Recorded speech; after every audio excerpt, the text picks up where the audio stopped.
But the second that C4 came over, Fisho was just in no man's land, no chance of getting away, no chance of trying to deny that either, shooting it out in midair or even as it lands.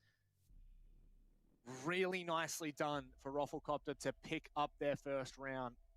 I think you could attest a little bit of the round to how long it took Elevate to really find an opening.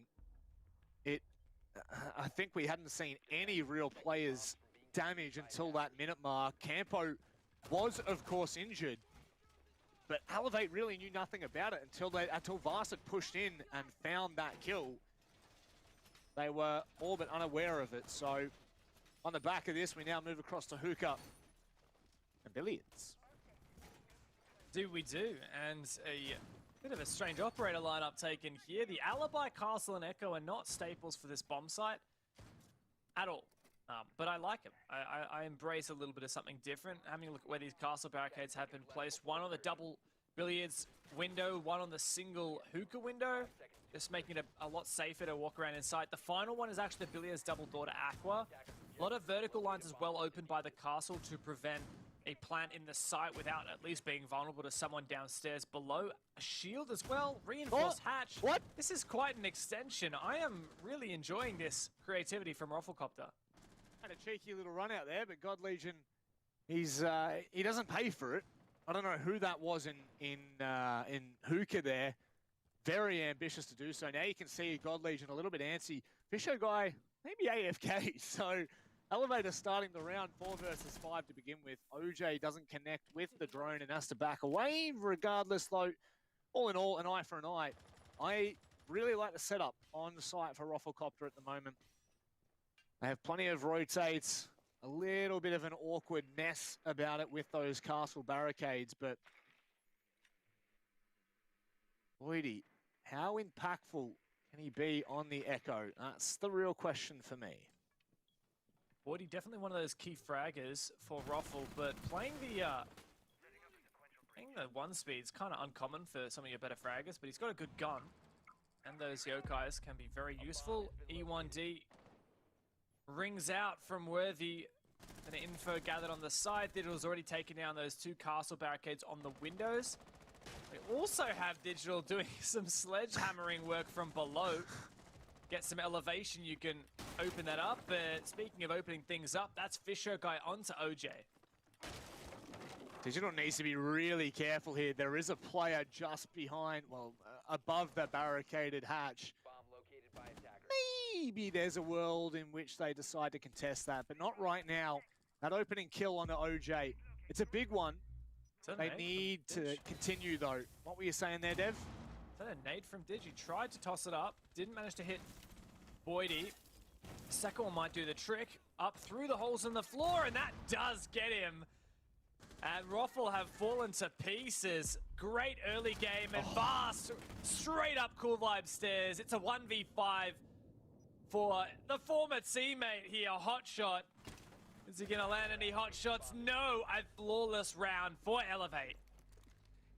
Why calling him Hot Shot? His name's Hot and Sexy. Well, he definitely wasn't hot nor sexy on the end of that round. Well, that is for damn sure. Rafflecopter, bit of pie on their face after that attempt, and this is the Elevate we've come to know and love in 2021. There's no question about that round. They 100% had that under lock and key. Do like this from Rafflecopter, though. Don't stick around where you're not needed or wanted. They go to Blue Bar and Sunrise. And we'll see how wild they decide to go with their operator picks. This time, not so much. Yeah, not super unusual, but that Mirror was 6 picked onto instead of that Wamai. Wamai would have been nice to maybe hold on to the Vulcan shields from Goyo a little bit longer, but that Mirror can create her own very difficult to remove power positions. One likely to go on this single reinforced panel you're looking at right now in Red Bar. One likely upstairs, I think. A couple of different places. Actually, maybe in Kitchen. Looks like that's where Hotshot's going at the moment. Yeah, it looks like it's going to be in Kitchen facing down service. A lot of different ways you can play this. A lot of different good viable mirror positions for Roffle on this site. And you can see that Banshee protecting from the window jump in. The shields both actually here in office. Rufflecopter really extending. They've got kitchen held, they've got office held, and here's a spawn pick as well for Boydie. I mean, would we expect anything less at this point? Honestly, no. Yeah, never. That'll definitely allow Boydie, though, to play around office and continue to find cheeky little peaks if God Legion decides to make any kind of nuisance there. Elevate not wasting much time in approaching. Now they just need to, realistically, my opinion, find that opening pick. They've got a lot of information on that top floor thanks to the drone, so Fisho will feel very comfortable consuming the better part of VIP and theatre. Moving in nice on an early, good info gathering, but that drone of his was spotted out by that default camera. Fisho's had a good round last time around, but as something was pointed out to me by Raven and Guz in our caster chat, Fisho played a really mean 0 on the 6 Invitational qualifiers. So I think that ban that we saw from Roffle, not only just to quell enable that aggression from their defense and prevent the flank watch from Elevate, but also a direct counter onto Fisho. I'll be honest, the player that I would definitely want to be trying to eliminate as early as possible. Fisho, though, may not have the kind of prowess that we would expect from someone like God Legion, is so nutty and is, I've said this time and time again, always good for one of those hero plays in the game. And I love that from OJ. Just give them a little bit of attention there. Just take a slight advantage away. It may be a couple of seconds, but you never know how impactful that will be. Doesn't look like Elevator even slightly fazed by it. No, not yet. They can't dedicate any flank watch utility to it because, of course, Zero, Nomad both banned. So they've got to have someone actively watching for that flank. Not sure whose job it is right now. No one. Oh, actually, there's a player in Drinks who I think was doing it. Is that Worthy or... I don't know. Could be on the drone at the moment. So, funnily enough, there's no one hard watching these stairs. There is a shot here for OJ, but I think he's too timid about it. Not getting aggressive. Tosses up a C4 instead. It doesn't go through that open mirror window and instead is a bit of an airball there. No one in hookah either, just for now. And this is what we were liking to see from Elevate. A nice little execute. Werther going down, and as you're saying, the diffuser's being stuck by Fisho. So just like that, it is going to be a post plan, but Rufflecopter have no intentions of letting this one slip. Digital has a lot of work to do and nothing left. Oh my god. Goodness me, Rufflecopter have minced this round apart. Vast will find one. That's it, though. Campo from behind. Just go get him. A 5v1 against Vast. Really well played from Rufflecopter. As soon as I saw that plant going down, I was thinking, oh, look, Elevate. Look, they might have lost 1 or 2 players, but they're getting that diffuser planted. No worries whatsoever for that retake. A 5 versus 1. Up from a 5 versus 3. Rufflecopter just dealt so well with that position that they were put into. I love the intention as well. The second, I believe it was Worthy. There were 3 players left. Someone watching the diffuser being stuck, and then Digital was upstairs. But the second they found that pick onto, I'm just going to say it was Worthy, they completely flushed out Digital. There were 2 or 3 players pushing up cool vibes, ensuring that that vertical control would mean nothing. And of course, it's so important. I don't think you can really try to retake without flushing Digital out there. And it's just cool, calm, and collected. Campo's more than happy to run out after 3 of his other teammates are out, causing absolute mayhem. So really, I think the one thing for me with Rufflecopter is just their positive signs that they are continuing to show in OCN. They have huge potential, not only to secure a top 4 place in realistically the entire year, but also into next year. If they continue to show these kind of promising, this kind of promising form, and also the way that they're able to go about it, won't be long. That's all I'm saying. It won't be long.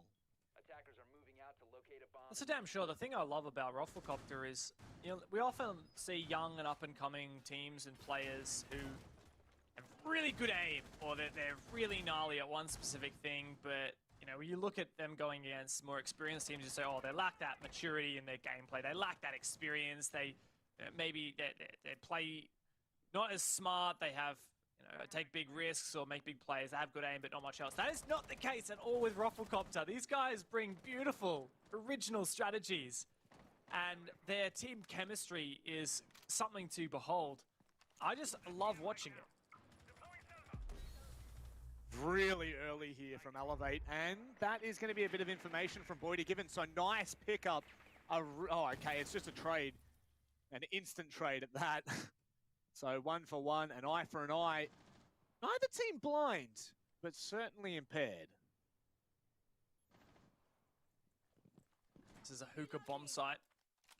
For now, pushing through service and kitchen. That's the second E1D gone out. Enables Elevator get control downstairs. Keeping in mind that the last time this bomb site was defended by Rafflecopter, it was an Elevate win. Almost flawless. Very, very convincing. So even for Hotshot to just find that one kill, that's already something. Certainly is, and it does work both ways here though, because not only is that the soft breach from Digital gone, which we saw have such great impact in putting a lot of pressure on that hookah player, but also it is of course the pulse gone. So much information gathering for Rafflecopter that now they just don't have. They don't have the luxury of finding the early intel and being able to stack that. So it really, in my eyes, it is an eye for an eye. It is an equal trade, although you definitely say that a 4v4 may make them... Oh, Fisho. That sucks. Just missed the Selma there, got caught on that little beam. Fisho trying to flush out this player at Vars, trying to flush out these key positions. But bit vulnerable to a pre-fire or a C4, but he fortunately just lands those shots onto Bouncin. OJ looking to push up. Oh no, he loses his head. And Vars can deal with that C4 with ease. Boydie in a 1v4 has a C4. That might stop the plant, but it just misses. Or at least Fisho falls off. Now replanting. Boydie has to hold out. It's not going to happen. Worthy on a long, cheeky angle from below. Gets Elevate their second attack win. 2 times strong onto Hookah. 2 players falling with the C4 in hand. It's unlucky. Plenty of opportunities there for that to have been swung back the other way. Elevate, though, putting the pressure on. It's more than you can ask for right now. Alibi and Mirror, surely that clash is 6-picked, but wouldn't surprise me, honestly. It would not surprise me. No! There it is. Shots. It's the 1-eye. And funnily enough, these Rafflecopter are constantly switching around their operator lineup. You look at the previous time they played this kitchen service, they had Boydie on the Aruni instead of the Alibi. We didn't have a mirror on the cards at all. It was the Oryx for Bouncin. And we had a Pulse last time as well. Campo this time on the Jaeger. So I'm really enjoying the way that Rafflecopter keep changing up their operator lineups for what they deem necessary for that specific site. And they've got quite a deep strat book, honestly. There are lots of different options for how they interpret each bomb site. Yep. And they've also made good use of this mirror, an operator that often gets banned, but also even when unbanned doesn't necessarily see play all the time. And Raffle have enjoyed her and used her in a couple of different ways, and I'd say overall it's been pretty successful. Really intrigued to see what happens when they go in their attacking half, because as far as I'm aware, I really haven't seen a team swap their lineup like this so freely and so fluidly. So when they go to their attack, I wonder if it's going to be something similar or whether it's going to be the stock standard approach that we generally see. You know, sometimes you can have a player swapped in or out, but more often than not, you are sticking at least 4 of the 5 operators. So 2 more rounds, and I guess I'll find out. Some very, I would just say some nice plays from Campo, denying that early drone into bar. Kind of makes Elevate second guess themselves, and now they have to recommit another drone. Sorry, is there no one on either objective right now from Rafflecopter? I think, here we go, no one in kitchen, 1 player in kegs, and that is it. Where is everyone? There's a guy upstairs. Two guys upstairs. Bouncing's over in security. They are very much playing the map. Rufflecopter have presence everywhere. Now, of course, if Elevate had the info, they might see an opportunity for a rush here, but there's still a chance that Rufflecopter would be able to retake. We've seen it before.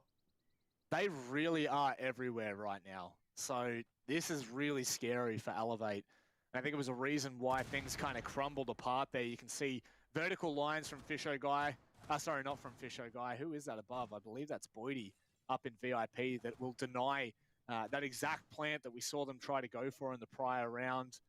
And I really am enjoying this spread from Rufflecopter. You have the player in lobby being able to watch that long line to bars, and more information being denied now. E1D coming out. Bit of contact from Vast. Nothing to stress about just yet.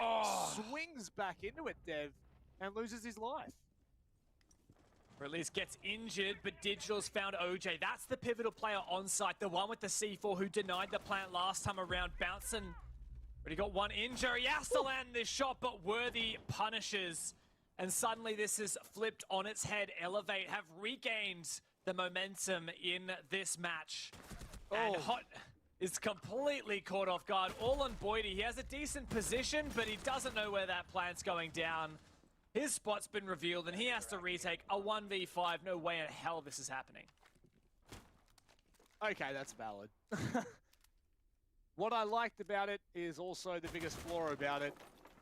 Keep the enemies guessing, but you're also isolating a lot of 1v1s. And just like that, Elevate, they crunch a third round on their attacking half. Still one more round to go. So let's not jump the gun just yet. Coastline is the most aggressive and attacker-started map in Rainbow Six esports at the moment of our 7-map pool. Now, Chalet may well get there as well, but for now, Coastline certainly holds the title. And with that in mind, Rufflecopter, they've kind of won enough defensive rounds to be moderately satisfied here. For Elevate, I think the pressure is definitely on them to get 4 attack wins in their half here.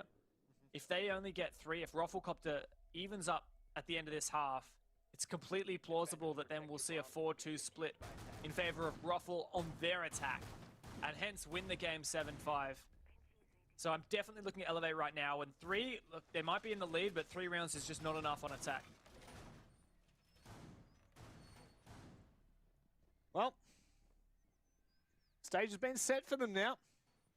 Once Dev Marta says something, he means it. Hell yeah, dude. So Rufflecopter, I'm just thoroughly impressed and very much enjoying everything that they've shown us so far.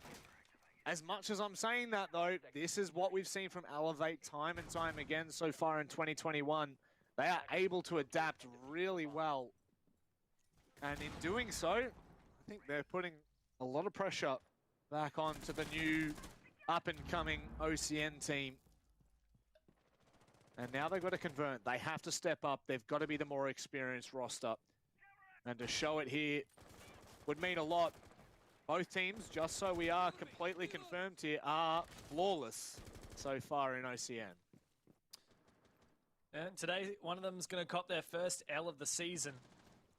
Elevate have done a great job bouncing back. Keep in mind that, you know, they were 2-1 down at one point since they'd have won 2 rounds in a row. They have the momentum squarely in their corn.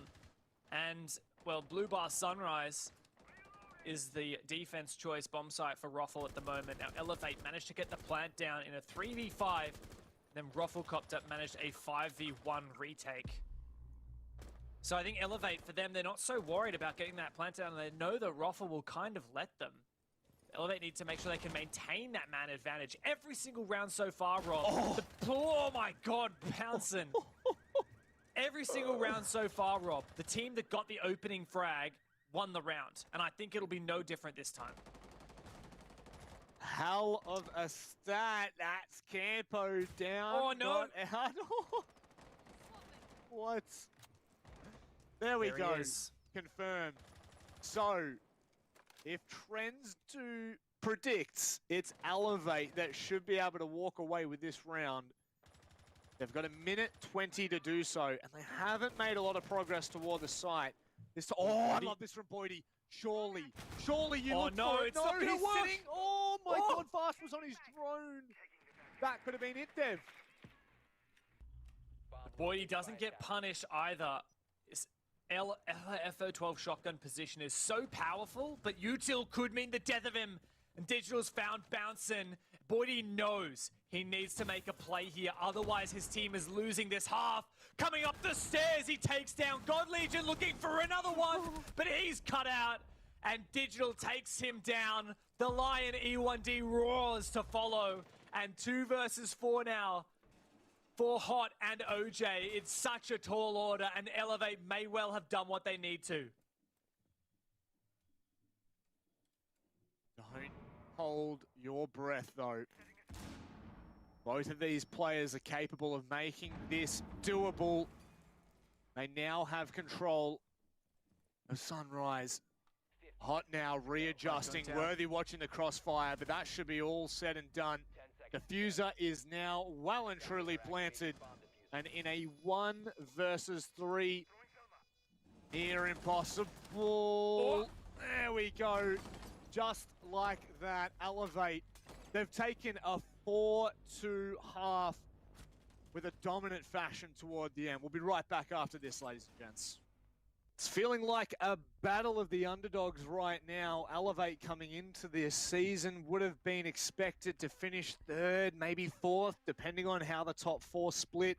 Roffle, I think we all had them pinned around that 4th or 5th mark, depending on how they perform, but they are really putting on a show this season. And for me right now, whoever wins this, you know what? I'm gonna make the bold statement. Whoever wins this is gonna be set to take OCN Stage 1 at the top of the ladder. That is a big call, Rob. That is a massive call. But hey, currently both tied on 5 points at the top of the standings. The closest teams nipping at their heels are Order and Bliss on 4. And mate, I'm with you. And Knights as well on 4, I guess, after today's match. But I'm totally with you. I think whoever wins this, both of these teams have already beaten Knights, right? Like, whoever wins this has got to take that #1 spot.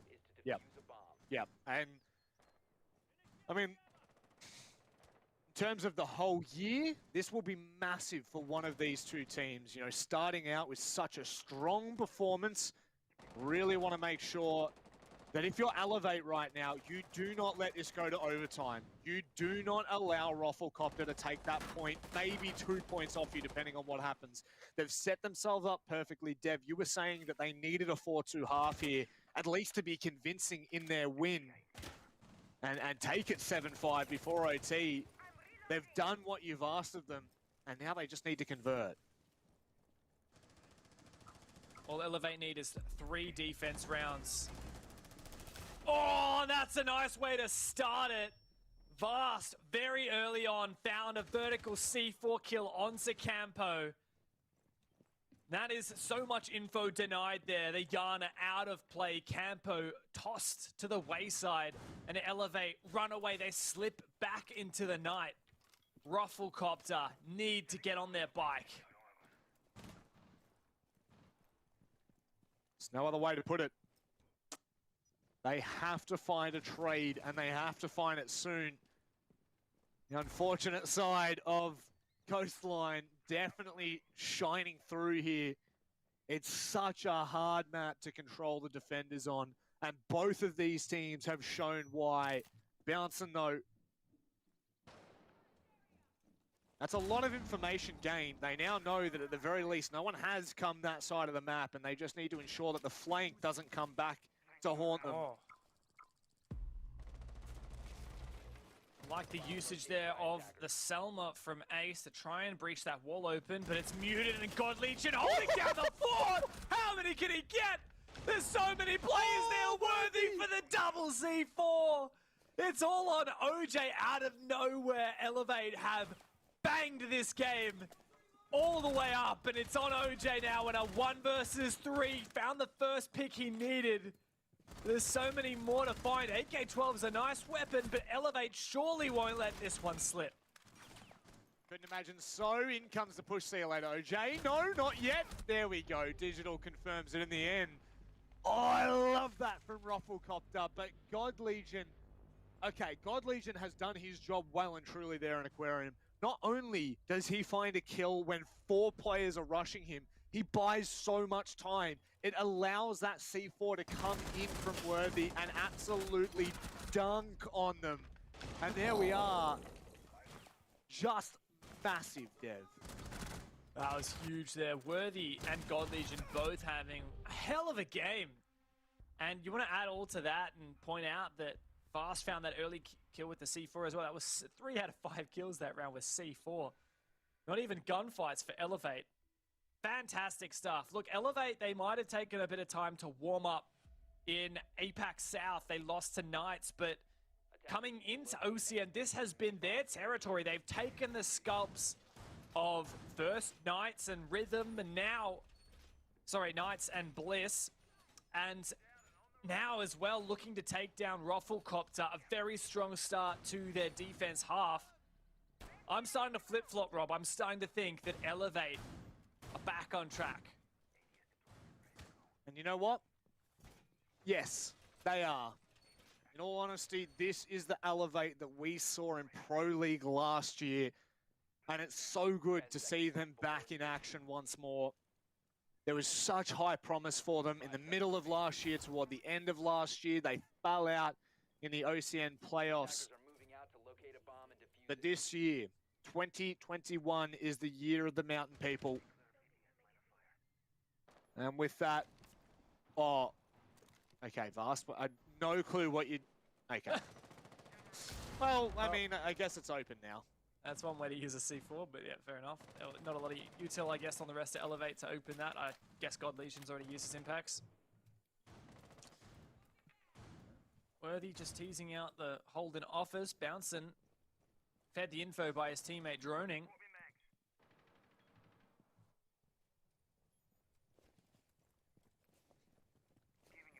Not being given anything just yet. God, they just have so much ability to clear out anything that comes toward them here. There's so much intel gathering for Rufflecopter, it's not even funny. You got the Jackal, the Lion, the Gemini. Oh, sorry, not the Gemini there. The Yana, the Gemini, I will say. Oh, Worthy, though. Getting aggressive and antsy there. And unfortunately doesn't connect on that shot. Here comes the hard breach, though. Selma breaching that wall onto Blue Bar. Now, this Blue Bar executes very difficult to push off. You're really exposed to lobby and courtyard, thanks to the soft wall being completely opened up, as many teams do. You'll see it. Ooh, actually, part of it hasn't been destroyed. The part where you would usually plant isn't opened up for some reason for Elevate. But there are 2 players in lobby, and they could not only flank security, they actually are going for the security flank right now. I can see it's the Malusi. Worthy's already in a gunfight, but forced off by the Lion. Hot shot, very much keen there, and OJ's found the opening pick. Digital now coming back the way of Hotshot. Needs to be cautious here. Hotshot is low, swings wide, not going to find it, but Worthy doing the damage. God Legion doubles the wounds. What is going on? Oh my God! This is unreal. Campo left in a 1 versus 2. It looked so good for Rufflecopter there. It felt like they read it perfectly. And now it's Campo to claw this back and make it 5-3. No info. Gets that diffuser back. Nade uncooked, tossed out. A second one primed. This is a little bit safe thanks to that wall not being breached open. Oh, it's a stray bullet from Worthy with the pistol, no less. Bit of BM, I guess. These teams having a bit of fun. Very possible, very winnable for Campo here. Should this be 2 1v1s or the nade doesn't get caught? God Legion flushed out of position. The spray down is so close, but Campo's got to reload. 2 players low on HP. They don't need a peek. And they know it. God Legion so close here, but Campo takes him out. 2 seconds left. No time. He's got a plan. And Worthy can easily clean it up. Elevate. Take us all the way to match point. Really well played. Such patience from Elevate there just to continue to back away. felt like there was an opportunity to at least fake plant, maybe try to claw out some of the positioning from Elevate at the end of that round in the 1v2, but it's just so much to do for a Campo. And a flurry of frags is what initiates that dev. That was, what, 5 seconds, and we saw 6 players just fall off the face of the earth. That's Coastline for you, mate. Trade Fest. You blink and you miss it. Honestly, like, I look down at my spreadsheet to take some notes for a second. I look up and half the server is dead. It's quite the adventure to experience. And Elevate, they have done amazingly on their defense. I think that trading has been a large part of it, because guess what? That round just then, that was the first round where the opening kill. That is where, you know, from my eyes, we couldn't see the top floor. We couldn't see exactly where the flanks were coming in from. But they had the read on the players from behind. They knew that there were 2 there. You could see that very clearly. Hotshot was so cautious of the security hatch right after he'd been able to find the kill on the player pushing lobby, who I believe was Digital. So it did feel like they had what they needed, but Elevate are just causing an absolute ruckus here. We'll continue over with only 1 round between an Elevate victory and a Rafflecopter comeback. The big thing for me is just how blown out of proportion these rounds have been, Dev. It does not feel like it's done Rafflecopter justice. No, not at all. It's a 6-2 right now, but I definitely felt for a while like Rafflecopter was in it, but Elevate have just won 5 rounds in a row, Manic. That is insane. 3 attacks and 2 defenses. Rafflecopter still yet to find their first attack on this presumably attacker-sided map that has certainly not been an attacker-sided game thus far. And, well, from Elevate's side, we've talked about God Legion. He had a big round just then, but aside from that, he's been pretty asleep. Worthy's had a massive match so far, and Vast actually been really consistent, really helping out the Elevate squad. Despite not necessarily being known for that as that player, like, he used to play support for this roster. He's been the captain for a long time, and he's been turning it up here, even on these fragging rolls. I think the big thing that we need to talk about, which is exactly what you mentioned, is, you know, the fact that Elevate did go up 4-2 in the first half. It really has given them the freedom to start this second half so dominantly, and the reason why it's 6-2 and it looks, oh my God, God Legion, don't you dare. Don't you, what is this, God Legion? Oh, see you later, alligator. See ya, ciao for now, God Legion. That's what happens when you're sweaty, but a near trade comes back Campo's way. It's not smooth sailings just yet for Rafflecopter. Elevate still have this roam though. Fast, so keen on the long angle with the 1.5. He saw a player for it just a second there. What a tight angle that is. On the other side, it is OJ with the AK-12 and no doubt a 2-time scope. He backs on out, shaping up for this service execute perhaps, but it's still early days now for Rafflecopter, and Vast is still upstairs. There goes the E1D. Vast spotted as well. He continues to be mobile here. May well be punished, but he just dodges it again. How much time will Rafflecopter waste on Vast? That's the big thing for me, Dev. Now it's, you know, it's allowed him to burn through the better part of a full minute, and he's taken another kill with him. Boyd, he has to confirm this now. He cannot continue to allow this to happen. Vast is going mental. The double kill. If he can continue to lock this down fast, one after another, they fall like dominoes. And 2 players left. What is going on? It is now all up to OJ and Bouncin to save themselves some dignity here. What a gigantic effort from Elevate's captain, all on Worthy and Fisho. Worthy low HP, Fisho in aggressive position. Falls off after a spray, 15 seconds to go. Where is the push from Rafflecopter? This is their chance to save it, but Worthy is lying in wait. OJ's got a clutch up, massive, finds one, and in the one-on-one, he can't land the shots. He's got to go for it, but Fisho guy clutches the 1v1 and Elevate storm away 7-2. Whoa, cooking up a storm in kitchen there just toward the end. My goodness. What a demanding victory from Elevate. And you know what? Rufflecopter were not far off a lot of those rounds. 7-2 does not do justice to how close that game was in many of the rounds. Fast and Worthy leading the charge with 23 kills combined. And that is our second. I'm running out of time. I'm running out of feeling so. I'm running out of time.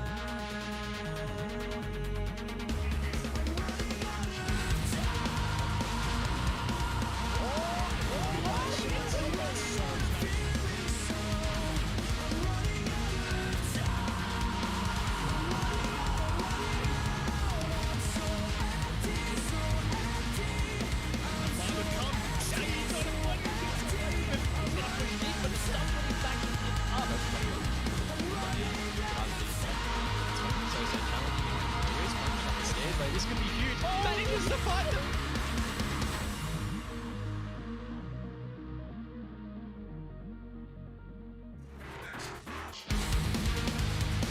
Well, we're back and ready for play day 2 of our finals here at the Oceanic Nationals presented by Samsung. It's the gauntlet and it is sure to cause some upsets. I have, of course, joining me on the desk, Dev Marta and the ever wonderful Vinny. You've had your rest now, Vinny. How are you feeling after what was a pretty explosive day for Rufflecopter?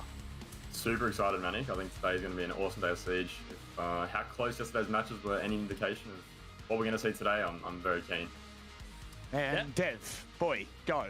Oh, I'm just so hyped. We're running out of time for the grand final. It is going to happen this afternoon after, of course, our prelim round. And I'm so keen. I could not be more hyped for what is really the new year and the new format here with OCN. Yeah, there's only 2 matches left to play in the gauntlet. The best of 3 with Rufflecopter taking on Chiefs. And the winner of that will, of course, go into a best of 5 series against the Knights. So it is a pretty big day, all things considered. Now, Dev, you were just talking about the format. I'm going to say this, and I'd love to get your thoughts. I think this is the best possible format for the teams that we have, and leading from the season, I think it puts everything on the line every play day. Yeah, absolutely. It's so awesome because it means that, as you're saying, every single play day during the regular season has a maximum impact, and you have teams like Bliss who just had such a good run through the regular season, and because of that, they got that place in the gauntlet advanced, and it was Rufflecopter who actually had to run the gauntlet and make it all the way through. They actually did quite impressively, so it's really great on them. But now we get to the real big hitters here in OCN. Chiefs and Knights are going to be the toughest opponents for Ruffle to take down. Definitely so. I think it's a fair statement. And Vinny, I'd like to get your thoughts on this. You know, Chiefs have had I would say they've had an unbelievable season, all things considered. Also in APAC South, you know, turning up and performing. What is your read on the Chiefs? Are they at the best they've been? I think the most impressive thing is their recent form. I think 3 wins in a row are coming into this map, into this series, sorry, and pretty convincing wins as well. APAC South and OCN, very tough opponents. I think 7-2, 7-3, 7-0 in those 3 maps. So very keen to see what they can pull off today. I've been hyping them up all weekend. I've been hyping up Fisher Guy and what he brings to this team, and I think they're going to make a big impact on this league and hopefully in the future of Siege in this region. To be honest, it does seem to be leaning that way. Everything that I've seen from the Chiefs, you know, all right, let's just be honest. The Chiefs have not had the cleanest of runs up until now in their entire kind of Siege history, but certainly so they are looking on form, and they are taking on an in-form Rufflecopter, Dev. This matchup is sure to give us one howl of a barn burner. Yeah, certainly. And the thing that's so exciting about this is it's such a juxtaposition between these 2 teams. Chiefs, you've got arguably the largest esports organization here in Australia against Rufflecopter, unrepresented with the memeiest logo you could possibly ask for. You have the Chiefs with some of the veterans of the scene. You've already mentioned Fisher, of course, Vast, God Legion. Also massive veterans, as really the whole of this roster. And on contrast, you've got Rufflecups with players like Boydie, who are really making their debut season. So it is definitely a David versus Goliath. It is the veterans versus the underdogs. Yeah, so we'll talk about maybe leading to Rufflecopter here a little bit deeper, Vinny, because they have really impressed, I think, coming out of the qualifiers. We weren't too sure what to expect. They obviously had an incredible performance to get promoted, but ever since, they've still been a team on the forefront of our minds. Yeah, I mean, I've been predicting against Rufflecopter this whole weekend so far, but they've been nothing but proving me wrong, and I'm happy to be proved wrong. Yeah, I think they're by far the best young talent we have in this region, and they've really shown that they can hold their nerve against strong opponents and close out series, which I think some of the more experienced teams haven't been able to do, and I think that's really impressive. I think that crouch button for Boydie, we need to get that fixed, Dev. Surely, that's I mean, that was a bit of a weird one yesterday, wasn't it? The interview was always kind of leaving us with more questions, I feel. Yeah, well, as does, of course, our interviews every time with Boydie. But yeah, something's wrong with that crouch button. It seems to just get spammed every time they win a round. But, well, that is just one of the many mysteries of OCN here. But Rufflecopter, like you said it, Vinny, that these guys are the young and upcoming talent here in the region. And it's pretty amazing to see the journey that they've made from that open qualifier end of last year. They came through relegations, knocked Rhythm out of the running, and took their spot. And I think that with a lot of up-and-coming teams that perform well at the start, it begs the question, is this just a honeymoon period? Is this just, they're kind of cheesing a bit of a play style and other teams haven't got the read on them yet? And I don't think that it really is the case with Rufflecopter. I think that they have proven that they guaranteed third place at OCN here. They've taken down some of the massive teams. They've proven that they are a very well-established team. Vinny, would you say it's a honeymoon period for them? I think with the Siege they're playing right now, I wouldn't think it's a honeymoon period. I think they're practicing the right things, and the things they're showing against really experienced teams is, something that, even more experienced teams are struggling to find. We saw Bliss yesterday play that kind of unpredictable play style that isn't super consistent, and I think Ruffle dealt with that pretty well. And I think against a more structured team like Chiefs, they're actually going to show some better Siege today. Well, we'll have a look at whether or not they will, because we're going up against the Chiefs. Because in all honesty, this roster has had, it felt like they had so much potential for so long. Season 11 Pro League, they finished top 2. They looked like they were red hot running. And then, I don't know what happened, 6 Masters. They come into OCN Stage playoffs last year, and they kind of get crumbled by LFO. Dev, surely they will not let this one slip. Oh, that's it. This is the team that has always been so close to the top. You think about start of last year, they came second in the ANZ Pro League, only behind Fnatic. And if you look further back as well, these guys nearly defeated Fnatic at the 6 Masters playoffs. In fact, Vinny, you played for these guys for quite some time. It always feels like this team has just been one step short of a championship. Knocking on the door, Vinny. Is this their time? Is this their time to shine? In all honesty, I think that, what we've seen so far, it could well be. I know you've highlighted Fisher already. Is there anyone else that you think everyone should be kind of keeping an eye on? Yeah, for sure. I think, God Legion and Vast have been around for such a long time, and I think the team looks to them as kind of like the stable pillars of the team, and more often than not, they're incredibly consistent. But I think today, and throughout the whole season, I think my MVP, probably over all of OCN so far, has been Worthy, as you can see on screen. He's been unbelievably consistent, and even at times when those pillars have kind of crumbled under the pressure, God Legion kind of had a struggle throughout the season. Worthy's been super consistent, and right now I think all of them are playing at their best, and I think that's why they're finding such good form recently. And Dev, we've kind of had some win conditions for Chiefs over this past season, and some of it has actually kind of lent into Legion showing up in the server. Do you think that's still an echoed statement today? Yeah, I definitely think you have a lot of big hitters, and God Legion is one of them. He's for a very, very long time been known as just an insane fragger. I think, what was the meme that people used to say back in the old days? You would just drone him in, and then you would just hear dead, dead, dead, as he just cleans up all the roamers while you live drone him. He's a really insane player. I will actually agree with you, Vinny, though, because I think Worthy has kind of flown under the radar for some people. He's just so consistent. And I guess a thing that has changed this season with Chiefs is instead of just having some really strong players, they have that kind of glue that holds them together. In Fisho, guy who's come from the former Meloncat roster, and I think bringing that extra bit of structure and mental fortitude to the team as well, it just makes them look like so much more of a mature team in the server and much more well-developed. Now, Dev, I'm not sick of hearing your voice, so I'm going to ask you this. Where do you think we're headed for these map vetoes? I want a bit of a prediction before we get into it. All right, disclaimer, I actually haven't looked at the veto yet. Oh, thank God.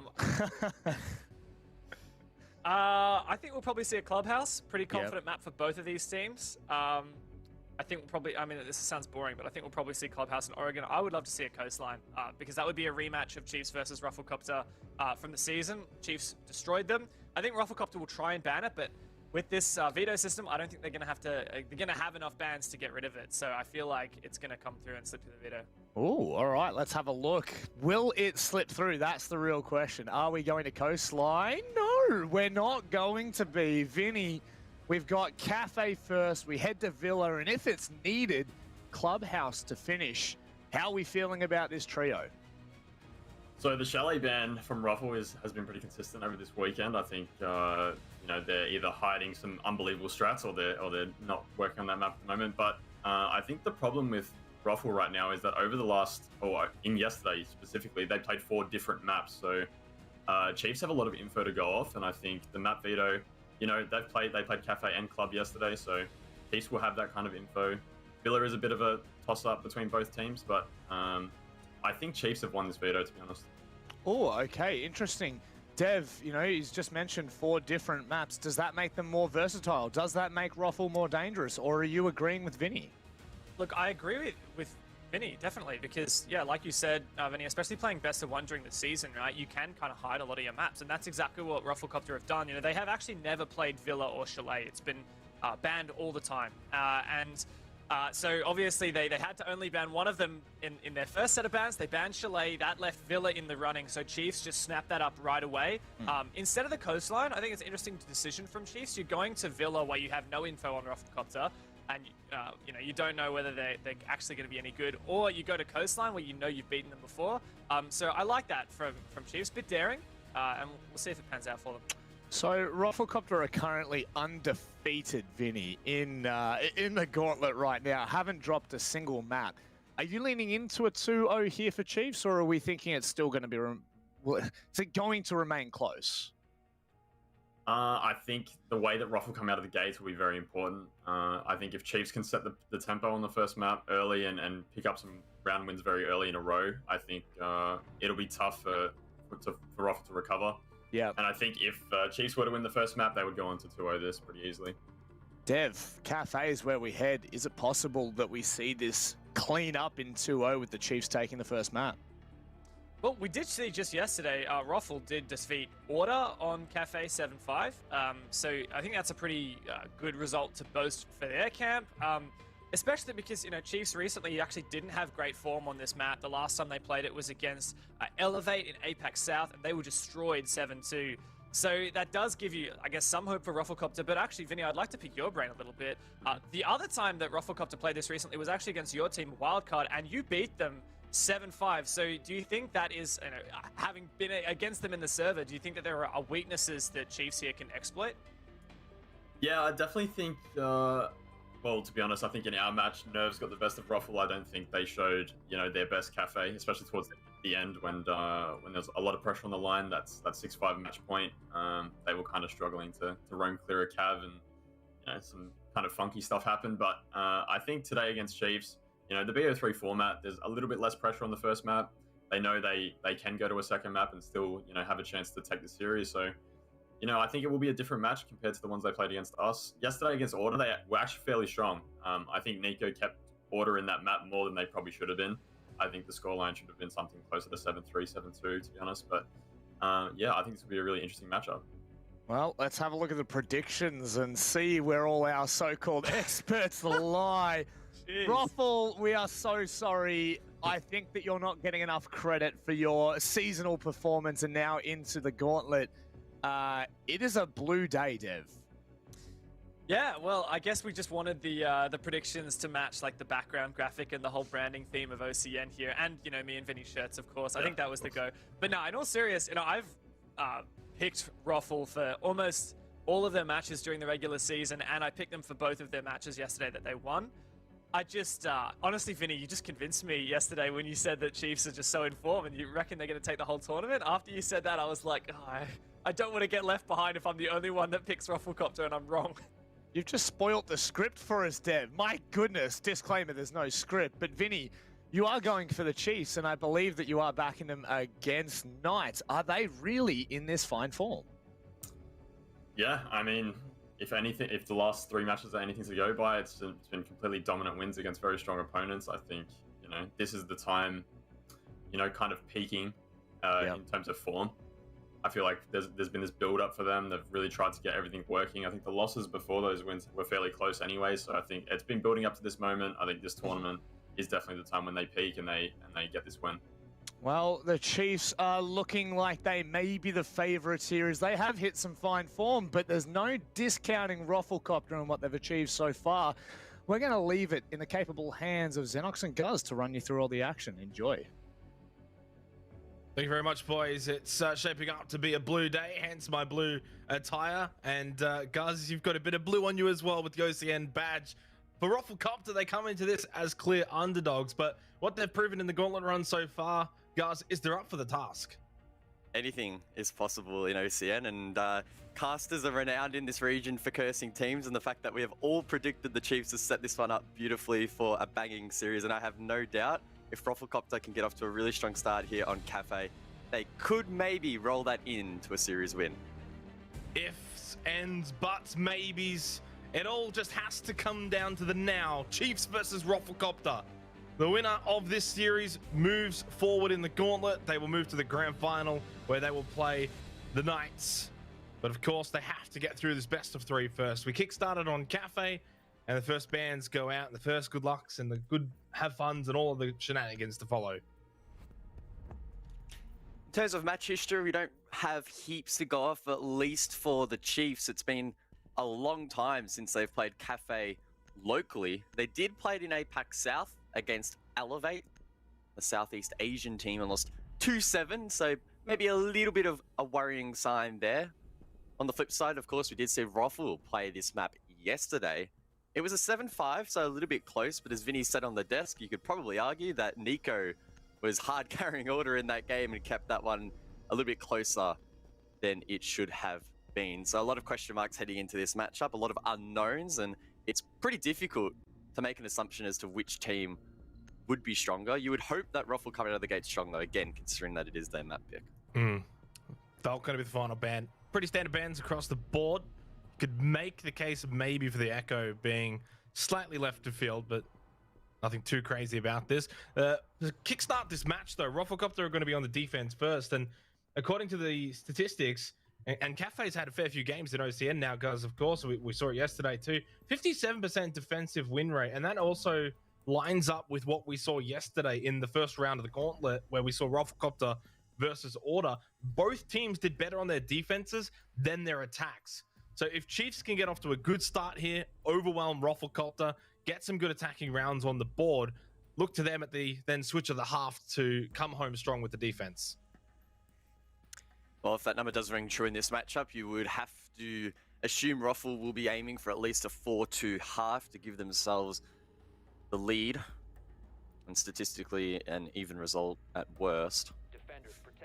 I think another thing as well, just thinking about the veto, because when it popped up, right, I know this is probably thinking a little bit too far ahead, but it's an interesting talking point nonetheless, is during that veto, right, the Chiefs decided to actually go to Villa for the second map instead of Coastline, despite during the regular season, the Chiefs being super strong.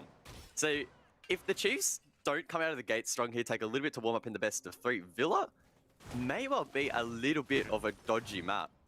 So my point is, if they start off slow here at Cafe and that translates into a slow map too, considering the map that they decided to go to, they could be a little bit frisky. But before we get to that map, of course, we're going to get to Cafe first. Snap Fitness community vote, though, 69% in favor of the Chiefs, 31% in favor of Rufflecopter. Nice voting from everyone along at home, and definitely the favored team, the Chiefs, leading that tally. On the attack first here on Cafe, of course, they got the work cut out for them. Rufflecopter are in fine form based off of what we saw from yesterday, day one of the gauntlet.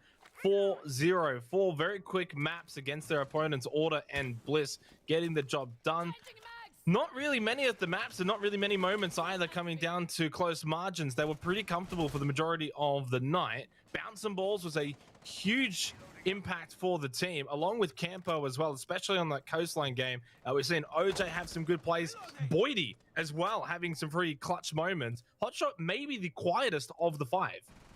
Yeah, Hotshot has had a little bit of a quiet season overall. Statistically, one of the weaker players for Ruffle, but again, stats don't mean everything. Contributions towards teams can, oh, whoa, sometimes not be attributed to numbers. OJ gets his first on the board, though. A very nice shot there into God Legion, shuts down one of their key fraggers, and will take away a lot of utility from the side of the Chiefs. Yeah, glad you brought that up as well. God Legion's been the most informed player for the Chiefs, at least over the last month of Siege action. So a good player to get rid of early on in the piece. 4 versus 4 with Fisher Guy at least demonstrating, getting the kill onto Campo. Good player to take out, playing the Warden this round. Digital just gets spotted though by bouncing balls, and that's the player to look out for. Bouncing to make plays for Rufflecopter. Fisher Guy though, just like previously, is able to respond, keep things leveled. 3 versus 3 with 1 minute and 15 seconds remaining in the round. Rufflecopter playing quite aggressively below. We saw this yesterday against Order, and the Chiefs clearing this out would suggest that they were probably watching that match and ready and waiting for a similar setup.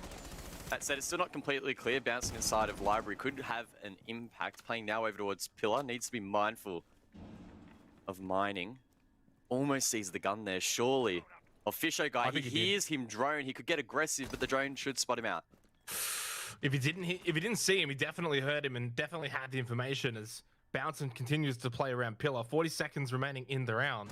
Chiefs trying to flush this player out, but they're going to make their way upstairs and try and get the plant. That's Fisher Guy, who's kind of pinned down now.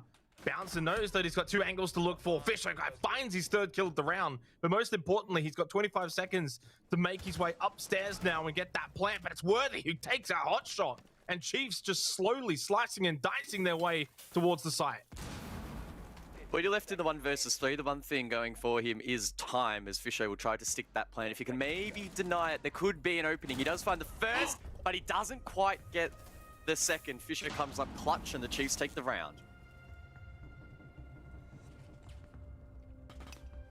Smart from Fisher Guy there. If he tries to stick that, he probably dies, and I would then dare say Chiefs probably lose the round if he didn't get the good opening round for the Chiefs. 1-0. Involved, finding a few picks. We saw Bouncing again involved amongst the action early on, especially around Pillar, and being a nuisance against the Chiefs, but nonetheless unsuccessful defense for Rufflecopter. They now head down to kitchen service cooking. Yeah, that was quite a peculiar round, right? Normally, typically on an upstairs attack, we see a lot of action in lounge and teams contesting control of Pixel and then White Hallway, but bar Boydie's last-ditched attempt to win the round at the end, then every single gunfight took place below the objective in the likes of Train and Mining, as teams contested control and tried to find picks. In the end, the Chiefs did a really good job of pinching out players and playing off intel and gave themselves the advantage for the execute. So it was well played there by the Chiefs, and that's a trend we've seen in the last few weeks where they are gathering intel and playing off it really efficiently. And for Rufflecopter's sake, I mean, I think it says a lot about where they've been at the last couple of days. They're happy to be aggressive, they're happy to make plays, and happy to bring the fight, say in that instance, downstairs and back themselves in to win their ones and to win those exchanges. And they're going to actually extend above here with the castle as well, try and keep control of this train and dining area. Make it a little bit more difficult for Chiefs to get that vert control, put a lot of pressure onto the kitchen site from above. We'll see how much they want to contest it though, or if it's just going to be, say, the looks of all the Rios and the castle barricades and not much actual defense.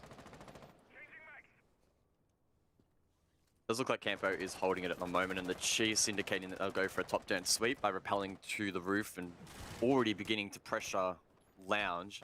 I don't believe anyone is holding top floor. Actually, there might be a player top white. There is. I think that is... Well, we've got the Vigil under the skylight. Oh, and I okay. couldn't quite tell who the outline was in Cocktail. This is interesting. Yeah, I mean, this is aggressive, right? Because they're trying to contest above and waste time, but you do run the risk of dropping picks. It is Bouncing playing that position. We can see Boydie already looking to fall off, and probably Wise, considering God Legion has taken control of shot pretty quickly. And yeah, the reason why I say it was interesting, I was expecting more of a second floor sort of hold around that train dining area, which is what you're kind of seeing here, as we saw before, Campo as well, sitting inside a train. It seems as if, though, they've given up this third floor pretty easily without any sort of major conflict taking place either. God Legion just peeping down top of white stairs. Boydie at the very bottom. Minute and a half remaining, but what this is doing from Roffelcopter is forcing this top down clear, wasting a lot of time, and it's working out pretty well right now. I mean, Chiefs haven't really even gotten to this second floor hold. Now only Worthy just now pushing in, of course, and seeing all of the commotion, but they haven't really got to work in terms of opening up this kitchen site. Yeah, it did take them a while to gain the intel to clear the roamers, of course, keeping in mind the Mute Mozzie combo being brought by the defense in combination with the Vigil mate, that a little bit more difficult. The Chiefs, of course, not really short on intel gathering either, right? They've got the Yana and the Jackal in combination. Bouncing in a very peculiar position, sends out a C4. Doesn't hit the mark, though, and that's one less for the plant. But that's the second follow-up there from Hotshot that hits the mark, and that's God Legion again being taken down early by Ruffle. Nothing he could do about that one, but just watch and see the flash of his eyes. Although, quick double there for Roffelcopter just gives them a pretty unassailable lead, you would sense from here. 5 versus 2 with 35 seconds left in the round. Worthy just gets swung on. Hotshot doing well here on the defense side of Kitchen, and while that was just flawless in the end, from start to finish for Roffelcopter in round 2, they're on the board. Big little shot there from Bakery to close things out there for Ruffle. And really well done there on the roam. They wasted about a minute and a half to 2 minutes, and they didn't contest a single pick. They just fell back to side, and the Chiefs took their time. Good late round play here again from Ruffle. Really cheeky C4 there, and Gold Legion dislodged early once again there, unfortunately for the Chiefs, and he didn't really have an impact on the frags. Good signs for Roffelcopter, though, and the ability for them to be able to just displace Chiefs, cause them a bit of mischief.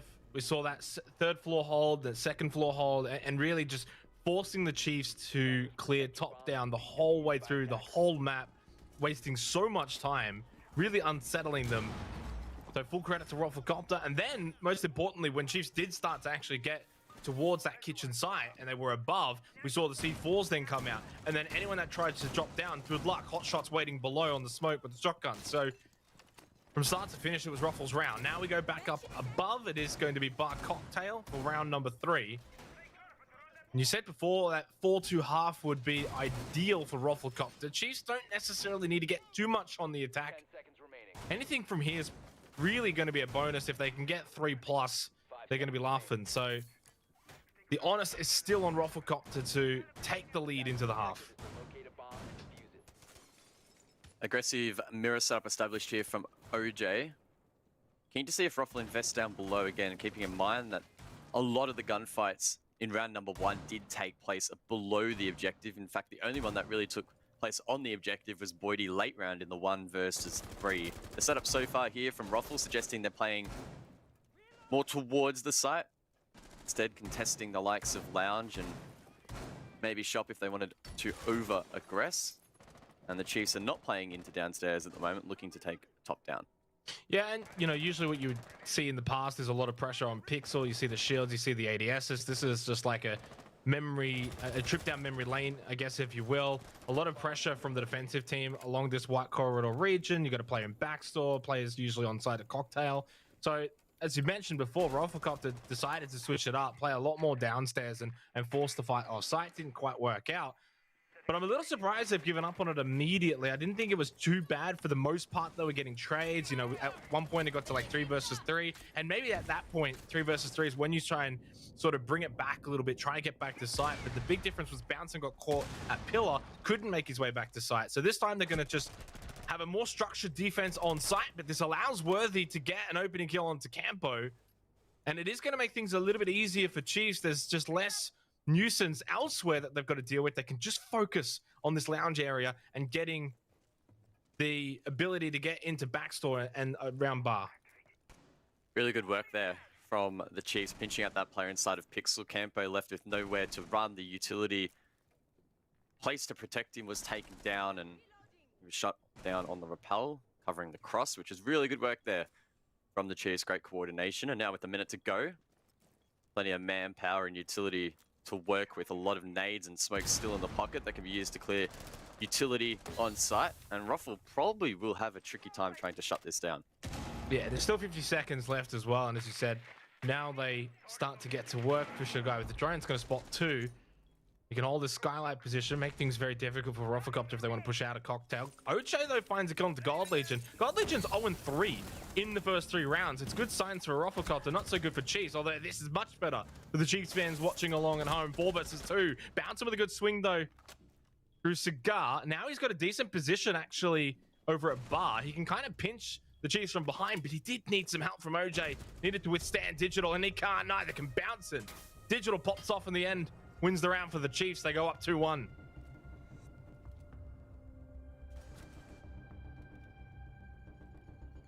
Sharp there from Digital at the end there to get that final pick, and some nice aggression there from the Chiefs is rewarded. It did look a little bit scary there with Bouncing on the flank late, but of course it was too little too late. Nice replay here of that pinch towards Pixel. Again, the Chiefs looking really coordinated at the moment. The last few weeks for them has looked that way, and so far here on Cafe, it's early signs that are good signs. Yeah, and you can say that for both teams. From what we've seen through the first 3 rounds, probably Chiefs just edging it slightly simply because they're on the attack. They've already got 2 attacking round wins, so you kind of give them some extra benefit points there. But Rufflecopter's singular round win that they got was obviously a flawless round. It was very convincing. They looked good. They were even in that first round. It was back and forth. So I would say that round that we just saw play out, round number 3, was the one that didn't look as good for Rufflecopter, and Chiefs were just overwhelmingly in command from start to finish in that round. So for Rufflecopter to make sure that doesn't become a trend, that's a one-off round, that they can fight back here, make it 2-2, and make a series of this, because if Chiefs get this next one, it starts to blow out a little bit. I know it's only early days, but a 3-1 scoreline with Chiefs on the attack does not bode well for Rufflecopter. 5 seconds remaining.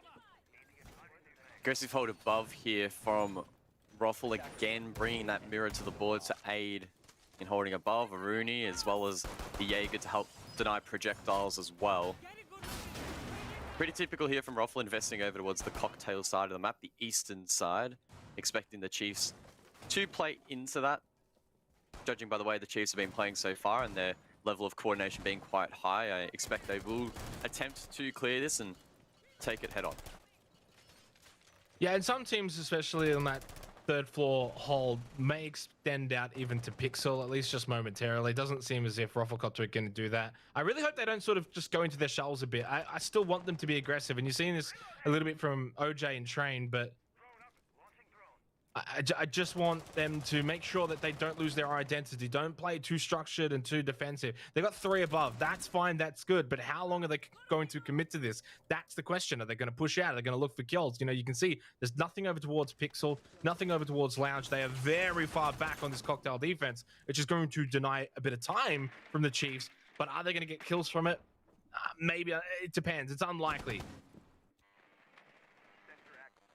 OJ down below on the pulse, causing some issues here for the Chiefs, and he'll be able to gain intel on these players entering in towards Lounge. In combination with the player at top white, watching through the mirror window, they may be able to coordinate a C4 pick onto the likes of Digital and Vast, looking to take control of this side of the map. So keep that in mind. God Look at the Legion. time. Yeah, I mean, time's trickling down. God Legion entering in first will need to be mindful. He's struggled on the openings so far, and if he does end up falling to OJ on the C4, that would hurt even more. They might elect to just skip this cocktail push. There's only 1 minute and 15 seconds left, and God Legion's already pushing now into mining. So I wonder if Chiefs have decided to change the approach a little bit here. OJ from below trying to see what he can find, but he hasn't actually found any heart sensors for a little while now. And they are starting to open up on the second floor. A little bit more of a horizontal push from the Chiefs and just adapting on the fly and showing their versatility. 55 seconds left in the round. They do have to pick it up a pace, but because of their readjustments, they're actually getting closer to the sites now rather than having to deal with that cocktail area. OJ lit up there. The only player to take damage. Oh, I take that back as Bouncing from above finds Fisho. It is traded back though, with the Jaeger taken off the board there by Digital, who's having a strong map so far. Control above here for Ruffle could prove critical as the Chiefs look to try and clear that late, but they are a little bit disjointed. Boydie, so aggressive, pushing up that white corridor. He's even got a peephole through this washrooms area. Surely can win out here. He's just taking a chunk of damage though by Digital. Knows he's in there. He's litting him up a lot here. Digital, there's only 13 seconds left. This is not really where you want to be fighting though. So this is a win for Boydie more than anything. It just so happens that elsewhere, a lot of players of Rufflecopter had fallen, but OJ stays alive along with Hotshot. They get 2 critical kills. Diffuser's not going to be picked up and planted in time. A well-earned Rufflecopter win.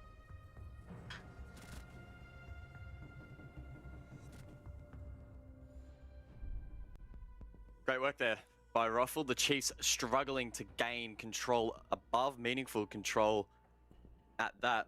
And you saw the switch kind of flick, right? With 1:20 to go, you highlighted it, Xenox. They kind of just gave up, fell off, tried to go for the horizontal take, and by then they really didn't have the meaningful control required to take anything. They tried to take pillars and the players from above shut that down. They tried to push the likes of Train and 90, but angles from reading made that really difficult, and eventually, even if they had have taken slight control, the vertical from above would have proved costly anyway. So all in all, a struggle for the Chiefs and really well held out there by Ruffle. Yeah, and that's just where time comes to beat them, right? Chiefs weren't necessarily even losing the fight. At one point, they're up 4 versus 2. But when there's only 10 seconds left, you start to scramble. And that means you start to make some mistakes as you push towards site. You look to get the diffuser down. And that just makes things a little bit easier for the defensive team. Even though they're in a 2 versus 4 scenario, they're in position. All they have to do is get the kill onto the person who's holding the diffuser, and suddenly the round's over just like that. The one thing that I found a little bit odd, but I won't question too much, was the 1v1 over in washrooms with like 15 seconds left in the round. I'm just struggling to see what Digital's trying to gain there by killing Boydie in washrooms when there's like 10 seconds left. I mean, at that point, yes, maybe wants to get control of white stairs, I guess, try and make a rotate or something like that. Has to push through, of course, Boydie, but when there's 15 seconds left, the team's already made the switch elsewhere. You do have to question it a little bit. Yeah, and I think that was around about the same time I was sort of suggesting that the attack was a little bit disjointed, and that is a trend that has not really been the case for the Chiefs, at least in the last few weeks, where they've looked super coordinated, in sync with everything they're doing. Like, they're targeting a specific player here or there, and they're dedicating a lot of resources into doing that and doing it well, whereas that round came down to a lot of weird 1v1s, really separated a long way away, no one really ganging up on particular defenders, for example. And sure, Digital did, of course, win that one in the end, but with the time trickling down so far, it didn't really have much of an impact. If anything, Boydie honestly could have just fallen off and he would have had Vert, would have been able to punch the Vert even if he needed to. So, look, it was just a disappointing round there for the Chiefs. And if they do need to attack that objective or clear above later into the map, that could be concerning for them, as Ruffle are doing a really good job at just running default setups. Again, it was nothing crazy. Sure, you don't have the mirror band off, which does make it a little bit more difficult, but even still, teams have played with mirror on the board before. They should be expecting that. And I feel like that round in particular, both teams actually had some good moments and some bad moments. For the most part, the ability for Chiefs with 1 minute and 10 seconds left in the round to adapt on the fly, to change their approach, those are good signs. And it got them sort of back in the round, because I tell you what, if they had have just elected to continue to push that third floor, try and get cocktail control, by the time they would have actually achieved that, guys, they probably have like 20-30 seconds left in the round. They would have had almost just about no utility left over. So I don't think that would have worked out well for them, and they actually gave themselves a pretty decent chance by adapting. And for Rufflecopter's sake, the 3 players up on third floor around that back store and cocktail area as well shows their aggressiveness at the forefront. They didn't do anything too crazy. We didn't see anyone over at Pixel, for instance, or anyone over towards Lounge and any crazy shenanigans like that. And that's what surprises me, why it took Chiefs so long to even just get like top red. Like, I think there was like a minute and a half left before they actually got down the hatch. Yeah, I think part of that may have been they're a little bit scared of OJ, remember? Because he was playing quite aggressively inside of train and mining, and they knew that on the rappellers they were going up to the roof. I think it was God Legion and someone else on that side of the map, and they were aware of that. And maybe they just got a little bit too scared of it, didn't want to try and clear him out, risking the early pick to the Nitro Cell, which, you know, is fair enough. If you do lose that early pick, particularly if it would have been God Legion, that would not have gone down very well, considering he's off to a little bit of a rough start. But maybe they need to bring someone to counter that a little bit harder, maybe like a Lion to stop that pulse from being able to move around and gather intels freely. Maybe if you want a hard counter, bring an IQ, although again it might not be super effective. It is just a nuisance that they'll have to deal with, but they should have known this, because Ruffle, I am 99% sure, were playing very similar to this yesterday. So Chiefs have the VODs and they should have known what to expect heading into this map. Yeah, and even if they don't have the VODs, they should have been watching live, you would have to say, to see who they were going to be potentially playing. You mentioned, obviously, God Legion. I'll bring him up here. I think 0-3 this game. Not off to the best start. And it's not about him as an individual, but it's about what he brings to the team. And usually in the last couple of weeks, definitely towards the end of the regular seasons for both OCN and APAC South, he's been the main man. He's been their top fragger. He's been the guy that's getting entry kills and getting them off to good starts into the rounds, and so far hasn't been able to do that tonight. But the good news is the rest of his team is actually kind of helping him out by standing up when he's not playing at his best. Yeah, and I think that's probably why the Chiefs are performing so well at the moment. Historically, when one of their key fraggers hasn't really been showing up, it's normally a sign that the rest of the team is struggling a little bit. And I think a sign of any good team is when one player is finding it a little bit difficult on a particular map or on a particular day, that the rest of the team can still step up to the table and account for that. And they're doing that so far. I mean, sure, it's 2-2, it's pretty close, but this is Ruffle's map pick, right? So as long as the Chiefs just hang in there and put up a good fight, and again, don't get too out of it mentally, there's a chance they bring this back in the series anyway. So map 1, not a massive concern here, and provided that Gold Legion bounces back and the rest of the team continues to perform, then they really shouldn't be in that dangerous of a position.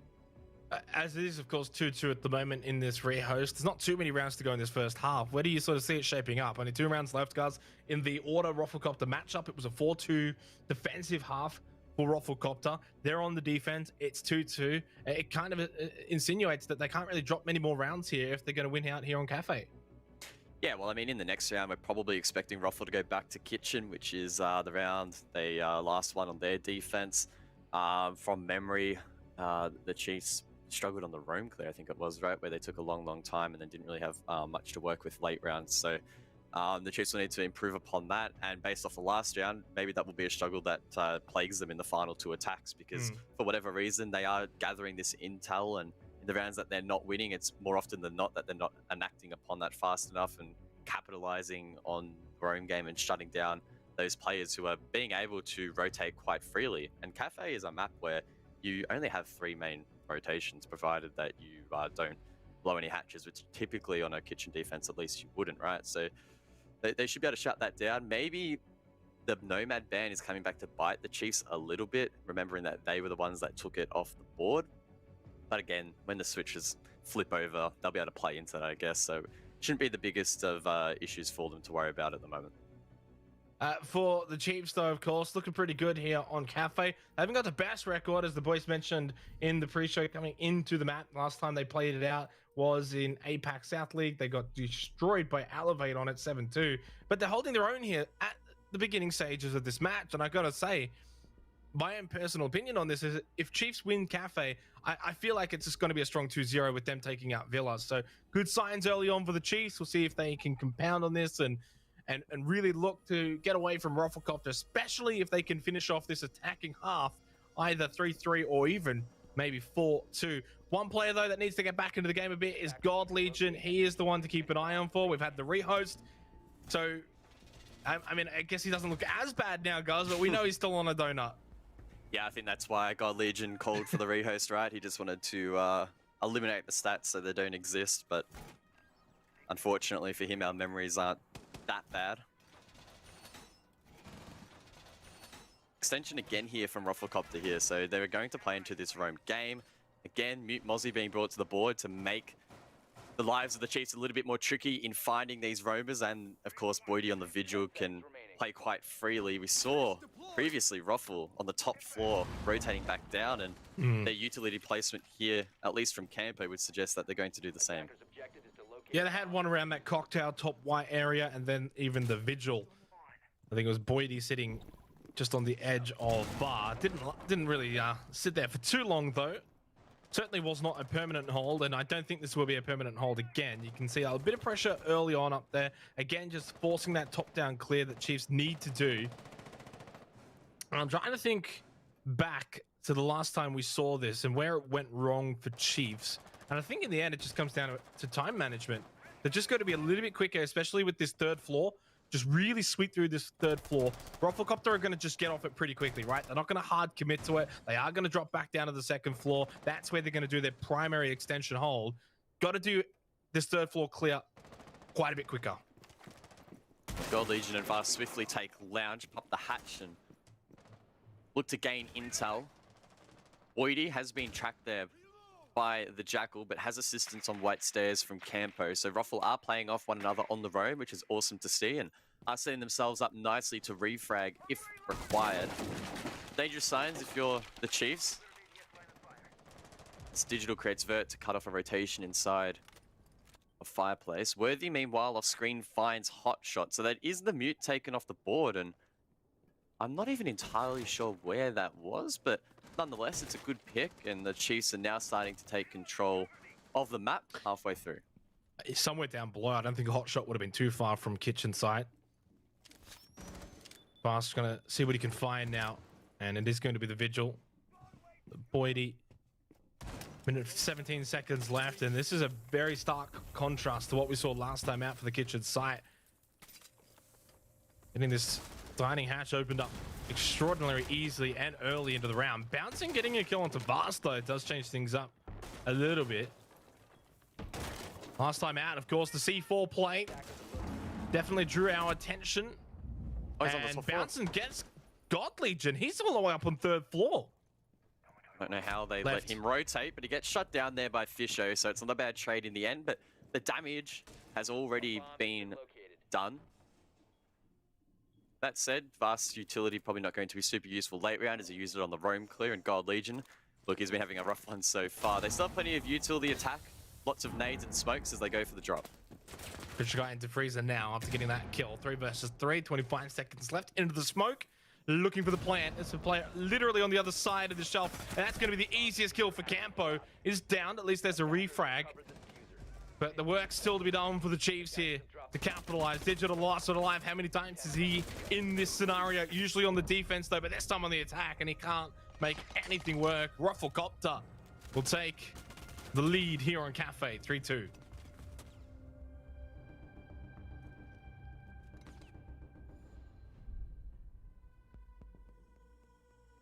Once again, well done there from Ruffle. Many players off-site, mid and late round, proving costly for the Chiefs. We saw Bounce and somehow maneuver himself to the top floor and find a couple of picks before being traded out. Unfortunately, Fisho was still on the top floor, so deep into the round to find that one. Then, of course, we had a player inside of VIP late from Ruffle, again executing a flank and doing damage to the wounded Chiefs deep in towards site.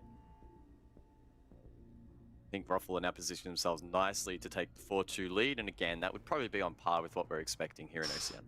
Ooh, the Lion 6 pick off of the Yana.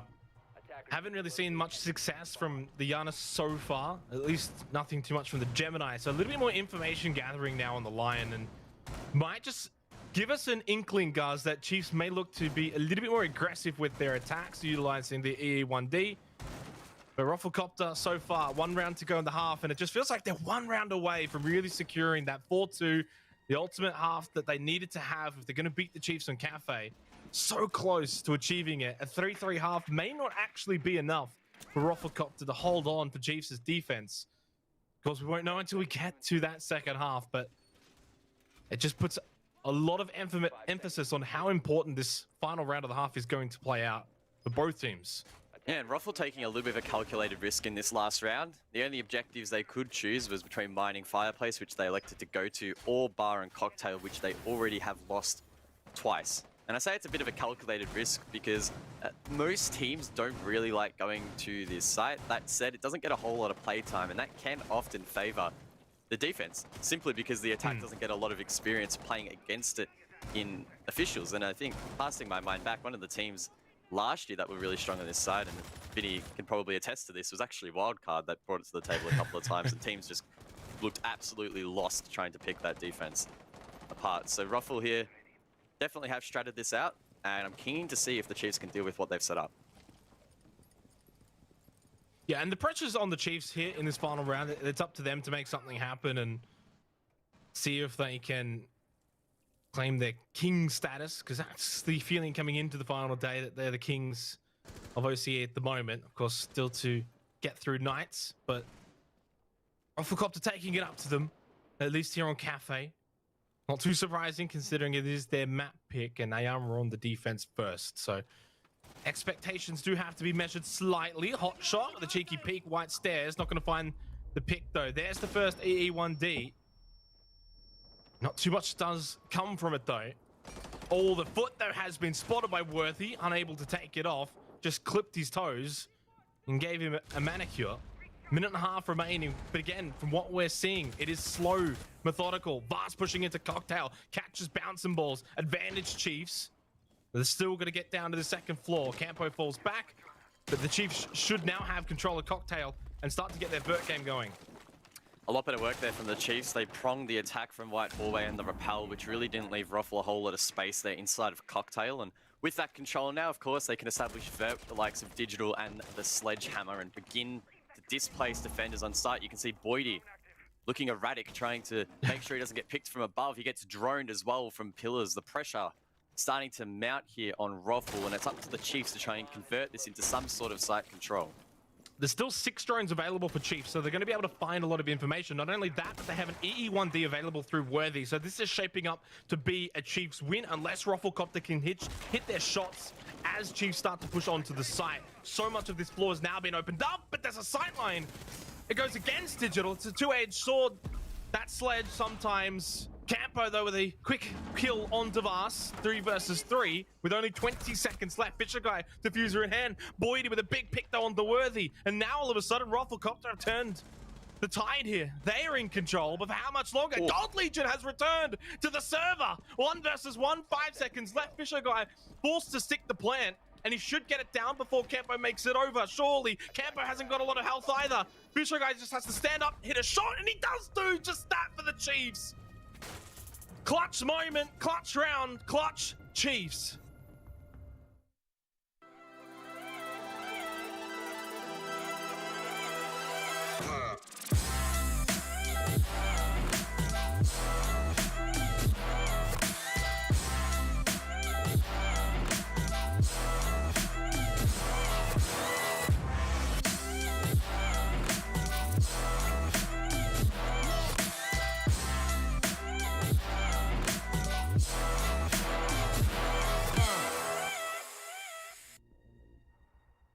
Well, it's 3-3 as we come back from the break, and the Chiefs, at least statistically, some may say, have a slight edge now heading into the favoured side of defence here on Cafe. That last round, God Legion stepping up, massively fighting multiple picks, and then Fisher Guy sticking the plant, swinging wide and winning the 1v1 in the end. That'll pump up the Chiefs heading in to the half, and Ruffle now need to try and respond on their map pick. Yeah, and what's not good news for Rufflecopter is that God Legion's back. He's just gone off in that last round with a quick triple kill, got them back into the round. Fisher Guy then ended up finishing off God Legion's great work. So really good team synergy from the Chiefs. Big round to win. They tie it up 3-3. And as you said, now in the second half, statistically the favored team on the defensive Cafe, which is of course Rufflecopter's map pick. So ties have turned a little bit. Now it's up to Rufflecopter to attest that and see if they can bring it back into their favor and see if they can do that on their attack. And they're electing to actually go with the line and the Yana. So I wonder if it's going to be quick, aggressive plays from Rufflecopter. Maybe that could be the play. Cheeky extension from the Chiefs are inside of shop. We can see God Legion playing that position. Doesn't have the FO12 shotgun in hand, but the Scorpion is, of course, a fantastic weapon, extremely high rate of fire, and despite the recoil being a little bit insane, at that sort of range, it won't really matter too much. This will be a key part of the defense and a real test of Ruffle's ability to clear utility. And it's up to Chiefs, though, to waste a lot of time of Rufflecopter. Make it difficult for them to just push in blindly. Minimize the use that Gemini can be used as well from Campo. And don't allow them to get much footing, especially around this top red area. Make it difficult for them to even just be standing there. Campo guy going to throw out the drone. Just check down that second floor. Still 2 minutes on the clock. God Legion, though, very close by. Quick headshot and says, hello, welcome to our defense here on Cafe. He has the shield as well for protection. No one's going to be pushing with that one. The E1D followed by a second drop down. But God Legion playing so aggressive here, which you love to see from the Chiefs here on their defense.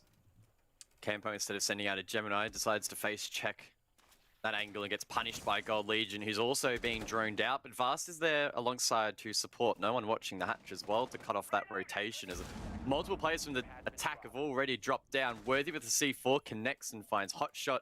And Ruffle really, really struggling to deal with only the first hurdle, really, of this defense. Oh, OJ not going to stay alive there, but they got the pinch together. So God Legion goes down, but that's the round. Great start for the Chiefs here on their defense and taking it right up to the faces of Rufflecopter. Ruffle really struggling to approach that defensive setup. It was aggressive from the Chiefs, but it pays off. I think in future, if Ruffle want to try and take that on, they probably need to firstly obtain control below, as there were angles from inside of train watching all the way up to the hatch drop and the walk-in of the red wall, which we saw at the very end there with OJ taken down. Outside of that, maybe using their intel gathering a little bit more efficiently. I think it was challenging though, right? Because Fisho was playing those mute jammers super aggressively as well. So in the end, it was a really nice stronghold there from the Chiefs, and Ruffle really did try and just take it head on, and clearly did not work. And it just really highlights how much work Rufflecopter's going to have to do here on their attack. Going up against the Chiefs, not going to be easy. And if the Chiefs are playing like that, and they're playing comfortable and controlled and looking to add a bit of aggression to their defense, it just makes things 10 times more difficult for Rufflecopter. And they know that it's going to be like charging in towards a brick wall. There are vulnerabilities if Chiefs look to over-aggress and get caught out, which we've seen plenty of times, especially in the APAC region. You know, sometimes we've seen it on maps like Clubhouse, where Chiefs may be roaming around.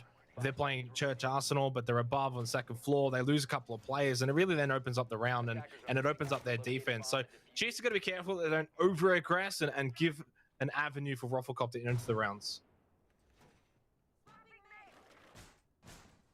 Positive signs for the Chiefs, though, I think, so far in map 1, and as the desk touched on briefly before, this core roster has struggled previously, not only in making playoffs, but also converting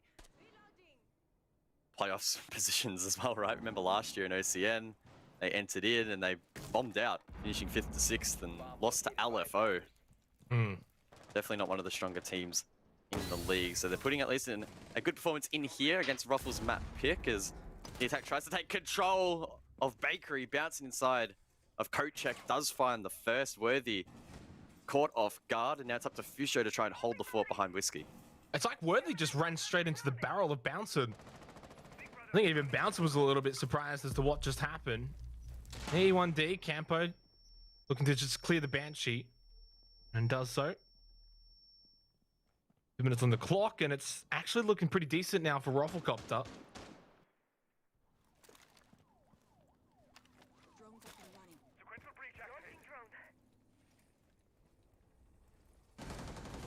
Rotation's being held here, and it's OJ to get a pick, make it 2.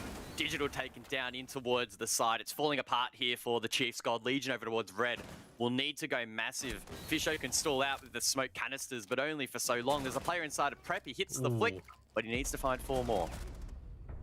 Not going to do that. Rufflecopter, too many, too strong. Bit of a lackluster round, if I'm going to be completely honest there, Guz. From the defense of the Chiefs, didn't really offer much, especially in comparison to the round prior that we saw, you know, with the aggression above, that was just quite timid. Didn't help that they lost Worthy really early on in the round as well, and Roffelkamp capitalized perfectly. They didn't rush it. They didn't get overzealous. Played pretty calm, cool, collected, and they tied up 4-4. And this is what the Chiefs don't want. They don't want to go back and forth with Roffelkopter, especially on the Chiefs defense. They can't allow Roffel to get anywhere close to a match point scenario. They're going to get some separation here if they're going to look to close out Cafe as we head over to Reading Fireplace for this 9th round.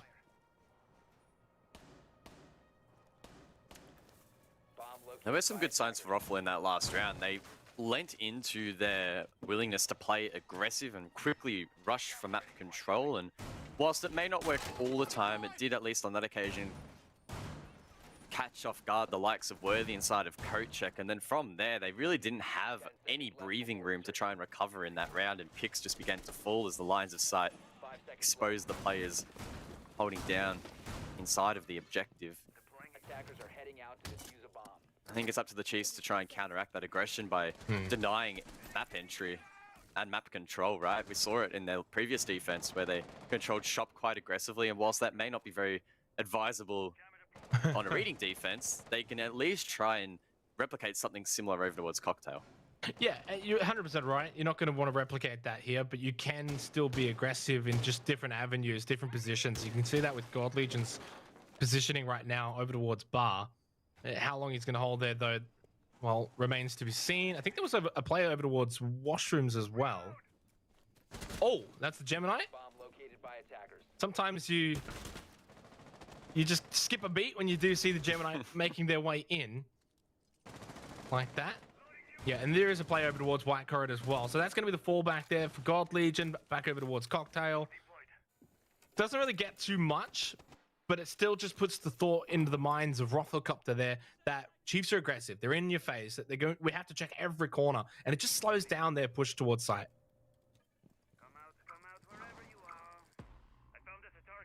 The first of the E1Ds rains down, and Vast is caught in a peculiar position over towards Pixel. It's an important part of the map to hold, or at least burn time. He lands a shot there onto Campo, but it doesn't find the head. Campo decides to fall off, and I would assume that Vast will fall off pretty soon here and try and support Gold Legion back towards Cocktail, where he can rotate towards site. And is this starting to sort of replicate what we saw from Chiefs attack when they just gave up on this Cocktail push, and they just decided to go down red stairs and actually go for that horizontal push? It seems like Roffelkopter are going for that same approach here now. Bouncing, pushing over to Pillars. Nice swing. We'll catch up. Fisher Guy getting that opening frag once again. Still a player above. That's God Legion at Bar. And they have to clear him out if they're going to be able to keep control of Pillars area. God Legion's going to lose this battle, though. He drops down, and there is that player again, bouncing, watching and waiting for him to fall down. Roffelkopter playing that so well. 50 seconds left in the round, and they've got a 2-kill advantage. Looking to now take the round advantage if they can close out here. 4 drones left for Roffelkopter to try and gain intel in towards the site. Vast might try and retake above, but second guesses himself. So many players inside of Pillar. Digital does manage to find one, not traded back against the second. A player holding the angle on the white window, or the red window rather, is bouncing. He was explosive in this round, but finally shut down. Digital having a huge impact, and it's our OJ in the 1 versus 2. It's doable. 15 seconds left. Doesn't have any E1Ds though remaining in a 2 versus 1, but did just pop it off. Oh, that's an easy kill for Worthy though. OJ had no idea.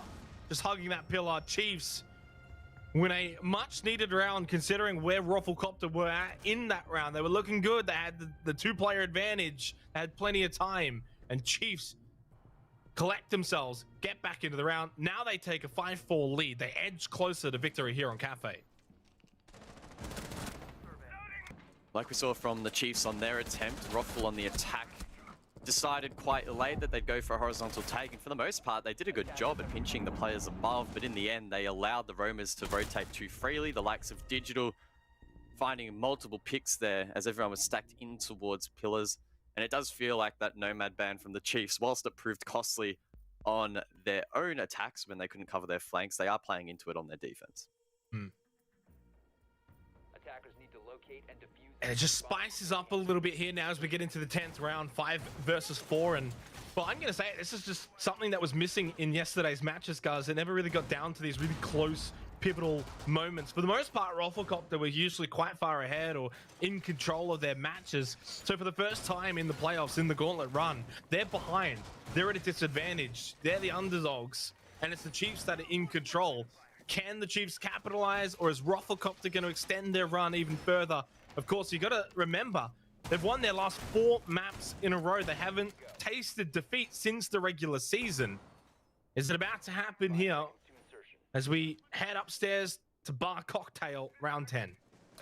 Yeah, I think that's actually a really interesting point, right? If the Chiefs manage to win this, then Ruffle do experience their first loss in the playoffs, and it's up to them to try and bounce back. And not only will they need to bounce back for the first time in the playoffs, it's also going to be against the grain because they'll be playing Chiefs map pick second, so it only increases the difficulty factor. Meanwhile, in this round though, Worthy thinks about getting a little bit aggressive on the run out, but will elect to fall off. Maybe roam below and cause some issues for the attack. Interestingly enough here, the Chiefs not investing into the shop hold on this occasion. I mean, surprised they're not, but maybe they're expecting Ruffle to read into it if they had a brought it. It may just mean that God Legion's just going to fall off a lot quicker rather than fully commit. If you've got that shield, you've got those ADSs, you're going to tend to commit. And you can see he's going to actually play this bar position as well. So still playing aggressive, still has that same mindset, but as you said, just doing it a little bit differently. May backfire though. God Legion takes quite a few bullets into his buttocks there as he's just rotating. 2 minutes on the clock. That's not ideal for the Jaeger. It's not the first time we've seen someone's butt on stream on Cafe in the playoffs, is it? It's not. Ruffle, though, pressuring this lounge location, and the player at Pixel will probably be the one under fire next. That's Vast. He had a big impact on the Pulse in the previous round, and he has a key role here in delaying this push. He's running the MP5 with the 1.5, so he has decent firepower to work with here, and Ruffle are being a little bit slow here in terms of their clear. More flashbangs are sent out to burn the ADS devices. I would have to assume that's followed up with Campo's Gone 6 or a nade quite shortly. It is. The shield is cleared. And despite not really having to do much with his gun, Vast did waste quite a bit of time with those magnets. Yeah, they did commit a lot to that, though. Of course, there were my discs, and then on top of that, you got 3 ADSs sitting there. But the ADSs actually haven't been cleared yet. And of course, with the new changes, they're going to be active again, right? So it's not like the old ADSs that would have been burnt. So there's a minute left on the clock. I mean, obviously there's no Vulcan shield there anymore, so you're not really going to want to play that pixel position, but you can still be a nuisance there, and it can maybe still be difficult for Rafflecopter to maybe flush someone out. If they're hanging around, say, washrooms, for instance, those ADSs will still prove to be difficult. Campo's going to go in with the Gemini, just get a little bit of intel into backstore, sees that shield. Fish Guy takes a bit of damage, but it's Campo who's going to be the first death of the round, and there's a lot of deaths to follow very quickly in quick succession. Rapid fire mode from the Chiefs. They just go bang, bang, bang, and all of Rafflecopter fall to the floor. It's match point for Chiefs here on Cafe.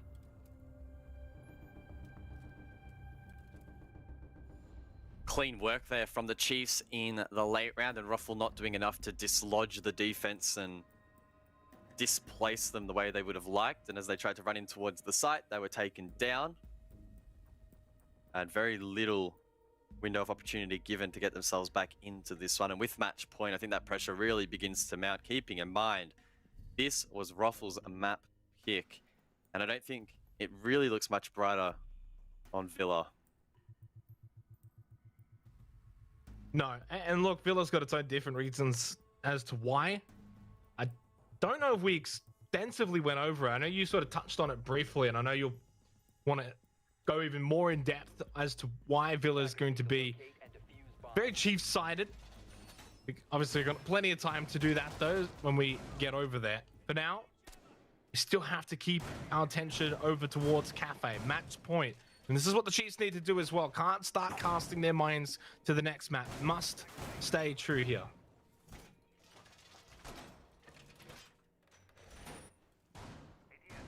What's the play here for Ruffle? Do they play aggressive like they did on their last attempt on this objective? Remember, they rushed in, took control of Code Check, got the cupcake wall open, and from there found picks inside of Bakery. You'd have to assume that that's not going to work again, and the Chiefs will be on their toes, ready in anticipation for the early round rush. in which case Ruffle will likely need to go for a top-down take, but as we can see, the Chiefs are investing utility above and reinforcements to try and slow that down. And this is the first time Rufflecopter are under the pressure, under the pump here in the playoffs. So how they respond will say a lot about this team. I mean, I've said it a couple of times in different matchups, but if you're down in this 6-4 environment and you can really force that OT, it says a lot about a team and being able to deal with that mental pressure that is upon them at the moment. And for Bouncer to just drop down top red and push through like this, obviously getting drone now through Pixel, and it is going to be this top clear. It says they're not scared. They're happy to take it up to the Chiefs. They're happy to just clear quickly, make sure they're not going to be low on time. Good live droning from Hot Shot just to enable this. So they've pretty much cleared that whole third floor in quick time. Although OJ gets picked very early on in the round by Worthy. That's going to make it even so much more difficult for Rufflecopter here. Worthy in a peculiar position over towards the red wall. There's a player at Pixel and the gunfight ensues. Neither player hitting their shot stone. Worthy getting pressured from the hatch, gets caught off guard. Can't rotate through that hole, and Boydie finds the headshot. It's now 4 versus 4, and Ruffle with decent time management can begin to try and take second floor control. As we can see, it is being droned ahead by Hotshot, and I don't think he's really going to find anyone. I believe the Chiefs have defaulted back towards site for the most part. It's not shaping up too badly for Rufflecopter right now. There's a minute and a half, but they got the kill. They've already cleared third floor. Now they've got that vert control above kitchen. The Chiefs have really backed off. You can see all 4 players on this first floor, whether they're on site in kitchen or they're just a little bit off site. So there's an opportunity here now for Rufflecopter. Gemini down into freezer, see what you can find, see what information and intel you can gather before the initial push later in about 40 seconds or so. So it's going to come down to that, 20-second push, guys, and then who can hit their shots. Positions indicate that the Chiefs might want to play for a retake here. Could be wise considering the vert from above, but Digital's inside. He finds a C4 pick there on to Bounce, and that's a strong fragger taking down Campo. The Gon 6 looking to take control of VIP. Fisho with the last of his gas canisters looking to hold that position. Maybe if Boydie can find this, that could be the look in, and Ruffle could maybe think about a freezer drop. Yeah, and Fisher guy's out of gas canisters, so this VIP position is quite vulnerable. And the shield's gone as well, so there's nothing really helping Fisher guy in this position in VIP, other than just obviously watching the cross. And he can actually see the sightline of the freezer drop from here. But he's got to be careful. There's a player swing from white stairs that get in his face. He doesn't know this. He doesn't have this information. Boyd is eliminated by Vasto. This is looking very good for the Chiefs. 1 kill away from moving on to Villa. Campo's the sole remaining player, but he doesn't have the diffuser, and he's not even going to get an opportunity. God Legion shuts him down, walking into kitchen. This is their site. This is their map. This is the Chiefs in the playoffs, and they've come to play. The Chiefs win it in the end. I mean, it wasn't their map pick, and that does not bode well for Rufflecopter, who lose their first map in the playoffs for stage 1 of OCN. But the Chiefs proving their recent form is dominant, and they keep it up. Yeah, the Chiefs are looking good. As you said, not their map pick, but it's their map now, and that's all that matters. 7-4 in the end.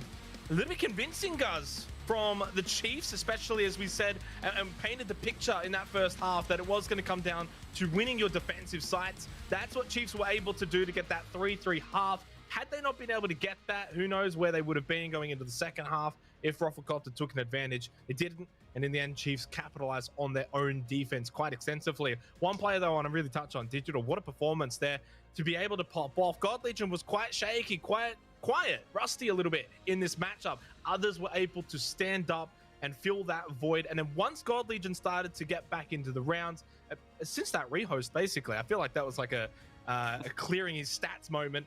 He popped off, and then from there, the Chiefs really just didn't look back. 100%. Again, when you have one member of the team that's not maybe performing at their best, it's important that the rest of the team steps up, and in this case, that did ring true. That said, let's be honest, the Ruffle did not play bad at all, I don't think, in this matchup. And for the most part, all of their players really were stepping up when required.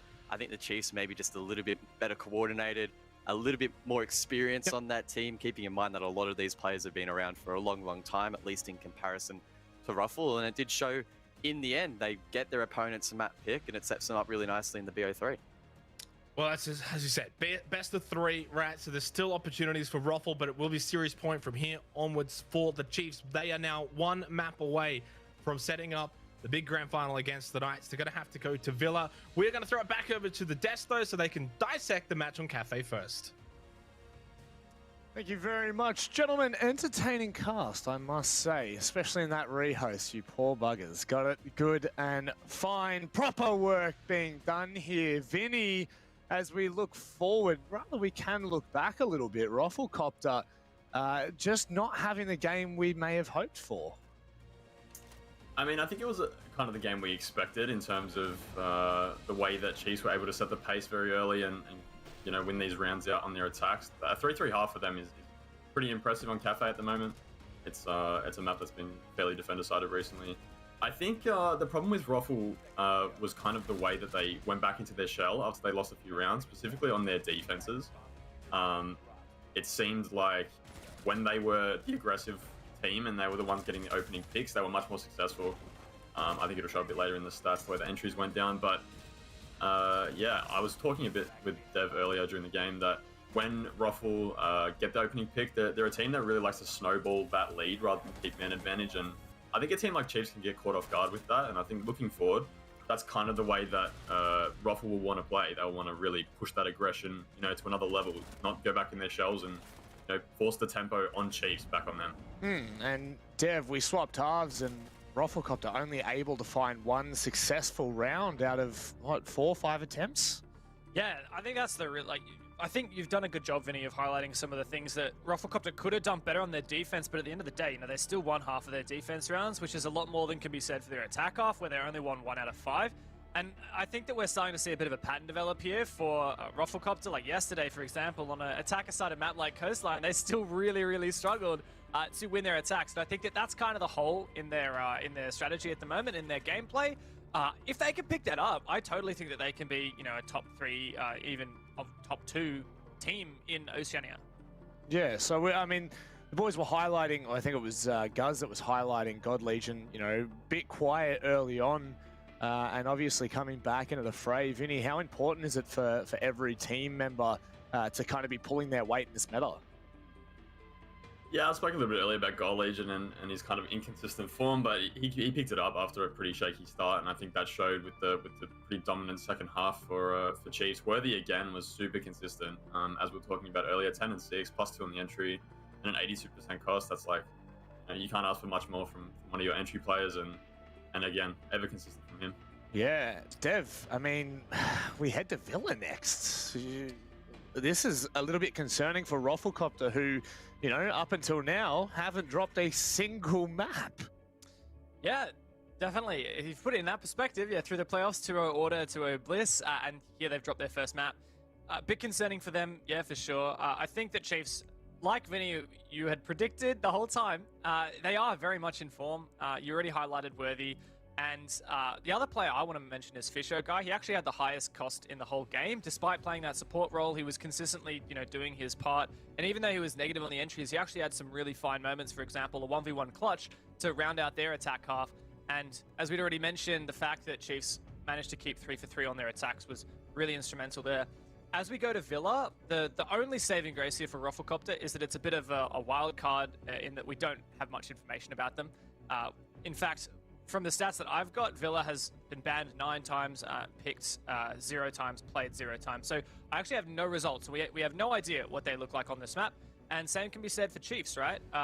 They have no idea what Rafflecopter are going to bring to the table here. And on the flip side of that, last time Chiefs have played this, it hasn't been so fantastic. They lost to 7-8 to Rhythm. So I think it's cheeky from Chiefs to pick this, and I'm sure they have a good game plan, but yeah, there is a possible weakness there to exploit. It's a bit concerning, honestly. It doesn't really look like it's favoring anyone in particular. Ladies and gentlemen, we are going to go to a short break. On the other side, this could be the end of Rafflecopter's gauntlet. Don't you go anywhere.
Holding on for life, feet in the high, chasing the night, chasing the night. Hotel rooms and city squares, champagne bottles, drum and snare. The sights and cities seem to fall away when you stay. Locked in love for a night or two, losing sleep just to get off you. Day to day you wanna stay out, you're chasing the night, holding on for life, feeling the high, chasing the night, chasing the night, chasing the night.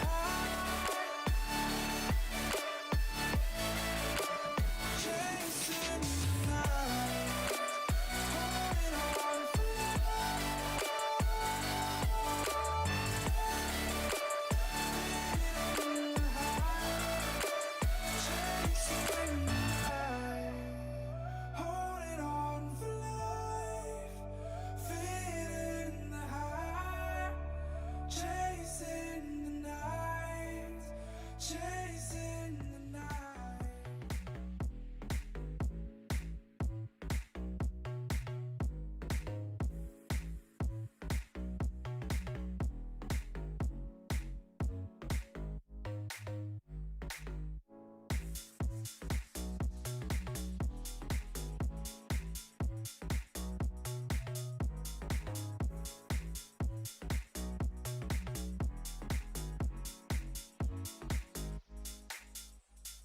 I was dancing on my own when you spilled that rum and coke on my t-shirt. Yeah, your eyes made it difficult to get my baby. And the next thing I knew, we were so ready to give in, skin to skin on that baseline. Ooh, you give me that high pitch feel, baby.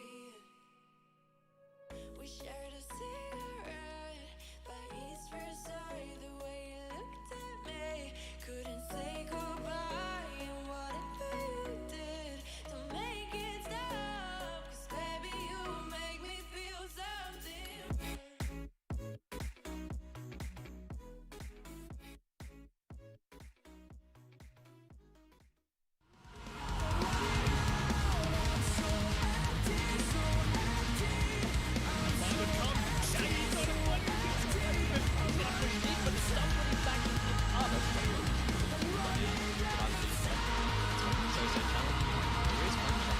This could be huge. Manages to find them.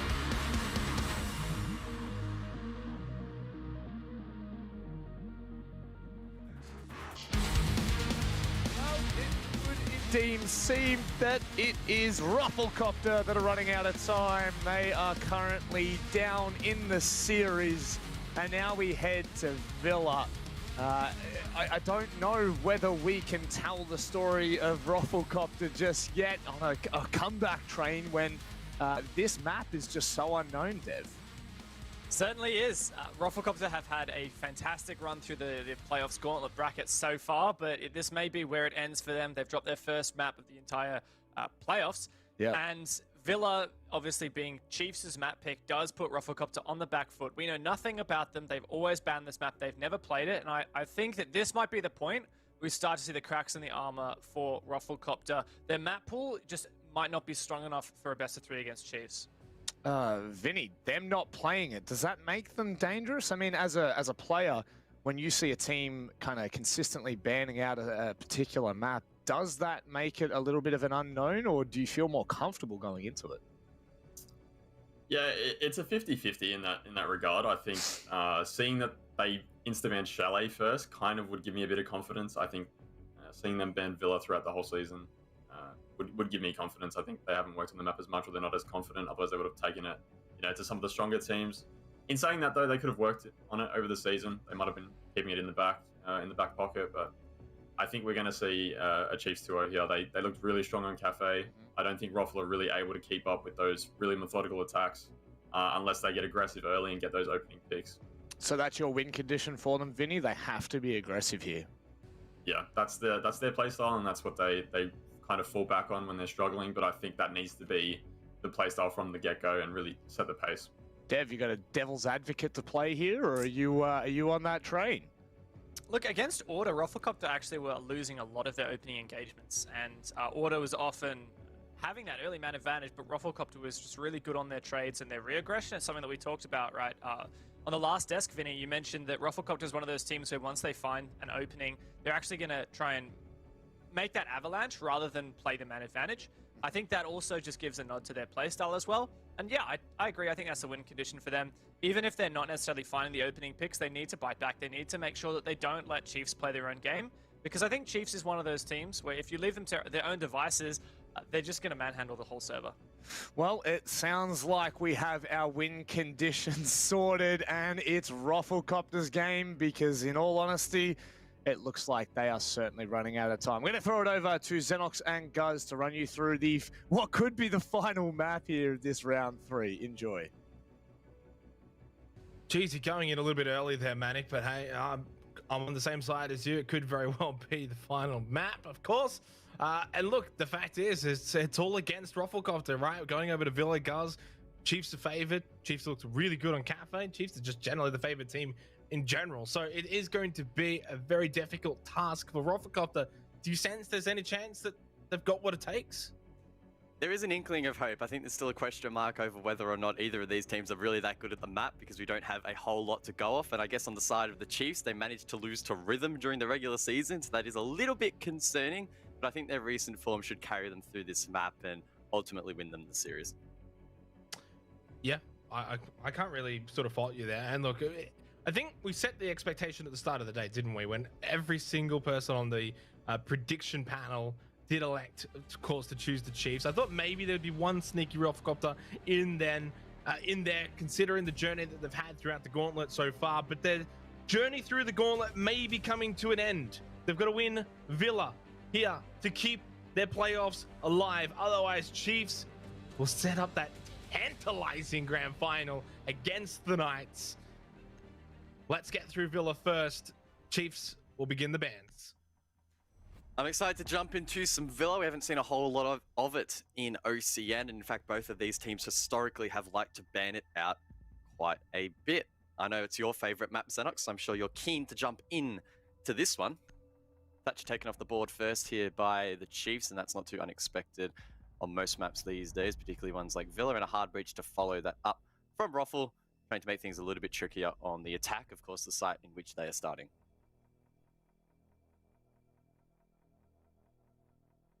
I was going through my stats before as well to see how much of an issue Villa may be for Rufflecopter. They haven't played it for at least a long time, guys, and so much so that it's not actually on the match tracker, so it doesn't bode well for Rufflecopter. But it's not as if Villa is this staple of the Chiefs. We haven't really seen too much of them. In fact, the last time they played it, they lost to Rhythm. So they are vulnerable. It is not going to be the impossible map for Rufflecopter to win. Get off to a good start, get some pressure, get some rounds on the board, and there's a chance they can take it to the chase. Valkyrie Mirror banned out. No surprises there. Pretty stock standard bans here on Villa as we head into round number 1 of map number 2 of this best of 3. So as I mentioned earlier, the Chiefs played Villa once during the regular season of OCN in Stage 1. It was a 7-8 loss to Rhythm, and in that match, both Thatcher and Valk were banned off the board, so some parallels in that regard. Can't even remember that match that vividly, but it would have to be a little bit of a concern that they lost that against one of the teams that didn't even make it into the playoffs. But particularly early in the season, the Chiefs we regarded as being quite inconsistent, and at least in the last week or two, they've completely flipped that on its head and are looking like one of, if not maybe the strongest team in OCN currently. So I think we're going to see a different team to what we saw on that outing. Yeah, and you're right. It's also a different time. It might be the same map, but it's also different Chiefs. As the season has gone on and we get to the pointy end, the Chiefs have just picked up the pace a little bit. They kind of shot out of the blocks, begin Stage 1, then went a little cold for a bit in the mid sections of the stage, both in APAC, both in OCN. But boy, have they come home strong. Looking like arguably the best team in the region at times in this finish to the seasons. 5 seconds left. And we'll set up a strong matchup against the Knights, provided they can win here on Villa. Starting on the defense first, Rufflecopter on the attack, and they're going to have to bring a decent attack if they are to beat the Chiefs. A minor misplay there from Worthy in Sheets, failing to find Bouncing's drone. And had he have taken that down, Ruffle only would have had 7 to work with during the round, which obviously not ideal in their drone economy, rather. Vast looking to get quite aggressive off site here, maybe trying to hunt down some drones or hunt down any potential entries. He will need to be mindful, of course, though. Bouncing, as he does find a drone, is playing the Jackal, and that will assist in the roam clear, and the likes of Vast and even Digital down below, God Legion as well, will all need to be careful. God Legion finding the opening pick. Good signs individually for God Legion, who got off to a slow start on Cafe before clawing his way back into it towards the latter stages of the map. The other thing to note as well is between these two teams, the opening pick has been generally a good indicator in terms of winning the round at about an 80% rate between the correlation of the opening pick and winning a round. Good start for the Chiefs, and it just hinders the Rufflecopter attack here on after for the remainder of this round. And taking the Jackal off the board, that also being Bouncing. Huge pickup. Yeah, Boydie down below trying to clear the utility on the wall here, placed down by the Chiefs. It is, of course, the Electro Claws from Worthy, and finding those from below can sometimes be a little bit tricky, but I think he's done a good job in taking those down, and that will allow Hot Shot on Habana to come across and open up the wall using X-Kairos. Digital inside of bathroom maybe could swing and deny, but that would obviously be pretty risky. He goes for it. Camp on the window surely shuts him down, but Digital gets away, and a potential trade there from Ruffle goes begging. There's only 3 drones roughly in play here as well, because Bouncing Balls is dead and he had 2 still in his pocket. So with a minute to go, not many drones available to gain further intel. OJ just going to throw the flash through to clear out these ADSs. Let's get a couple. OJ, spotting the head of Fisher guy. A pixel, an inch, and that's all that is needed at times. And with 35 seconds left, it's an avenue forward for Rufflecopter, unless Worthy can stop this entry from Master Bedroom. Attackers have dropped the bomb diffuser. Surely Worthy gets taken down here, but how much utility will it take and how long? Nate does a little bit of damage, but it doesn't quite drop him as Vast gets his second in the round, and now Boydie and 15 seconds Campo left. need to link up over towards Astro. It's going to be a tough entry. Campo gets the first, though. Digital gets swung as well. I think potentially it's a 2 versus 1. It is. 5 Campo, though, he's stuck inside of the Banshee. The defense, of course, is retaking Master as well, and Worthy will clean up the final pick. He plays with the kit, and the Chiefs take the round.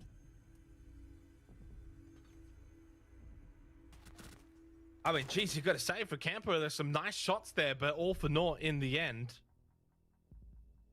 Outside of just feeling himself a little bit going into these rounds, can sort of try and build off of that round from an individual perspective. Yeah, look at this pixel from OJ. Seconds left. And I thought for a second it would have got Rufflecopter back into the round. Campo's, I would have loved to see that one from Campo's perspective as well. I'm not sure why Digital didn't get a little bit more aggressive there, maybe swing to get the retrade, but nonetheless, Chiefs win the round. Good start on Villa. And as we now head over to Aviator Games for this second round.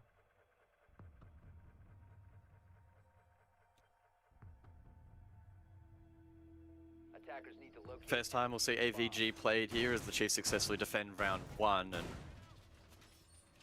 similar attacking lineup here from Ruffle would probably suggest they'll go for a map sweep from the northern side and utilize the likes of the Yana and the Jackal to gain information and map control. Stronghold as well here on the opposite side of the Chiefs on Brown Stairs will make that a tricky point of entry, and they're even extending all the way over to the likes of Stat and Trophy. So whichever way Ruffle decide to approach the map and approach the objective, they will be met with some resistance. 5 seconds left before insertion. Attackers are moving. The big thing out. I do want to see here from the Chiefs is, are they going to put pressure vertically? They're going to have someone down below, making it difficult to open up those floors and get those sight lines from below, or is this just going to be a full horizontal defensive setup for the Chiefs? At the moment, it is seeming that way. As I said before, extending over to Stat Trophy. And Bouncing's the big one, though, at least for the side of Rufflecopter. Losing him early in the last round minimizes the effect of being able to, of course, clear out, spot those tracks, find those players, get that information, on top of the fact that Bouncing himself has been playing so well individually. Hotshot's going to live drone him in, and we'll see if Bouncing can have an impact here in round number 2.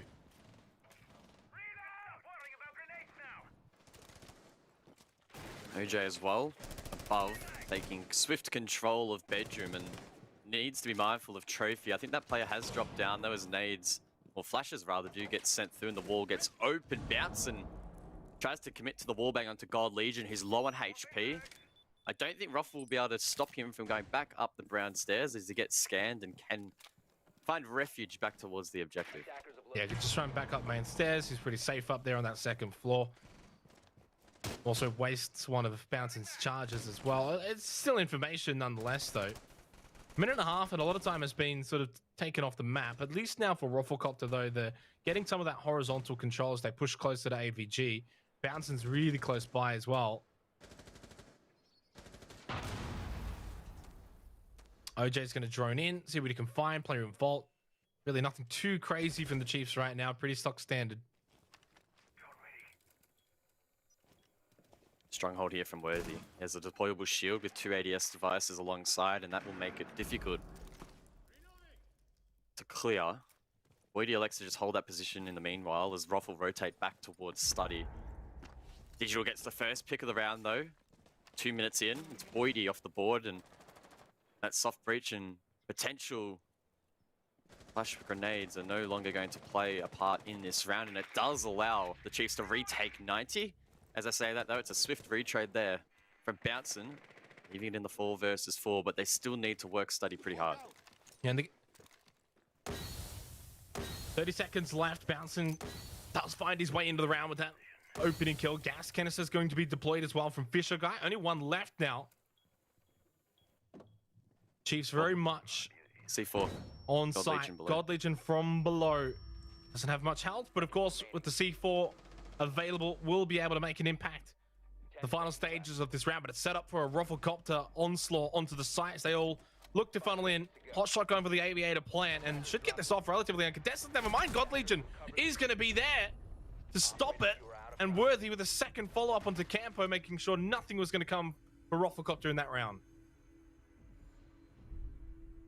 Great work there from God Legion. Despite taking a lot of damage early in the round, he managed to rotate back towards the site. And in fact, late round as Ruffle rotated towards Study, maneuvered down below, had the lines of sight, able to deny the plant.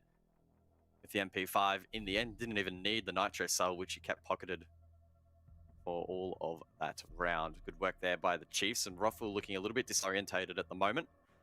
Didn't fully commit to their plan of map sweeping, and it cost them in the end as they didn't really have meaningful control, and with 10 seconds to go, were forced to try and send it deep for the plant, and obviously they just did not have the control required.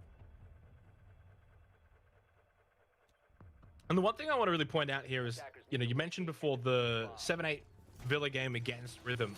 Now, that was played on April the 5th, so it was a while ago, 2 weeks ago.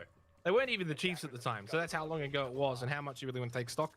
But the main takeaway for me is the fact that Chiefs only got 2 defensive rounds on Villa, which is staggering to think how you could only get the 2 rounds on their defense. Actually, sorry, they got 3 overall. I forgot it went to overtime. So 3 overall.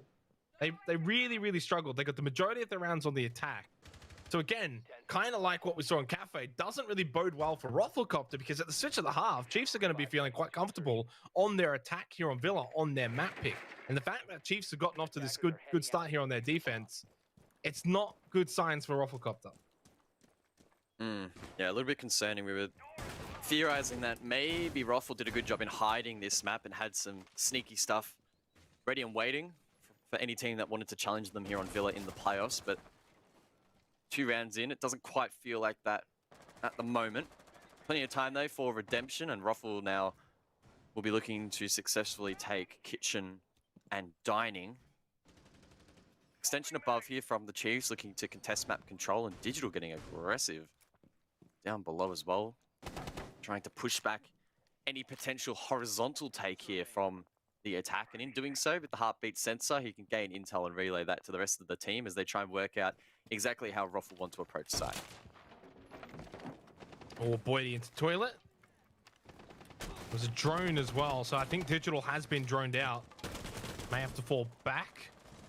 But Boydie looking to get aggressive here and make his presence well and truly known. Digital hasn't fallen off, not too far. Worthy getting the kill onto Bouncin through the window. And again, that is now the 2nd time in 3 rounds that Bouncin has been killed very early on that Jackal. And as we saw in round number 1, the attack for Rafflecopter pretty much was non-existent without the Jackal. And now it's just, the round's over. There's a minute and a half left and it's 5 versus 2. Hotshot and Oche, what have they even got a chance of bringing this one back? Rafflecopter trying to force 1v1s in the early round, and whilst that can be a valid strategy when you're feeling red hot, clearly the Chiefs are on point at the moment and winning every single one of those engagements and preventing any map control from being obtained here from the attack. And Digital on the heady will shut down OJ. It's hot shot left in the 1 versus 5. And the Chiefs, they're going to do the round the world trip, get 3 defense wins in a row, and it's starting to look very, very dire for Raffle. Yeah, and they know that Hotshot's in piano, now pushes out into the main hallway, but not a chance. He might get 1 just to stop the flawless round, but he's not going to be able to salvage the round for Rafflecopter. They're in a bit of disarray at the moment here on Villa. Chiefs as a whole, as an entire unit, as a squad, are firing on all cylinders.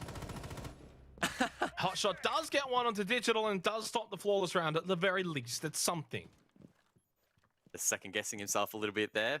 Saw Digital just sitting and waiting, and did find the pick in the end, but it's not going to make this round any more attainable. God Legion with a very cheeky angle down the longer hallway. Surely wins the fight, but doesn't. Not getting too excited yet, though. Only 10 seconds left, and he still needs to find 3 more. Decent for the KDR, but that's about it for Hotshot and Rafflecopter. Chiefs, again, convincing, clinical in this 3rd round. Villa shaping up to be a very difficult task for Rafflecopter.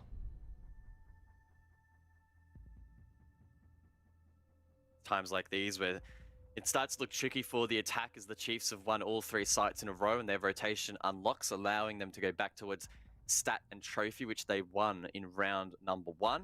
And none of these rounds, particularly Xenox, have felt like Raffle have had a real look in, honestly. None of the rounds have been very convincing at all for the attack. The Chiefs are just locking down every single approach that Raffle decide to adopt, and it's tricky to see them finding it in. They need to radically change something in order to try and make the Chiefs feel a little bit more uncomfortable, because at the moment, it looks like their map pick. Yeah. And, I mean, it is, so it should, right? Well, you say that, but the Cafe pick Chiefs were quite comfortable as well. A bit more back and forth in that opening half, sure, but that was just due to the fact that Rufflecopter were on the defense. So as soon as that switched, it was a very clear runaway for the Chiefs. And right now, Chiefs on the defense are clearly running away with things here on Villa early on. Early days, still opportunities for Rufflecopter to get back into this, and they're going to have to, because this, of course, is match and series point coming up very, very soon if they can't get back into it. Chiefs having already won the first map of this best of 3. So Rufflecopter, for the first time in the gauntlet, really on the back foot. They're on the ropes, and it just feels like a couple more rounds and Chiefs are going to knock them out. Moving out to locate a bomb and defuse it.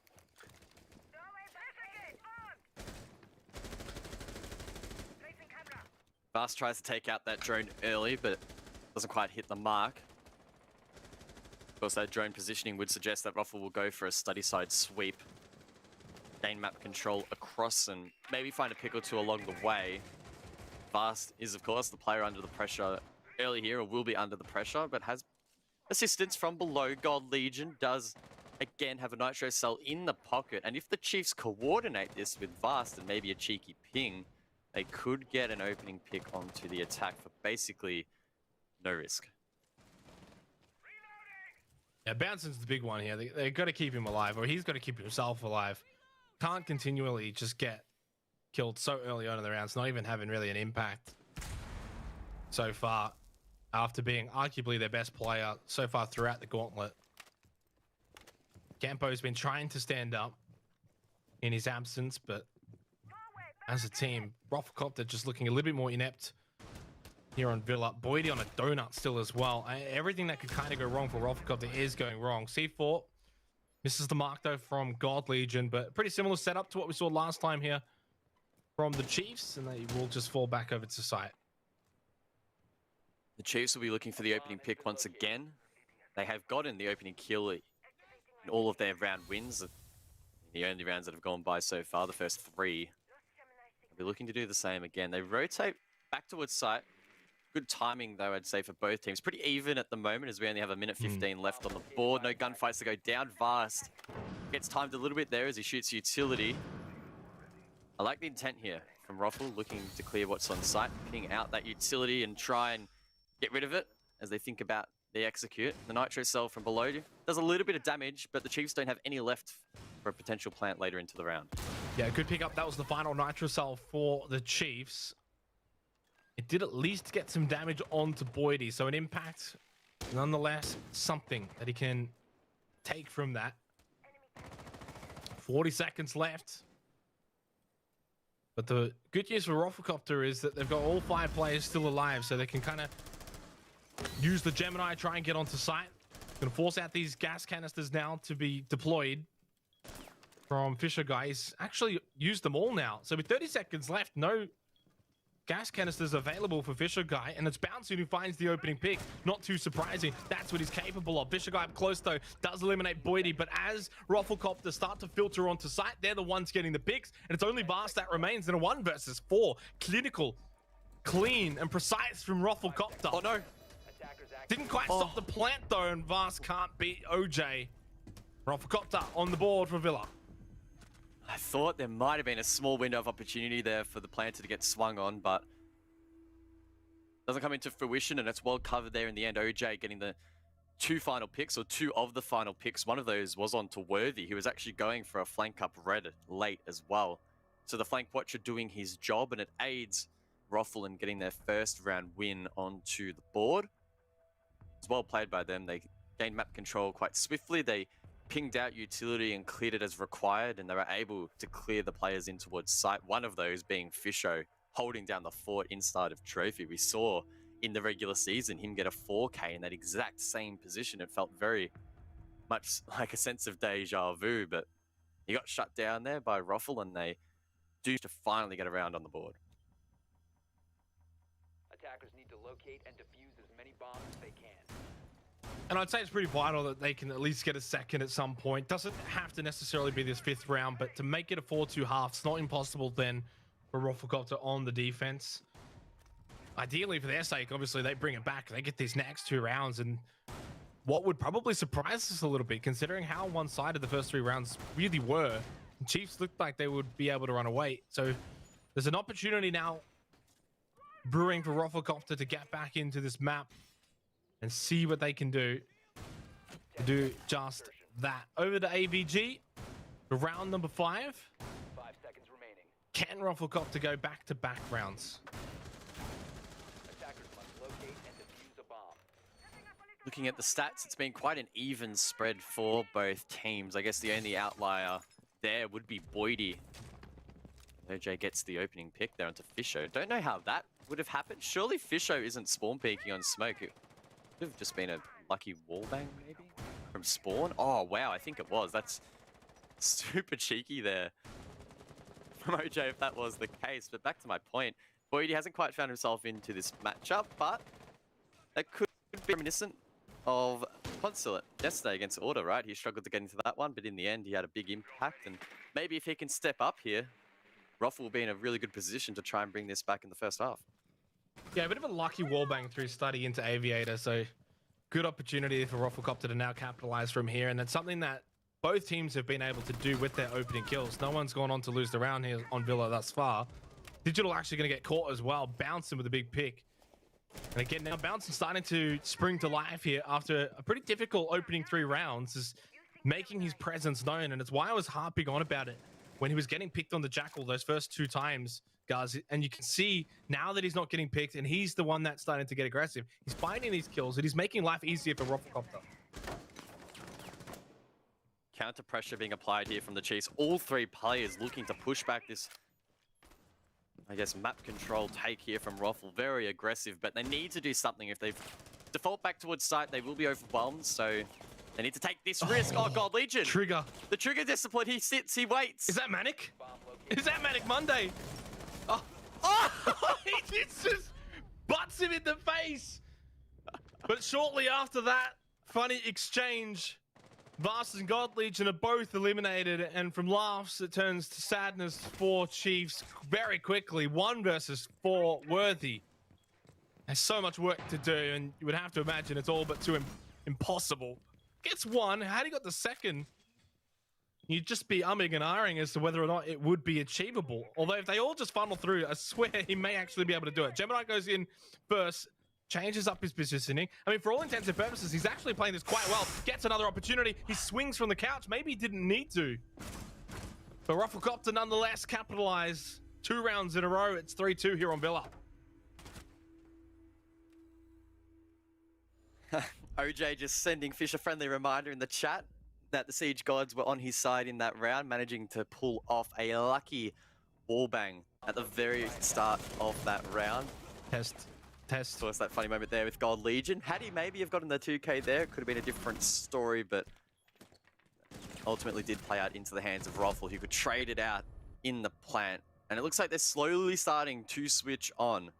They're playing aggressive in the early round, finding picks and gaining map control at a bit of an alarming rate. If you're a Chiefs fan or a Chiefs player in the server, it does feel like their grip on the map is slowly starting to slip in this first half. Defenders, protect your bombs Yeah, just a little bit. by attackers. But it's still a long, long way to go. But we set the tone, right, for Rufflecopter to be able to get back into this. They're going to have to get some attacking rounds. Because Chiefs, we know, are going to do well on their attack here on Villa. And so at least for Rufflecopter, they give themselves an opportunity. They get at least 2. I don't think it's end of the world if Chiefs do get to 4-2 here. But I tell you what, if Rufflecopter can tie this up 3-3 after those first 3 opening rounds, it's an immense turnaround for them. And they can at least take some momentum going into the second half, even if their Chiefs attack is going to be quite deadly. And just changes the tempo and expectations of this match. Boyd is still on a donut as well, 0-5. Not sure how much crouch spamming he's going to be doing in this match. Probably not much, but hopefully for Ruffle, he can at least aid in the roam clear and establish vertical. Doesn't necessarily need to win his ones to still have a significant impact on the buck. It's not his primary objective. That will more than likely fall into the lap of Bouncer and probably Campo as well to find and win those opening engagements. Again, we're going to see Digital down below inside of Lounge, looking to gain intel and call out to the rest of the Chiefs where exactly this attack is coming from. As we can see, Rufflecopter setting up towards the study balcony, taking swift control, and it's actually Hotshot to drone ahead for the entries.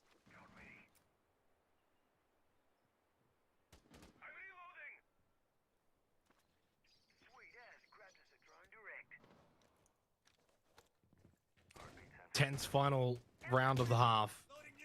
As we're deep into the gauntlet here for OCN. Chiefs certainly being challenged right now on Villa, maybe even more so than Cafe. Where, of course, that was the map pick of Rufflecopter. Ended up being a bit of a limp finish, 7-4. Digital's seen enough. He likes what he sees, and he gets rewarded. Opening kill goes the way of Chiefs. Boydie still on a donut and will remain so at the end of the half. 0-6, not ideal. Bouncing still alive. Campo, OJ's been doing good things. So Rufflecopter still have the firepower to get back into this 6th round. No immediate trade there from Ruffle. They don't have the control where these players are positioned. Oh, that's an aggressive play. Gets shut down though. It's a trade there from Fisho. Digital could not pocket the heartbeat sensor in time. Fisho though, so proficient on that shotgun. Could well find another one above, but he gets timed, and Hotshot now has control of stat. Fisher guy gets another kill. Campo gets one back at least quickly. Doesn't make the numbers too bad now for the side of Rufflecopter. 3 versus 2, 50 seconds left on the clock. It's doable. Absolutely doable.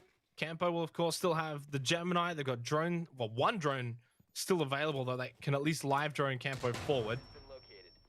This is the Gon 6 to take out that Banshee. And Fisher guy is low as well, so it won't take much to eliminate him. Chiefs just need to hold on here. Don't need to play too loose, can play safe. Fisher guy on site inside of dining. God Legion over in kitchen. It is going to be Hotshot who is taken down. Campo swings around through the hallway. Gets one back at least onto Worthy. 2 versus 1 though. And time is of the essence. 10 seconds left in this half. He's got too much to do. Chiefs will close out the first half here on Villa. 4-2.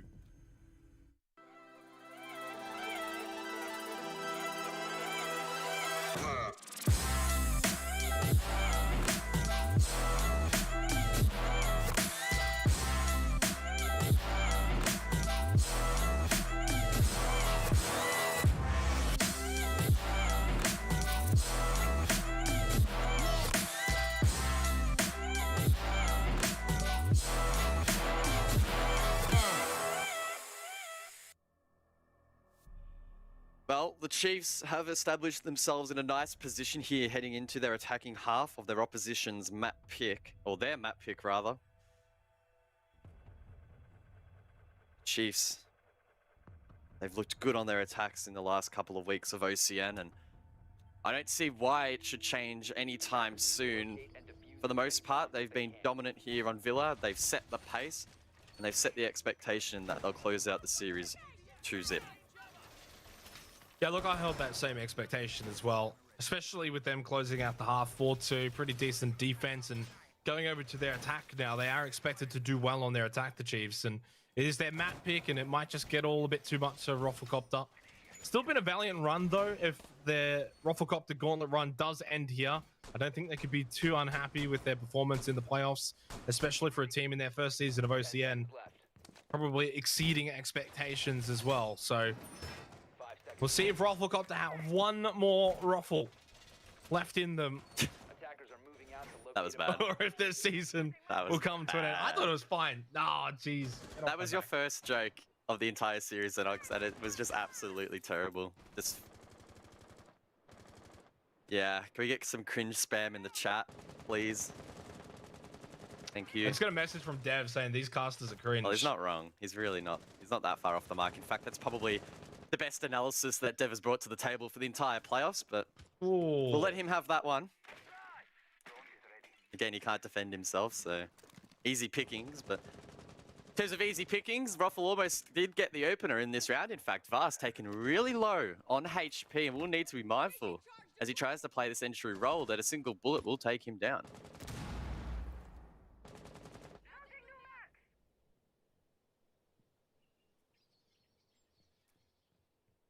Bomb located Always got to be careful with what you're saying, guys. It's Manic mentioned they are up next, and I'm sure they're going to be revving up the bus for you. Just like Chiefs might be revving up the bus to run over Rufflecopter and finish off Villa. Fast is low, though. Not ideal for the Sophia. Bouncing on the Jaeger, looking to make something happen. Just pushing around into living now at the moment. Does have OJ close by. It's probably what Rufflecopter need to do is be aggressive on their defense and can't just turtle up on site. Need to make life difficult for the Chiefs. Can't give them much room. Got to be trying to really suffocate them if possible.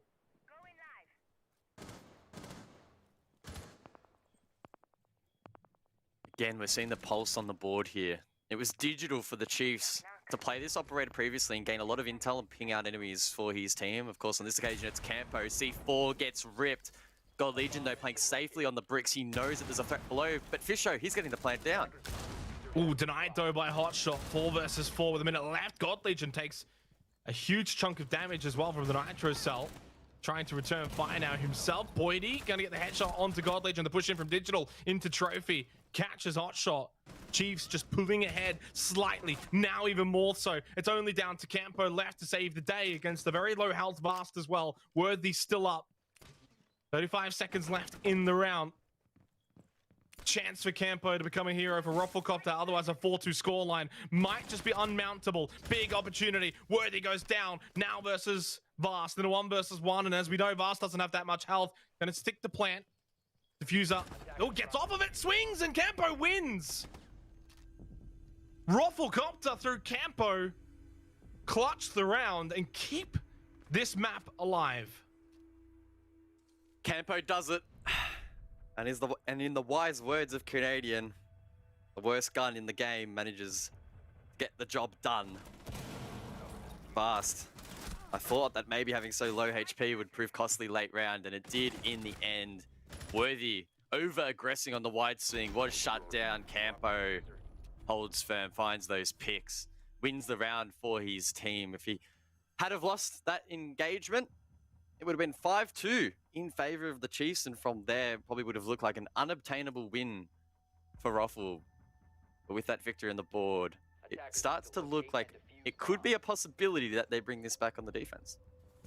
Well, they kind of already have. I mean, a 4-3 scoreline's not that bad. You win the first round. It's a good way, of course, of just getting one on the board. And I didn't think they were too bad in that round either. Chiefs, a little bit stagnant. They weren't too aggressive. I mean, they did get ahead at 1.3 versus 1. Couldn't capitalize and finish the round off. But it says a lot about Campo and his performance individually over the last couple of weeks. Alongside Bouncing Balls, those have been the two players that have been really setting the tone and the expectations from Rufflecopter, at least here in the gauntlet as well, especially. And a big round win for him. Boydie as well, getting a kill off that donut. So things looking up for Rufflecopter. It's now about capitalizing on this very small amount of momentum that they've got and seeing how far can they run away with it.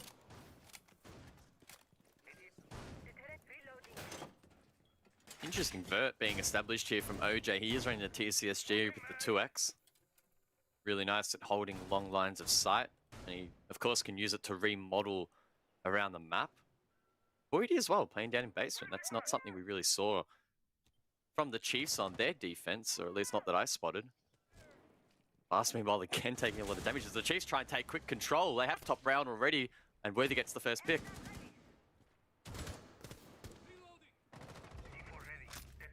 Fisher guy capitalizes, and well, the two players I mentioned, almost a bit of a cast to curse there, both Bouncing and Campo out early in this round.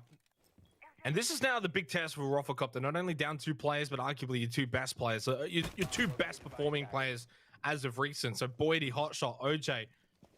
It's up to them to mount this comeback in the round. It's totally doable, especially on the defense. Chiefs at times can get a little overzealous, can get a little over aggressive, get out of position, giving other teams a chance to get back into rounds. But obviously the Chiefs, the way that they've been playing recently, will look to minimize that and close this out and get to a 5-3 lead. Boydie is going 1-7, but he has a big job in this round. He's holding the pillar position over towards 90. If you can maybe find a pick at top brown and dislodge Vast, who's on the upside down rappel, it could turn the tide in this round, but he needs to hit his shots. Yeah, this is just getting a little too difficult now. God Legion makes it very difficult for OJ, and Boydie doesn't get involved either. And up to OJ to just make it a non-flawless round. Couldn't do that. Flawless indeed. There's the crouch spam from Worthy and the Chiefs. And it's not nice when it's on the other foot, Guz. Great early round aggression there from the Chiefs. They surely had pre-placed drones at the bottom of Brown's stairs. They played off that, found the opening pick, and had really good map control. They had a good foothold that they could play off for the remainder of the round. And when you have that man advantage on the attack, you often expect the defense to get aggressive and find counter picks to even out the man advantage, which eventually Ruffle did play into. The Chiefs ready and waiting, shut them down, and in the end, it was a flawless round to edge them to that 2-round buffer. Attackers need to locate and defuse bombs. 5-3. Chiefs edge closer to knocking out Rufflecopter from the gauntlet.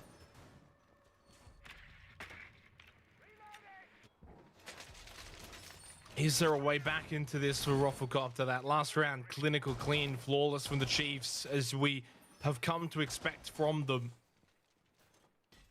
As they get their first round win for the half. Head over to AVG once again to see if Rufflecopter can just fix things up a little bit. Well, actually, they're going to have to fix things up quite a lot off the back of that last round. 5 seconds to go. Attackers must locate and defuse OJ the bomb. bringing the Echo to the board in this round. It's an operator that I have noticed he's played a little bit here and there throughout the regular season, and he's finally bringing it out here in the playoffs. Keep in mind that the Yokais can now be spotted on roofs. They are no longer invisible, but they did receive a small buff recently, allowing them to jump up and down a little bit faster, making them more maneuverable around the objective, and actually quite powerful now. So OJ playing into that alongside the shield might be able to get something done here and clutch up late round, which we have seen a couple of times, but it's Campo to be taken down early, and that will reduce the impact of Wamai in this round. Yeah, and that's not good news when it comes to the statistics of the opening kills. Only one Attackers have located opening the kill bomb. so far in Villa has proven to not end in that round going to the team who got the opening kill. So, and that was actually the Chiefs, though. I guess maybe there's something in that, but the odds do now say, and the stats do now say, that it's going to be a very difficult round for Rufflecopter to win. You're losing Campo. That player in itself, as well as on the Wamai, is going to get less discs out now as well as the round progresses. So just from bad to worse for Rufflecopter. Ooh, There's something back, at least from Boydie. Something maybe out of nothing. The C4 from out the window will catch Fisher Guy. That's the Habana off of the board now.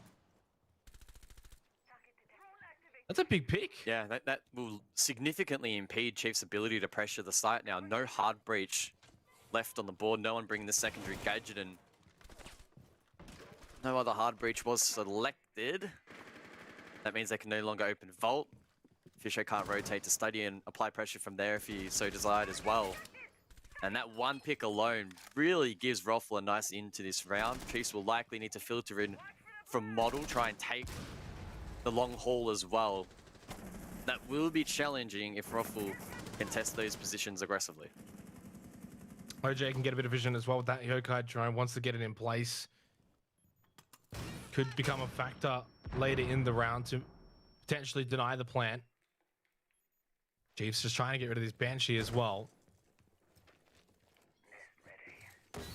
Down to the final 35 seconds of the round. There's a repel from the Chiefs. Got to be careful. Bouncing, Ooh. just allowing it to happen. Gets away. Digital, no, he comes back. I'm not sure why.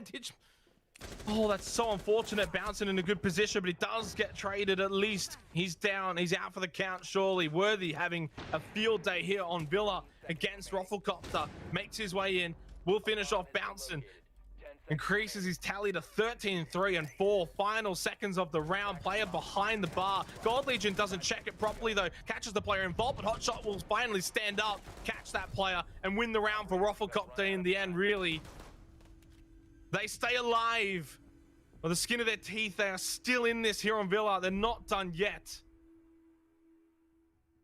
Whilst Boydie may not be having the most impacts on the board in the frag department, he had a massive impact in that round just gone. That C4, I would argue, was the linchpin in that round in allowing them to hold on. With no hard breach, the Chiefs really struggled to adapt, and the likes of Bouncing, for example, playing quite freely in towards Study. The late rotation there from the attack, not shutting him down as well. From there, of course, time trickled down, and without any rotations or avenues rather in towards the site, the Chiefs just could not convert the round. We've seen historically the Chiefs in playoffs struggle to close maps out, and I don't want to curse them here, but if Ruffle managed to bring this one back, it could be another scenario like that playing out. And it's also the second time we've seen the opening kill from the Chiefs not actually turn into a round win. Both times now coming actually on their attacks. So credit to Rafflecopter for turning this trend around, which was 100% win rate on or in the first half for teams that got the opening pick. So that's changed dramatically now in the second half, and that's allowed Rafflecopter to get these 2 round wins. Both round wins that Rafflecopter have got in this half, they've been down 4 versus 5. And of course, they're on the defense, so it's generally not as bad, but nonetheless, they're playing at a disadvantage. What happens now here in Stat Trophy? Do they get the opening pick? They should then be able to capitalize on that and make this 5-5, and that's when things get a little interesting.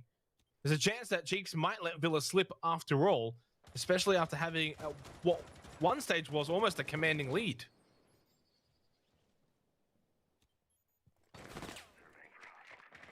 Bouncing again, looking to play aggressive here for Ruffle as Chiefs begin to drone ahead, set up flank watch, and think about flushing him out. That said, he falls back, and with that, the Chiefs should gain decent control early here of Study, Aviator, and Games as well.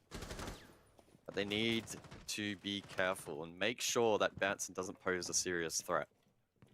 Yeah, and Bouncing, of course, as you said, threat in terms of positioning, but just threat as a player. If he gets going, Rafflecopter are going, they're following behind him. And then to make sure they shut him out, don't let Bouncing get involved, don't let him get any easy kills. Especially opening frags. That's one thing that Bouncing does really, really well for Rafflecopter. Gets those entry frags or gets those opening picks if he's on the defense. Puts himself in that position to do so. And he does that so often that he's just so good at it. So Chiefs, definitely a little bit more hesitant with their attacking approach this round. Really slow. There's 1 minute and 20 seconds left. They are establishing a bit though in getting these sightlines opened up and clearing this utility. Campo again down below on the pulse, gaining intel. He'll be calling out that the push is coming from the southern side of the map to try and facilitate players like Bouncing, but he gets shut down. God Legion to get the entry. That said, the Chiefs have been struggling to confirm the rounds when they get the opening pick. Nitro doesn't quite hit the mark, but Boydie plays off that and gets the trade. Yeah, Campo just calling out really well there. It was unfortunate that Bouncing wasn't able to win his shot against God Legion. It was the right play from Rafflecopter. They do have a lead, and now they have an advantage, and it's a pretty decent one to that, 2 versus 4. You don't count Worthy out, though, especially with the way that he's playing out here on Villa. And there's still a bit of time on the clock. Fisher Guy has to survive this, and he does. Boydie swinging at him. So now 2 versus 3. Air jabs are out. Worthy's still got 1 more in the back pocket, but they've got to deal with the Sawyer Gate. And there's only 1 flash left, actually, and that's on the side of Fisher Guy. Otherwise, they'll have to obviously tank the gate. They do get through. Fisher Guy is now going to stick the plant. Worthy watches, hits the shot, and he is successful. Fisher Guy will stick it. Hot shot did die to that, so in a 1 versus 2, he didn't get it off. It would have been like 0.5 seconds left or something close to that margin. Rafflecopter to win the round and tie up Villa. Unfortunate timing there for the Chiefs, unable to cover the plant, but Ruffle doing a fantastic job there off the back of the intel provided by Pulse, shutting down that push from the Study side, aggressing with Nitro cells and pushes up the red stairs to find those picks, as the replay will show Boydie swinging and finding 1, and then Campo not afraid to play off his own intel and find yet another. I thought for a split second there when Boydie swung bricks that maybe that could have been the in, and it did bring it back to a 2 versus 2, but good aggression there from Ruffle to deny the plan and secure that final pick was enough to get them the round.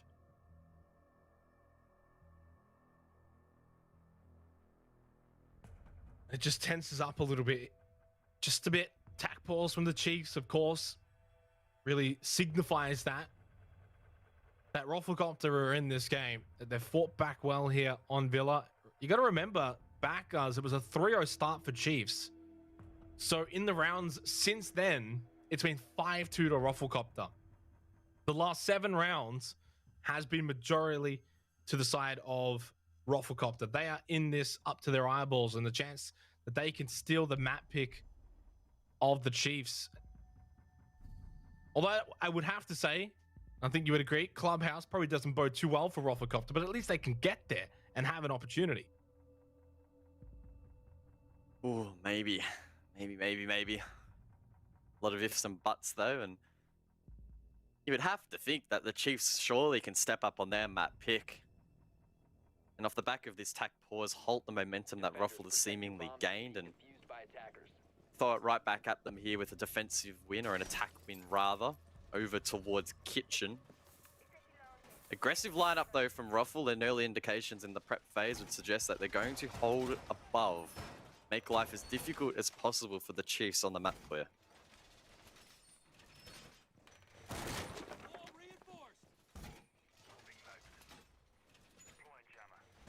Bomb located by attackers.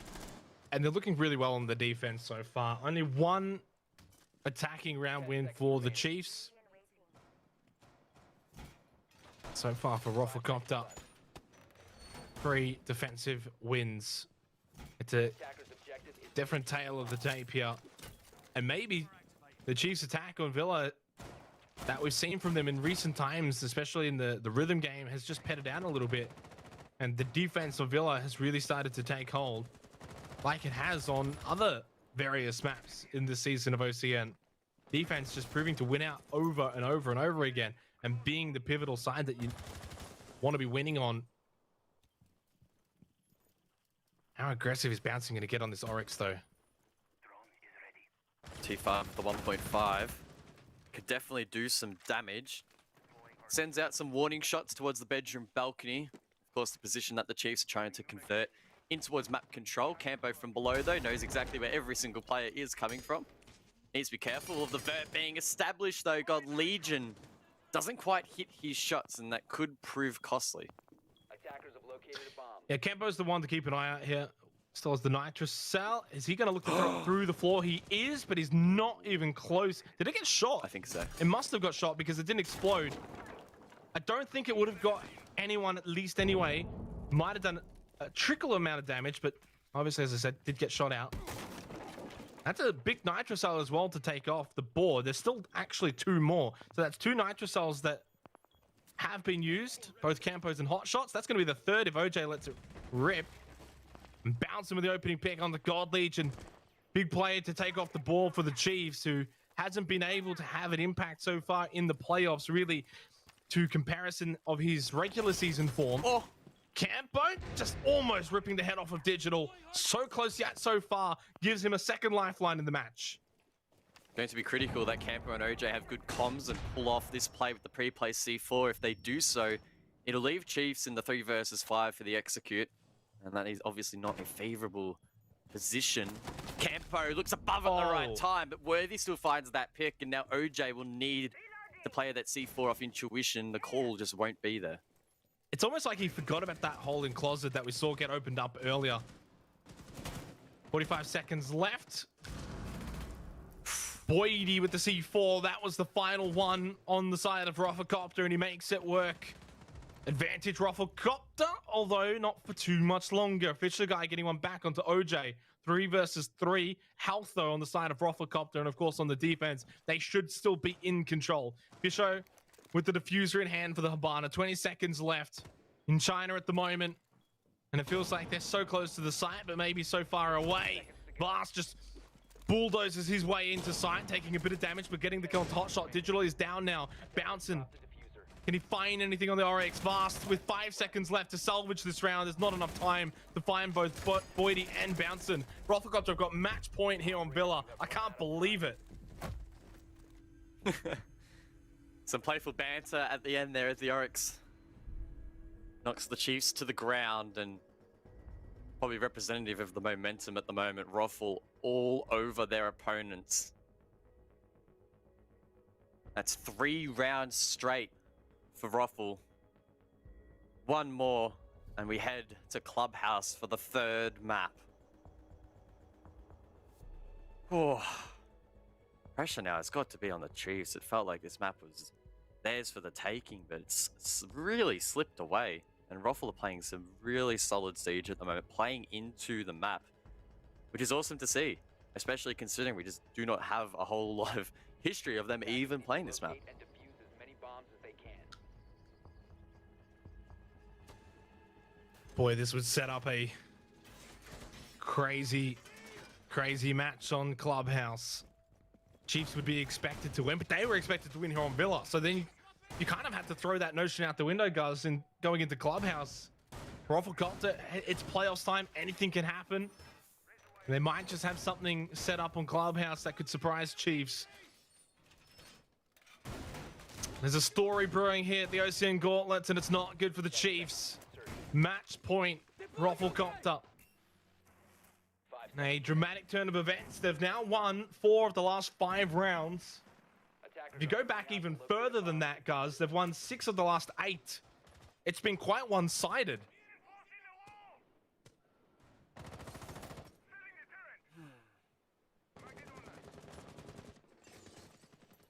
What are Roffle going to do here to close this one out?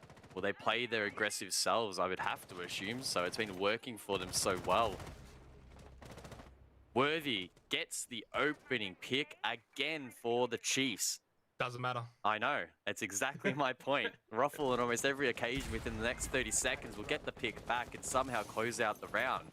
The Chiefs need to buck that trend, find maybe one more pick and just try to secure this round, lock down the roamers and prevent that trade from coming through.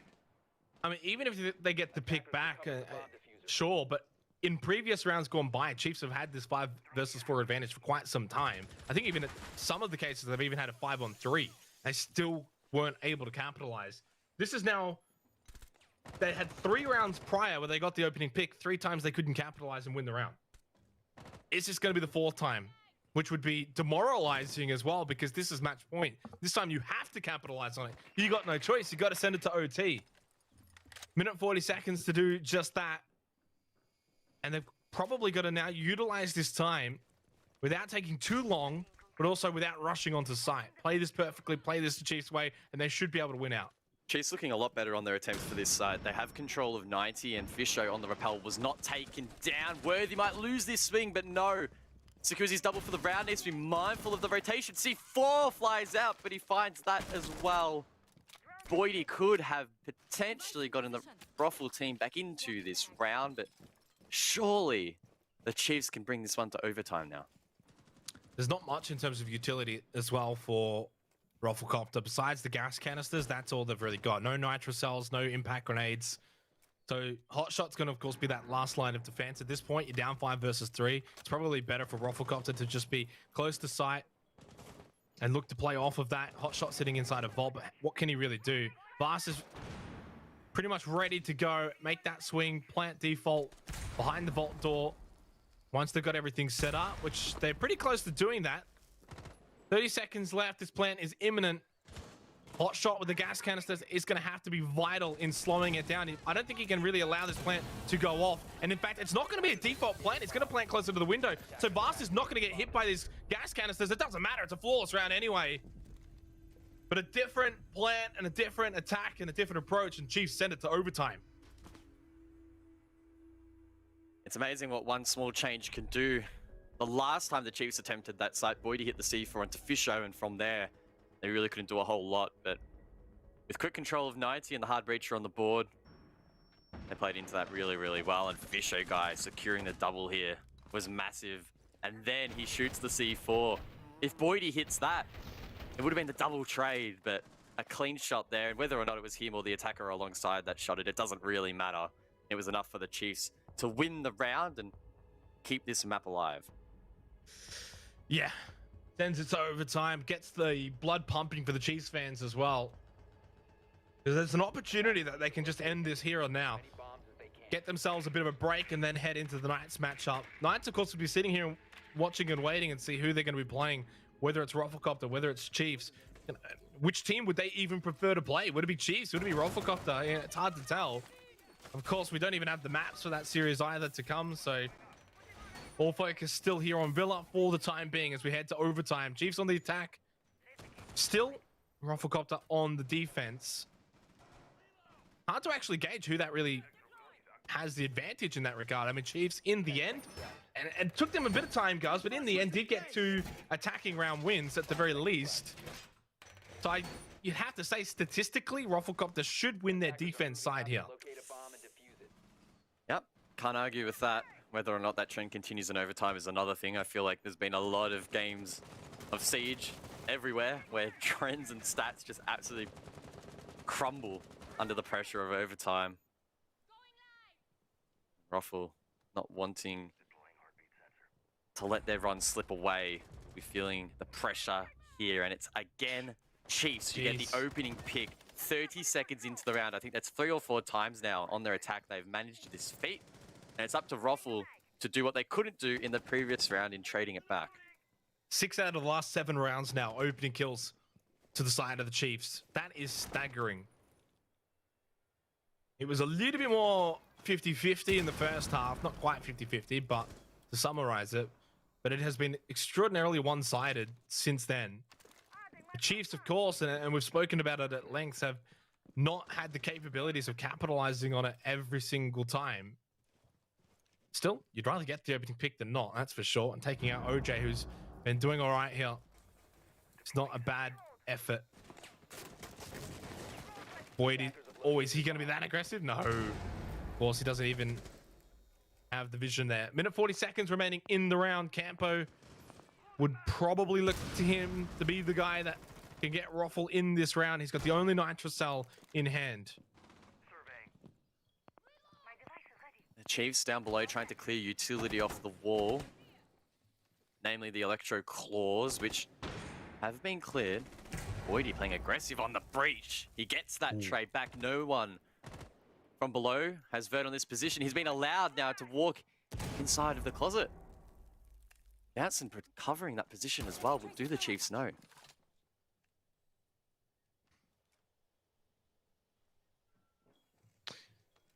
Well, the Chiefs have only got, I think, 1 player around that closet area at the moment, if that. No one else was really close by there. There was that 1 player. There he's gone now. Boydie getting impatient. Oh, getting the headshot onto Digital as well into Astro's stairs. And what a game changer this has been again for Rufflecopter. It's why we bring up that stat. It's a quad for Boydie. He's just gone bang. God Legion shuts down Bouncing, but the round's over. It's an ace for Boydie. He gets all 5 of the Chiefs and he gives them overtime match point. It was a quiet one for Boydie at the start of this match, but as he did yesterday against Order on Consulate, he's activated when it matters, running around on the alibi, and the Chiefs having 0 response. The cheeky run out there at Closet, and then he found multiple picks even on those holding the rotations. Digital got put to sleep as well, holding the angle, and from there really just steamrolled as the Chiefs tried to make something out of nothing. Great work there in the end from Boydie, and Ruffle once again will claim match point. Once again? I can't believe it. The fact that they even had it once. Can they close it out this time around? I guess we'll have to wait and see. Overtime match point. At the very least, 2 match points, technically. In the back pocket for Rufflecopter to close out Villa. Worthy's got 19, 3, and 7, but I hate to say it, guys, he hasn't had too many partners really helping him out. Only God Legion at 8 and 8 that isn't at a negative.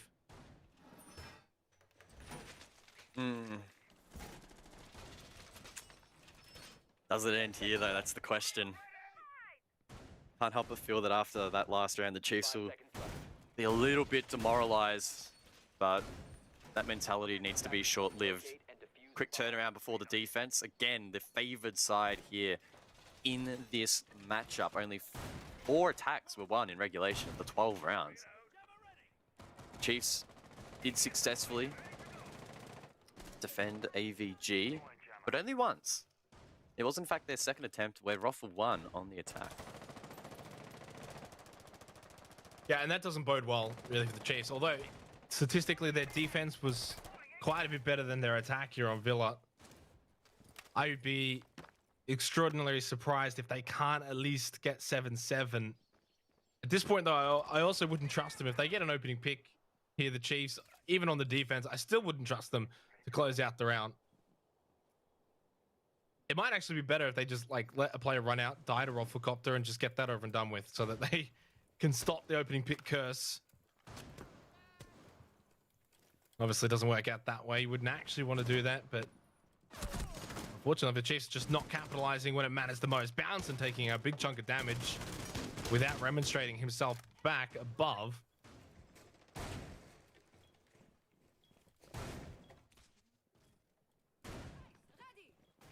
Wow, so many players below here on the attack looking to maybe find a pick or two, try and find the entry. That's what Ruffle have struggled with. Fisher does connect some shots there, I believe, onto Boydie, but he survives to live another day and he can continue to work the floor with the skeleton key. This might be even better than just getting a random spawn pick, right? You've got both Boydie and Bouncin, really low health. Everyone on the side of Chiefs still full health. You're on the defense side. There's a minute 15. There's that opening pick for Worthy, taking out OJ and still leaving the 2 low health players in Boydie and Bouncin as well. Looking good for the Chiefs. There we go Although again. Campo does get one back quickly, as you said. It just tends to happen. Oh, Boydie. Oh, he really has turned on here. 4 versus 3 in favor of Ruffle, Worthy, God Legion, Vast. They need to hold on. 3 veterans of the scene. They've been playing together now for such a long period of time, but this is really where that synergy comes in handy. Can they bring this round back? Worthy on 20 kills, needs to find a couple more. Does he really need to? It shouldn't be up to him. He's already got 20. He shouldn't have to get any more, and he won't get any more. Campo wins that exchange against the Fragger on the alibi. It's only God Legion and Vast left for the Chiefs in a 2 versus 4 with 2 of the 4 for Rafflecopter, low health, Bouncing and Boydie. So Campo and Hotshot look to them to be the ones. Well, Hotshot's, of course, going to go in and plant. So Campo on the Yana might just be the one to lead the entry. Vast couldn't hit the initial shot. God Legion's watching and waiting, and he does get Bouncing. Hotshot goes down as well to Vast. Diffuser down. Chiefs win the round. Clutch from God Legion and Vast. And we go to overtime, match point 7-7. The 15th round is coming up. I thought that surely it was over once 90 control was forfeited there and Worthy was picked off. But out of nowhere, Ruffle allows the defense right on top of them at the very end. Worthy, I thought he was going to be key in being any chance for winning this round, but it turns out that Vast and God Legion could do all the work themselves in towards site. The attack just not really working together there to watch the angles required. And somehow the Chiefs win that round. How was that so much of a funnel, though? I mean, literally just crouch walking behind each other in towards the bar. I mean, I don't know. Thought that Rafflecopter had themselves a bit more of an advantage to have different avenues onto site. Didn't work out. It's overtime, match point for both teams now, the 15th and final round of this map on Villa. And I think we can both agree, guys, neither of us and the guys on the desk expected this to go this far. Nah. I would have thought that surely not only would the Chiefs take this map comfortably, but comfortably in regulation. It's been anything but, though. And Ruffle now on the favored side. You would think can close it out here. The real asterisk on that is maybe whether or not Ruffle can get that opening pick, but I guess as we've seen time and time again, it really has not mattered for them. On a lot of occasions, they haven't been getting that opening pick, but have been able to bring it back. That said, if they can get it on the board early, maybe they can steamroll this round. Dev's been hard at work in the background trying to find the single map kill record. Obviously in reference to Worthy being on 20 kills. I think looking at what I've seen, he probably would need quite a few kills in this final round to get close to challenging for that. That's probably the last thing on his mind, though, of course. He almost put all the 14 rounds prior out the window, and it just comes down to this final round, especially on the Chiefs' attack, guys, because they haven't quite looked like the Chiefs, the informed Chiefs that we've seen over the last few weeks. Their attacks have been a bit stagnant. They've been a bit messy, and they haven't really been able to get much of a foothold in looking good on their attacking pushes. The main concern really is that they're just not capitalizing upon the early round advantage that they've so often been obtaining. This round, of course, a little bit different as no picks have gone down. Campo from below, getting intel inside of living. Oh, this could be the key difference. If he decides to rip a nitro cell and finds a pick. Surely. Has he seen enough, or does he want more info? Does he want that nitro cell to have more of an impact? Minute 25 seconds remaining, and I've said it a few times, but Campo's the one to keep an eye out to find a pick at some point on that pulse with a nitro cell. I heard one go out. I think that might have been Boydie. So 2 nitro cells left, one for OJ, one for Campo. Chiefs getting to work above now in master bedroom. God Legion from above. It's Campo who did end up ripping that C4, taking out Vast. He's done his job on the pulse. Advantage Rufflecopter, 5 versus 4 with 50 seconds left in the round. 7-7.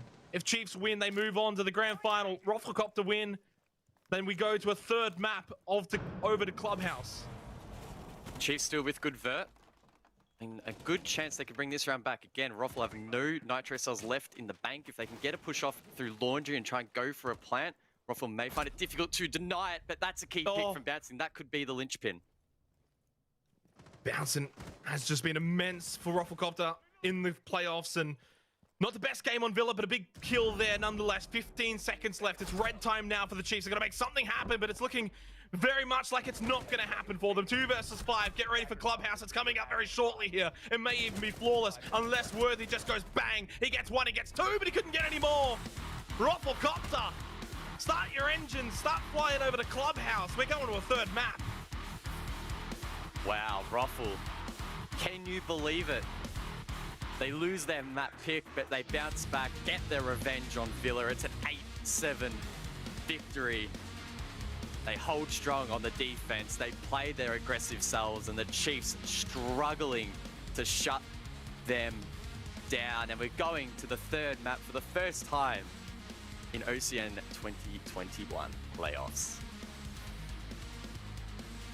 What an incredible, inspiring victory from Rufflecopter. 8-7. It was close in terms of the scoreline, but it wasn't meant to be close. That's the storyline from this. It was meant to be a resounding Chiefs victory. It was their map pick. They're the team in form. They're the team that's meant to take down the Knights, or at least challenge them, guys. And now they've got to do another map against Rufflecopter. Now they're going to go over to Clubhouse, a map where, again, they're going to be expected to do well. But like Villa, I start to question it a little bit now. Is it going to happen for them? Is it just going to be how Villa should have been, or is it going to be a Rufflecopter onslaught on Clubhouse? I can't wait to see how it plays out. Yeah, I feel like you have to back Chiefs into this, right? You look back at their match history. They've smashed Q Confirm in APAC South 7-0. They smashed Wildcard as well 7-2. On paper, it's a Chiefs map, but yeah, you never know. Honestly, playoffs, they always throw a spanner in the works. The fact that we're even going to a third map is remarkable in itself. Ruffle can hold their heads high. They have nothing to lose heading into this one, and they'll be looking to maximize the amount of points that they gain towards the final standings. They honestly could be a real chance at fighting for promotion next year, which is just absolutely insane. They are the newest team in the league, and they are showing up big time. They certainly are. They, of course, as you said, have nothing to lose going over to Clubhouse. So for Rufflecopter, it's about just playing with that freedom of mind. For the Chiefs, though, of course, the backs are up against the wall. They're the one with the expectations. I'm going to throw it over to our fabulous desk where they can break things down even further.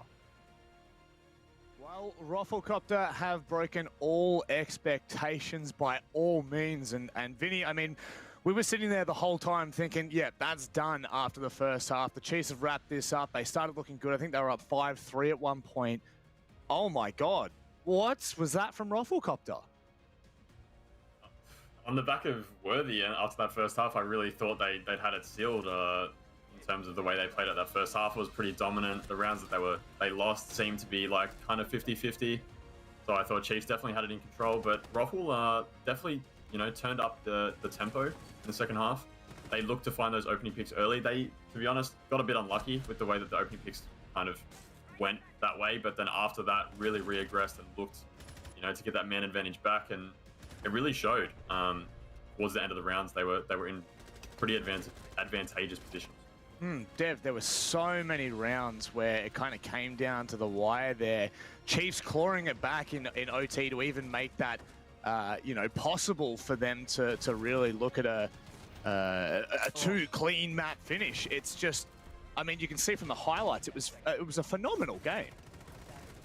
Yeah, amazing, honestly. Such a fantastic match and incredibly close. I think this 2 versus 4 right there from God Legion and Vast was really a turning point for Chiefs to get them back into it. But the amazing thing is you just can never count out Rafflecopter. It's unbelievable. Like Guz was saying, this team has come out of nowhere through an open qualifier, and if they keep this up, they're on the verge of promotion into APAC South come the end of the year, which is just unthinkable, honestly. And the fact that they can come back, as you said, Vinny, the opening kills, 11 out of 15 that game went to Chiefs. And yet every time Rafflecopter, you cannot count them out. There was a point where Chiefs were going for an execute with a whole minute remaining in a 5 versus 4, and Rafflecopter still come back and win that ground. You can never count out their aggression, and it's just amazing to see the amount of firepower that these guys have.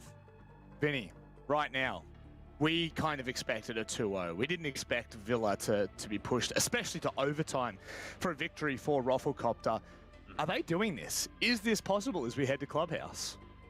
I'm gonna stick with my prediction and just say that, you know, I've been on the receiving end of Clubhouse from Chiefs recently, and I know just how strong they are. It's a very methodical map.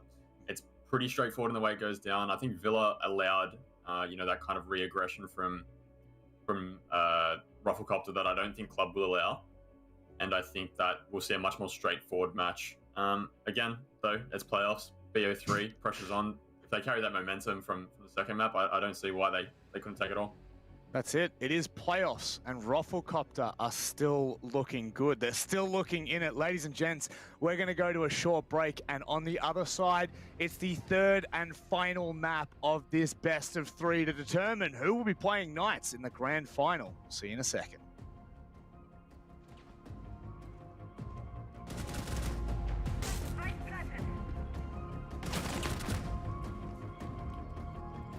Attackers dropped the diffuser.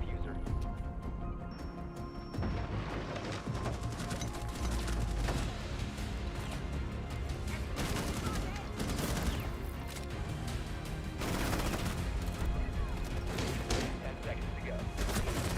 Attackers located a bomb.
behind again. Just keep on moving on.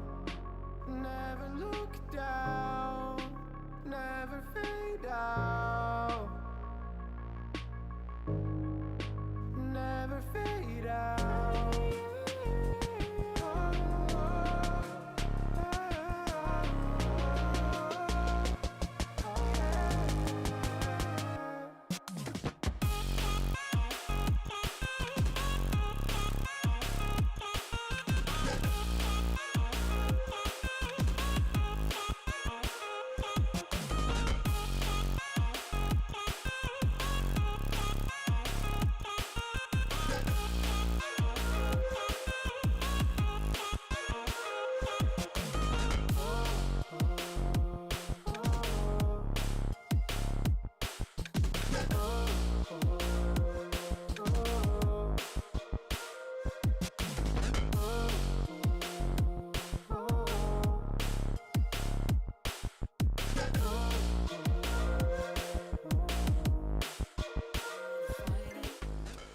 It's time to let it go.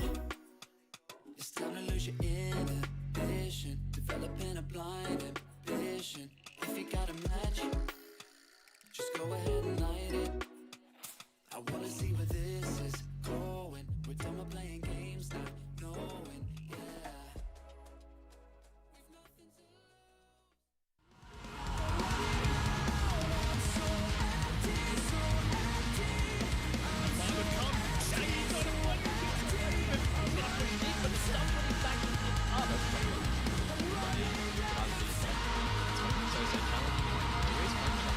This could be huge. Manages to find them.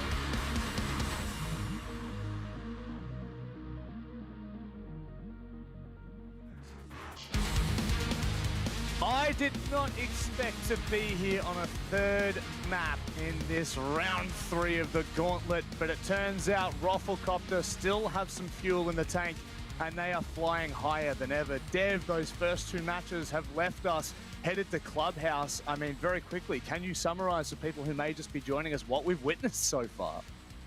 Look, we witnessed a great game from Rafflecopter on Villa to make that comeback over the Chiefs. It's pretty insane to think that they've come through an open qualifier, fought through relegations, knocked out a team that's been in OCN for a whole year, and then they managed to get top 3, and they could even go further than that if they can take it here to Chiefs. It's map 3. We're going down to the wire, and it's a good map for both teams. It's the veterans versus the underdogs, and Rafflecopter is seriously putting up a fight. They certainly are, and they've been running the gauntlet this entire time. Speaking of running, if you're looking to get fit, Snap Fitness, the wonderful sponsor we have on board for OCN, of course, has their promotion running right now. The first 4 weeks, it is only $4 per week. It's a pretty ridiculous and outrageous deal that you need to take advantage of. If you'd like to know more, just type !SNAP in chat, and it'll take you to the right place. I think Vinny's looking quite fit over there, in all honesty. I know that you're a soccer man, so surely your stamina is up there. I mean, I better hit up the Snap Fitness on the way there, hey? Maybe so, maybe so. Well, we can hone in on this final map, Vinny, because Clubhouse, we've just had a bit of a chat between all the casters in the break, and it kind of, I mean, like, we're reiterating what we were saying before, but surely this is Chiefs series. Surely we are going to be seeing Chiefs taking on Knights, right? Yeah, again, just reiterating from before, I think they're a very strong Clubhouse team, and this map really favors the Chiefs in comparison to Villa. We saw Chiefs earlier this season lose to Rhythm in a pretty similar fashion, a pretty similar team in terms of play style, and I really do think that we're going to see a Clubhouse here where Chiefs will take it. And this is an OCE favorite, right? Clubhouse has seen nearly everybody play day. We don't really get through 4 games without seeing it. So, I mean, where are you lying on this? You know, we've seen both of these teams win twice in regular season. Look, yeah, it's true that Chiefs are very strong on this. In fact, last 3 times they played this map, 7-0, 7-2, 7-4, they've lost 6 rounds across 3 wins on Clubhouse. There is no denying this is an incredible map for the Chiefs, but obviously they didn't pick it first. They left it for the decider, and that is because Rafflecopter is quite good on this map as well. You know, they just beat Bliss on it yesterday, 7-4, quite convincing. and they previously already beat LFO on at 7-3, and their only recent loss for Rufflecopter was actually against Bliss when Rufflecopter weren't playing with Bounce and they had to sub Cynics in their coach. So I think that it's pretty safe to say this is a good map for both teams. And I mean, do we have a win condition here, Vinny? Do we have a specific idea as to who we need to look to? Obviously, Dev's just, mentioned Bouncin'. He's obviously in the bloody roster, so we will be all guns firing here. But is there anything in particular? I know that you've played both of these teams quite a few times. Is there something that is the X factor that may bring this across the line for Rufflecopter? Yeah, I think it continues from Villa, that really aggressive play style. They've been struggling all weekend with entry picks. I think if they can kind of shore that up a little bit, bring those numbers down and just not allow Chiefs to kind of get that man advantage early, because Clubhouse in a 4v5 early round is a much easier than a 5v5 execute on site. Yeah. I don't see Rufflecopter being able to deny plant as often as they'd like to, so maybe early round aggression, trying to get that man advantage. I think we'll see a lot more roams from them in terms of their bottom floor defenses. And on Jim and CC, I really hope that they, try to retake map control. Yeah. Take those really aggressive fights. Yeah.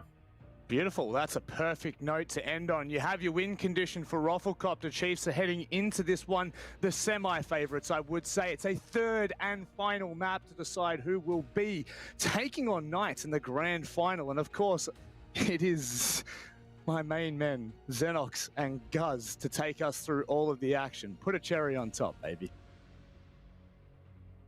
I don't know what's so funny. He was like perplexed that he was throwing it over to us. Look, good job on the desk, guys, breaking it down well. Vinny, you need to get back into the lobby and stop trying to steal our job. You're doing too good of a job. I can't believe, though, we are here going to a third map, guys. I've got to be completely honest. We're in blue for the Chiefs. I thought they were going to be able to take this one out, but I'm happy to be proven wrong, and credit to Rufflecopter. It was a good game on Villa, really back and forth, but now we get to the nitty-gritty. We get to map number 3, do or die. Winner moves on, loser goes home. It's Clubhouse. Let's see if we can find that cherry and put it on the top of what has been a pretty tasty cake so far in this series. I'm expecting the Chiefs to blow this one out, but you just never know. Ruffle coming out of the gate strong here on their attack and get those rounds on the board. Looking at the stats, both teams actually having a pretty even defensive win percentage. It was 58% for the Chiefs this season, 59% for Ruffle.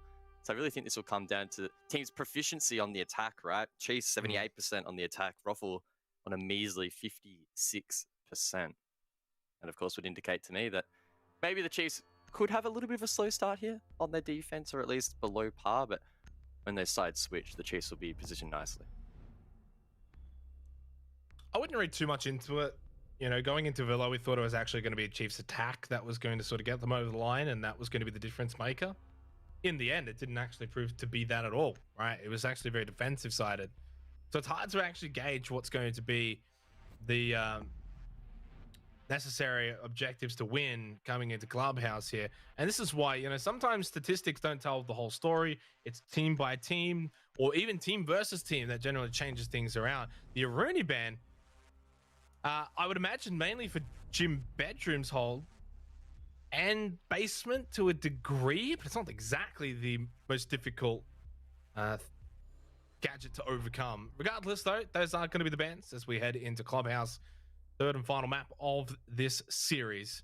As I mentioned before, winner will move on to play the Knights. Yeah, just picking up off that Aruni point, maybe a little bit of a target ban as well there onto Ruffle. They've been playing her a little bit throughout the afternoon, throughout this series, and in fact throughout the season as well. So I do like that intent there from the Chiefs to try and make them feel a little bit more uncomfortable. Of course, Ruffle don't need to worry about that for the first few rounds. They're starting out on the attack. And we're going to see the triple hard breach from Ruffle. That's a meta that we've seen a little bit from some of the Southeast Asian teams in APAC South, but it's not as popular down under. No, it's not. The other thing that's not as popular down under is usually, for Cash and CCTV, as an example, is Con versus Garage. Wouldn't be surprised to see both of these teams actually maybe elect to do that. More so the Chiefs at least have been employing that a little bit more. So we'll go down to Church Arsenal first up. And this is one thing to keep an eye on, especially with the castle, the vigil, the roaming game from the Chiefs here. How aggressive are they going to be on the roam? Are they going to force this sort of second floor top-down clear, or is it going to be primarily this first floor around central stairs and just look to be a bit more of a nuisance rather than actually hard engaging? And one of the sort of weaknesses of the Chiefs sometimes on Clubhouse is their ability to be overzealous, to be over-aggressive, to be in these really aggressive positions but lose the fight, which then makes it quite easy on the attacking team, right? If it's 5v4 or 5v3 attacking Church Arsenal, you're going to usually have a much better time. Full roam is being committed to here by the Chiefs. We saw Moto Hatch blown out for a quick rotation as well. So very aggressive and facilitated by the likes of the Vigil and the Mute. Their goal is, of course, to deny intel if Ruffle play into it and attempt to drone these roamers out. Now, Legion inside of Cash could be the first point in contact, and it looks like Ruffle will play into it. Hotshot electing to Maverick trick the Kennel's wall. And I'll be looking for the rest of Ruffle to team up with him to get this push going. Yeah, and at times we've seen roams like this as well. Sometimes you even have a play over at Rafters. Chiefs have not elected to do that. So Garage is completely open here for the taking. I mean, Vast kind of playing from below, actually, so never mind. I'll take that one back. Vast actually just going to rotate back over towards Oil Pit and get back to site. And this is sort of what I was trying to get at, is how aggressive Chiefs are really going to be. It's one thing to sort of start on the second floor. It's another thing to actually stay up there, really engage and make really life difficult. I think the fact that Rufflecopter have been pretty slow in their approach in opening things up and getting that CC wall open, it's a minute and a half. There's not really much of a desire for Chiefs to hang around on that second floor for longer than they really need to. So they are going to rotate back down to site. As we can see on the overhead, all 5 members now back towards basement. That allows Bouncing to post up at the top of Secret and the rest of the team to begin working vertical, the likes of Boydie with the skeleton key. And I can only assume Campo, as he has the launcher out, beginning to open up the hatches alongside Hotshot if required. That said, no Kaid on the board, so opening these hatches really shouldn't be all that difficult. Gold Legion might be able to delay it a little bit with the impacts, but not going to have a huge play. Instead, he uses it, I believe, to clear a Claymore on Oil Pit. Maybe that's an avenue they can use later. Yeah, interesting that. He was the only one with impact grenades as well, so not even going to ever contest that kitchen hatch. 40 seconds left. They do have that Oil Pit control, though. At least Moto Hatch drop. Actually, Boydie and OJ both getting to work now. That was a C4 that was thrown out, unsuccessful. No more now for the side of Chiefs. Fisher got the swing, though, on that Mute shotgun. And there is that Oil Pit control proving to be successful for the Chiefs. 4 versus 2, and Rufflecopter really not many avenues of attack. Kitchen hatch, central stairs, that's really it. I don't see a way that they're going to win this round. Campo's position, of course, revealed as he takes a little bit of damage, and it's Fisho inside of Moto. Name a more iconic spot for the man to play. He gets the final kill there onto Campo, and the Chiefs claim the round.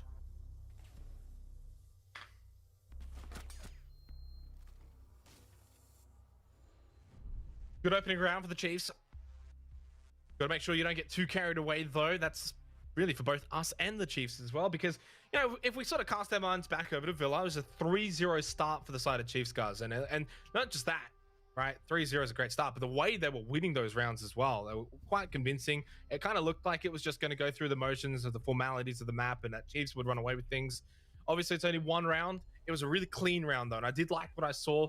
The roam game on that second floor, they got off it pretty quickly as well. After a bit of a slow push from Rufflecopter, they didn't really need to hold for too long on that second floor. No presence, though, on that first floor, so when they really decommitted, they decommitted all the way down to basement, focused on Oil Pit a little bit, and really the round from there was pretty easy.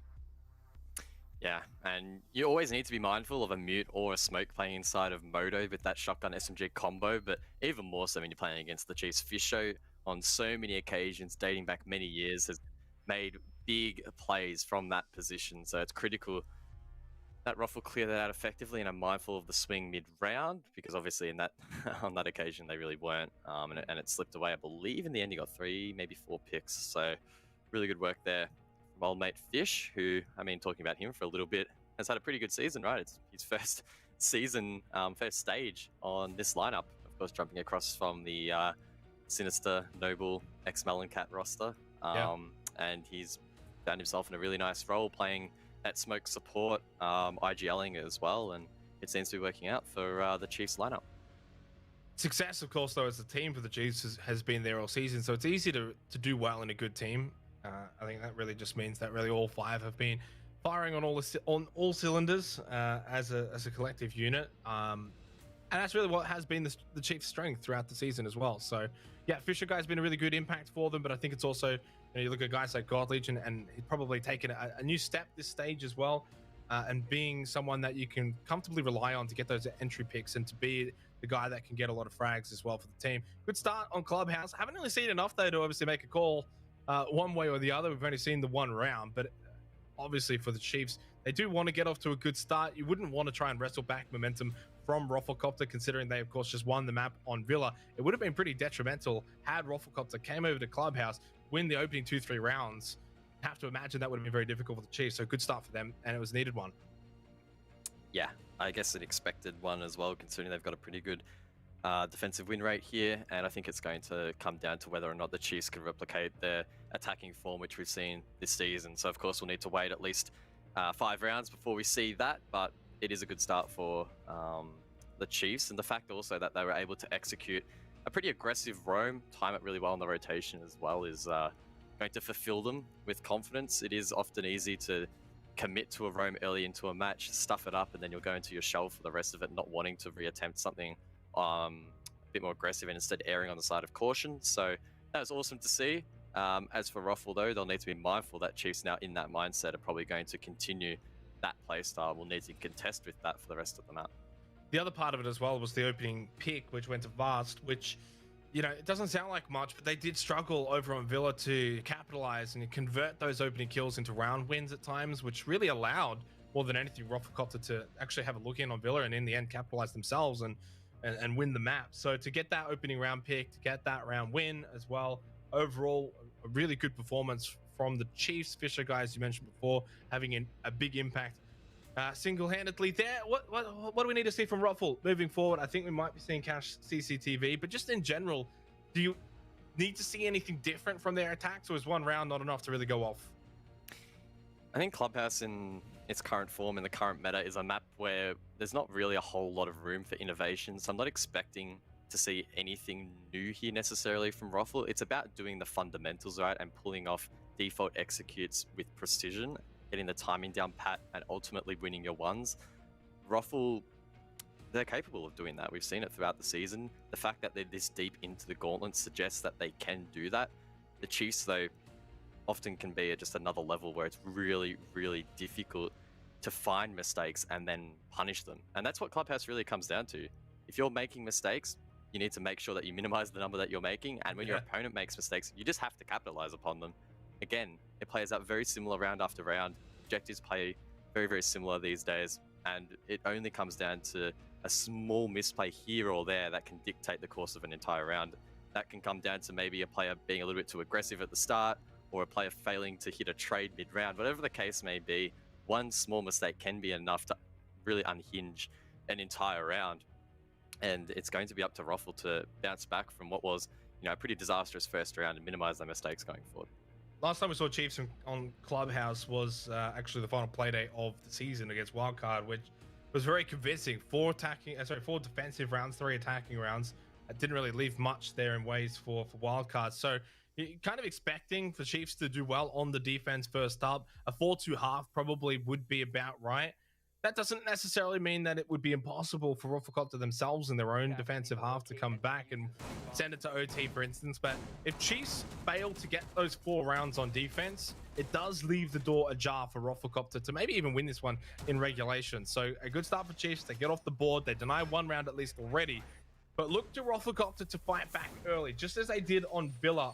Well, actually, they didn't do in the first 3 rounds. But after those first 3 rounds, that's when they started their fight back. In fact, they even went on and won something like 6 of the next 8 rounds after those opening 3 rounds, which we didn't really see coming. Those first 3 rounds were quite clinical from the Chiefs. So see what Rafflecopter can now do in this second round as we're finally back in on the map. 5 seconds to insertion. Worthy on the roam early, trying to find any drones. Bounce was the only one to lose a drone in the prep phase. prep phase. So that's 9 left in the pocket for Ruffle to use later. I'm anticipating Ruffle would, of course, work the breach early here with Hot Shot. I would then expect them to follow that up with a Garage take. That said, maybe they'll lean in to a con to cash take. Just have to wait and see what their preference is. The Chiefs, though, of course, will be accustomed to both as they play in APAC South, and in that league, you often see a little bit of both. Ruffle will know that and will be expecting that.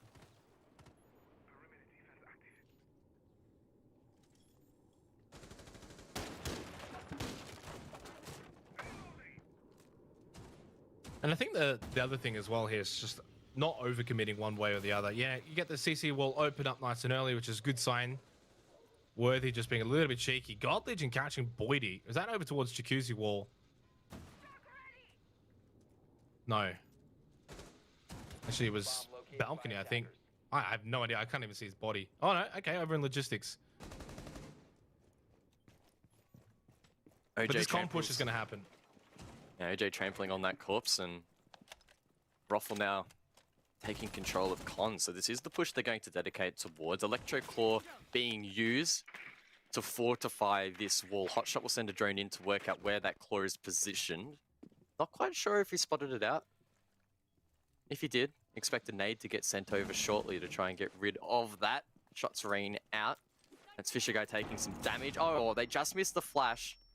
Hotshot's still going to commit to the nade though and try and clear this off. Oh, no. Worthy from below. I mean, how much of that comes down to the missed flash and having to extend their time in that position? It's hard to say, but I think that's the round over. They don't even get the wall open. It's 5 versus 1, 50 seconds left. Yeah, Bouncing's just may as well forfeit this one. Well, flawless from the Chiefs, but I would almost go as far to say it's anti-flawless from Rufflecopter, because a lot of that was their own undoing. Yeah, I like the intent there from Ruffle to switch things up from what we typically see in OS by going for that con take, but it was a perfectly timed nade there, or C4 rather, from Worthy to dislodge that. I still think even if the flash went through on the first occasion and they didn't waste, let's say, 3 or 4 seconds readjusting, it honestly probably still would have hit the mark either way. So Ruffle need to be mindful of that, be ready to shoot it or cut down that player from being able to throw it out in the first place. It's a good start for the Chiefs, but now it's time for the ultimate objective of Clubhouse. It's Gym Bedroom. And with Mirror on the board, surely the Chiefs can close this out cleanly and do that perfect round the world trip.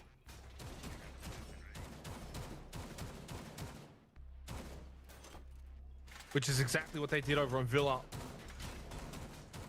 They got that opening world trip. They got the first 3 rounds. It was looking very one-sided on Villa. So it's not impossible to suspect it may happen again here. The Rufflecopter will need to find an avenue over to Gym Bedroom, which historically is a decent site in terms of attacking win rate. Recently, though, it's been a bit of a safe haven for defenders, so hard to gauge which one is going to be more prevalent here in the 3rd round. It's not do or die for Rufflecopter. They don't need to win this round, but ideally they would like to get on the board early and not allow Chiefs to do the world tour. How are they going to defend this one? Usually 1 in cash, maybe 1 top red is the play. But Var sitting over towards Rafters for the time being.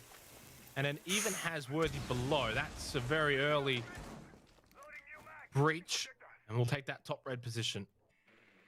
Definitely wise there from Vast to rotate from Rafters, otherwise he would have been isolated from the rest of the team. It was a little bit of a narrow window, having to dash across as the breach was being opened, but nonetheless he does pull it off. Inadvertently, that allows Bouncing to take control of Rafters, but... Okay, so this is interesting though. There's no shield at top red, but there's one over in cash, which is usually it's vice versa. You tend to see the shield placed at top red and then cash is sort of like whatever. It's just to rotate back over towards site. But I have to wonder if God Legion is going to play with the Vulcan shield here in cash, if they're going to want to actually hold this for longer than usual. You know, guys, we've seen this 1,000 times, of course, as Clubhouse is usually played quite regularly, but you're going to give up that top red position quite easily. Then you even give up the cash position quite easily. With that shield there, you can play it a little bit longer than maybe you would like to usually. Either way, Ruffle taking their time in clearing it. They do open cash halfway into the round. Oh, they gave it up.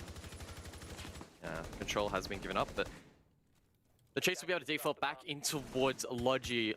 I don't know, can we have a look? Yeah, they have a mirror prep there. Fisho playing behind that position, so that will force Ruffle to go above and clear Logi Hatch to try and pressure that, or they can just get some extra Kairos straight onto that black mirror. They attempt the ladder and pull it off. Fisho forced back, and Ruffle doing a decent job mid-round clearing this important utility established by the defense. And the Vulcan Shield's positioning there as well when it explodes, so it's going to actually buy a couple more seconds. That's like a good 5 seconds. Usually if it's over at top red, it doesn't really matter. So it's just like those little things do add up, I guess, for the side of Chiefs. And with 50 seconds left, they're looking pretty good here. 5 versus 5. Ruffle haven't even really gotten full control of Con. Obviously that mirror still going to be a nuisance to deal with. Logistics Hatch is going to be the play at some point. Vasto getting the kill onto Campo. OJ taking a big chunk of damage. So all 3 of them just pushing into logistics all at once, and it's just a spray of gunfire commencing with 30 seconds to go. Advantage still on the side of Chiefs. OJ's low as well. Not ideal for Rufflecopter at all. Now they lose hot shot. Chiefs are not messing around here in Clubhouse. 15 seconds. OJ with a lick of HP. 1 bullet will be enough. Worthy seals his fate. The Chiefs take the round. They push back that onslaught from Ruffle and they get 3 straight.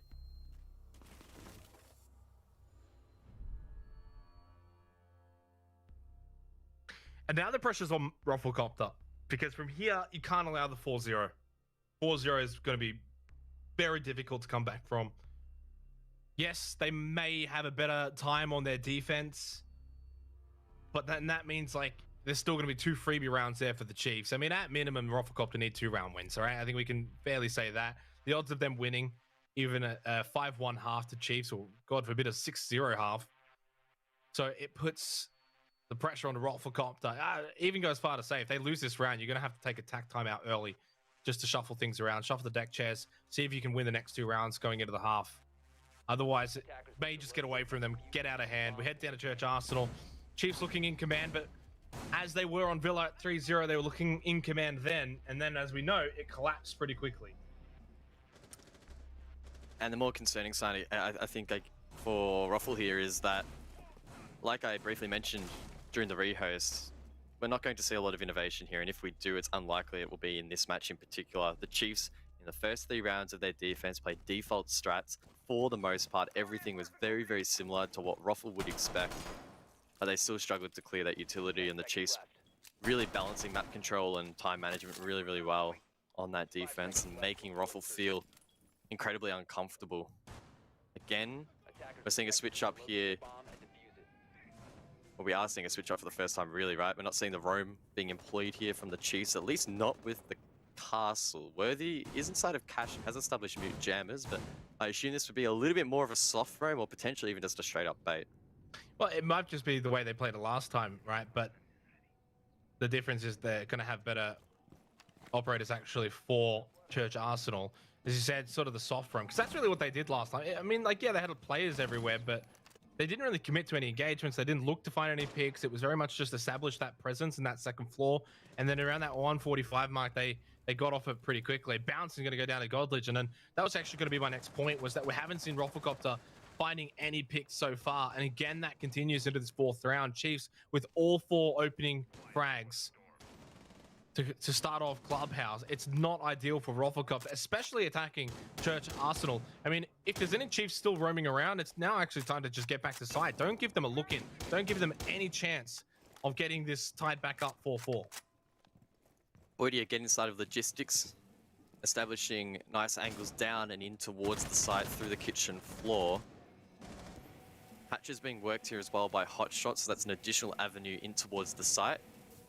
Ruffle being forced to open it on this occasion because it wasn't popped by the defense. Gold Legion gets reset there as Worthy whacks him with a Nitro Style and gives him a little bit more HP. Really not that significant though, but they had the time, so they may as well. This will be where it starts to get a little bit messy, maybe for the attack. Hotshot sends out a nade, does clear the Electro Claw on the hatch, but Digital does have another if he so desires to juggle it. Has a droner, so that's going to be at least 2 of the pellets going off. And that's going to be the hatch opened up in kitchen for Roflcopter with exactly 1 minute to go. Voidy's drone immediately shot, so didn't gain too much intel down below. From what we're seeing, it looks as if Chiefs are very much just all on site now with 45 seconds left, and the right way to play it. There's 2 C4s as well still available, 1 for Vast, 1 for Digital. Very much in control here with the player advantage as well. Roflcopter are going to find it very difficult to win the exchanges because they're going to be at this disadvantage. 4 versus 5. The attack still has 4 drones to work with, but they haven't quite cleared blue. Campo forced to push down through barbed wire. God Legion is low on HP though, as they get back to the 4 versus 4 and think about this execute. But OJ dropped with the diffuser inside of Moto. They need to push hard here at the latter stages of this round, but God Legion falls back. They can't find these picks. Digital cleans up Boydie, and now it's Hotshot and Campo left with 5 seconds on the board. Hotshot, in a desperate attempt to win the round, pushes into sight, but they're met with fierce resistance, and the Chiefs will take 4 rounds straight.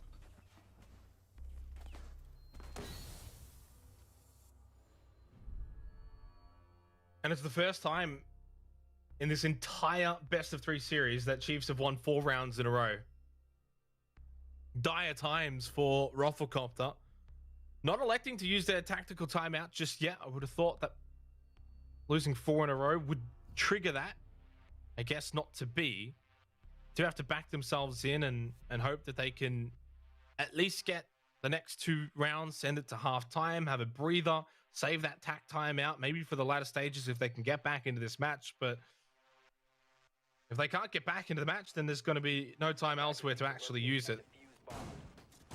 So we head back to Cash CCTV. Chiefs looking to do the business now against Roflcopter and finish this one off quickly so that they can prepare for Knights in relatively quick manner. Of course, Knights have been watching and waiting, but I think right now they'll be expecting to be playing the Chiefs in the grand final.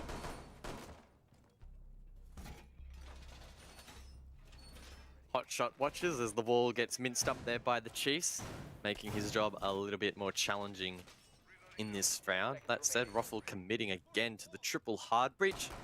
OJ on the thermite, as I mentioned, Hotshot on Mav and Campo as well, bringing Habana into the fray. Hasn't felt like the hard breach has necessarily overwhelmed the Chiefs on these defenses. In fact, on most occasions, their denial has been holding up and making it really challenging for Ruffle to pressure the players inside. I should mention as well, though, the first half on Villa, it was actually 4-2 to Chiefs. Chiefs were on the defense. The only difference was Roflcopter actually made it 3-2 before Chiefs got the final round of the half. So different circumstances, but same score to scoreline. An opportunity for Roflcopter to still get the next 2 rounds and at least go into the second half pretty happy with a 4-2 half on their clubhouse attack. But it's just going to be a little bit more difficult, you'd have to sense, to get 2 in a row here on clubhouse, especially trying to take this Cash CCTV site. The last time we saw this, their con push was just, well, abysmal. And it looks as if Garage is going to be the location of choice this time around.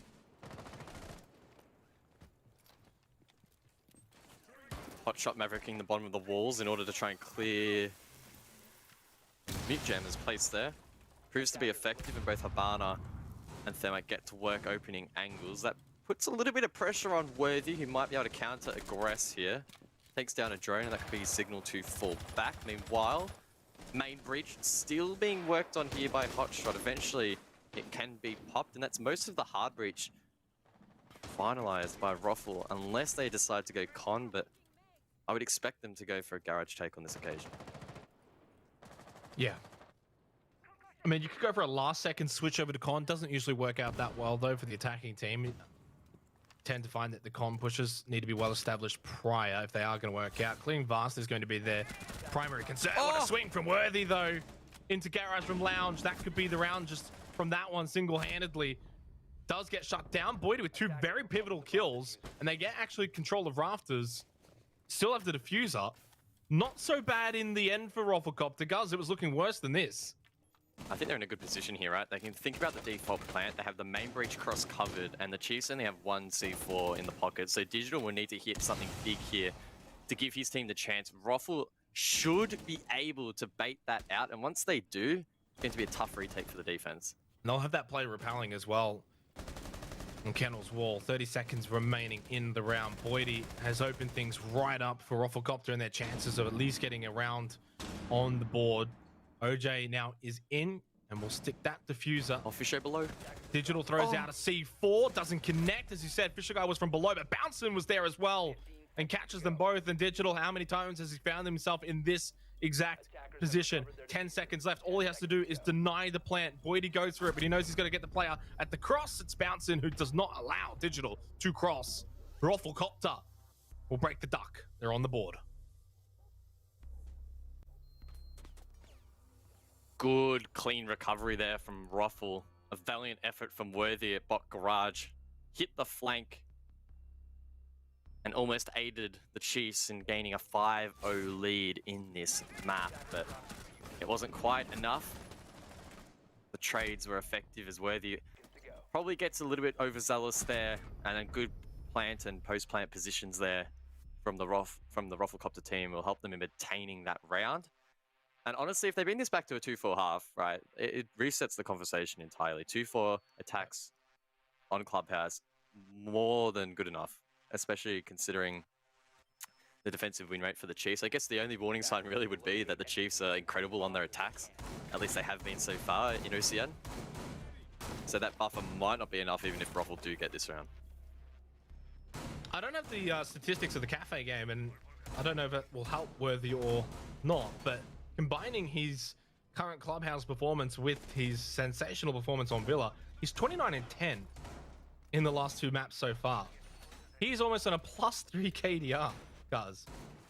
7-3-1 to start Clubhouse in this opening half. He has been on a tear in this matchup. Yeah, 100%. He's been very scary. And Ruffle not really able to shut him down so far in this matchup. It's felt like almost on every map, Ruffle have had someone start off a little bit slow. It was Boydie on the last map at least, and now Campo is struggling a little bit here. In round number 6, keep in mind though, he has been playing the hard breacher, so wouldn't necessarily be expecting him to be getting many frags on the board, and maybe that's more of a reflection of the team's late round ability, or inability, I guess, to close out rounds, not necessarily a reflection of his personal performance, as OJ as well, who's been playing hard breach, has been struggling too, right? So yeah. And normally these players are thriving late round and hitting trade kills, as the stats would suggest. So maybe if Ruffle can clean up those executes, get these players in the game a little bit more, they can pull off maybe this round here and convert something. Try to keep this map within arm's reach. Well, it feels like it's following the Villa timeline. If they can get 4-2 here, you kind of back them in on their defense here on Clubhouse to arrest this scoreline and turn things around. And Chiefs surely would be wary of that. And of course, they haven't actually used their attack timeout yet. I thought they may have wanted to do so at 4-0. They said no. They haven't used it yet. Worthy, though, with an Nitro Cell will eliminate Bouncin. That might be all the Chiefs need. They can fall back to side if they want to, give up that cash position. OJ was down, but he's brought back up. Good start to the round for the Chiefs. A 5-1 half would be so detrimental for Rufflecopter in their approach on the defense. They will not have really much room to slip up at all. Probably not the biggest loss in terms of utility here for Ruffle. They still have the triple hard breach on the board, but as we saw on Villa, the opening kill often very important in helping claim round wins, and probably even more important on this match, right?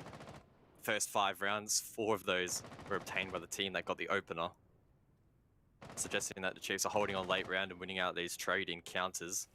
Do you see a bit of a switch up here from Ruffle as they Maverick trick open the Jacuzzi wall? But they are met with that mirror. If no one goes below to clear that, it's going to be a tough push. 2 Nitro Cells remaining. That's Fisher Guy and Digital. Although, I've just called his name and he's just been spotted by Campo, who's off the duck. He's got a kill. 35 seconds left, and a pivotal one at that, to at least just make things a little bit more even. Worthy down below. Watching that gym hatch. Campo needs to be careful. Worthy's going to make his way back upstairs now for the final 20-second push. It's go time for Rufflecopter. But if they all just sort of vault through these windows, I don't sense it's going to go well for them. It's Boydie. There's that Jacuzzi. I think it might have been from there, that position. He got Worthy over at the main stairs. Vast comes around the back, though. Collects Hot Shot. Now 3 versus 2. No diffuser for Boydie and OJ. They're in a bit of trouble here. The round is certainly going to go the way of the Chiefs, and that's going to be the half going the way of the Chiefs. 5-1. They are firmly in control.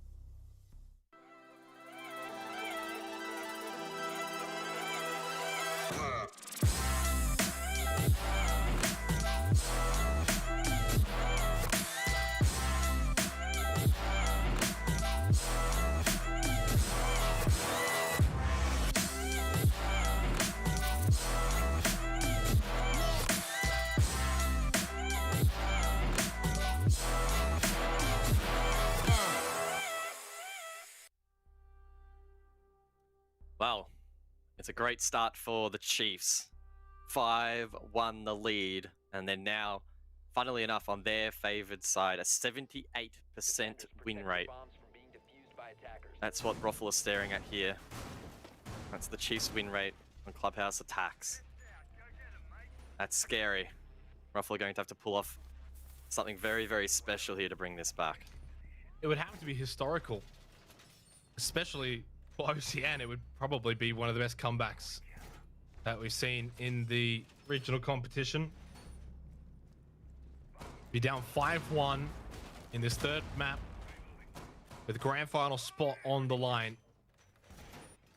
They are on the defense. If they're going to be able to do it, you would want to be on the defense here on Clubhouse. But Chiefs, I mean, this is their map, really. I mean, I know it's a decider map, but they've been very good on Clubhouse recently. They've been good in general recently. And you're seeing their best players perform better here in Clubhouse. God Legion 7-1. I mean, we saw Worthy pop off on Villa, but for God Legion to get back to his fragging best is really proving to be the difference right now. And on top of that, you know, Campo is the opposite, 1-6 after so far being so instrumental in this series, alongside usually Bouncin, who's 3-5. So the star players for Rafflecopter are just sleeping at the moment. Fisher Guy, one of the key supports for the Chiefs, opening up that wall efficiently here and beginning to apply pressure on Roffle. Bouncer not backing down without a fight, sticks the Oryx, gets aggressive on the initial pick despite that wall being open. Surely that drone has spotted his position. In fact, it has. That, of course, forces him to fall back, play his life. But he does have assistance from Campo to get a little bit aggressive. Bodie as well down below. But they're going to make sure they're not too over-aggressive. And there's all the C4's perfect. That's goodbye to God Legion. Lights out. And now look at how quickly they just run back down to site. It's job done. You get that pick. You can happily sit on site. Makes it so hard for the Chiefs now at a disadvantage to take Church Arsenal. It's credit to Rafflecopter. But you have to be in those aggressive positions if you're going to find that kill, and they did that. Question now is, do the Chiefs know these players have rotated back towards site? And if so, how quickly can they begin to work the hatches? It seems like they're confident the coast is clear. One hatch already open, presumably by the defense there inside of bar, as Vert is now being established. Might see where they had some issues with kitchen hatch, but I think that is being opened now as the launcher was used. Or is being prepared to be used at least. Digital probably just making sure the coast is clear and he'll be able to work that 2x Kairos at a time.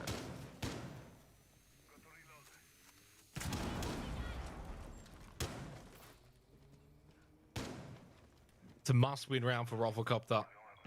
You're in this position, 40 seconds left. You're up 5 versus 4. Of course, you're down 5-1 in this third and final map of this the flank series. Bouncing.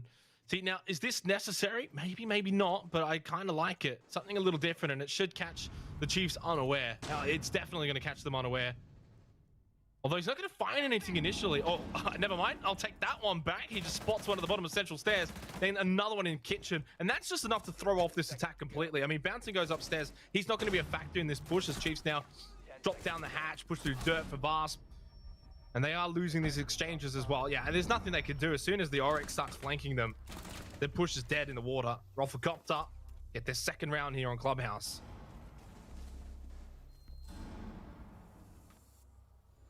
No flank watch banned out in this matchup, so that's a concerning sign for the Chiefs on their first attack. No drone established to watch that flank, or no drone that was established being watched. I can only presume that this is a Chiefs attack timeout, surely, off the back of that blunder. Would not be surprised if it was, and there we go, confirmation. It is in fact a Chiefs tactical timeout, and we can only assume, we can only guess, but they have got to be talking about their drone work. There is no way you should be having a player just run straight through bar and pull that off. I mean, maybe Bouncin did pop up through a hatch at some stage there that we didn't see. But the fact that he just walked straight through bar, I mean, it's pretty common knowledge, well, pretty common strategy rather, to see teams just have a drone set up there to watch that flank, right? It's not groundbreaking. So there's definitely a mistake made somewhere along the line there for the Chiefs, and it was very costly. You like fun facts, Guz? I do. So on Villa, it was 5-3 in favor of Chiefs before Roffelcopter then went and won 3 rounds in a row to get the first match point, which of course Chiefs ended up winning that. But it just highlights that Roffelcopter are not out of this. You win this next one on CCTV cash, which in recent history it's been kind of difficult for attackers to take this. You know, we've seen teams try Con, we've seen teams try Garage, mixed results usually. So at 5-3, Roffelcopter on the defense, it's the parallels between this and Villa start to take shape a little bit. But if Chiefs can overcome the parallels and make it 6-2, it's hard to see the Chiefs then not being able to win at least one more round. I think the longest that Roffelcopter have gone on having consecutive wins is that 3-round stretch that they had on Villa on the defense. And in those 3 rounds as well, 2 times Chiefs got the opening pick, so they were at a disadvantage for 2 of those 3 rounds. So Roffelcopter do well under pressure. They're not a team that is going to be taken lightly out of this just because it's 5-2. They're still in this. But they're in this, but they got to win every single round really from here. Otherwise, it's going to get really difficult. So what have they got left in the tank?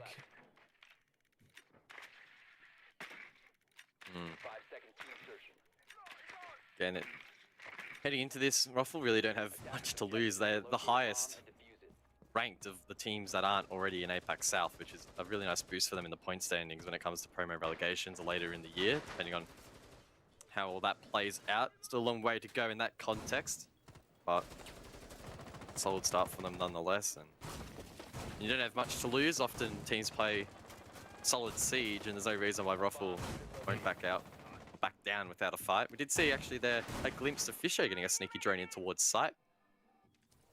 They're already improving their droning on that last round, which saw a pretty poor economy, costing them that round. Ooh, that's early. Yeah. Just to buy a bit of time, I guess, for the Maverick. Yeah, that's exactly right. Hot shot. Actually burning 2 canisters, so don't expect him to have a big impact late round in terms of plants and all, but he is stopping the wall from getting open pretty quickly, and we're a minute in, it still hasn't been popped.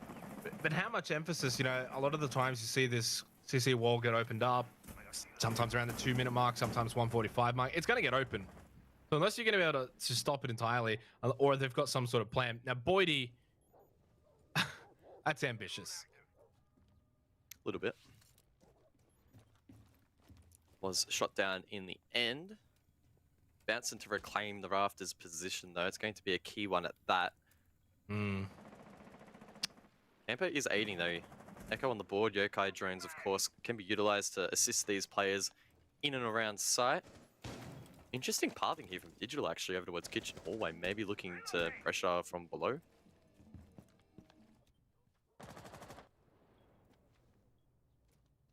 We'll see whether or not that run out from Boyd is really going to bite Roffelcopter in the behind.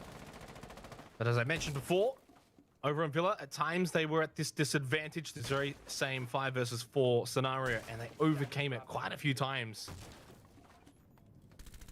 So I don't know if that's just Chiefs unable to capitalize, or if that's full credit to Roffelcopter in their ability to adapt and to play it down. There's trades. It's 1-1. Still leaves the advantage over to the Chiefs. And this con push has now been established. They get another pick. That's bouncing onto God Legion. And that just evens things up momentarily. Momentarily is the word, though, of the day, because it's now, again, 3 versus 2. Chiefs mounting the pressure onto Hotshot and bouncing. And there's another one back. I mean, it is literally back and forth in this 8th round. Bouncing on site in CCTV. Vast over towards Con with Digital, I believe. No, Digital's not. He's actually still repelling. So they are split heavily. He's going to go over to the window and hits. That's diffuser down. That's the round. Got traded though. It's Hotshot at the breach to try and hold Run on. away. He plays time and runs down below. He can use the shotgun to deny if required, but Digital doesn't even have the kit. He's going to go for the frag. Can he find it? Hotshot continues to hide inside of Lounge, and it works out in the end. A little bit close, but Ruffle do hold on and get the round on the board.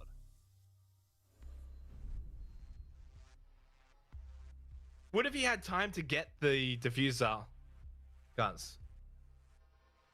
Nah. He doesn't win that. Surely. Maybe Good he could idea. get away if there wasn't enough intel, but would have been very sketch. Good adjustment, and he wasn't that far off, actually, to be fair. Like, that was a little sweaty for a moment, but 5-3, we get there in the end. And again, these parallels, guys, these storylines, again, when Chiefs got the opening pick, just like Villa. Are we seeing a repeat of Villa happening out in front of our eyes here on Clubhouse? 5-3. A Ruffle, well, I mean, I guess I was going to say, Rufflecopter about to go on a bit of a tear here. They kind of are already, just in the last 2-3 rounds.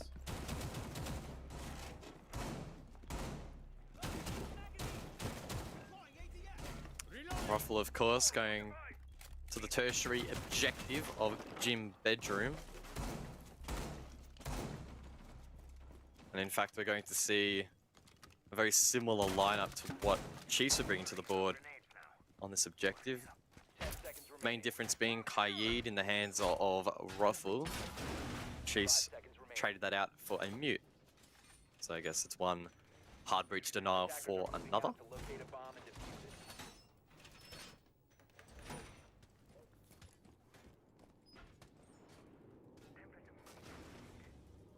The pressure will start to mount on the Chiefs. They've already taken attack timeout as well, so they're not going to even have that in the back pocket if this does continue to blow out in the direction of Rufflecopter, who have now won the last 2 rounds in a row. They were down a 5-1 deficit, but they're bringing it back here on Clubhouse on their defense. And the longer that they can continue to do so, then the more so the pressure will swing like a seesaw over to the side of Chiefs, and they will start to feel it. Of course, this being the final map, there's no more lifelines. They don't have another map to fall back on like they did over on Villa. It's do or die. And it would be disaster for them to not make the grand finals. All of the expectations was on the Chiefs to win this, win it comfortably. Rufflecopter really came into this really with a free punch, and boy, they've used it well. One slip up, guys, and it's match point.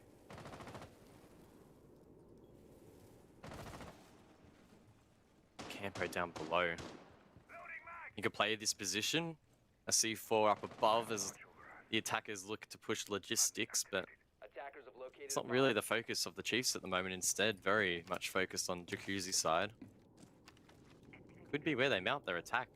You don't necessarily have to see a team take cash control, despite that being popularized in the current meta. I mean, as you can see, they've created the line of sight, but no one holding that from either team at the moment, really. So it all come down.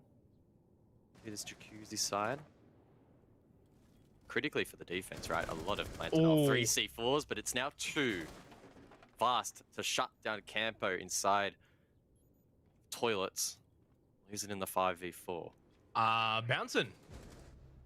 Oh, this is not looking good for Rufflecopter. They're trying something, guys, but it's just falling apart. Chiefs are dealing with it quite easily. Bouncing needs to get a kill here. He has to get a kill here. No ifs, ands, or buts, and he does get at least one onto Digital. Expects the swing. Here's the drone. And really the best thing he can do here is just rotate back. 40 seconds left. He's going to have to be quick. And for the other 2 above, Hotshot, Boydie, going to need to hold on here as Chiefs start to mount their attack. 30 seconds in the round. As I mentioned before, match point could be brewing here if Chiefs can win this. Fisher Guy going to go for that gym plant. Hotshot can't deny it from here, but he does spot a player peek it. I think it was worthy. He took a big chunk of damage. God Legend did catch Bouncing, so he's not going to be able to rotate to side after all. It is up to the 2 players left. Nice swing from Boydie to the player on stairs. Oh, he's going to get a free kill as well onto Fisher Guy. Worthy from bathrooms catches him though. 2 versus 1. Hotshot should know where it is, and he knows there's a player in the bathroom. Lets the nitrocell go. Doesn't get that kill. Worthy though peeks it. Then the swing from God Legion from Con. Chiefs. And a messy round. Secure match point and series point. God Legion narrowly gets that final pick. Ruffle not going down without a fight, but the experience of the Chiefs shines through. It's a 6-3 lead. Match point, series point. Ruffle tried to get aggressive, but the Chiefs, they pulled off the execute well. They took control of Jacuzzi and translated that into its Jim. No one from Ruffle denying that plan. Hot shot, a single shot away from potentially being able to disable that diffuser, but it wasn't quite enough in the end. Well, the missed opportunity was earlier than that, when we saw Worthy swing out from bathrooms the first time, and we saw Hotshot get him to about half health and not actually get the kill. If he gets that kill, Boyd is free to actually push past Jacuzzi wall with that double. That would have left one player for Chiefs left in Con in like a 1v2 or, you know, a 2v2, something like that. I think actually it would have been a 1v2. It basically would have won the round. It's not Hotshot's fault by any stretch of the imagination. Played well in the circumstances that were left on him in the end. And such is life, I guess. You know, there's little moments, but that was just a little moment that went the way of Chiefs. Worthy being able to survive, get that kill onto Boydie, and from there, the round was the Chiefs to lose. Match point. Well, Rafflecopter got 3 rounds in a row on Villa. Will that be something that they can lean into here on Clubhouse? Because they have to get 3 rounds in a row now. They've done it once. They haven't done it on Clubhouse at all, though. Maybe Bouncing can go big here. Playing aggressive over towards Secret and maybe thinking about getting an early pick. Pre-placed drones there from the Chiefs were established, and provided those that were and are being flicked through, they should know whether top floor is clear or not. I believe it is. And as such, the Chiefs can focus their efforts on the first floor. Digital might be stuck on the hatch there, which is a little bit unfortunate. Oh well. Either way, the top floor is clear, so that shouldn't be too impactful.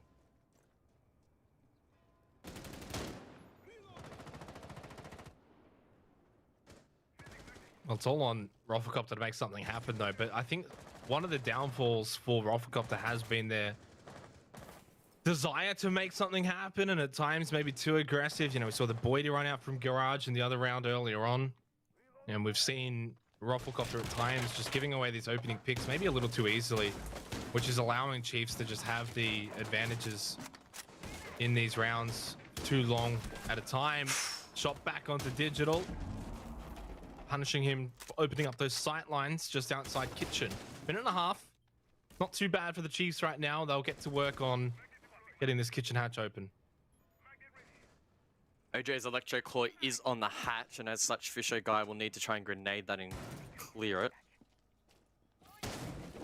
Has been cleared now, and where they can begin 2x Kairos at a time to open that. And again, it's not really going to be contested. We haven't seen that, considering Habana's current state. It's very difficult to do that efficiently. Campo instead probably keeping those impacts for the triple wall, or maybe even a cheeky Plantanol if required late round. Good work here by the Chiefs, establishing good foothold, and they may well be edging towards that series victory. Still 5 defenders up, though, that need to be dislodged. And the last time we saw this site, we had an advantage on the side of Rafflecopter. They were up 5 versus 4 on Church Arsenal. This time, Chiefs got all 5 players. So when this trade of gunfire starts to ring out down below, Chiefs aren't going to be at a disadvantage. They are going to leave it to the final seconds, though. There's still a shield up as well. They've struggled to really clear everything. And Rafflecopter through Boydie again, similar to last time. They get the opening pick, but the trades will ring out around the map now. Digital pushes into Arsenal, spots that player in dirt. That's Hotshot. He actually catches a bit of damage. Fisher Guy going to try and stick the plant now, but Hotshot will swing out. He'll deny that from being stuck. 3 seconds left. Vast has to worry about the diffuser more than anything, though. That's going to leave Digital to cover his behind, and he's done that with a kill onto Campo. He's done it with a second one. Digital wins it for the Chiefs. They go to the grand final to take on the Knights. They stop this Rufflecopter gauntlet run dead in its tracks, 7-3 on Clubhouse. Oh, it's a little bit sketchy there in the late round. Digital allows Hot Shot to swing wide, but he comes up clutch in the end. That's all that matters. They win 7-3. They're heading to the grand final. They'll be taking on the Knights. And my word, if Worthy can keep stepping up the way he has been in this series, I think the Knights could be shaken a little bit. They'll be trembling. Yeah, Worthy, again, another decent performance, but this time he had some help, unlike Villa, where it was a one-man show. This was the Chiefs that you expect to see, and the Chiefs that Rufflecopter were hoping they weren't going to have to run into. Credit to Rufflecopter, firstly and foremost. I do want to say what an incredible run through the gauntlet. It does come to an end, but they shouldn't be disappointed. The Chiefs are a very solid outfit, and they are going to be worthy contenders against the Knights in the grand final. But for Rufflecopter, their time does come to an end. Third place, though, Guz. Before we, of course, do all the celebrations for Chiefs, any final words you want to say for Rufflecopter's season? I think, like I alluded to a little bit in the cast and brought up, it's important to remember that Ruffle finished the highest of all of the non-APAC South teams, which will be critical when it comes to promo relegations later in the year. They'll be in a great position at the start of the year to continue building upon that form, and they could be at the pointy end and maybe be a chance of making that later. So provided they keep up this form and other teams don't start reading into them too much and shutting them down, then yeah, they could be a serious threat as the year continues. Awesome to watch Rufflecopter, but of course it is Chiefs Day here so far. Of course, there is, of course, now the grand final to play out very shortly. Before we get to that grand final, though, we're going to have the desk break things down. There certainly is a lot to break down as well, Xenox. It was an incredible third and final map for the Chiefs. Maybe not so much for Rufflecopter. They did mount somewhat of a comeback there, Dev, but ultimately the Chiefs are just too strong. Yeah, the Chiefs really just came out of the gate swinging on their defenses. A 5-on-half is just insane, and it was on the back of not only just good technical siege, but also massive plays. And we talked so much about Fisher and everything he's brought to the team. Huge plays from him. Worthy, not quite as heavy hitting as he was on Villa, but still certainly did not have a quiet game. A lot of very impressive multi-kills. Just looking for those opportunities that Rufflecopter are giving to them, those tiny little snags of cotton left on the clothing, and they're just taking them and grabbing them, pulling them until there's nothing left. And I guess for Worthy, then the rest of the team picking up the weight for what was the an interesting clubhouse, all things considered. But when we look back at Rufflecopter's performance, Vinny, their opening engagements, just time and time again. You spoke about it in the pre-show, and it's continued to ring true here. Yeah, it's just been the story of the weekend, and I think it kind of highlights their play style and sometimes the weakness of that play style, that over-aggression early round. You can't fault them for trying to, set the pace early and try to get the picks, but as you can see there, almost everybody was negative. I think going into the 5th round, 3 members of Chiefs hadn't even died yet, so, it was very much a one-sided half, and 5-1 at the half. It's very hard to come back going into the defenses for Rufflecopter. Dev? Yeah. Just look at that KOST column from Chiefs, like 90, 90, 90, 80, 80. That is just insane. Incredible consistency. A lot of that cost factor comes from the survival rate, as you mentioned, Vinny. 3 rounds in, and I think it was God Legion, Digital, and Worthy hadn't even died yet come the 5th round, which was just ridiculous. The fact that not only do they have incredible individual performances, but also a big team game across the board, very consistent. Now, a couple of missed opportunities there. I think that game could have ended earlier on that first cash attack from Chiefs. Just a missed opportunity that we could have seen come through. But yeah, very, very good all in all. And I think very confident now in Chiefs' ability. I think you're starting to win me over, Vinny. I'm not confident yet on whether they'll take it tonight, but they certainly demonstrated that they are a top team here in OCN. They certainly are, and we're going to get a chance to hear from one of their top performers, Vast. Mate, you are booking your spot into the final round, into the grand final against the Pittsburgh Knights. Now, I wanted to get your thoughts on this. Rufflecopter really, they gave you a good show, all things considered. Yeah, 100%. They were definitely a tough opponent today compared to when we versed them in OCN definitely came out firing today. Ev? Yeah, I just think you guys have had a great showing, and you're looking to be in really strong form at the moment. After what has been a bit of a mixed season across both APAC South and OCN, how do you feel like your form has improved? Yeah, we have a pretty big inconsistency issue this season, but we're working on it, and I think from the start of the season to the end, there was a trajectory of improvement and whatnot. But yeah, we're still working on a lot of mistakes still to work on. But I'm pretty happy overall with how well we've played so far this season. Vinny? And just kind of going on, well done, by the way, against your nephew Bouncing. That was a good game to watch. Just continue on that form question. What do you think specifically has kind of allowed you guys to find your form this late in the season? Just honestly, just reviewing the games we've lost and just being super critical. The thing about our team, I don't know if it's like with a lot of teams, but for us, we're super critical on ourselves in scrims, in games. So a lot of just vodding, looking at mistakes, and just analyzing the mistakes and finding solutions to fix them. Yeah. So you've just played 3 maps. You are now going into a potential 5-map game. One, how are you feeling with the veto? Like, as in, I don't have I'm sure the veto's not done yet, but how are you feeling going up against having 5 maps open against the Knights? And 2, how is the stamina going right now? I've tried to conserve my energy just in case we do have to go to Knights, because not to say that I wasn't trying or anything, but we definitely wanted to spread it out. We didn't want to go too hard in the first map, whatever. We kind of wanted to just kind of go a bit chill. The vetoes, I mean, we're pretty confident in our map pool. This is the first time we're going to be versing Knights in a BO5, so I have no clue how it's going to go, but I'd imagine they're probably going to win a lot of their best maps. We're going to win our best maps. And it will probably, I don't know, the decided maps, who knows where that will go.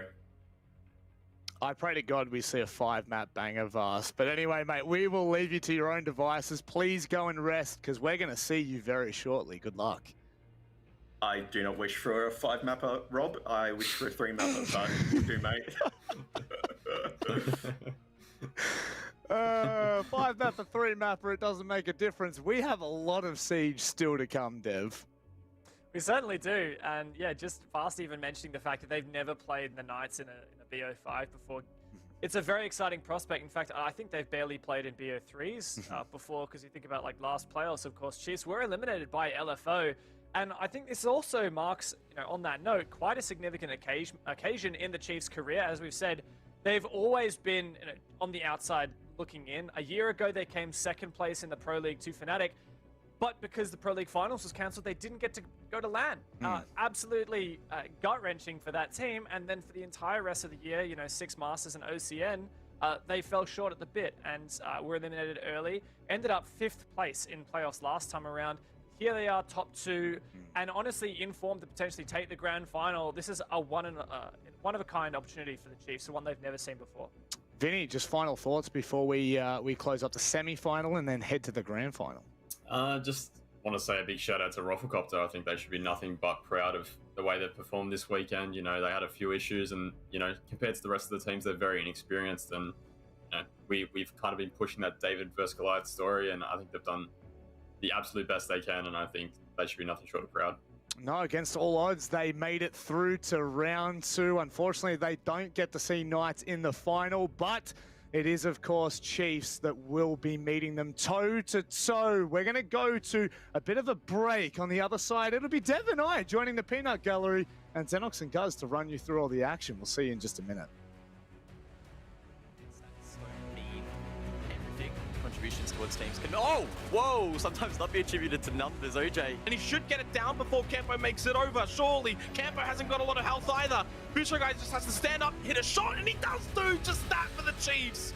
A match point And this is what the Chiefs need to do as well. Can't start casting their minds to the... Camper need to link up over towards Astro. It's going to be a tough entry. Camper gets the first, though. Digital gets swung as well. Will be overwhelmed, so they need to take this risk. Oh, God, Legion. Trigger. The trigger discipline. He sits, he waits. Is that Manic? Is that Manic Monday?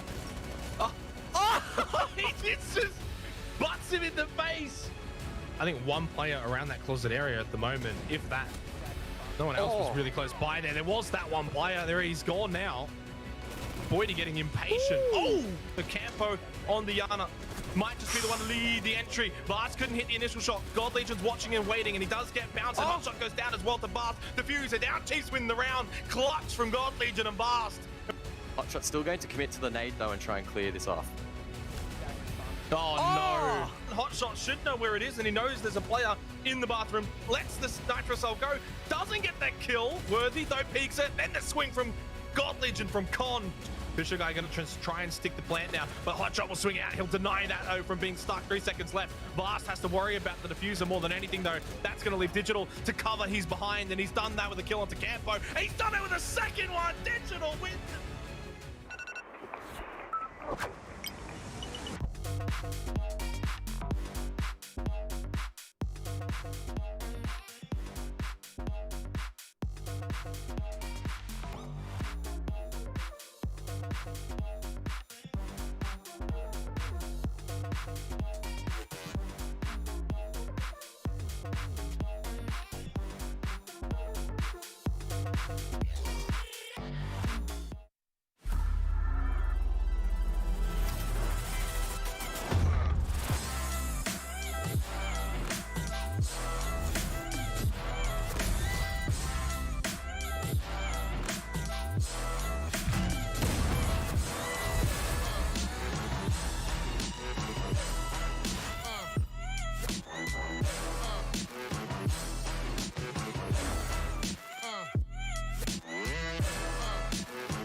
Hi, I'm Nate from Order. And I'm Repex from Team Bliss. And this is the Siege Icon Challenge.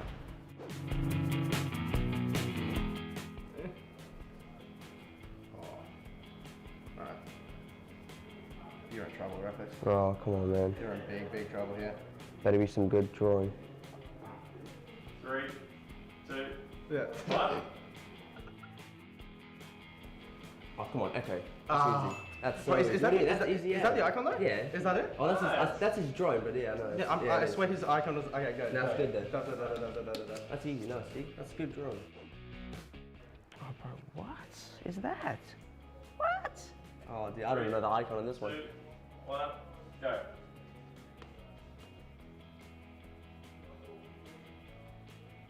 Yeah, I'm done. Yeah, I'm ready. All right, ready? Is that Amara? Oh my god, so good. Come on. See? You like that? Yeah, I thought it was a Kiwi bird for a second, but then I thought. Ready, set. Bro, I was actually struggling, but no, it looks good. No, I know what it is. Come on, man, don't mess it up. Oh yeah, don't worry, bro. I'll be done in 10 seconds. Oh, that's good. That's okay. And go.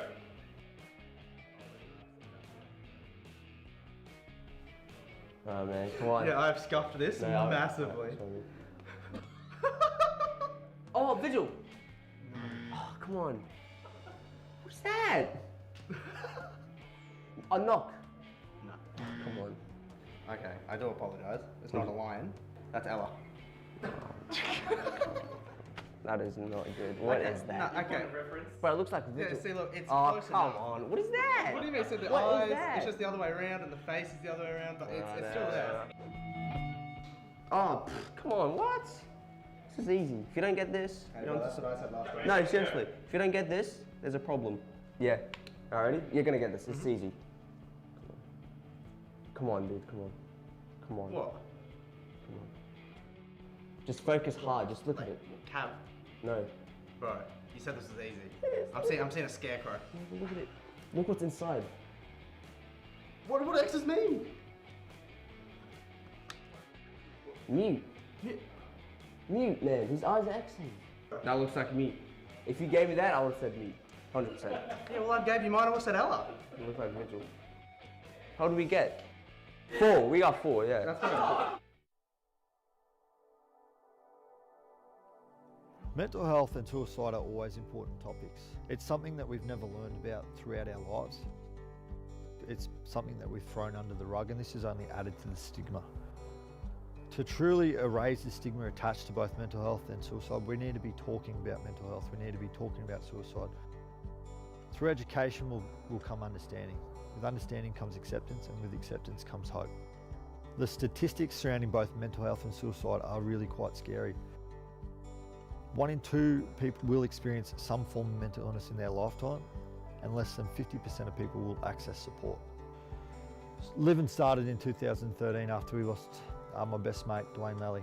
After his tragic passing, we were confronted by the shocking statistics that surround both mental health and suicide in this country, and we knew we had to do something about it.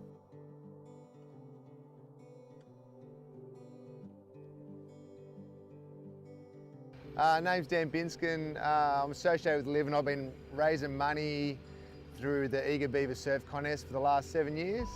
Surfing for me is one of the good things that I can do for myself, as far as it gives natural highs, which is great. It relieves stress, and I put it in my daily routine ever since I was probably 11 or 12. Mental health is an important part of people's daily routine to make sure they don't get caught up in what people think of them, and which causes anxiety, which in turn causes depression.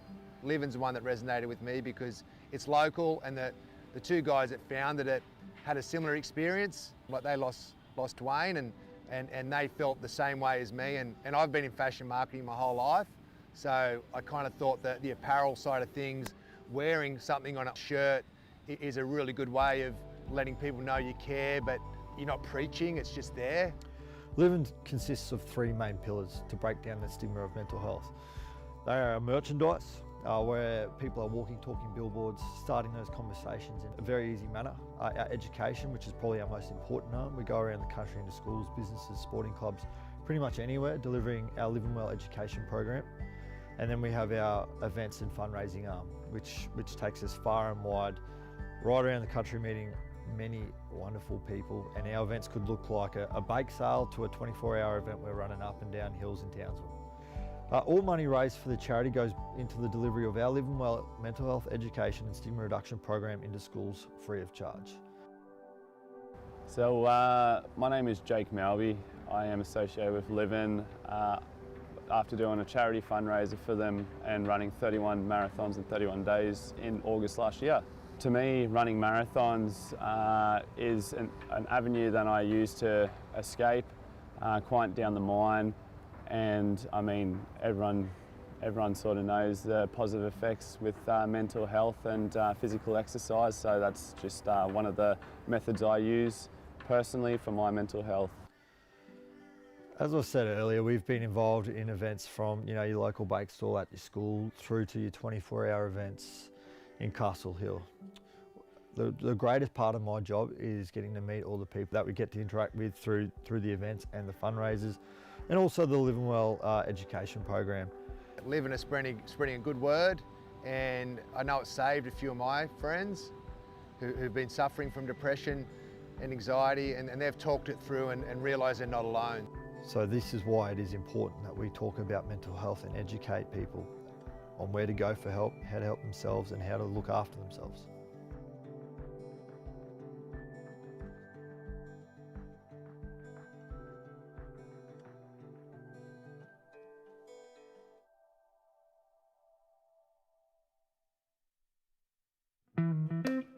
How many are there? 6? 6.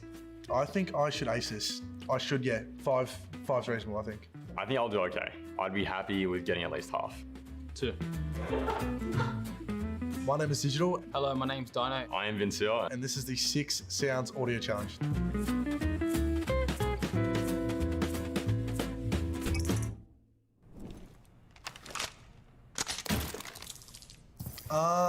Yeah, okay. Sounds like a Rooney's Gate, I think. What the hell? Okay, so it's reloading. That's an Rooney gate going up, I think. I think it's Zero. Zero's gadget. The one he shoots into the wall. Yeah, that's definitely her placing it on the door frame, and then that's it activating for sure.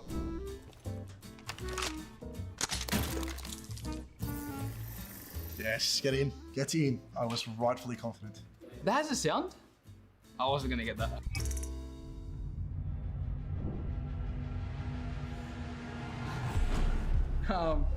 This is one of three sounds. It's either operator pick, you just lost the round, or you just won the round. That is the sound of the map starting just before ban phase. The intro noise? Yeah. Wait. Oh, wait, no, that's the... You're loading into just a map. You're loading into the map. Which map? Just a map. I don't know a map. I don't know. I feel like it's definitely a map I've played a lot. I think Clubhouse. I'm gonna say Clubhouse. I don't think it's right, but I'm gonna say Clubhouse. Consulate. Consulate, I'm just gonna guess it. Locking in Consulate. Hereford base. I should have got that. Did you say correct? Yes. Okay, good. So there's different sounds for different maps. Interesting. I normally alt tab out when we're loading into a It's a gun shooting. I think a gun sound. The gun sounds sound different on different sound profiles. Okay, so it's a gun. Duh. And Oh, yeah. Wait, like, maybe the reload sound will give it off. I think it's Dutch's AR. I think it's called AR-13 or AR-33 or something. It's a new attack. I feel like it's a new attacker. That's like a lever pulling back, so maybe Buck. Gonna have to say Buck, but I don't think that's right. I'm gonna go Gridlock's gun.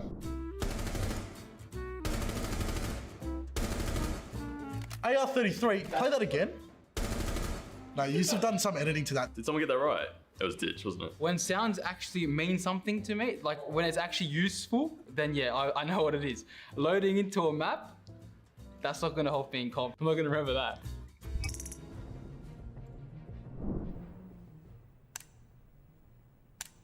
That is ridiculous, man.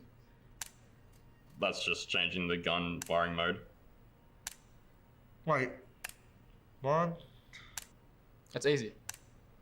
That's when you're changing a gun from single burst in order, changing fire mode. It's like three modes. You like hear it. I'm gonna go lock in bullet rate of fire mode.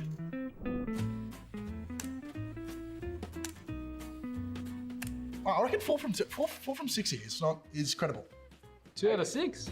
Woo!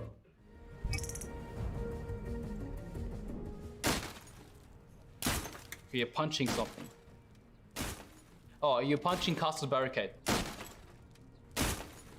Castle's barricade, don't know the name of them, but the castle barricade being, yeah, destroyed by meleeing. Punching a castle barricade till it opens, I think.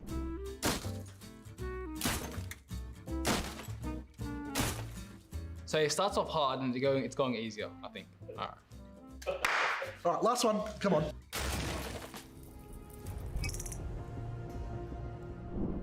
Okay, what's this? It's not in game. Oh, it's an alpha pack. Opening an alpha pack. Opening an alpha pack, that's, yeah. Come on, mates, come on. That's alpha pack.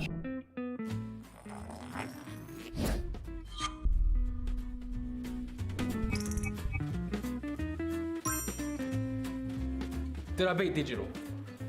That's all I care. Not happy, but then also happy, because I sort of came back there, so... You win. What do I get, though? Pride? Yeah, that's alright. I'll take that. I'm happy that I got 4 out of 6, but because he got 4 out of 6, no. I guess I'm just playing more than you guys, and I mean, it shows. I don't know. That's all I'm gonna say. I'll just have to beat him in game, which should be easy. Woo.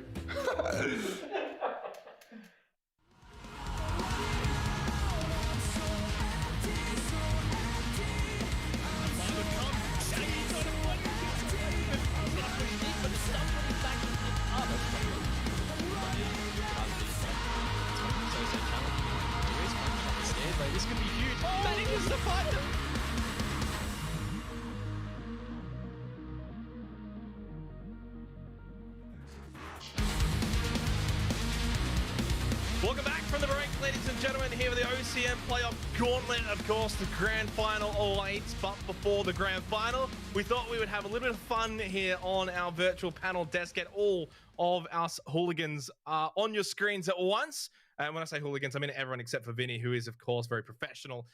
We are going to be having a bit of fun, as you saw in the halftime break or the ad break or whatever before. And as you've seen throughout the year, the sound challenge has been a lot of fun to see how the players reacted to certain mechanics of the game. We are going to try and do something pretty similar here in the halftime break. Dev, I do have to ask you first. You're a very competitive guy. How do you think you're going to go with this challenge? Honestly, I've lost most of the predictions we've done here, but I think I am going to destroy you guys for this one. I'm a bit of a nerd, kind of know all my sounds, like, you know, not trying to tip my own horn a bit, but like, yeah, I think this is in the bag. Yeah, I don't know about that one. We do actually have ourselves a champion of this challenge in particular. It's Vinny. Smiles already. Surely you're going to go back to back. Yeah, this is the first one was for pride, and this one is to keep my crown. So I think I've got a lot more on the line here. Thank you very much, Vinny. You've, of course, been wonderful to have on the desk throughout the playoffs. Hopefully for stage 2, you're back in the lobby, so you're not stealing our job. Let's get started. It's going to be 10 rounds, 10 sounds, and then there's a bonus round after the first 10. That will be for 3 points. Let's see how our wonderful expert panel is going to do with the sounds.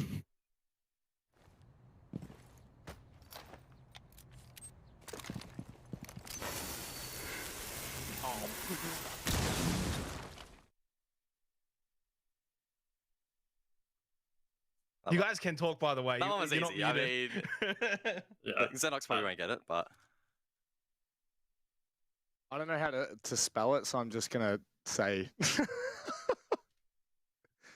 I said English, right? Yeah. Exothermic charge. No, not thermite. It was more the exothermic. Yeah, I had no clue how to spell it. You know, that's I'm shocking. Well, we all had the same answer, so we're all right or we're all wrong.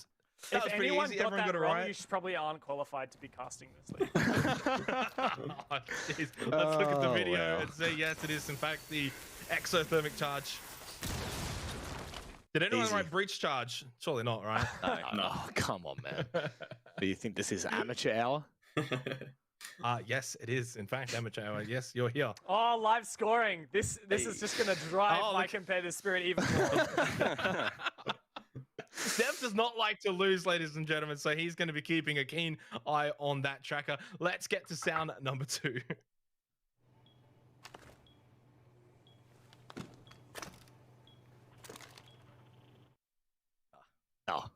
Oh, surely. I was a bit nervous before. I hope. That was very nerve-wracking, honestly. I hope. For a second.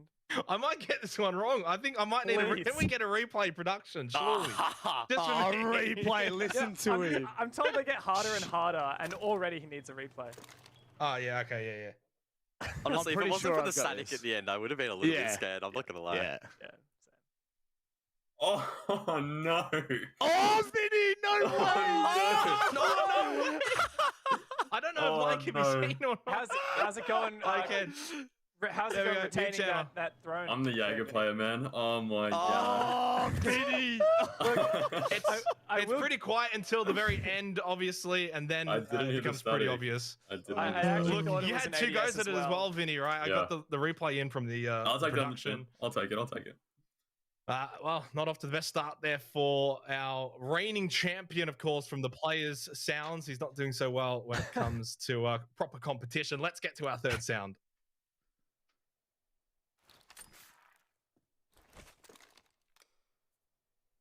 Oh no. What? Oh no.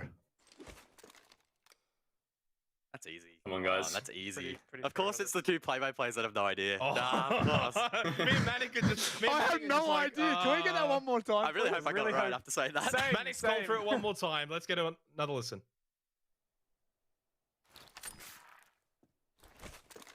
Yeah.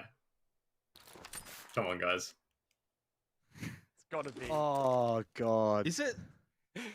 I know this isn't it, but I just have to go with something.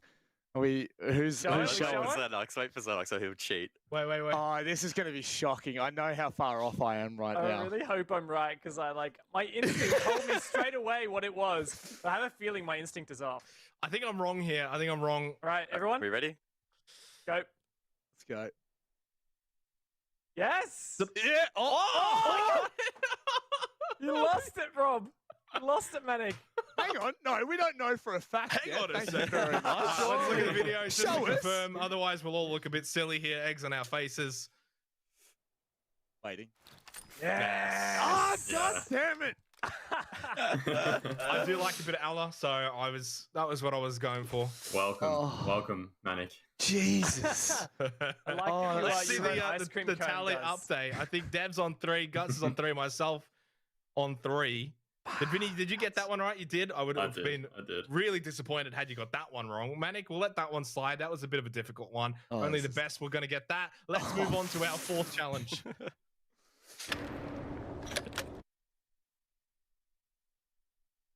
Oh, no way! No way! We need a replay. We need a couple of replays of that one, please. I think I've already written it down. I think I if know I'm what right it is. here, I've already written it down.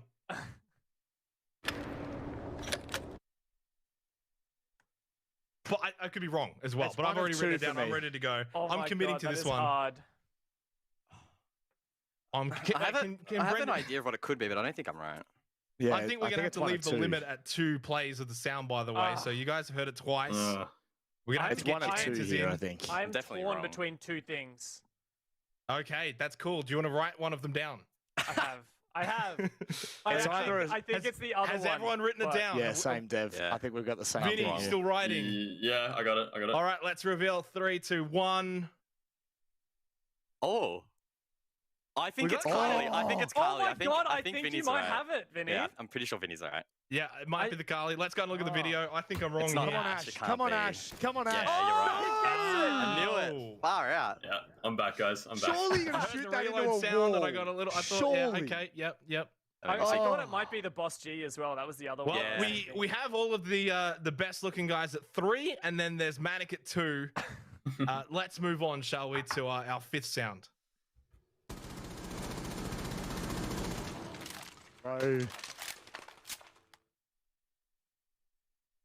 Replay, please. All right, let's move on to the next one. I hate Dev knows this one too. God damn it. I'm pretty sure What did I the know it. players say? It's a gun firing. Does that work? Does that count? We demand a replay. Yeah, surely.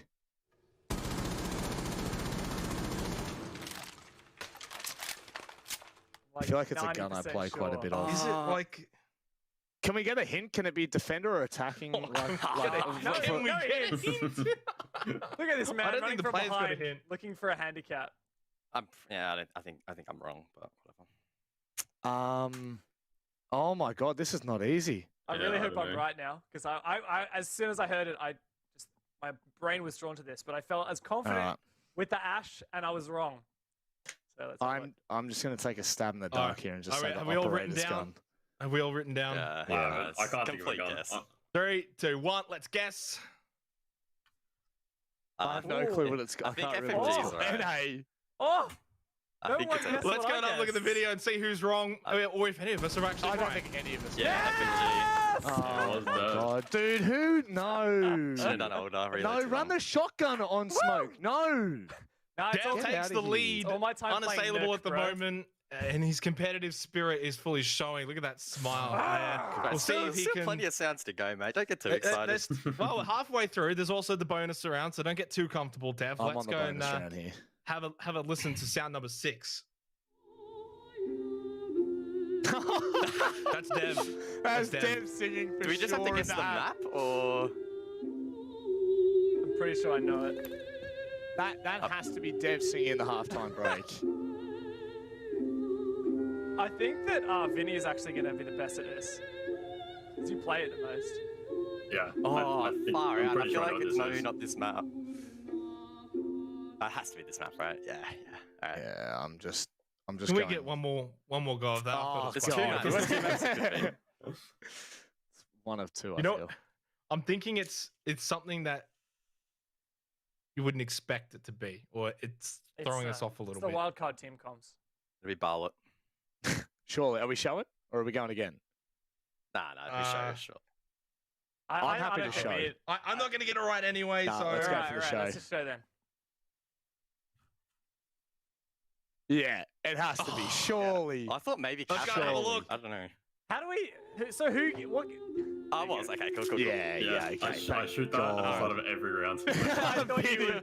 Yeah. So that's not a flex. Well, what counts? Like, Xenox, you just said Villa. Oh, Well, like, come what do you on, What do you mean? expect from me? I don't even know Villa in general. I don't Surely think that that's doesn't good enough. get- surely that You doesn't tell him get the in. cast before, mate. He doesn't know anything. Do you even know the name of that room? Everyone did well there. Let's move on to sound number 7. Oh, I know this one. I think. Oh, maybe? Oh, that's tough. I need to know, is it overtime or if it's a specific map? Surely that's no, it's overtime, Xenox. It's definitely overtime. Yeah. Without a doubt, like overtime 100%. Yeah, that's overtime, man. I think I know what this is. It's one of 3 maps. Well, it's actually one of 2 maps. I feel like it's in the competitive map pool. Oh, my It's goodness. one of them. It's overtime, Xenox. I'm kind of nervous. I think I don't know. I've rubbed out That's like 3 definitely answers. Ash's rifle. That's definitely You ready? Ash's rifle. Jeez. All right, let's go. Have a guess. Oh my God, no. we are all different. I think it's going to be oh, Cafe. man, surely. Cafe. Wait, what did you write, Gus? I wrote skyscraper. Oh, Skyscraper. that's Let's go and have a ambitious. look which one it actually is. It's cafe.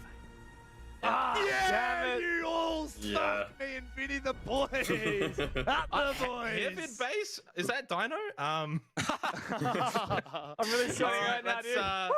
That's what's that? 7 rounds now done, and it is a 1-point lead to Dev. Everyone else on 4. Of course, there is still the bonus point to come later. So anyone's game right now. Let's go to sound number 8.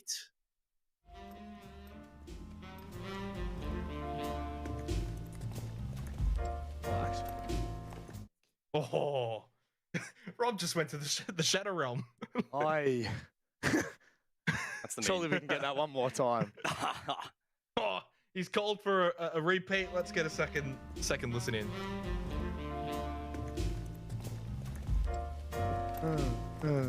This one's easy for the OGs. Come on. I'm pretty sure. Yeah, I come am on. Pretty sure. I can forgive Xenox for not knowing this one. Everyone else needs to know this.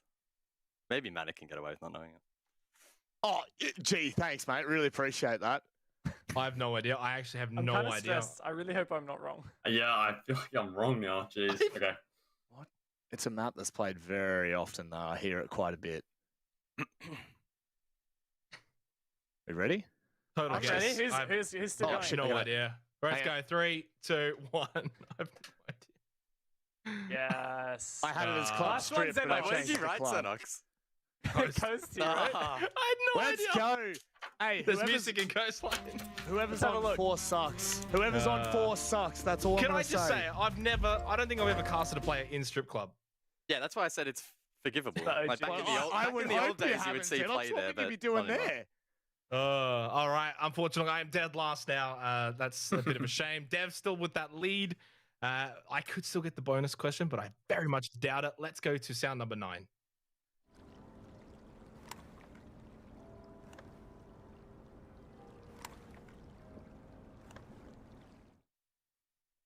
There's two things. There's like the ambient noise, and then there's some kind of click. Which one is it?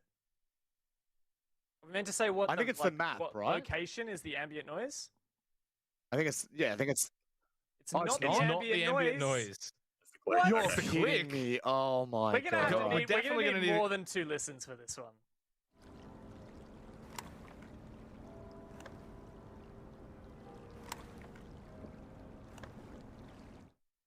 All right, I think I've got it. What? Can we get one more listen, please? Just one more. One more, please.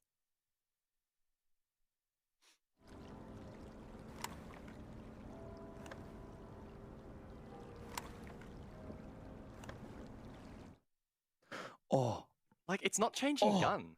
oh. Yeah, I know. That's what I thought it was. I don't like this one. I don't like this one. Hang on, I think I got it. Ugh. This is a All right. Well, second we've had best enough of a guess. listen. I was originally going to write Aqua or something to do with Yes. Aqua, but it was not that. Of course, it was the little sound, and we've all written. Ooh, Oh my the scopes. We got air jab equipped. I've gone with fire mode. I'm definitely wrong. Sophia gadget swap. Let's go and see. I think it's going to be the Kali scope. I think it's Kali. Oh! Oh! It's Aiden. Does Wow. Kali's make the same sound? Wait, does that mean I get it?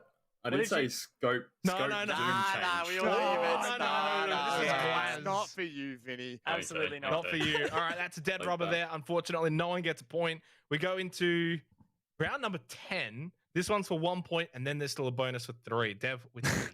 Bonus for 3.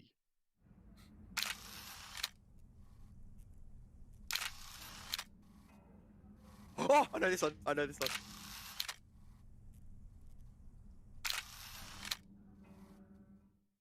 Oh my god.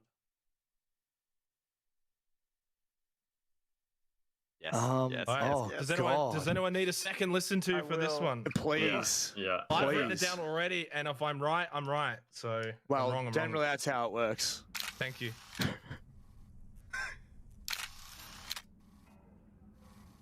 I think I've got this one. I know it. If I get this one right, guys, you gotta be proud of me. Nah, no chance. No, I should know it.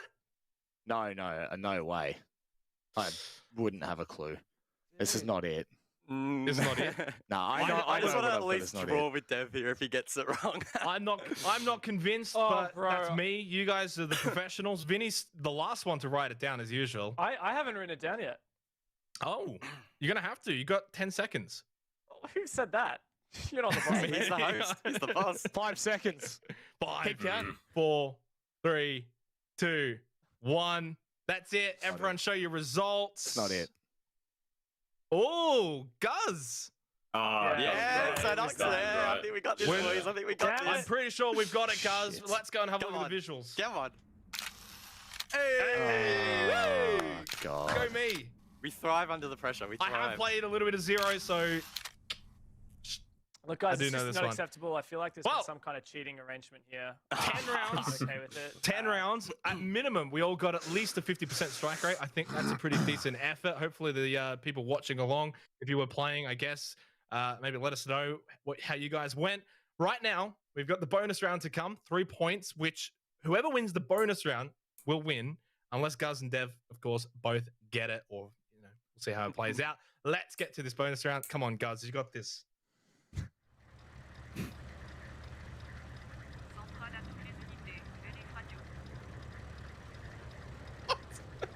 Is he calling it an airstrike? I have heard this so many bloody times. I tell you what. Oh, the helicopter. Oh, I know it. I know it. Oh, I know it. no, why would you ruin it? Who said that out loud? I said I know it. I didn't say what it was. No, the... I think I know it anyway. Well, I said it out loud, Manic. What do you want to do? What do you want to do, huh? No, I still don't know it. It can only be one of two things.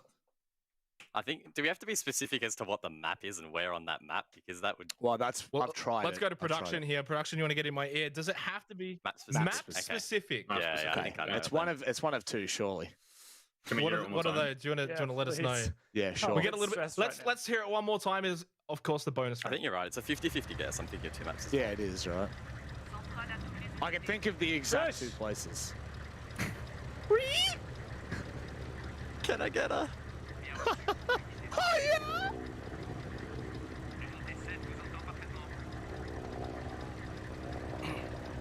I'm gonna guess. I'm with you, Rob. I think it's one of two, and I've gone with one that might be wrong, but it might be right. You could say it could go either way. All right, guys, we've had enough time. We've had 2 listens. The bonus round, 3 points. If no one gets it right, Guz and Dev will be tied. If That's Dev, right. I have to ask though before we show it, Dev, are you confident? Not at all. I couldn't even hear Not that. at all. Some Neither am I, crazy don't people worry. were just making All right. noises. Like, this is definitely, That's what I like, like if I to lose, hear. this is rigged. No. Let's reveal on 3. 1, 2, 3. What have we got? Oregon, Bank, Coastline, Club, and Porter. We've got 5 different God. maps. Covering I will all our say bases. mine's not in the competitive map pool, so I'm probably 100% wrong. Let's see who's right. No! Oh! Cheeky consulate, and that means no winner in the bonus round, which does mean that we have got a two-way tie. Since when is there a helicopter on first place. Consulate? That's what I thought. For Guz and swear Dev. Border was the only map with a helicopter. That was No, the doesn't only thing that- Clubhouse have one as well? In I the think so. I know it has police cars. yeah. I didn't know it had a helicopter. Okay, well, who cares? You guys, Dev, Guz, congratulations. I'll go to you first, Dev. How does it feel to tie with Guz? Very unrewarding. Very disappointed, obviously. I just don't think the team was really where we thought we were at. I think there's a lot of things that we can look at for next time. But for now, we'll settle with the tie. Guz? Look, I for one am extremely proud to have equaled the score of an international Rainbow Six talent. Look, if you need me for Six Invitational, you know where you can find me. And Vinny, where did it all go wrong? You've lost your crown.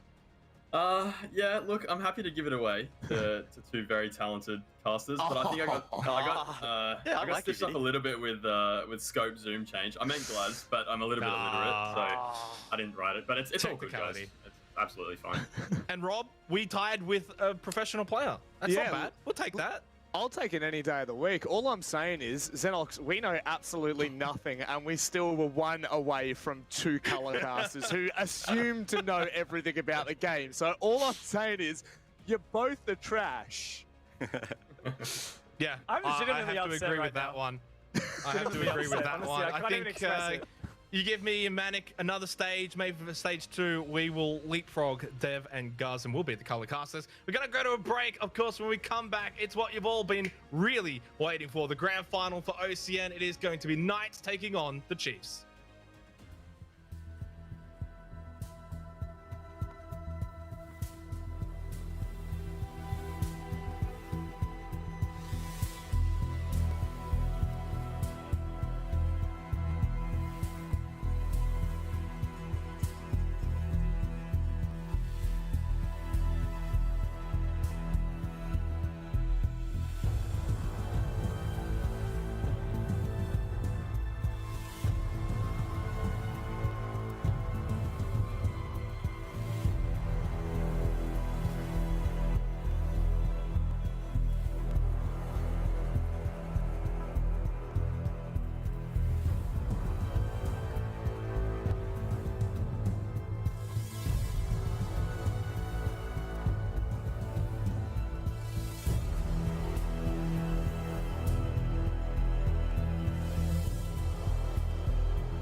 My name's Jason, and I'm a young dad. I like to go to the gym quite a bit, just to have a bit of time just to myself as well. From New Zealand originally. For me, physical exercise and getting out in nature is just such a big way to relieve stress. And obviously when you're not stressed as a parent, then the kids reflect that as well, and they see that. So Snap Fitness has really helped me with my goals. The people you work out with here are so friendly, like it's not like a really highly competitive environment. And I've even got to make friends with a few of them, which you don't always see in some gyms. The other thing is the mentality behind it as well, that it teaches you about, pushing through difficult times. If you're looking at a hard time in your life, there's ways to get through it. And doing exercise, it might seem like a strange thing, but it gives you a break from focusing on the difficult things. And it gives you that mentality to learn that you can push through and you can achieve more than what you thought you could. I'm Jason, and that's my story.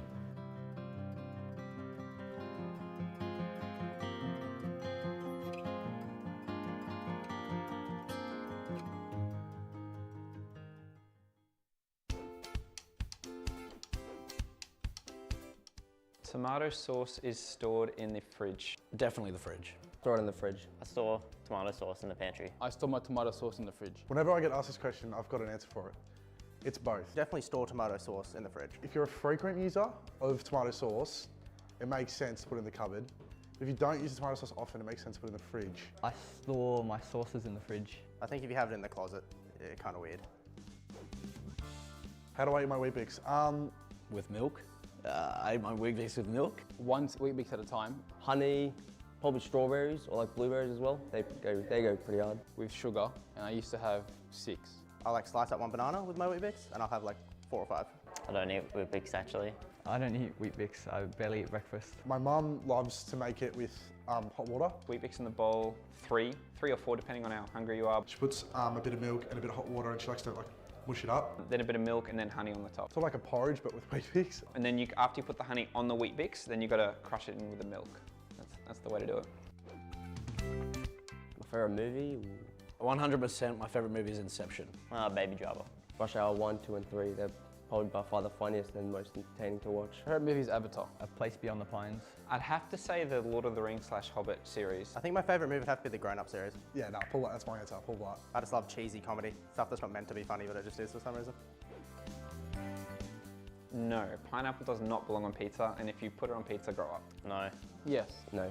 Pineapple 100% on pizza. Pineapple shouldn't be anywhere near pizza. I don't think so, but it's not that bad. Oh yeah, 100%. The pineapple, the marinara, yeah, nah, that's an easy question. If I had to pick any superpower, Visibility would be cool. Being able to read people's minds. I'd say time travel. My superpower of choice would be to be able to control time. Being able to fly or something, I think it's pretty boring. I probably just want to fly. Flying, I can get anywhere I want. Super speed would be really dope. Teleportation. First thing I'll do, teleport into a vault, steal all the money and teleport out. You're a villain. Pretty much, yeah. Mental health is one of the most significant things that is impacting our youth today. Yet it wasn't being taught or spoken about.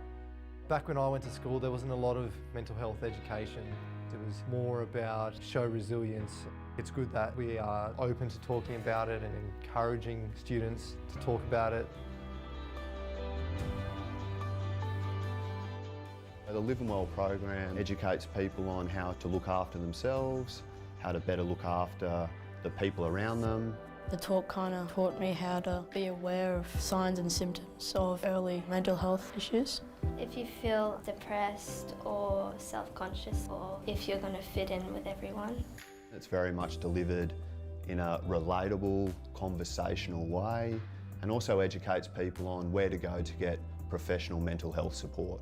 The response from our staff has been amazing. It certainly helped break down the stigma associated with mental health, but broke it down in a way that I didn't really anticipate. Following that, people were coming up to me and having discussions about their own mental health. It's highly important to educate staff about mental health and how do you bring up the subject, you know, if you want to support them.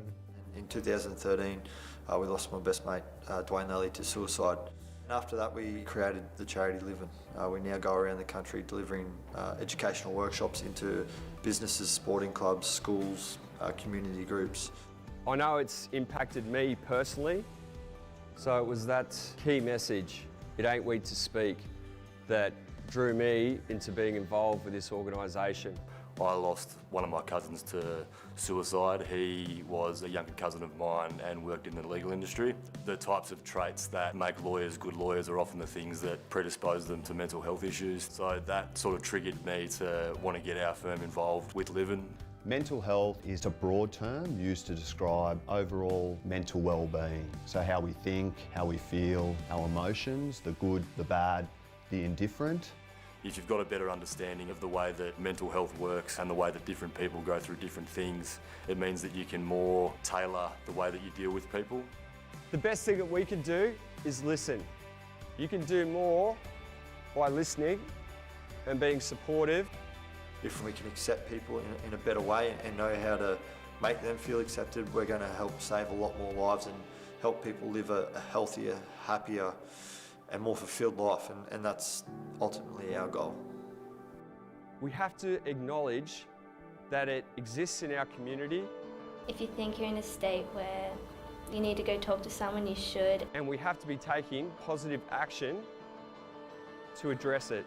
Just letting you know that we're all here for you and that if you do have something wrong that you can reach out to other people. We have to be aware and we have to be educated. The important thing to note is that every single person has mental health. Not every single person has mental illness. It's not weak to admit that you've got a mental health issue.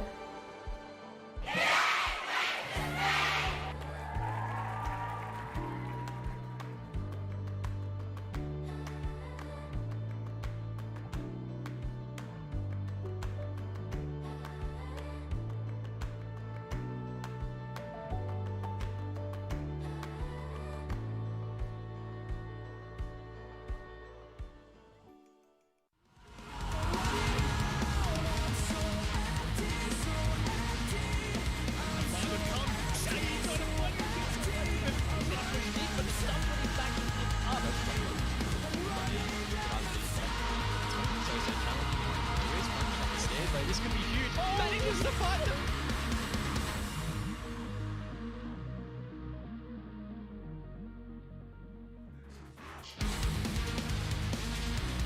Welcome back from the break, ladies and gentlemen. It is grand final time here for the OCN playoffs. Knights and the Chiefs are about to do battle in a best of 5 to determine who is the winner of stage 1 for OCN. A bit of light fun banter with a sound challenge in between. Hope you guys all enjoyed that. And I did see a bit of you in chat getting along and playing, and some of you doing a lot better than us. I'll say that one. Gus, we of course casted the Chiefs earlier, and in some ways they looked like their best. In other ways, they did look a bit vulnerable. How are you sensing that they're going to be coming into this matchup? Yeah, I think there's definitely some vulnerabilities heading into this one for the Chiefs. Whether or not the Knights can actually exploit those, I guess the grand final will really answer that question. Vinny, we've got the Gauntlet playoffs here on your screen. Has it played out how you expected? I think up until now, probably so far, yeah, the Chiefs winning 2-1. It was actually harder than I thought they were going to find it, but we're going to the BO5 now in the final, and this is the big test, isn't it? BO5, your map pool is, tested to its limits, and we'll see who the best team in ANZ is right now. So in the end, Rafflecopter running the most or the majority of the Gauntlet, going from round 1 all the way to round 3, but they did meet their match in the Chiefs after what was a pretty intense best of 3. Did go down to that third map on Clubhouse, but Chiefs were just too good in the end. They do book their date with the Knights in the grand final, and I guess, guys, for the Knights, they've been sitting, they've been watching, they've been viewing all of these matches, watching the rise and fall of Rafflecopter. How do you sense that they would be feeling coming into the matchup? Probably pretty comfortable for the most part. I don't think they're going to be resting on their laurels, though, as the Chiefs are definitely a worthy opponent. But the fact that they've been able to sit back, watch all of the games play out, relax, counter-strat, etc., if you would, and research their opponents, I think they'd be feeling pretty good heading into this one. Vinny? Yeah, I think they're pretty happy with the way that the series turned out between Ruffle and Chiefs. It went full distance, so, that extra little map for Chiefs probably isn't the greatest for them. They would have liked a 2-0, make it quick. Probably not show a third map as well tonight, now that more than likely they're going to be playing all 3 maps again. But in terms of, the way that Knights would be feeling, they're completely comfortable with taking this to Chiefs. Let's go and look at the Chiefs lineup for this grand final. Of course, we had them on your screens not too long ago. Vastworthy, God Legion, Digital, Fisher, Guy. The player I've got to bring up, and I'll go to you first for this one, Vinny, but it's Worthy. His performances in that best of 3 against Rafflecopter, if he brings more of that, Chiefs are going to be hard to beat. Yeah, I was harping on with Worthy's consistency before the series, and he dropped 22 kills on Villa. Unfortunately, that ended in a loss, but he's really shown his worth during that series. Even in the other maps that they did win, he was always in the double digits, always positive in the entry stats, making a really good contribution in the rounds. On the flip side, though, Gaz, of course, he needs other teammates to step up a little bit, and one of those maybe being God Legion, who just a bit quieter in that best of 3 in this playoff run so far compared to his regular season form. If he does get back to his regular season form, combined with this newfound Worthy playoff form, Chiefs surely are going to go into this feeling quite confident.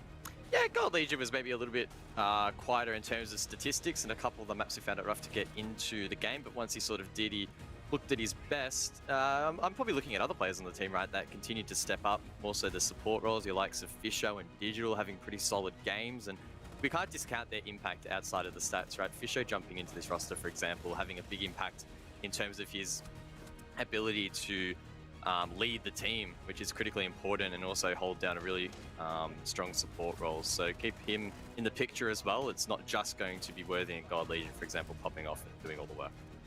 It's going to be a team effort. It's got to be a team effort for the Chiefs if they are to beat the Knights, of course. We just look at some of the highlights here from, of course, the best of 3 that happened just prior this afternoon.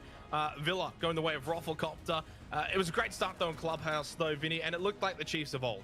Yeah, we were talking before the match that their Clubhouse seems to be one of their scariest maps right now, and they made no mistake in that first half, winning 5-1. They really just showed that methodical approach that, they've kind of been famous for since Fisher guys joined the team. Ruffle weren't really able to match that methodical approach. It kind of, limits their aggressiveness throughout the map. They continue to lose the opening picks, and Chiefs really capitalized on that. Let's look at their opponents for the grand final here. Of course, the Knights come into this one. Guz, are they clear favorites? Well, we haven't obviously seen them in the playoffs, and I guess that's the beauty of the gauntlet bracket. It's a little bit difficult to necessarily gauge their form, at least in a long-distance match. We haven't seen the Knights playing a best-of-3 or a best-of-5, which the grand final will be for quite some time. Keeping in mind, of course, the regular season, both here in OCN and APAC South, best-of-1s. So this will be, for both teams, the Knights especially, a real test of just how deep their map pool really is. Vinny, you've of course played a lot of games against the Knights, some very big ones, some final matches as well. Do you expect them to bring the intensity early against the Chiefs, try and throw them off their game? Yeah, I think that's one of the things that they've really relied on as a team. They aren't the most methodical in terms of their approach, specifically with attacking. They tend to rely on their aggressiveness and their gun skill, which, you know, if it works, and that's kind of the way they've approached it. I think they've developed it a lot better throughout the season in terms of knowing when to be aggressive and when to kind of take that man advantage and fall off. But all 5 of them are very capable of fragging out, and I think they're going to bring that to Chiefs very early on. Yeah.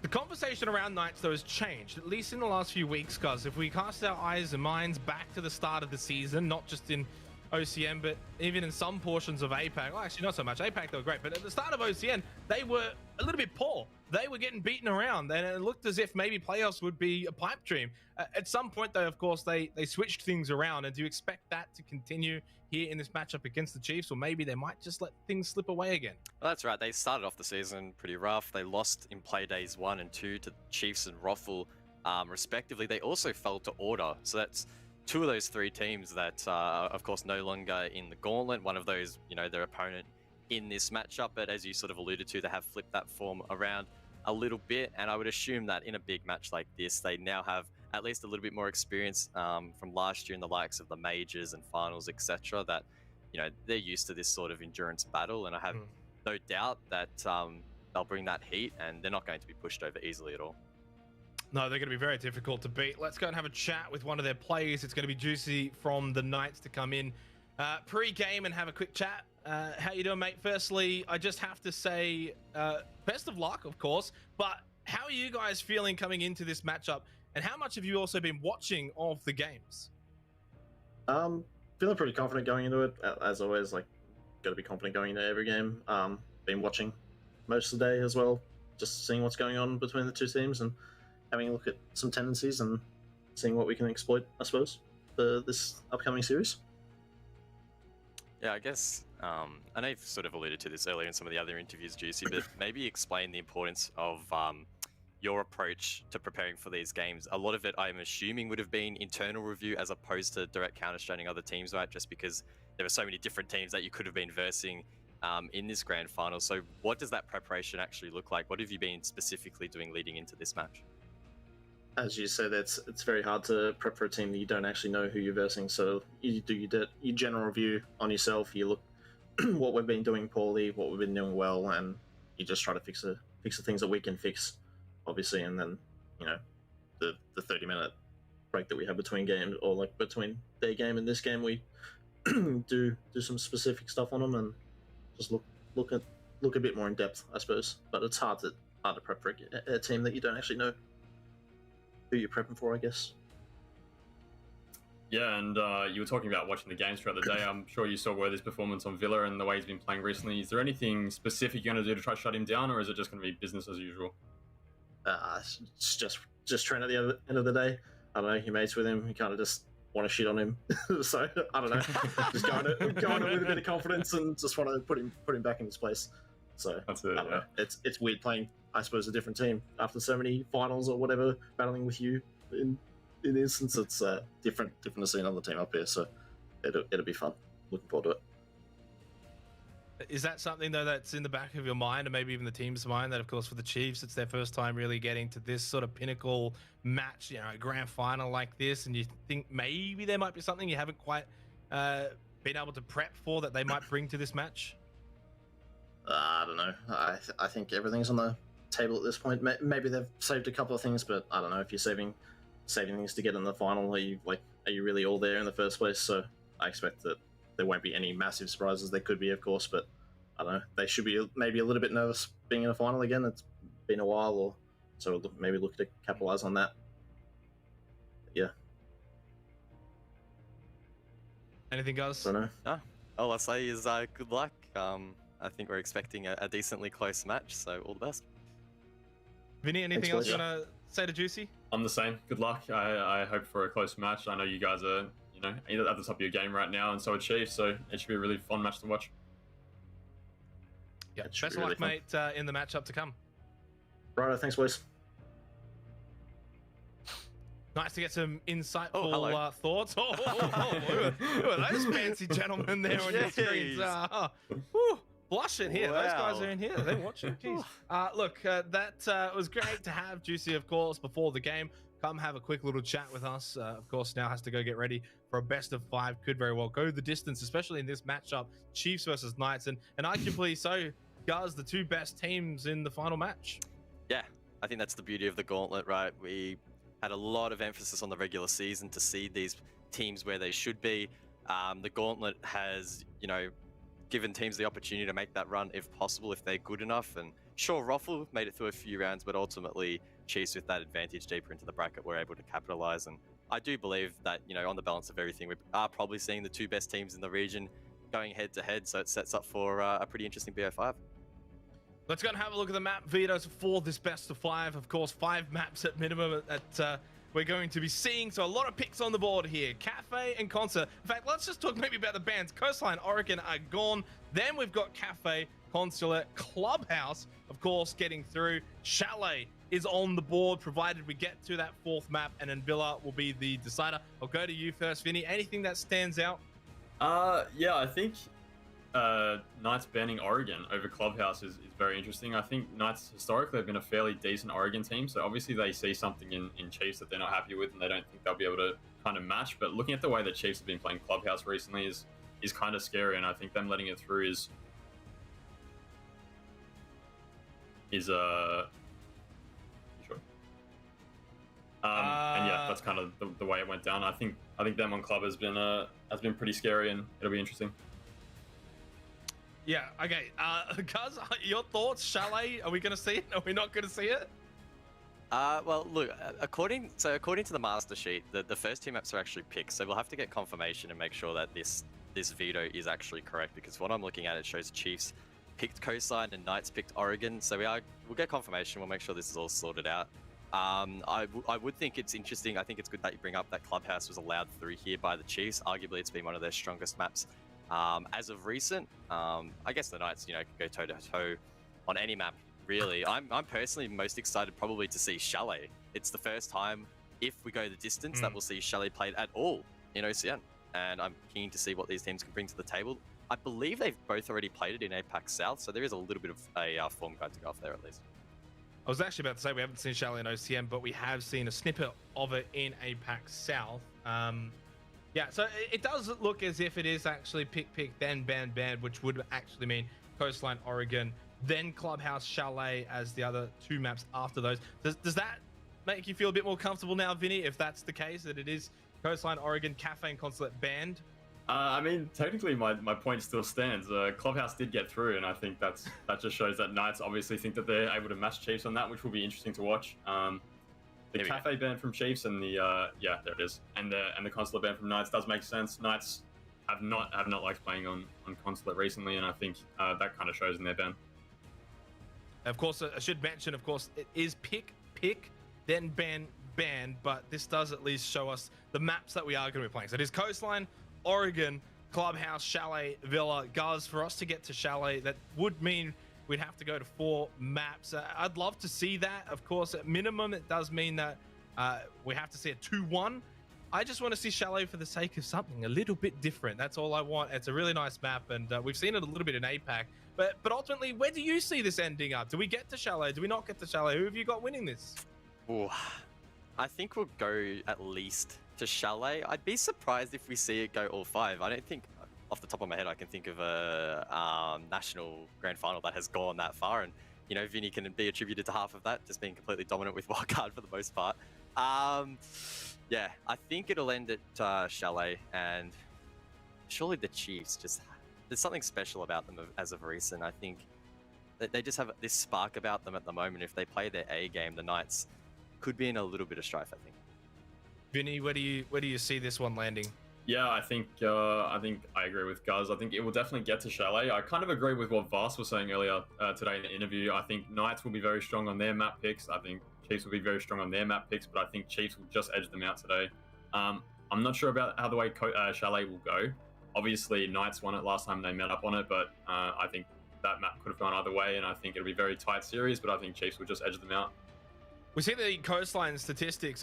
0 times played for Knights here in OCN, for the Chiefs twice. And I'm going to go back to you immediately on this one, Vinny. What's with the defensive win rate on coastline? 70%. This is not just a Chiefs exclusive thing as well. No, I think our region in particular right now is fairly defender-sided. Teams are having a lot more success playing more aggressive on their defenses than they are putting together really coherent attacks. And I think, honestly, that has been attributed to the meta change. Obviously, it seems like it should be more attacker-sided, but it has made it has forced teams to kind of adapt their play styles, and that's kind of forced teams to probably lose more rounds on the attack. Coastline historically has been attacker-sided, sorry. But yeah, the defense allows more kind of different kind of holds and more aggressive play style. I think that suits the meta in our region. Do you think that will continue, guys? Do you think it's going to be a defender-sided map here in this matchup, or is Knights going to be able to break through the Chiefs' defense? I think that comes down to the game plan they have heading into this one. If both teams most likely head into this one wanting to play their game super aggressive, get in the face of their opponents, I don't see any reason why that trend should shift too much. So probably have to go into this again expecting another defensive coastline. I'll just double check who actually is starting on the defense. So it's going to be the Knights on map 1. I don't see any reason why the Knights would want to change their game plan drastically heading into a grand final. Like I've said, they've been in these positions before. They know what they need to do, and they're not going to make any drastic changes for this match. So defender-sided coast, I'm probably going to be the play. Let's go and have a look at our predictions here for the grand final and see who's gone Knights, who's gone Chiefs. And a little surprising, Vinny, you've gone with the Chiefs. Did you expect everyone else to be very Chiefs-sided here? I think it's fair for a kind of 50-50 split. Both teams are very equally matched right now. I think Chiefs are slightly more in form, which is why I decided to go with Chiefs. But honestly, I think it's a bit of a toss-up. These maps kind of favor both teams equally. And yeah, I think it'll be a good series. Guys, it's not quite 50-50, 5-3. You've also gone with the Chiefs here.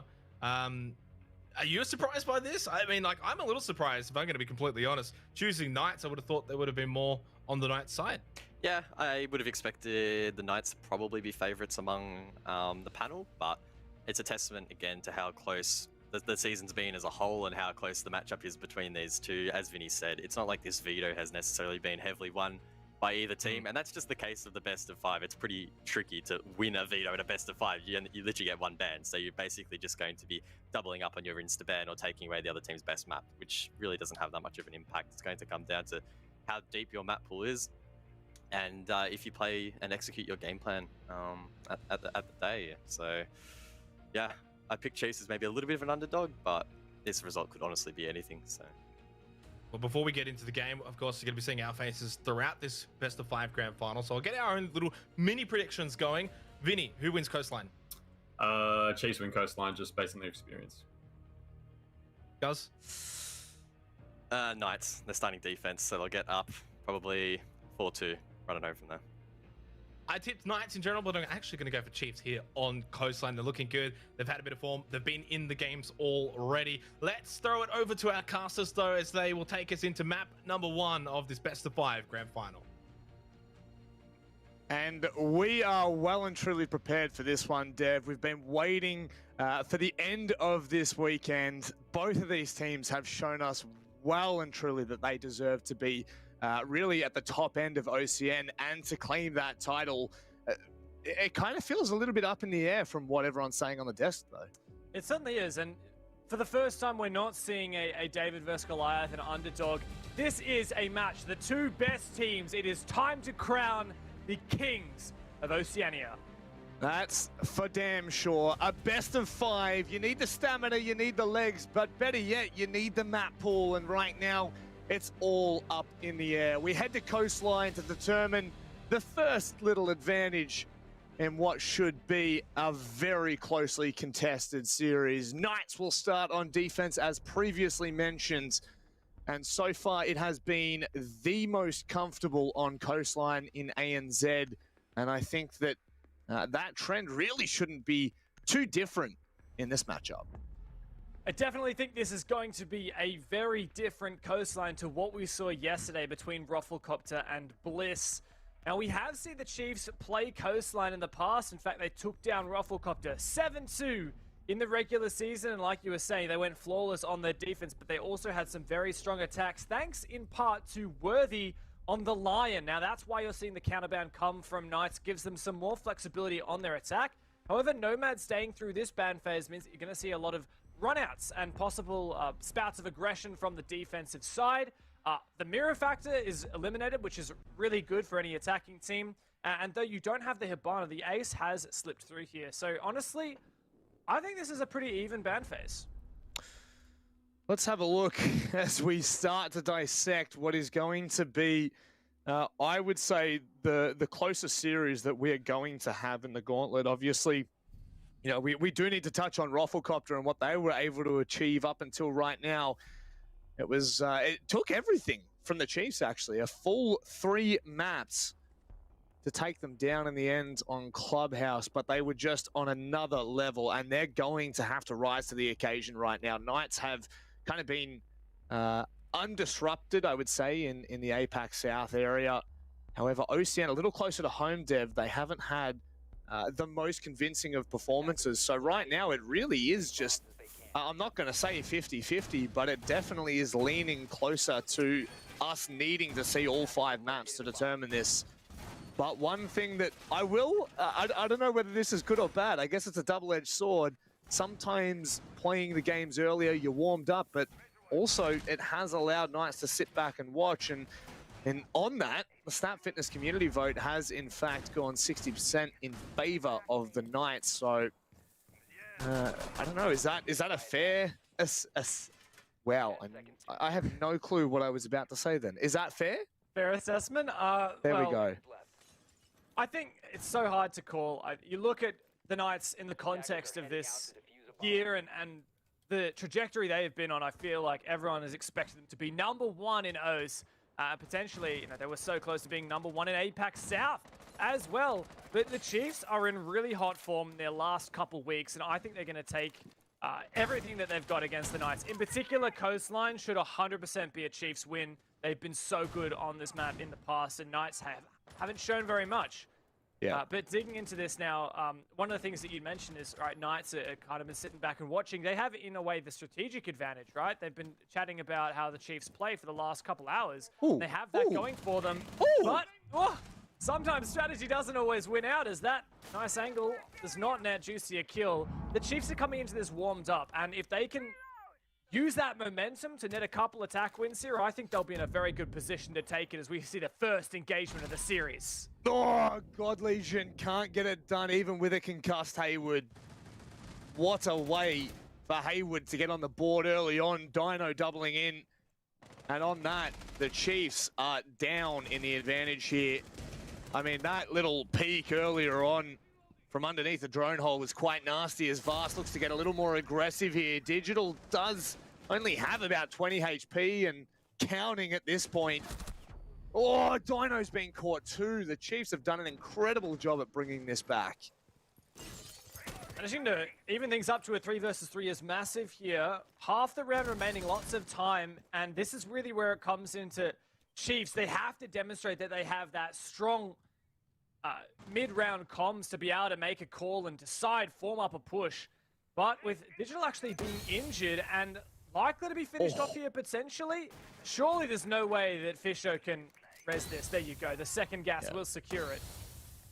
I guess that has taken 2 gas babes. I mean, at this point, a 3 versus 2, you'd want to confirm that, and Juicy will swing and find Vast. It's all onto Fisho Guy now, who just decides to send it into Billiards.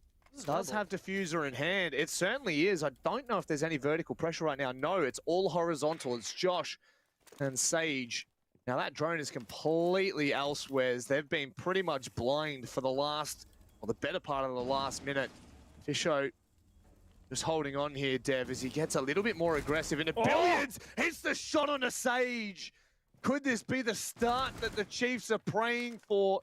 His position now known.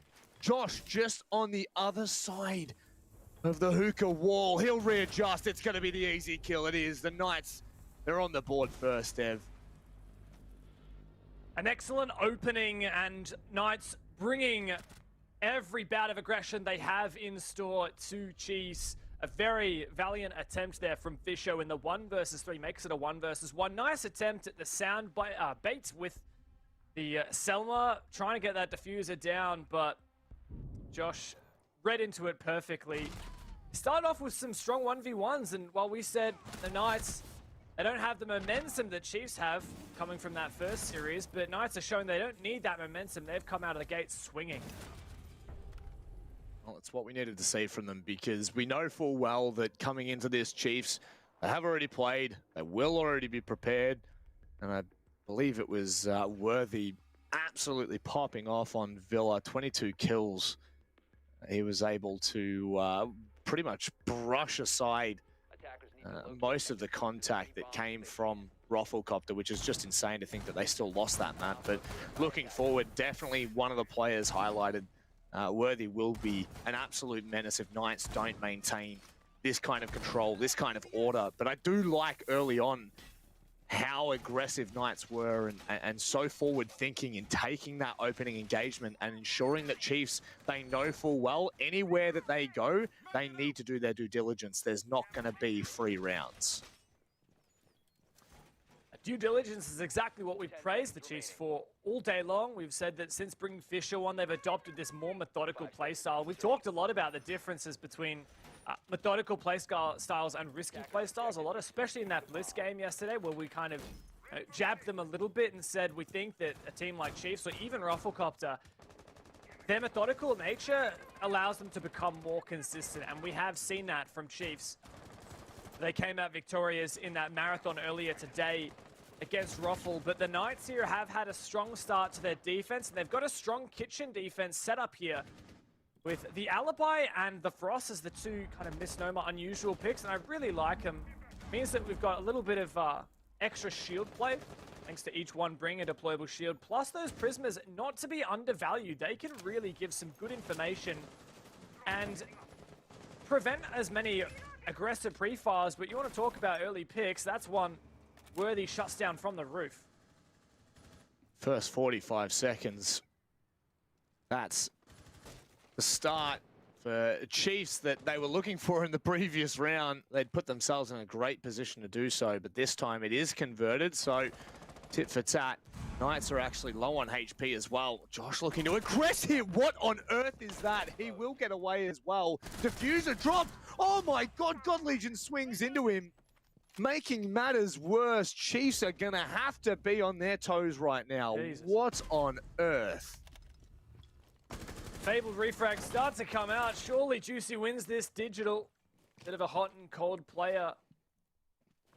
Can't confirm that kill. 2v3 now. Chiefs have so much time. Last round, it was half of the clock left, and it was a 3v3 now. Chiefs find themselves at even more of a deficit as Knights start to pull back, but they won't stop fighting for this. It's all on Worthy. 22 kills on Villa earlier today, and it still wasn't enough to get the map win. Does he still have it in him? If there's one player you want standing in between them, it is most definitely Worthy. Josh giving his position away. Doesn't hit him once. Dev, this is extremely doable. The time left, it's actually on his side, in all honesty. He's got a drone left as well, on top of 5 of his teammates already out in the field, potentially watching some of those rotations. Sage is so low HP. Worthy's spotted on the camera. A very difficult crossfire he's about to run into, and there's the shield as well. His stuns might help. His air jabs, he has 3 left. He can burn through everything, but he's got to worry about the lobby angle, and Sage finishes off what was left of Worthy. Knights find 2 back-to-back.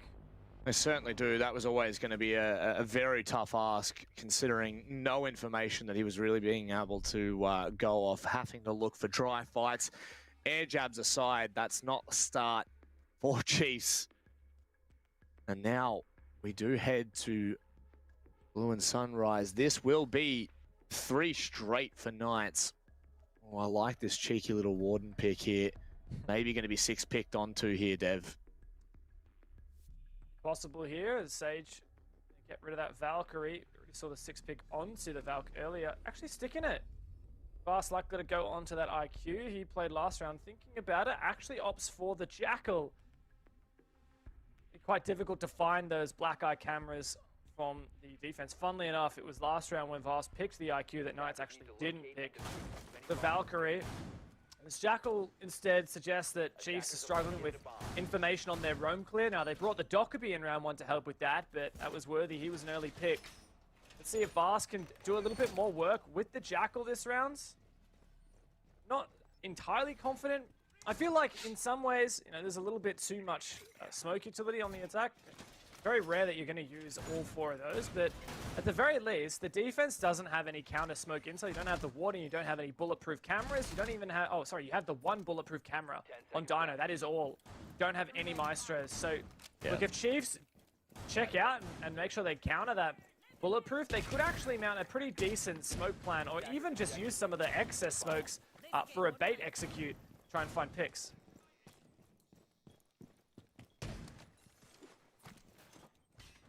This is definitely, I can't believe we're still running with the same trend of this defensive-sided coastline. So far, so good.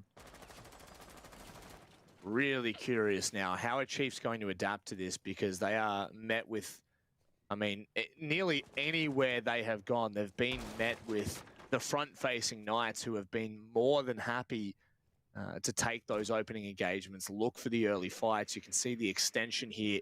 This is going to be extremely awkward for Chiefs to deal with if they decide to stay and burn through that time. Haywood, who has been a very sharp player for the season, alongside Dino, they will decide to back away, just needing to be careful on the rotate back from lobby. They'll lose a man, but at the end of the day, they've still been able to burn through a bit of time, but I don't really think that that's their saving grace here. Definitely a good opening here for the Chiefs. This vertical play is great, and we see that Jackal Inox scanner coming into fruition, but Digital goes down on that vert.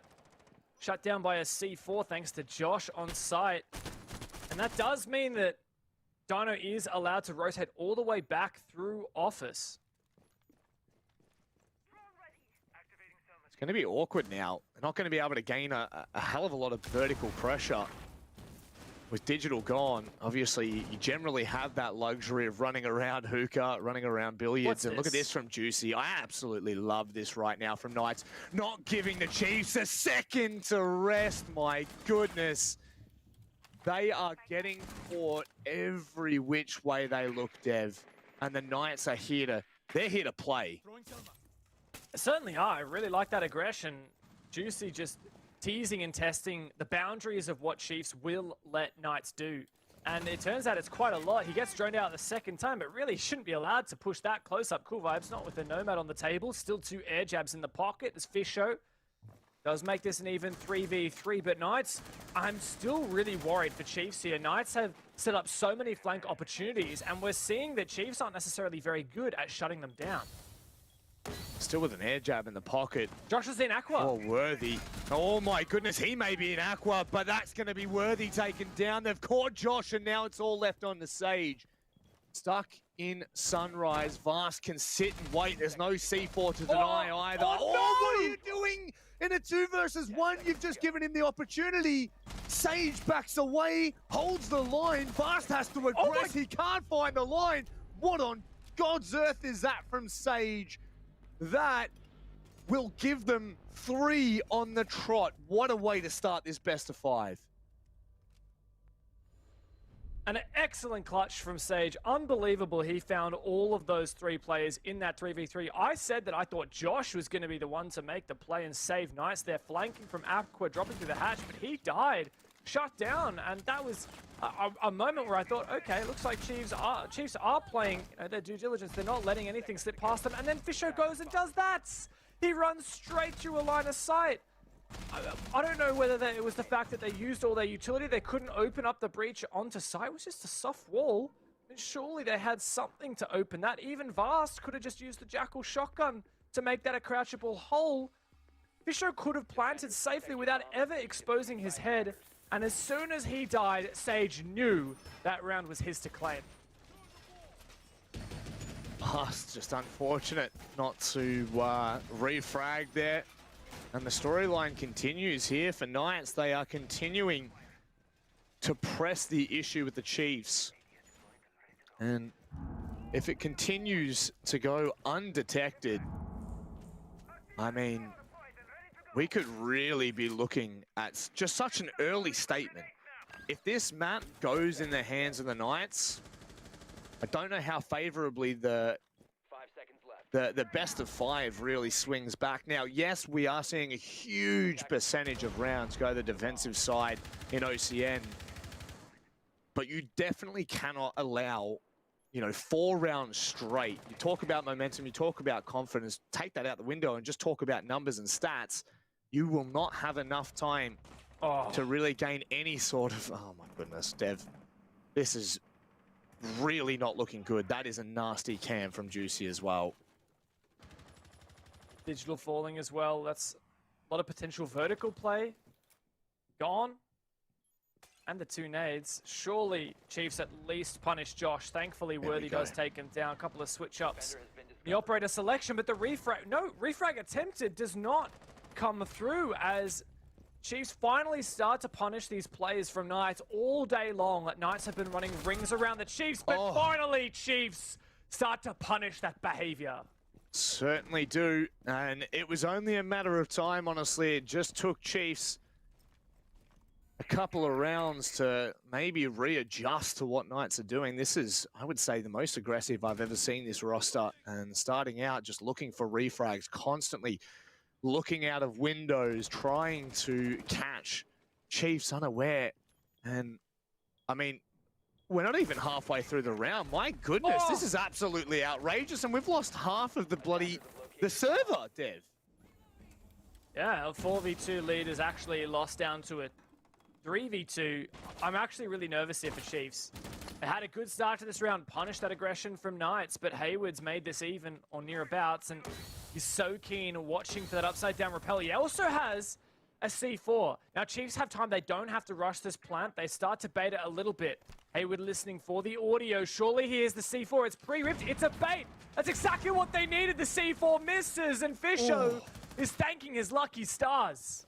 Yeah, they've got to be careful of that rappel as well. Vast can sit there and deny everything that Knights are throwing at them right now. Hayward swings undetected. Cool Vibes does retrade eventually. It's God Legion, in fact, but goodness me. Some of these rounds, Dev, are just getting a little bit questionable in all honesty, but it's good. The Chiefs are on the board, and it's the response we've been asking for.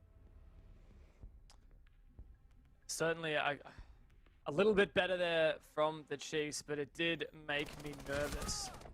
I was a bit worried there when that swing came through from Hayward. I mean, he's just so keen on, so ready to take an opportunity, and I think that is the story of what we've seen so far from these guys, from the Knights. As soon as something starts to look going against them, they're just ready to try and poke and prod and see what kind of opportunity they can take away from their opponent. Oh, goodness me. Reattempting Hookah now, as, I mean, Kitchen is unlocked here for the Knights, but they are obviously understanding full well what has potentially not gone their way. And, I mean, you look back at the round, it was aggressive by all means. Josh and Juicy, after finding the pick, go down, and Hayward continues to take fight. Sage too. So there's definitely no questioning Knights' intent here. Chiefs just have to live up to what their expectations are. All of us here on the desk, we are divided between the two teams. So it's a tough one. Yeah, honestly, it was a tough one even picking this when I predicted Knights. Honestly, Vinny might have me convinced. Vinny has put forth a pretty strong argument for why he thinks Chiefs are going to take this championship. but I just decided to go Knights to be a bit extra, a bit cool. But also because I think this is the best we've ever seen Knights. They just fell short of taking the #1 spot in APAC South, failed to elevate. But I think that, if it wasn't for Elevate, Knights would just be undisputed #1. Almost a nice early pick there from this show guy. I don't know whether there must have been some kind of drone or info on that, but Dino gets away. Trying to be a little bit cheeky, watching out the drone hole of the bathroom. So he's only alerted to it. He's not punished for it, but they will now have to be quite cautious in their approach as Dino continues just to play, I would say, in all honesty, still advanced in kitchen, because the Chiefs haven't pushed off the back of that either. It's still allowing Knights to have so much more aggression. Was that a pre-fire from Worthy out on the window? Was that just fortunate, or? Certainly was through a wall. I don't know whether he had info or it was a common place, but Knights elected not to put any reinforcements over on the theater walls, and we've seen how on point Worthy has been today, and he's not letting up. It's long angle from Dino as well, and this is a fairly rare here, but a pick left untraded. As you can see, Juicy's playing so aggressively. Knights are not letting up. They are really looking to take these risks and seize opportunities. Well, I mean, so far, can you blame them? It's netted them 3 rounds and even a close 4th as well. So there's been a continual reason and opportunity for them to do so. Oh, Juicy, look at this. They're just not afraid to take these fights. They're unaware. They've got to be careful. 2 might fall here. No, Vast corrects the mistake. And he'll wait for God Legion to fall back. I love that they're not rushed to pick him up. I do feel like Fast perhaps could have saved God Legion there, or perhaps God Legion could have saved himself, but no, fortunately they do pick up that Zafia player. 5v2 now. Hayward C4's an air ball all on him, and Dino now to clutch up, but they're really feeling the pressure now. Chiefs, they haven't even started to execute, but it doesn't really matter. They have the advantage. Worthy finds another, looking for the final kill in this 5v1. The only thing that could save Knights is a miracle. I think that miracle may just have to wait for round 6. Oh, Dino, that's gnarly. But a 1 versus 4, 5 HP, this would be a godlike performance. And unfortunately for Dino, he's only Hercules, he's only a demigod. There's only so much this one man can do. But we'll talk about the Chiefs very quickly, Dev, because they've started to catch on, clue in, and punish Knights for what they've attempted. Yeah, I was definitely a bit worried after Knights found 3 rounds back-to-back, especially considering that the culmination of those 3 rounds was Sage getting a 1 versus 2 clutch and a 3K.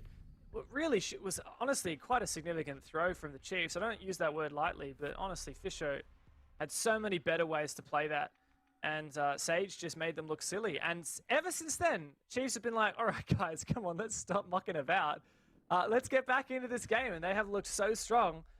2 incredibly strong rounds. That was a 4v2 previously, and then that was a 5v1 just past.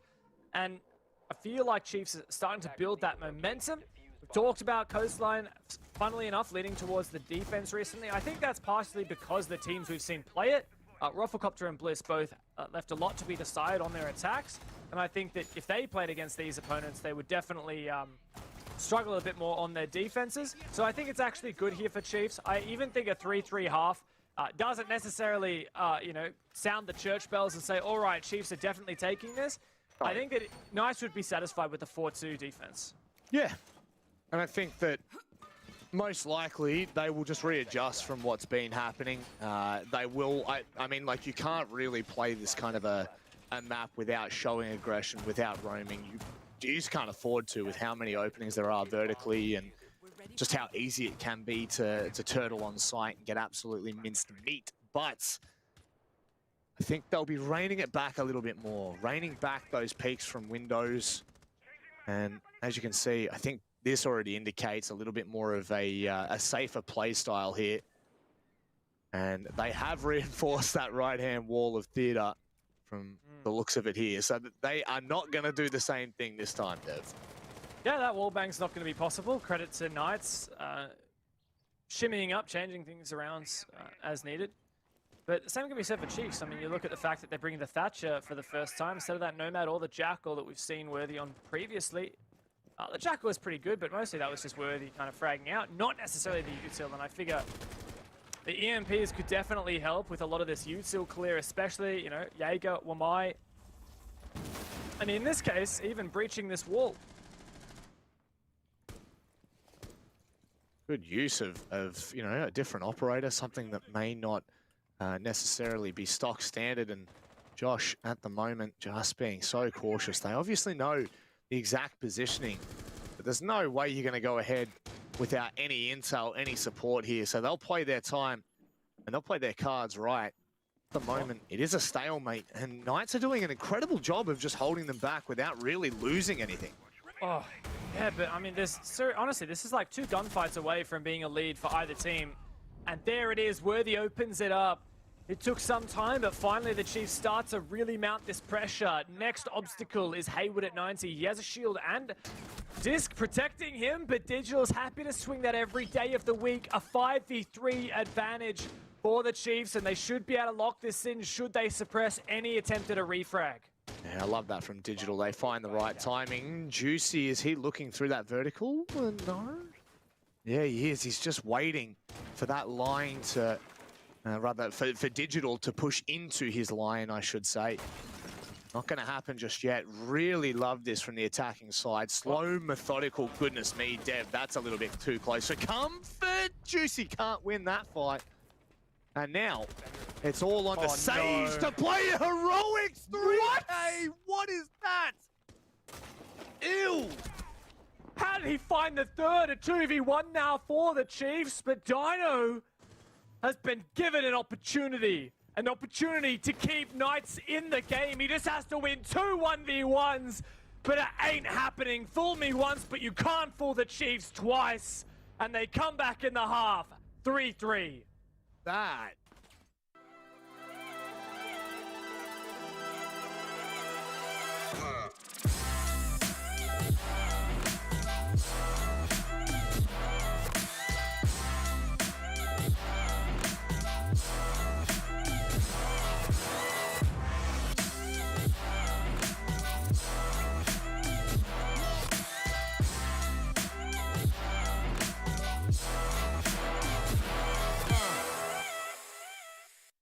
Absolutely disgusting from Sage to even give Dino the opportunity to come back into that round. Oh, hello, Haywood. This has been a long time, my friend. It's been a hot minute. Look at this. Like just Glaz in a minute, but have a look. Look at the last kill, bro. God Legion would never have even seen him. Oh. So, you know, credit to Sage for just being a bit of a god, but also I do want to just take a second to acknowledge Digital making that refrag happen. Honestly, without that, I think Knights win that round. So, big win for the Chiefs there. That was an opportunity that almost slipped out of their hands. To lose that 5v2 just would have been unbelievable. And who knows what kind of repercussions that would have had on the team's mental as well going into the second half. But fortunately, they even it up, and now it's the Knights who have the onus on them, doing something a bit with their attacks, and it looks like they're going a bit funky here. Haywood on the Glaz. Look, this ain't year 2 anymore, but it's something that we've seen these guys pick up every now and then. I just want to know what the idea is, especially considering the only smoke grenades Knights are actually bring to the table are Haywood's own. Yeah, a little bit curious, in all honesty, Dev. He's just going to play on here the entire part of it. And, well, he's given his position away already. Dino with such an early engagement, 20 seconds into the round, repelled up double window straight through to Hookah, and see you later. What a fantastic pick. That's Fisho guy, who is a phenomenal anchor and the smoke right now. Wow. Yeah, I think that the idea there, I mean, this isn't necessarily the idea behind the Glaz pick, but the idea behind finding that initial trade was just the fact that Dino was already repelled on the window, and then Haywood shot the window open from a long while away. That way, the traces wouldn't have come through if Dino had shot it down himself. And then Dino just got the window open really quickly, and Chiefs wouldn't have expected someone on the window. So nice little way to get essentially a free pick, though it did cost about 95 HP from Dino. Attackers drop the diffuser. Well, He's still alive, which means another crosshair that they're going to have to worry about, another player, another angle. Even more so, there's just so many, there's so many domino effects in taking down a single player. I mean, you just talk about Fisho Guy. If Dino falls there, that's 2 drones, that's all the utility. Plus, it's also the Ash, right? It's just as simple as it becomes, and looks like Hayward's just going to sit out here in ruins. Is he really, though? Like, why would Surely you pick not. Glaz? Like, yeah, everyone's highlighted in yellow, but I think Hayward's got good enough eyes to be able to tell. And once you hear that Glaz rifle, like, you know that someone's way out there. Yeah. I mean, surely the reason you pick the Glaz is for the execute with those smokes, but keep in mind, like I said, they only have the 2 smokes as the first one goes out and may well enable Hayward to peek. Worthy, where's your C4 right now, Worthy? What are you looking to do? Well, never mind, he's been shut down by Juicy. I don't even know where he came from. I couldn't see There's a refrag. where he was, but it certainly will be. God Legion will be waiting with opening. Oh my goodness. Oh my God. Yikes. Scary there for a second. Hayward's actually used both his smokes now, so, God Legion, okay, Knights, you can't plant default, but they go deep and it works. Vast, the last player on site here, and Knights in a very strong position as the plan starts to go down. Oh, that's an ambitious C4. Unfortunately, not going to hit the mark. Maybe if God Legion's there to put the pressure on him, it might work, but that's going to be quickly cleaned up. The Knights, they take their first attacking round of the half. And all in all, a pretty impressive round. We didn't even get to see what the Glaz was used for. No, we didn't. The Glaz used both of his smokes on Hookah. I don't know what the specific idea behind it was. Maybe he just wanted to quickly peek into Hookah to clear like the hard left corner or the hard right corner. Bit risky though, because you're also vulnerable to just getting shot through the smoke. Defenders have plenty of ammo. They can waste a couple bullets just spraying through it. But it is what it is, and that was a very strong round from Knights, really on the back of that early man advantage established, not only by Dino's nice little play on the double window in the first round, but also very aware Knights were of any kind of vertical play. We talked about Worthy's possibility of a C4 from Office onto Aqua, but Juicy was just waiting in Office already for him to come by. So I like that from Knights. They're setting up and kind of baiting Chiefs into making plays and then punishing. Yep. It just feels like, you know, it's Chiefs constantly adapting to what Knights are doing, not the other way around. And now that they're on their defense, you'd expect that Chiefs are actually the ones setting the tone, setting the pace. And they just haven't been able to thus far in that first round. So, Dev, after 7 rounds so far, I think Chiefs have done well to keep themselves in it, all things considered. And as we maneuver around this map, most likely in this Bars defense, which they're definitely not sticking on Hookah, first and foremost. Yeah. Sure to see them be a little bit more elusive here. I like it. Keep switching it up. Chiefs, we had a lot of pressure on them saying this is going to be a defense-favored game. First half win 3-3. We kind of praised the Chiefs for being able to win that many attacks. But, of course, they've got to back it up with their defense. Hayward, what is this? Surely this is not a rush. Oh my God, what are you doing, man? Is this real? He's just pre-fired out of the world, and that's a goodbye Dockerby. Fisho perfectly ready to receive that rush. I mean, that was always going to be the issue. There was no one looking to do the same. So, I mean, maybe Hayward just goes deep, tries to fight a little bit of control there, push back the Chiefs from sight. At the end of the day, there was no one there to help him, and being completely exposed, it's a little bit unfortunate for him. And we'll never see what he was really trying to achieve, but regardless of what he is, we'll need to be vast cautious here as he looks to make contact onto Sage. He's got absolutely no idea he's already in.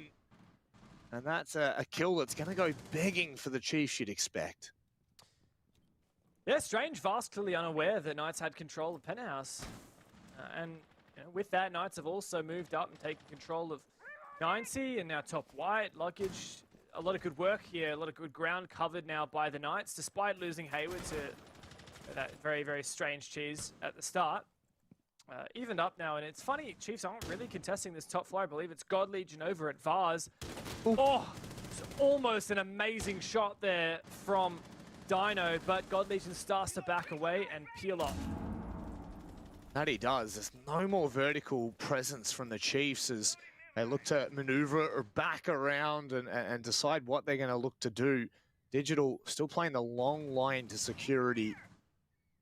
Back of Kitchen, and at the moment, Knights have done an incredible job at kind of, you know, progressing on that top end and slowly but surely forcing the Chiefs back to sight. Still a lot more to do though. A 4v4, 50 seconds. They will need to start to look for the right openings. Josh is so keen here. Wow. Look at it. He just goes straight on in with crouching. Now he's in sight, Worthy with the pre-fire. Says goodbye, and Digital finds one as well on a bit of a flank. Sage, oh, desperately fighting there, but does not go his way. Digital secures it all on Dino 1v4, tries to bait out the first pick. It works, looking for more. Gas covering him off, 20 seconds. Woo! Hello there, tries to spray down towards lobby as well. Surely he's a dead man walking between 3 players. He'd have to hit some insane shots, but walking into the crossfire, Chiefs don't let it happen. They cop their first defense.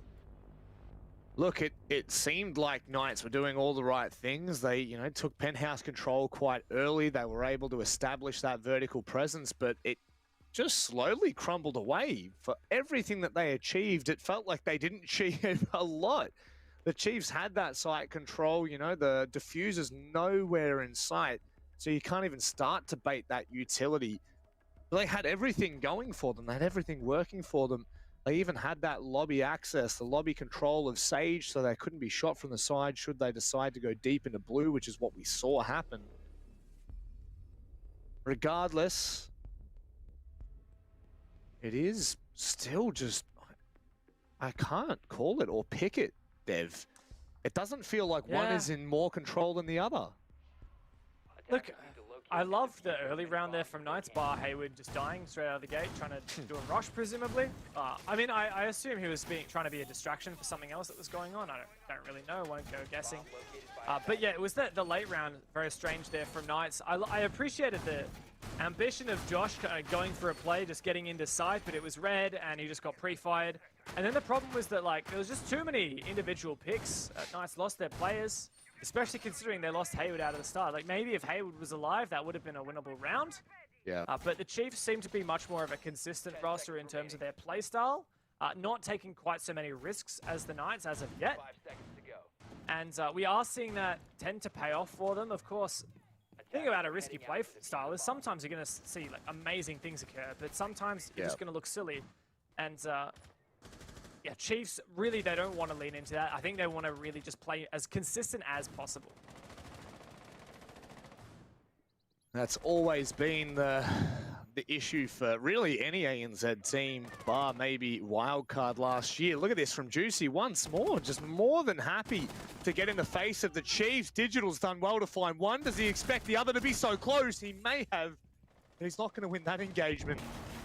And on dry peaks, they actually manage to force Sunrise control. I don't really think the 1-for-1 favors Knights, though, as, well, Digital was an instrumental operator in the Pulse taken down, but still I feel like Chiefs should be fairly happy with this as long as they don't lose too much map control. Knights mostly shaping up outside the bomb site, Sage out service, and the lack of map control here is really going to punish them, especially trying to displace these anchors. It's so difficult when you don't have that vertical potential. Are they just going to go for this? Knights! Risk after risk they take, but sometimes it pays dividends. As Juicy goes deep into sight, that was the only player on the objective, but fortunately the setup enables Chiefs to start getting to work on this retake. It's bit for bat and a 1v3 for God Legion. The issue is, you know, that was the diffuser. There was an opportunity for the Chiefs to hold, and it just falls to pieces. And on the back of that, God Legion is asked to do the unthinkable. Knights have made an incredible call. Just like that, though, there is a way back in for it. It's got to start here, though, Dev. 1v2, it's just such a strong post-plant position from Sage. I don't really see this working out for God Legion. He's nuts, but such a strong position held by Sage. At any moment, he can just pop up and take the shot. No way this is working out. God Legion can't even find the first Knights. A strange round, but a round in the bank, and one that they can say that they certainly stole away from Chiefs. Rushing that site player, Fisho, untraded. That was really the bane of the Chiefs and the opportunity that Knights took advantage of. I mean, if you had showed me this clip, you know, a couple of months back in the old meta, you literally would be sitting there scratching your head thinking, what on earth are you doing sending it into sight like that? But it's just it's the nature of the beast at the moment. It really is lending into these gunfights, into these 1v1s. I mean, you see it there. Juicy gets all the way through the site before anyone is able to really retrade him, and the Chiefs are just being caught completely off-site with their pants down.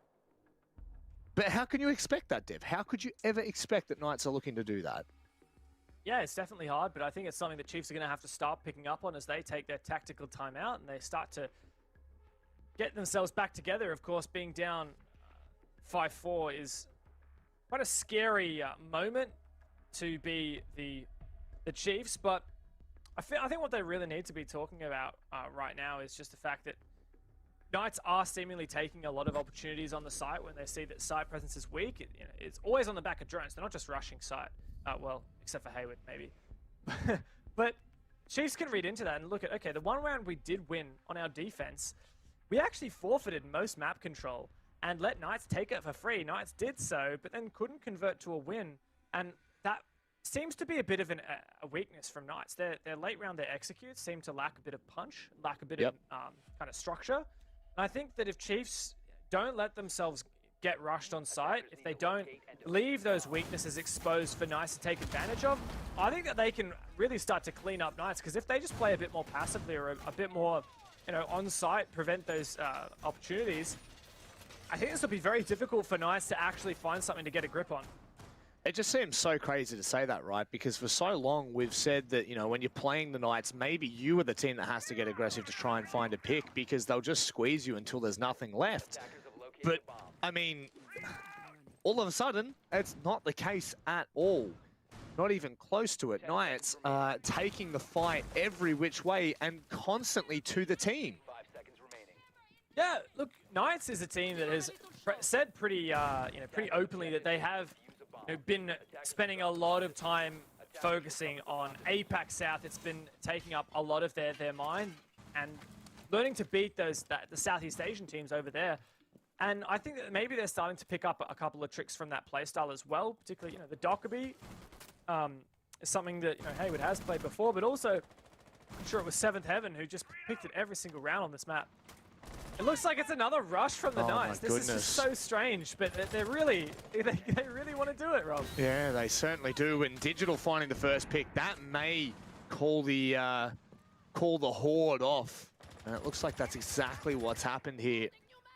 I mean, it looked exactly like what you'd said, Dev. There were 4 players surrounding Hookah. Maybe if they find that pick on a Digital. Oh no, is that the default cam left up? Juicy at the moment needs to be careful. Oh my god, dude. Yep. This is not the Knights that we're used to seeing, Rob. They're playing a very different play style, and they're making silly mistakes, like leaving that default cam up. Valkyrie's on the board. Hell, even IQ is on the table. But it doesn't really matter here. Chiefs just have all the information they could possibly want. And bar, quite an impressive multi-kill here from one of these Knights players. I don't see that happening. Spotted on the cam, takes out the goo. That's something there for Juicy, but he's likely to get shot in the back as soon as Vast takes this peek. Has he gotten a cover though? Worthy waiting for that first contact, showing face. Okay, Knights are fighting back. My biggest concern, Dev, is at the minute 40, there's only 2 drones available, one of which is in the field, and Worthy taking down Juicy ensures that there can only be 1 drone to maneuver around the map. It looks like the Chiefs have cemented their place here in the 10th round, if not for Hayward and Josh. Now Knights go into full slow motion mode. What? Josh just went all the way up Cool Vibes stairs. How is no one covering that? There's a refrag to come through, but Hayward with this Mark 14 the last player left, and he loses that fight to Worthy on the other side. Chiefs even up the score line and bring this back into a realm of possibility. That they do. I mean, what are we seeing right now? What are we witnessing? This is a Knights like no other, a Knights that we have not seen at all. I can't recall a time that we've seen a team that's filled with these players look to aggress so much, look for those opening picks, look to continuously keep Chiefs on their toes.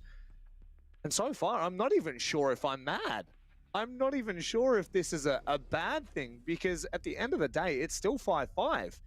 It's not like Chiefs have completely shut Knights down every single time they've gone for something absolutely outrageous. And more often than not, it's kind of given Knights an advantage, given them the lead. But I think that the biggest point is going to be that this will... All right, I'm probably going to say this will not continue when we head to different maps, including obviously Oregon, which is our matchup that we'll be going to next. So this may just be the one-off, but it's certainly going to keep Chiefs continuously thinking round after round, map after map. Yeah, I mean, honestly, I'm struggling to analyze the Knights at the moment. This seems so uncharacteristic of them. You look at Coastline for the Knights. It's not a map that they play very much. They played it against Wildcard back in the OCN final. They played it in the 6 Invitational qualifiers against Q-Confirm, but not since then. So, you know, it's been a good couple months since Knights played this map. It's clearly not a favorite of theirs. And I have a theory, Rob. Like, maybe Knights just don't really practice this map all that much. It's not one that they love. And of course, you know, Chiefs picked this before Knights could even get an operator a map ban in. So maybe Knights are just like, all right, guys, we don't really play this. Let's just feel it. Let's just play how we want. You know, just have a run around and see what we can do. And funnily enough, like, it does net them occasions like that where they're just gifted kills. Now they're essentially in a 5v3 and within reaching distance of match point. Like, this is... I don't know whether they've been able to spot that. They may be able to find the kill, and now they've allowed Fisho to be picked back up. I think he was trying to use him as bait. Juicy knows, but he can't get anything done. This is one of the craziest occasions I have ever seen between these two teams. I mean, what a way to start our best of 5? Question mark? I'm still not sure. But Fisho guy being able to be picked up there is a huge win for the Chiefs. Yeah, I've seen 3v4s. I've seen 2v4s. Not that hard to believe as long as Chiefs play their cards right, especially with the way Knights are playing. They are going to take risks and give opportunities to the Knights. It's just going to come down to 1v1s and also trades. The thing is for Knights, like, they can take some risks. As long as they trade out every kill from here on out, they will win the round. That's just pure mass. They've got the advantage in terms of man count. That's some really good info here in lobby. Honestly, there is a good shot in it here for Knights. I feel like Chiefs are a bit put off their game. And with the man advantage, Knights might be able to take this round. A bit put off their game, or is this impossible to play? Because Knights are sending it every which way. Right now, Fisho needs to be extremely cautious. If he can stay alive in this occasion, it doesn't look like he's going to. It's the easy kill for Juicy as they expect the unexpected. God Legion and Worthy need to win their ones. It's probably too much to ask from Worthy, who is still, and once again, popping off. They find the positioning, and that's map point for Knights. Massive round from Juicy as well to put us there. He's had a hell of a season, and I believe that was, what, 4K or some such? Insane round there from the Knights, and once again, they're just so hard to predict. I feel like the other Coastline games we've seen in the past have been a little bit more predictable, but certainly not here on the Knights. And look, Rob, do we start to get a bit concerned here for Chiefs? Of every map, there were 7 maps in the competitive map pool, and Chiefs had their pick of any one, and they picked Coastline. And Knights are on the verge of taking it from them.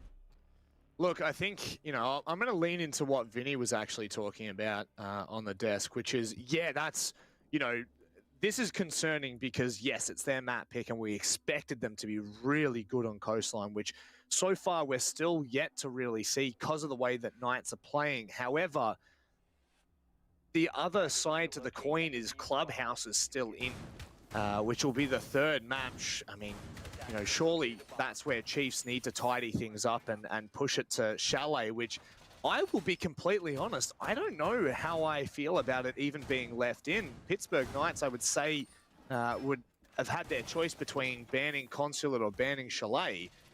And Chalet has gone through. So, you know, there are still a lot of questions that need to be answered here. But right now, I think that I would agree with you in saying that this is not what we had really expected or hoped for from Chiefs, especially on their map pick. We thought the Chiefs would come in hot for it as well. Coming off of their game earlier today against Ruffle, we thought that Knights would be a bit cold. Even Juicy in the pre-match interview, he said, what do we expect out of this game? We expect both teams will win their map picks and eventually we'll go to the decider. I mean, that is how you win a best of 5, right? You're meant to win your map pick and then you lose their map pick. That's fine. Like, there's 7 maps in the pool and they can pick whatever one they want to play you on. So, of course, you're going to lose a map or two here. But for Knights to win Coastline would just be an incredible surprise. Even Xenox, who predicted Knights for the series, thought that Chiefs were going to win this map. Yeah. So I feel like every piece of information we had made us believe that Chiefs had it here, and look, they clearly don't. At least not without a serious fight, and they need to hold on here and push to overtime. Well, that's it. They just can't let this go unchecked. The big concern for me is, you know, what if we really do see this fall the way of the Knights? Like you said, it's just not going to bow favorably here. Vast getting caught out. Absolutely no clue where those shots were from. I just want to see Chiefs do this. Like, right, Vast, instead of staying around where he's clearly not welcome, just keep playing time because, man, once again, that's the opening pick Digital. He's been on fire as well. That's unfortunate for him, but a massive boon here for Dino and for the Knights because, like, you look at these rounds that we've seen so far, and for the most part, these picks are very, very early, mostly in the first 30 or 40 seconds of the round. But that one time that Chiefs managed to hold off that opening engagement until 1:30 in the round, that was the time they won. The time where they just give up ground and let Knights take it and then play for the late round, that's what tends to be successful for Chiefs here. It's just crazy how many of these rounds have really come down to, you know, like a minute left and the round's done. It's something that we're not used to seeing, but it's certainly becoming it's just becoming all that much more common. And right now these drones are slowly dwindling away, so Knights are gonna need to be careful of their flank watchers at this point. Yeah, I think that's a really good point. 3 drones left on the cards for Knights, and that includes... Oh my god, what is that, bro? Wow. That's an angle and a half, and now Knights for the 5v3 might not matter, that they only have 2 drones left. Still Worthy's on in the server. Fisho, low HP, just dancing with death. 35 seconds left. This is the last chance for the Chiefs, but it's a 2v5, 1v5. If there's any man who could do it, it's Worthy, but I don't think it's possible. And that is it. The Knights a flawless round to take their opponent's map pick. I just absolutely bamboozled from what we have seen here on Coastline. The Knights have come out swinging, and there's been no response from the Chiefs. It was a close match, but my goodness, that is just a completely different side to what we're used to, Dev, and it definitely could have caught Chiefs off guard as it has caught us off guard. Massive moment there for the Knights. I mean, Chiefs, they've had a great day so far, taking down Rafflecopter, and they picked Coastline, their map, out of anywhere they could go. They chose Coastline, and it did not pan out how they'd hoped. This is incredibly concerning here for Chiefs. We talked about how we thought that they were on hot form. We thought that they were going to be coming in warmed up after that first game. We thought that Coastline was a great chance for them to start this series strong, what could be potentially 5 maps. With Knights playing like that, I think that this may well even look like 3 maps. Wow, that's a massive call, but it may well be the trend. We're going to give it back to Xenox and the other boys to break down everything that we have just seen. Thank you, boys. Yes, Knights off to a flying start on Coastline, of course. Chiefs map pick the perfect start, Vinny, in the end for the Knights, and it bodes well for their series. Yeah, I mean, pretty tough situation for Chiefs now. They go down 1-0 on their own map pick. I think Knights did a really good job of pushing the aggression that map. Coastline is, as we said, a typically defender-sided map in our region, but specifically for plays like this, like Chiefs really found it hard to deal with that defensive aggression on their attacks. You know, Knights continued to push the pace. Juicy was looking for picks on site almost the whole round, and when they found that opening, they really capitalized on that. Guys, it was a hard one to sort of sit back and watch, wasn't it? Because it was just a little bit mixed dimensionally from both teams. We got different takes on both attack and defense, and at times it was kind of hard to gauge what the attacks even were looking like or shaping up to be. Yeah, look, Coastline at the best of times, it's pretty tricky to track what the hell is going on, and this map really no exception. The Knights, particularly on their attacks, for example, super aggressive really early into the rounds. We often saw players like Josh, Juicy, even Hayward at times, literally just like solo entering into its site. That one from Juicy on the replay, probably one of the more notable examples. But they capitalized upon those advantages, right? In the second half, the first, actually, sorry, so 5 out of the 6 rounds in that second half, the team that got the opening pick ended up converting. Obviously, the Knights did a better job in that regard, and were able to capitalize. And outside of, I guess, Worthy stepping up on the entry, the rest of the stats reflective of that. Worthy keeping up his pace that we've seen from him today, of course, in the earlier matchup against Rafflecopter. He continues to just frag out, +3 on the entry, 91 cost. But it's the other guys, it's Fisher guys, God Legion as well. I mean, Vinny, really God Legion letting the team down a little bit there on Coastline, 4-8 from a guy we expect a lot from based off of his regular season performances. Yeah, we spoke earlier about how big of an impact it is when he's really firing on all cylinders, and it kind of showed in this map that, you know, when he's having a weaker game, the whole team is kind of struggling. -1 on the entry, 100% cost, which is, you know, a good stat. But when your team loses and you're going 4-8, that cost stat kind of not 100% accurate.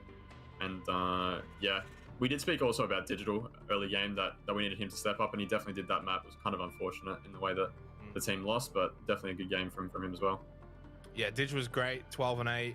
For the side of Knights, though, pretty even split overall in terms of teammates who were contributing, obviously, on this match, which, guys, it was the Chiefs' map pick, and then they've dropped it already. Heading over to Oregon to come, do you sense this is going to be very difficult for the Chiefs to get back into this series, or is there something they can bring to the table? Maybe. I think heading into maps 2 and even 3, right? So it's Oregon and Clubhouse up next. They play out almost polar opposite, right? to the Coastline, which is just an absolutely ridiculous meta at the moment, with defenders jumping out every 5 seconds, solo entries on attack. You're not going to see that on Oregon and Clubhouse, or at least we're definitely not anticipating that. Will the Chiefs feel more comfortable in that environment? Hard to tell. Considering it was the Knights map pick, you'd probably have to favor them there.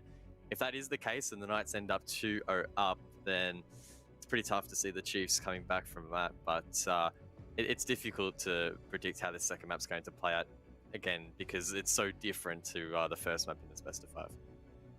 Well, we're going to go to a short break. When we come back, of course, it is going to be Oregon. At the moment, Knights up 1-0.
single second could mean everything. Time is running, time is running out.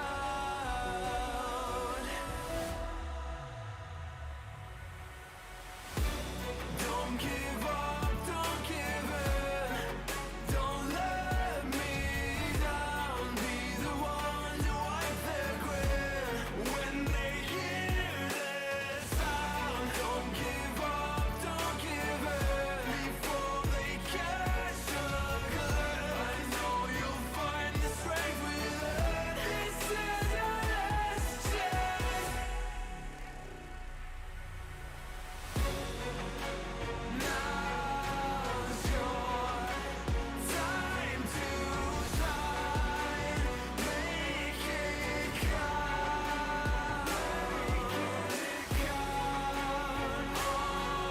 Honor our sacrifice.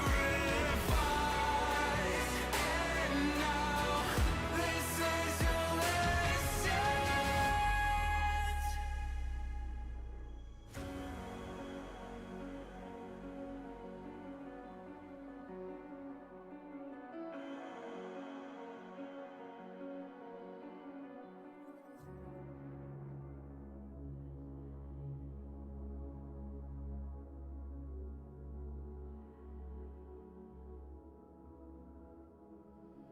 Do you hear that sound?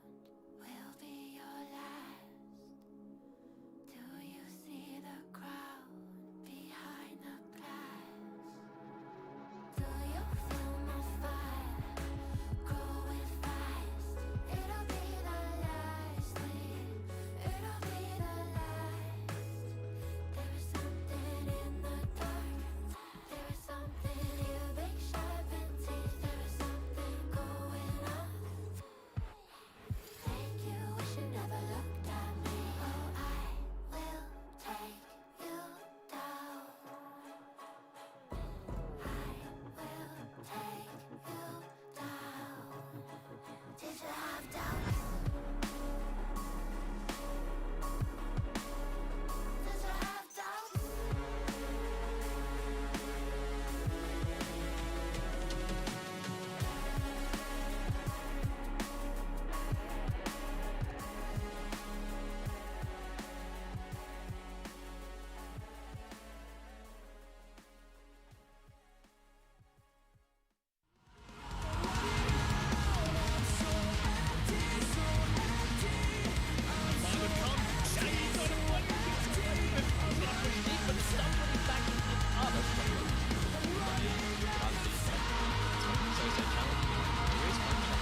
This could be huge. Manning is the fighter.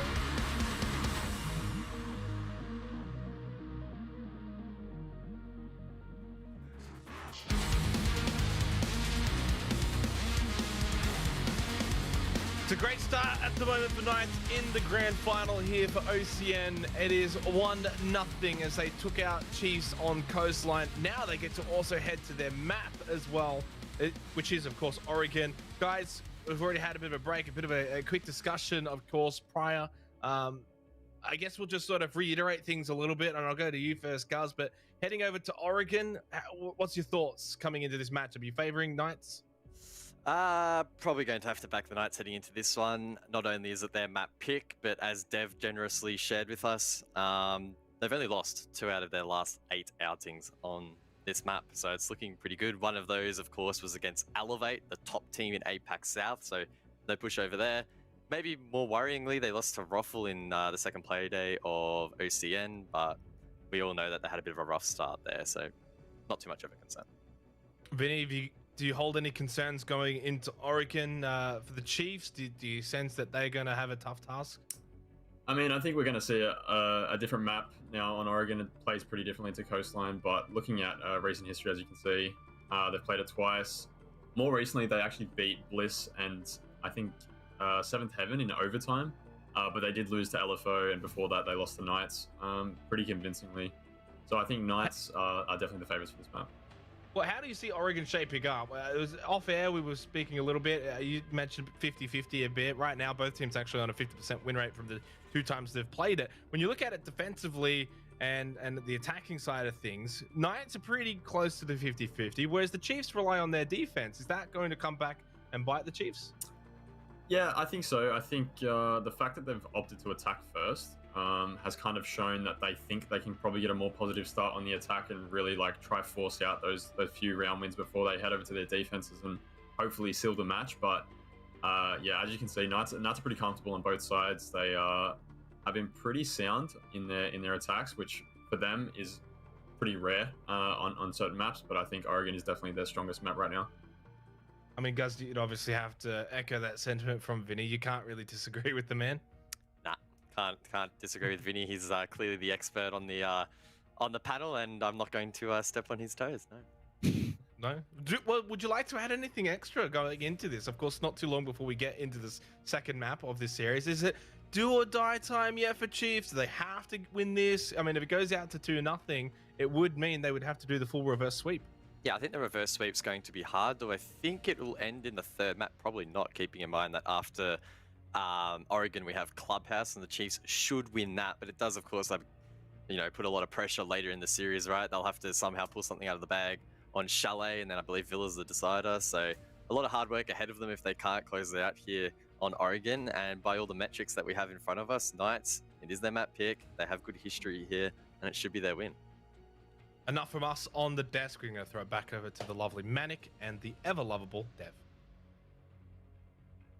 Thank you very much. I'm kind of, you shocked me with how much love you've given us there, Xenox. But of course, this matchup in particular, it's not do or die yet for Chiefs, but it's getting close, Dev.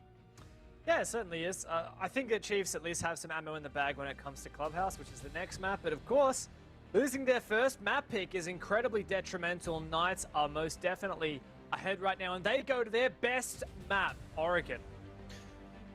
It's a scary task for Chiefs, and one that they need to be quite open to, in all honesty. And I mean, if we look at it, take the approach that Knights took on Coastline just then. I mean, you can't really against the Knights, let's be honest, but if there was a way for Chiefs to bring this back, is it more aggressive? Is it playing closer to the chest, Dev? Where do you lean on this? Because this is such a strong map for Knights. Yeah, it is. And look, hard to say. Of course, the most recent time Knights played this, they actually lost it, but that was against an entirely different beast. Elevate, the new Elevate, which is, of course, the former Xavier roster, the current #1 team in APAC South, hailing from Thailand, and they played very aggressively. They did just about everything in the aggressive book. They did blitz rushes. They played bandit shotgun. They had people jumping out the armory window, Fnatic style. But just about every kind of crazy aggressive strategy you could think of, Elevate did that, and it worked wonders against the Knights. But I think that was because Knights were a bit in their own head, as are many teams when they go up against that Thai roster. I don't think Chiefs are going to be able to pull off that kind of a play style. I just don't think they quite have it in them like Elevate do. But, we'll see. I think that Knights definitely are favored here. Yeah. But I think what Chiefs really need to do is just start playing like themselves. They certainly made a few critical errors in the last map. For example, that 2v1 where Fisho just sprinted right past instead of just going for the plant in a safe position. Just start to polish things up, and Chiefs will look a lot more competitive. One thing that really rings true for me is every time we interview Juicy, Dino, whoever it may be, Knights are always more worried about their own performance than they are the VOD reviewing of other teams. Now, whether that's actually true or not, we'll wait and see, obviously, when we head to a map like Clubhouse. But in particular for Knights, I really do have to give credit where credit is due for their performance in that last game. Talk about leaning into your own playstyle. The round in kitchen defense where we saw Juicy send it into Sunrise for a trade, run back out, send it into kitchen, find an opening on site, and from there it snowballed out of control. It was completely uncontested from the Chiefs, and for a good reason. How do you ever expect that? It's a little bit awkward. So we are going to see a double reinforcement on that elbow, meaning that Knights are not going to be extending into blue from the traditional sense of holding around the corner with the smoke, but I'm sure they'll have something else up their sleeve.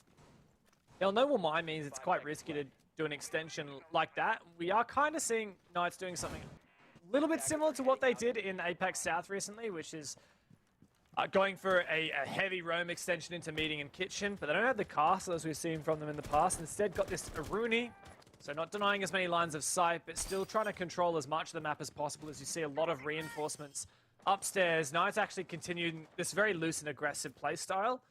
How aggressively they play the setup, only time will tell.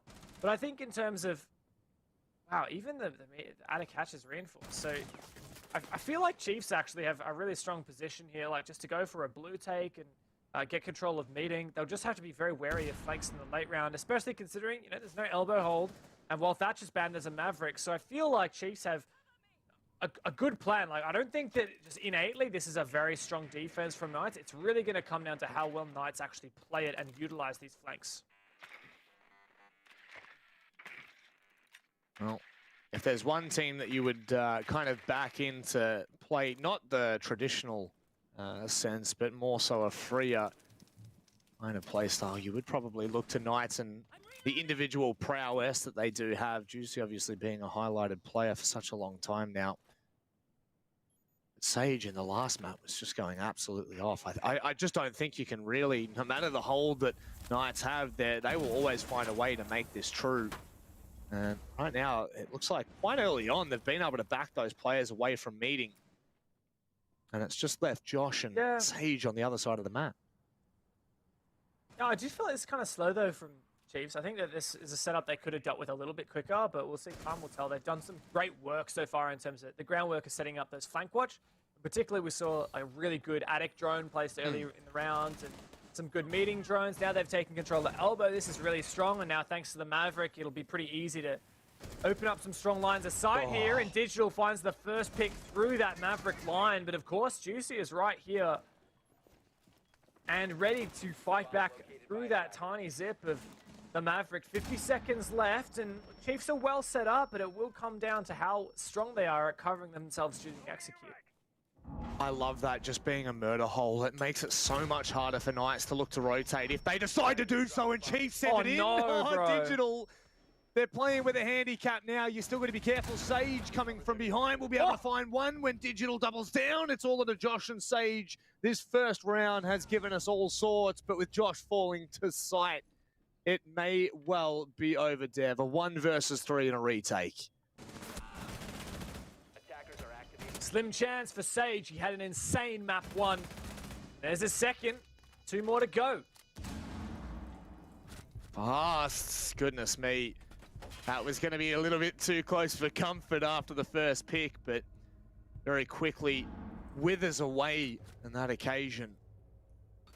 I mean, it's, you know, it is quite hard to ask a player in a 1 versus 3 to be able to retake site. I think the only saving grace is that Chiefs hadn't set up their post-execute, their post-plant positions. Could have been dangerous, but I do really like what Chiefs did in the end there, Dev. It did pressure Knights considerably. Yeah, honestly, I don't love that setup from Knights. I think Chiefs dealt with it really well and exposed those weaknesses, showed you the risks that Knights took by not having a strong blue setup. I think they could have done that with Maverick and Thatcher banned, but as long as one of them's open, it's very easy for the attacking side to get a breach on that elbow wall and cut off sight. We saw that was how the opening kill came about from Digital. He actually followed it up with 2 more kills and a team kill. So, you know, good on Digital for getting on the scoreboard. But yeah, maybe watch out for where there's who you're shooting there. Don't want to take off your captain. But yeah, I really like that from Chiefs. I think that the pivotal thing was the fact that they didn't let Knights make any flanks or any plays, and that they just dotted all their I's and crossed all their T's. We saw those drones and flank wash deployed in the early to mid round. I think that was really a pivotal thing there for Chiefs. Knights kind of relying on the retake strat, and it's not really working. So full credit to Chiefs. They're looking a lot more structured, and they're just kind of doing everything that you need to, right? Instead of on map 1, we saw them make a lot of these little unforced errors, and I think that was part of the reason they struggled so much on Coastline. And if they just play the Chiefs that we know and love, they can definitely take a fight here on Oregon. Now, I actually really like the positioning of Hayward right now, because it really does force the Chiefs to do their due diligence here if they decide to clear from west to east, which, you know, sometimes we see early bodies being thrown in there, and the fact that they haven't allows Hayward to have that side of the map for free. Now, how much of a, you know, an impact that's going to have, not entirely sure, but at the very least, it gives them a lot of room to breathe with, at least for now. Oh no. Every time there's a player holding tier 3, you just get a little bit worried about how much damage he can do, but Sage backs off. Bit of damage to the drone economy, looking at 7 drones remaining for Chiefs, 4 in the field, 3 in the pocket. Sage just abandons that position. Knight's playing a bit more passively this round, but still Dino quite aggressive in Trophy, looking to force early fights, and Hayward also on the roam with some info down in Showers. I can't quite tell where the Chiefs is trying to hunt. You can see that Vast has done some good droning, but White likely saw the Mozzie player, but Hayward undroned. Oh, Vast, bro. Yep. Bro. Yep.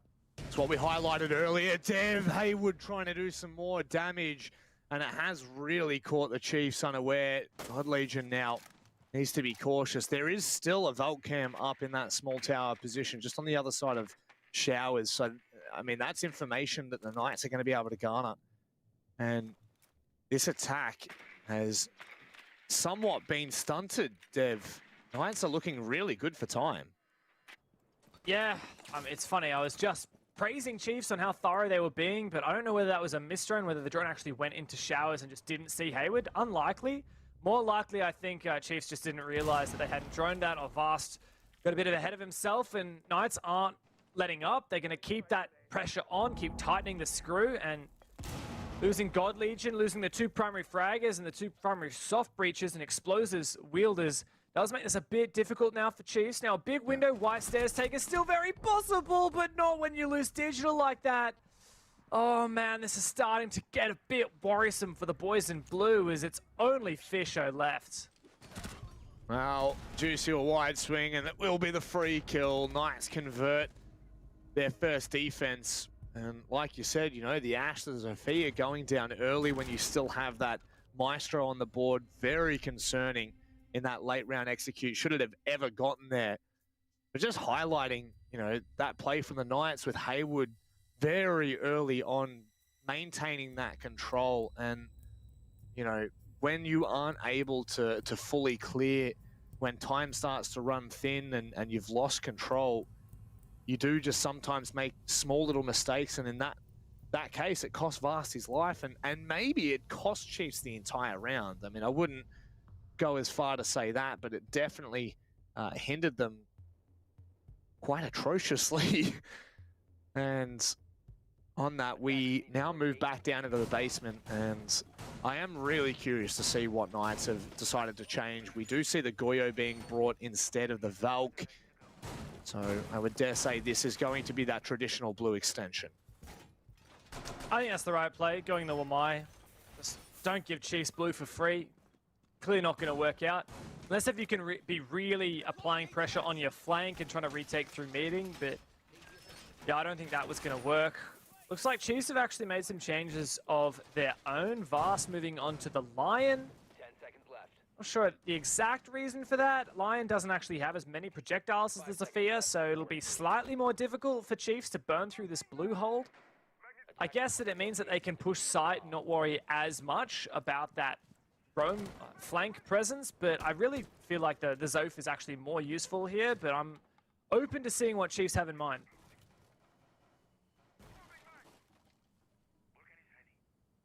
All right, well, it is time for us to see what the Chiefs can really do, because should Oregon slide away, they really don't have a lot of room to move.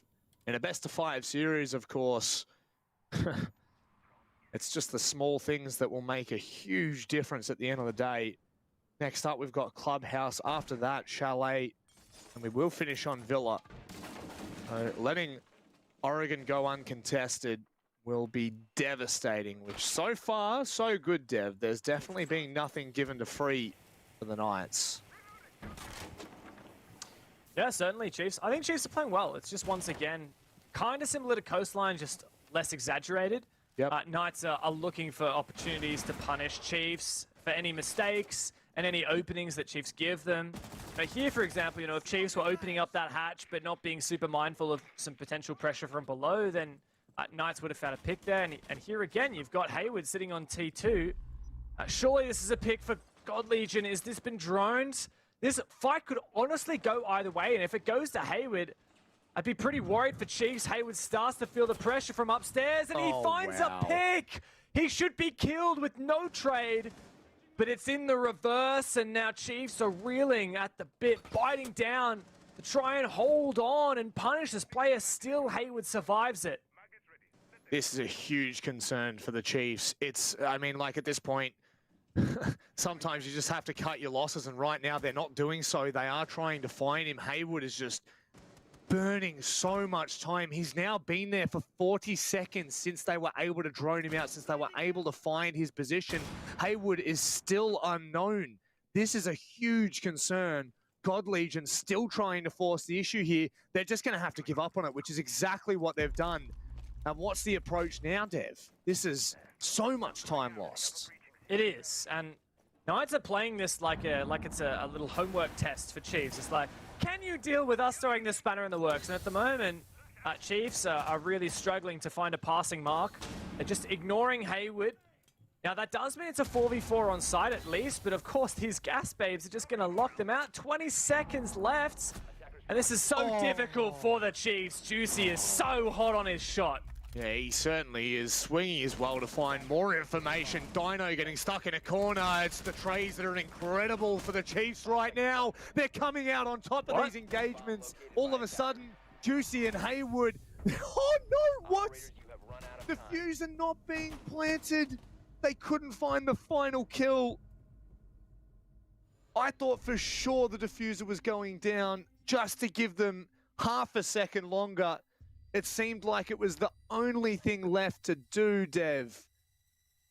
I'm speechless. I was so close there for Chiefs. Yeah, that diffuser was definitely what met their end. In fact, at the end of it, it was a 2v1 for Chiefs, and they didn't have diffuser. Now, what happened was two players from Chiefs went down laundry stairs. Firstly, Fish Show guy with the diffuser. He was the first to fall. Vast tried to refrag, but he died as well. Actually, he was injured. And the only people that actually survived that was Worthy, who was pushing down Freezer, and God Legion, who pushed down the rear stairs, both of whom obviously had no way to get to launch. Like, they would have had to sprint through side by the time they finally... Actually, no, they never picked off Juicy. So Juicy was just constantly sitting on that diffuser, you know, from the get-go, just in that laundry rotate hole. And it just meant that Chiefs had no way of getting back to that diffuser. I don't know whether Worthy had used all of his Selmas, but maybe he could have tried to find a way to breach that freezer wall and get access to that diffuser, but it's definitely concerning for the Chiefs. The most concerning part of that was the fact that Hayward was enabled to get digital for free and just roam around T2. Like, really, that should be one free pick and then just you move on. But the way Knights are playing this is they're just, like I was saying before, they're just setting up scenarios that are testing how thorough the Chiefs are being. And if Chiefs, you know, make any mistakes, if they leave any stone unturned, then the consequences will be dire. Well, that's the thing, right? The Chiefs nearly didn't make that mistake. They nearly capitalized on the back of the short time that they had left by the end of it. There was so much time that they really had to gain back, and this is a very peculiar little setup for Dino up in Attic. Both Goyo shields are going to be used here. No, still getting baited out. Yeah, still figuring out exactly what the plan is here for this meeting hole. Obviously trying to take top floor as a really pivotal point for the attackers, and Dino's going to try and set that up. Here's Fisher, guy right on the entry with the diffuser in pocket. We know what happens when he loses that early on. Got to be careful, but it's actually looking pretty good here for the Chiefs. I will say they've been quite close, and they're looking to make some adaptations. They've got Vast finally on the Nomad. I think that's much better than the Zafir or the Lion. They just need to make sure they can start to punish Dino and Sage. If they can pick apart these players upstairs, they should be in a strong position to convert the round. Now, Dino has pre-prepped the possibility for a C4, but it's going to come back the other way. Unfortunate for him, the ADS is there. The C4 comes over the top to no avail. And with this, once again, stalling out here, the Chiefs, are we going to question it for a second time yet again? Juicy is now going to be forced to back away. Chiefs have not really made too much progress. There we go. That's what we're looking for. Finally, the pick and a second one to follow. I was about to praise Nice. Oh, Sage is actually going to get away. He might get picked up, but God Legion's seen the injured player. Oh my God, he is so tempted right now to go for this, but Worthy finishes him off. Juicy starts to make a play on the Shower side, takes down Vast, and we're seeing Juicy always step into these big shoes and bring up significant advantages for his team. 5-1 at the moment, looking for God Legion. Chiefs have so much time, they just need to play this slow and use their remaining 5 drones. Make that 4. And they do have a lot of that vertical presence established, but like we said earlier, Juicy is back by Showers. God Legion is somewhat isolated. Juicy seeming to have somewhat of an idea as to what Knights are looking to do. They are currently looking to maybe push side a little bit more, Dev, but are they going to swap back across the meeting? It looks like that's the call. They've dropped down, and the diffuser should be going down shortly. Still, the 2 best players. Oh, okay, 1 best player to try and deny plant. Alive? No, nobody's alive. Everyone's dead. Chiefs, you absolute gamers. You did it. You took an attack rounds. And you're finally looking a little bit more in form here against the Knights. It's just so funny looking at the 2 completely different play styles from, you know, Knights on Coastline to Chiefs on Oregon. Knights kind of threw everything but the kitchen sink at the Chiefs, and more often than not, they were coming away with those round wins. And now as we look at this, the Chiefs, they're slow, they're methodical, they're taking their time with these wins, and they are, in all honesty, they're making it quite close. They're still holding on in a 2-2 half, and mind you, the main point that Vinny made on the desk as we were looking at the match stats is the fact that the Chiefs are so good on their defense. 60% of their OCN regular season wins have come from defensive sides, so most definitely keep your eyes on it when we swap sides. I mean, surely 3-3 may even be enough for the Chiefs to take this. Yeah, if you want my honest and brutal opinion, I think Chiefs have been the better team this game. Despite, you know, we're sitting at 2-2, and for a lot of it, Chiefs have actually been on the back foot. I think they're playing better. I think they have a good plan. They always have a good plan in mind. But and I don't think the setups from Knights are anything super special, especially that the first laundry setup on the basement. I really did not rate that, or at least didn't rate the way that they played around it. But for the Chiefs side, right, I feel like the rounds they're losing are because they just make catastrophic mistakes. And Knights, credit to them, Knights like capitalize on those mistakes. But you want to look at that first round that Knights won. It was defending Dorms, the same site we're looking at right now. They just completely misdroned Showers, and Vast died really early on to Hayward, and then Juicy just found 3 kills all untraded, just 3 1v1s. Chiefs need to stop giving Knights 1v1s. Knights, again, just baiting Chiefs into doing stuff. And if Chiefs keep playing poorly around that and getting baited, then Knights will run away with it. But I think if Chiefs just hold out and play a bit slowly and start to punish these things, they're going to find themselves with so many free kills. The big question is definitely going to come about when we see that end scoreline. You know, what were Chiefs able to achieve at the halftime break? So far, I think that they've really shown us enough to warrant that call.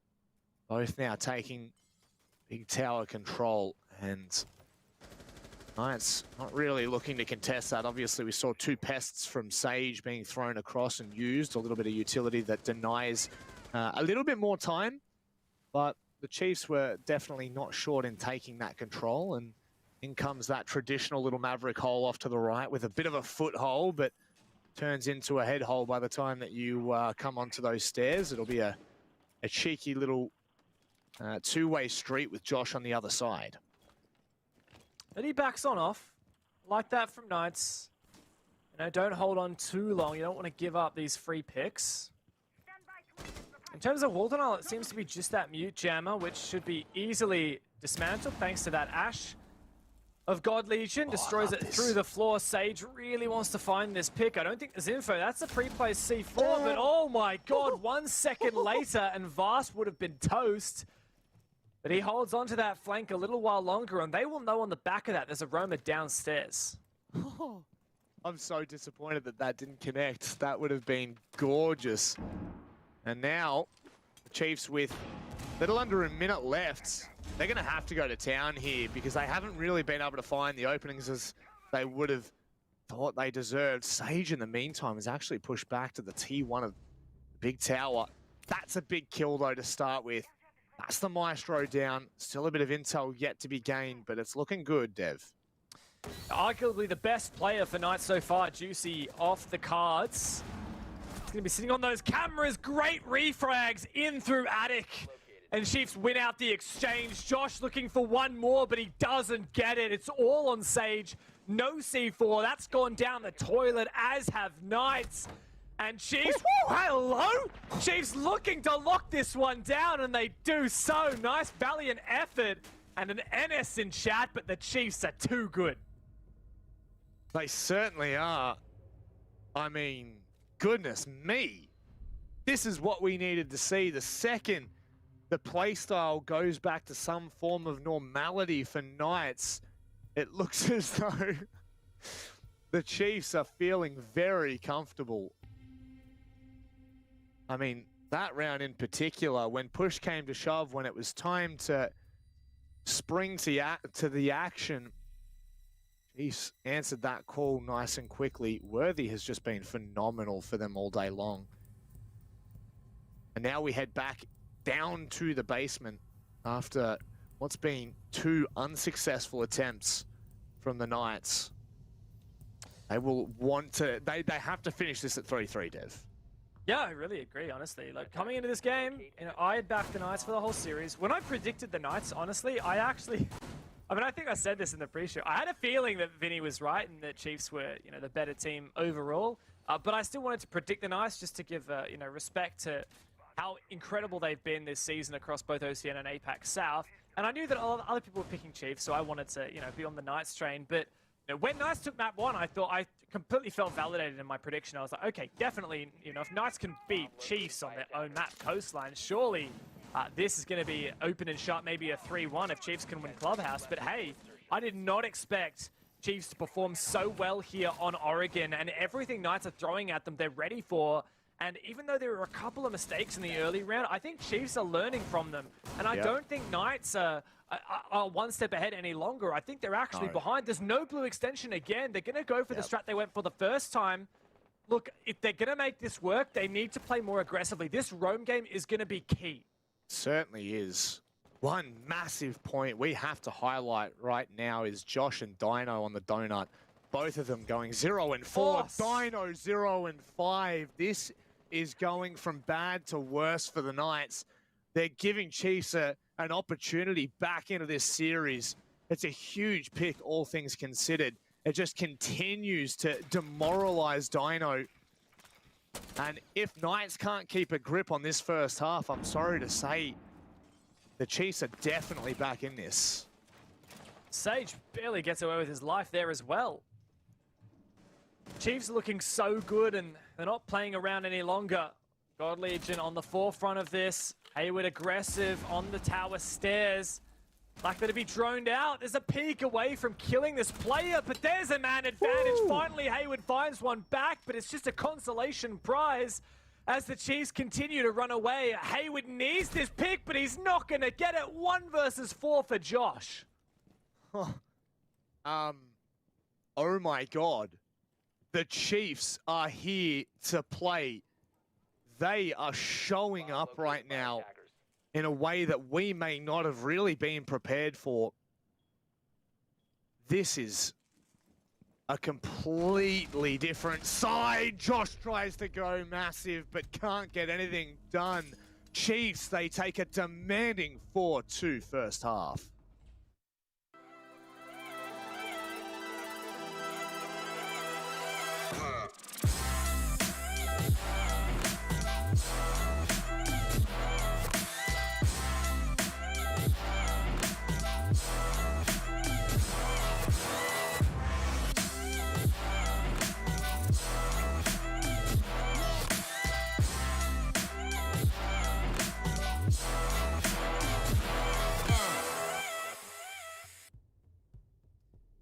An amazing half from the boys in blue. So far, Chiefs storm away 4 attacks. But the Knights, they're ready for a response of their own on their attack half. They take a tactical timeout. Straight out of the gates, they certainly need to get on their bike, Rob, because it has not been the Knights that we have hoped for. No, it hasn't been, Dev. And if our wonderful observer Marshall could please bring up the kill feed right now, the scoreboard, if you will, you'll see that it actually kind of tells the story of what's going on. Knights are just not in the server right now, heavily relying on Sage and Juicy on the back of their performance from the last game to, keep their heads above water. I know that this isn't necessarily a game of, pure raw contact like we see in a lot of other FPS games. This is a lot more technical. There's a lot more mechanics and just overall macros and micros that go into it. But so far, Knights have not been winning their engagements, and it's showing. The Chiefs absolutely ripped them apart in that last 2 rounds. And now they've put themselves in the greatest of positions. Certainly a comeback that none of us expected, even those of us who thought that Knights would win the series. We're saying that Chiefs should take the advantage here. Or even those of us who said that Chiefs might take the series thought that Knights was going to win Oregon. It's not proving to be the case. Really exciting for the Chiefs. Honestly, I didn't have high hopes for them here. Yes, when we saw that LFO game, that LFO loss that Chiefs had during the regular season on Oregon, we thought maybe there's a bit of an asterisk on that game. Chiefs, for some reason, just never perform against LFO. But hey, I guess we were wrong. I guess we overrated Knights' performances on Oregon. Is it really overrated when you just look at a stat like that they've won it 6 out of the last 8 times they played it? Because I feel like we were warranted in believing Knights were going to be really good here, but Chiefs have just been on another level. It's, you know what? It's always hard. Overrating Knights or underrating Chiefs? What is really the key factor here? I mean, there were 2 rounds in specific you're talking about, Dev, in the first half where, the basement hold was quite strange, didn't have that blue extension, and both times they were similar holds, if not exactly the same. The Chiefs completely ripped them apart. So at the end of the day, it can come down to small decisions being made, reattempting something that didn't work the first time. It's not always going to give you the result that you'd hope for or dreamed for. Whereas for the Chiefs, as long as they maintain this kind of presence, they are going to take map 2. And at the very least, we're going to see Chalet. Yeah, I hope so. So, a good start here for Knights. They've got a breach on the main wall. I really actually like this setup from Chiefs. Something a little cheeky that they've got going on with that Aruna gate on the trophy door from Master. Just a peek. I really want to explain this thing, but I don't know whether something's going to happen. All right, so the Aruna gate on Master, and there's a hole in the floor on Master, and the lobby hatch open, which means that should that Aruna gate get wasted, it'll open up again because it's facing south, like it's not facing north, so that they can reactivate it. That hole in the floor means that someone all the way down in laundry in the basement could actually reactivate that Aruna gate through the hatch and then through that hole in the floor.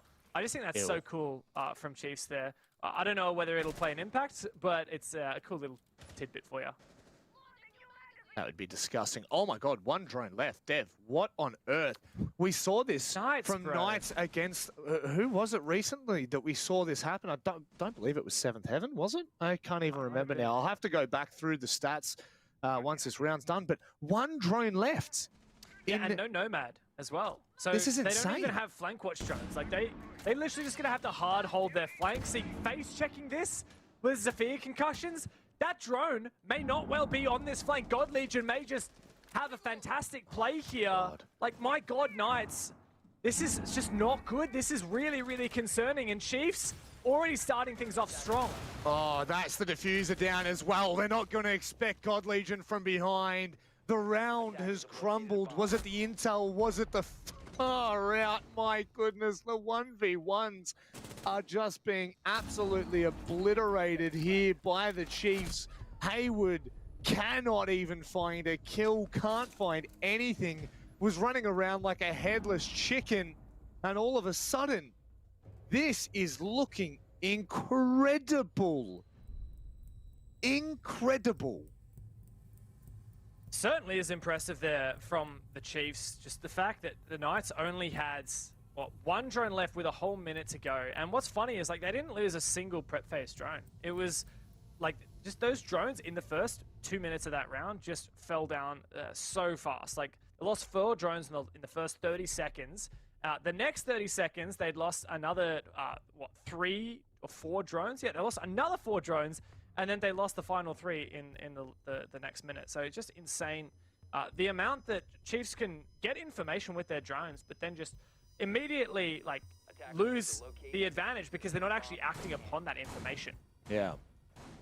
It was against Elevate that I'm thinking of, that specific game where... Which was on this map, believe it or not. On this map with a very similar result.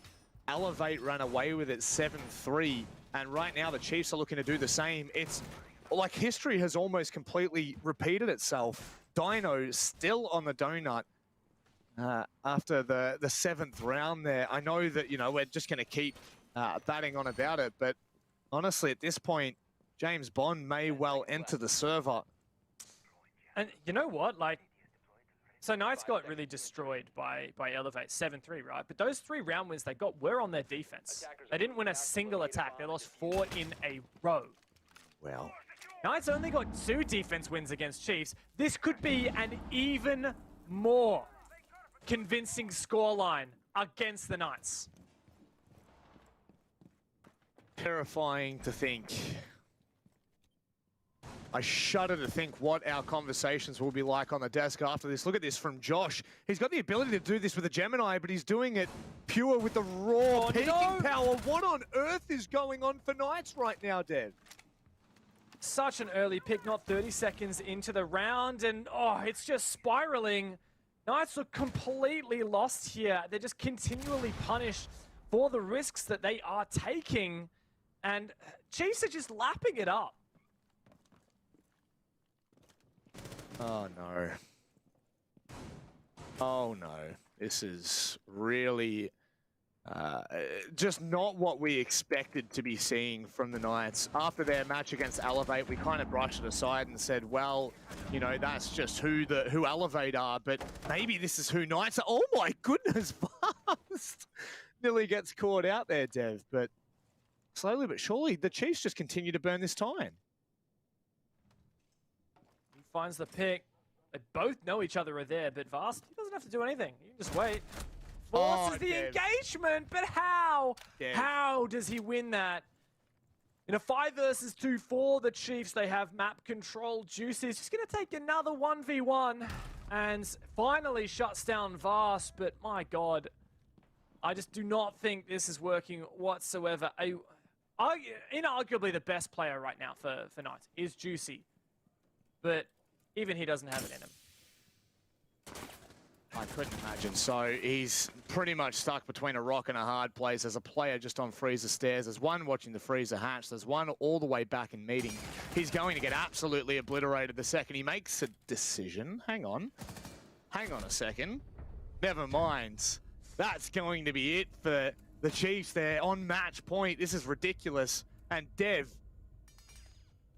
my goodness, Marshall, if you will please bring up the scoreboard one more time as we enter the operator phase, the selection phase, because we have to welcome...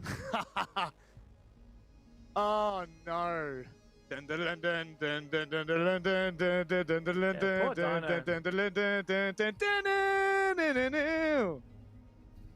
you recite the entire Casino Royale, please, for me? I would love that. I think I would really enjoy that. More of a Sean Connery bloke. Ooh, a man of class. Bond. James Bond. Or Stewart. James Stewart. Give me your breakdown. This is just... honestly... I mean, Matt Point at 6-2, Dev. No matter what happens from here, the Chiefs have completely dominated this. And they really have bullied Knights out of the server, and now Digital bringing the clash once more. I think we've highlighted this in previous playdays. That clash is just so hard to deal with, especially when you're, I'm not going to say tilted, but especially when you're tilted. It's so hard to play against the clash. Certainly is. It's one of those things where you really got to punish it. You got to use stuns. You got to use the Zephyr concussion is actually one of the best ways to deal with that clash. A little concussion followed up by a nice little shot to the leg from one of your teammates, and Digital could be mincemeat, but I just don't think that Knights are going to be coordinated enough. That's the most concerning thing right here, Rob, is that a lot of these round losses for Knights, like, they're not really getting to the point of having a valid execute coming up. Like, they're just... We're seeing, like, a player just pushes in without a drone ahead of them and dies, and then another player does something similar, and then a 1v1 happens, and a 1v1 happens. And Chiefs must be laughing right now, because this is just crazy, especially considering, we are not lying, this was Knights' map pick, and this is arguably their best map statistically in recent history, and just clearly that is not the case any longer. Either that or Knights absolutely, you know, carking the bed this morning, because it's just not being what we need from them. Oh my goodness, Worthy. That's the last person you want to see peeking you from the small tower. He doesn't find anything. He's a little bit late there. How about that? Haywood, for the first time in I don't know how many rounds, has given Knights the advantage. And now they need to capitalize on this. Yeah, but Clash says, hello, this is my hallway. You gotta pay the tax to come down this hallway. Ooh, I like that. Good droning from Knights. They spot out the yokai. Oh, it's a play, but Haywood, he's clued in and he takes one down. The 360 Digital, you absolutely beautiful man. He pulls off the play of the decade. Oh my God, he's looking for another, but Knights surely won't let this happen. You'd have to hope not. And Digital can now just play as a reinforced wall here. Oh, no! No way! No way! Unbelievable! Digital, you god! Oh, he just needs to stay alive. If Vast can get into position here, he may be able to help him. It's just too little too late. He was coming up the kitchen hallway. He might be able to find both! Imagine that's how we get close to ending the game. My God! What? Honestly, Knights can win that round, but Chiefs have just won the award. I mean, that's the kind of thing that you would see in like a top 10 funny moments in casual highlight video on Reddit. Digital, you're hilarious, bro. Like, you literally just killed Yana with her own grenade. Oh. Honestly, like, they must be so tilted right now. I mean, credit to Knights for coming back from that, but Digital does that. And then he does this. And Josh is just like, oh no. You can just see the light leave his eyes in that instance. And I mean, look, hey, I'm going to say this. If Vast was close enough to that kitchen hallway when Digital started that engagement, I genuinely think that we would have seen Knights close out the map there and finish it up 7-2.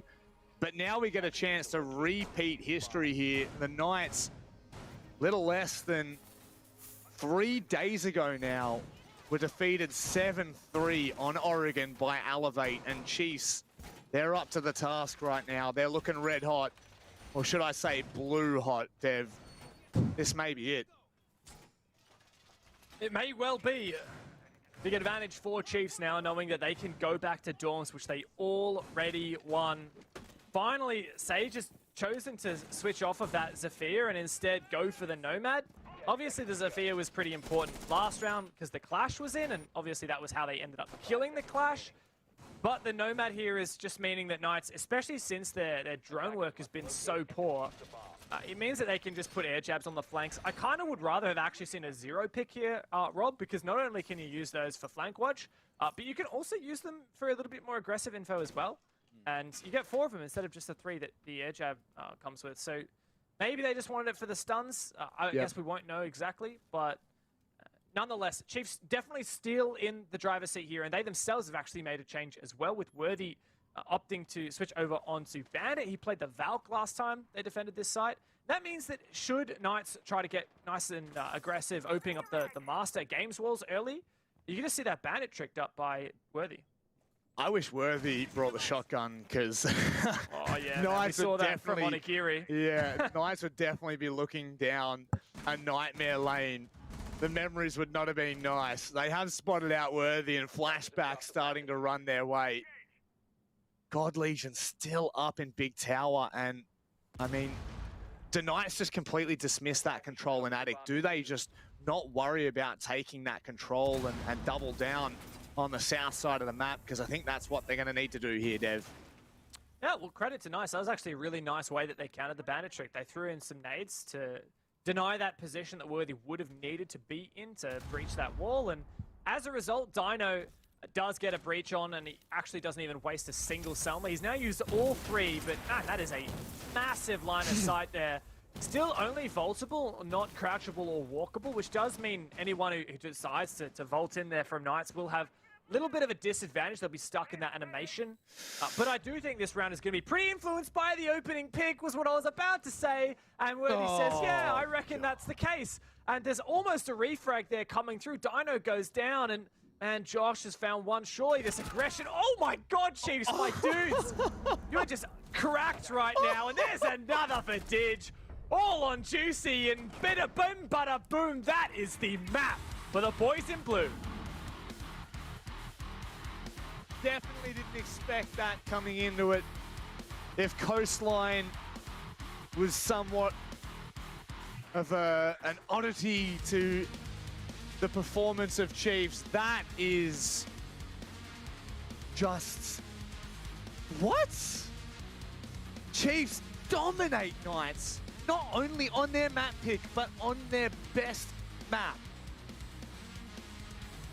Massive statement made after losing their map pick. They come back and take Knights' own.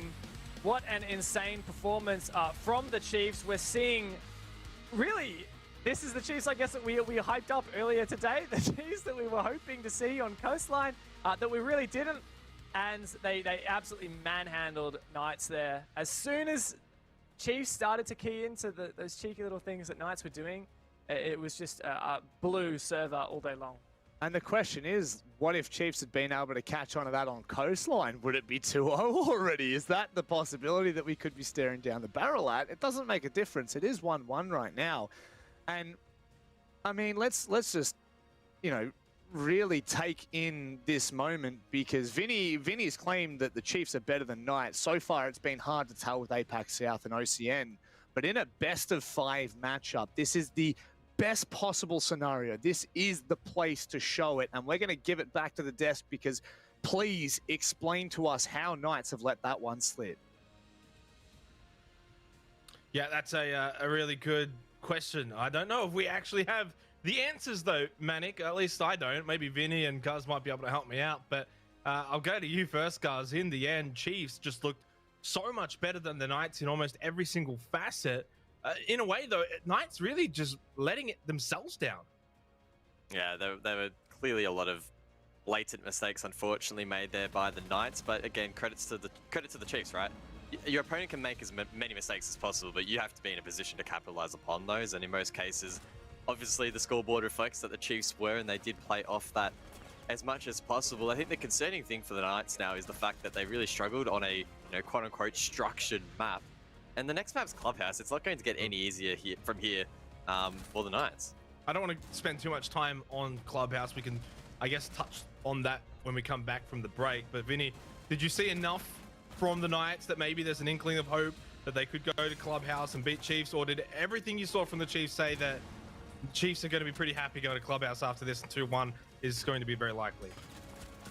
I mean, yeah, we said earlier that this map would play out pretty differently to Coastline. I thought that maybe the Knights were going to adapt their playstyle to kind of fit that more structured map, but it kind of looked like much the same, and they kind of got mopped, didn't they, by a very strong Chiefs defense. We saw that they had like a 71% win rate on their defenses before coming into the map, and yeah, once they had that lead going into the second half, they really capitalized on that.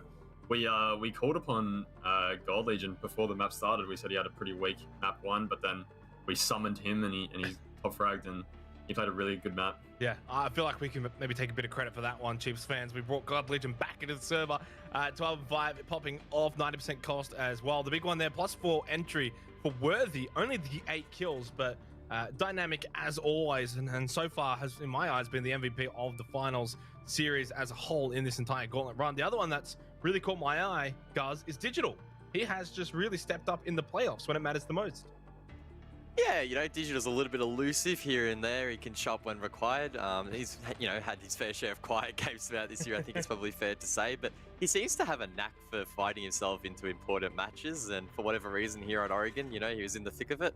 8-5, not bad. 100% cost as well is also really impressive. So, you know, he's having a consistent contribution to the team, which is what you want from your flank watch and your vert player.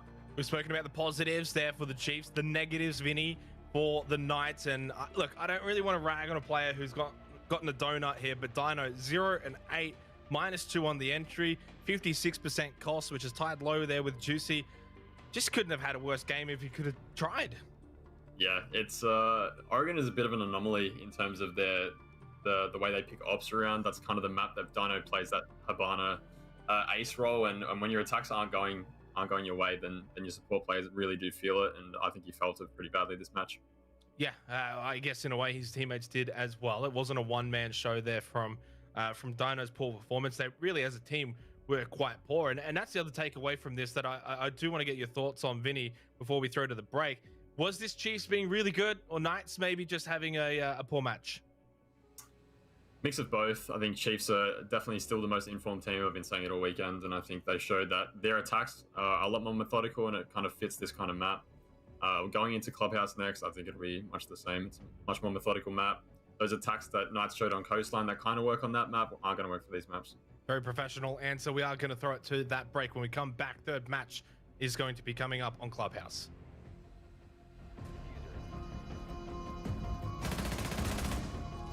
15 seconds to go.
Ay, push start, ay, ball so hard, ay, raise the bar, ay, turn into a star, ay, play my part, yeah, I aim too far, I do it big, I keep it large, okay, live it up, this is fake, better give it up, young but I feel like I've seen enough, numbers going up, better keep it up, ain't slowing down, better live it up, about too hard, ay, what, about too hard, ay, what, about too hard, ay, about too hard, yeah, I'm killing your favorite rapper, it's minimum effort, yeah, your corpse getting severed, the industry dry as a desert, do whatever it is that you think that you're doing, I'm doing it better, straight double use, that's my letter, don't got no snakes, only ladders, ay, they tryna figure out what's on our plate, infinity sideways, we already ate, skipping is basic, skipping is classic, stay out of trouble, now I can relate, nevertheless, again, I'm doing great, I just finished the scene, ain't no debate, you ain't my dog, you ain't my family, and sure as hell, you're not my mate, yeah, I take my place at the summit, I can't wait till we counting them hundreds, I cannot lie, I ain't rich, yeah, but when I say my time coming, it's coming, and some of y'all got ahead of me, to be honest, I wasn't even running, but very soon I'm gonna run it, I demand it, man, I want it, push start,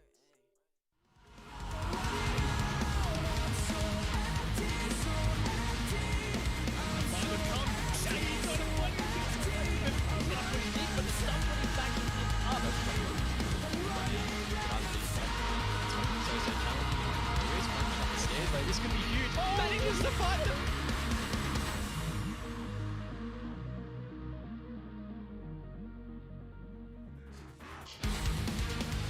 The Chiefs are right back in this grand final here for OCN with a big statement win on Oregon. We are tied 1 apiece in this best of 5, and it's shaping up to go the distance, at least for now it is, as we head over to Clubhouse very, very shortly for map number 3. I think it goes without saying, we've already seen a bit of Clubhouse from Chiefs today, guys. They should be going into this as clear favorites.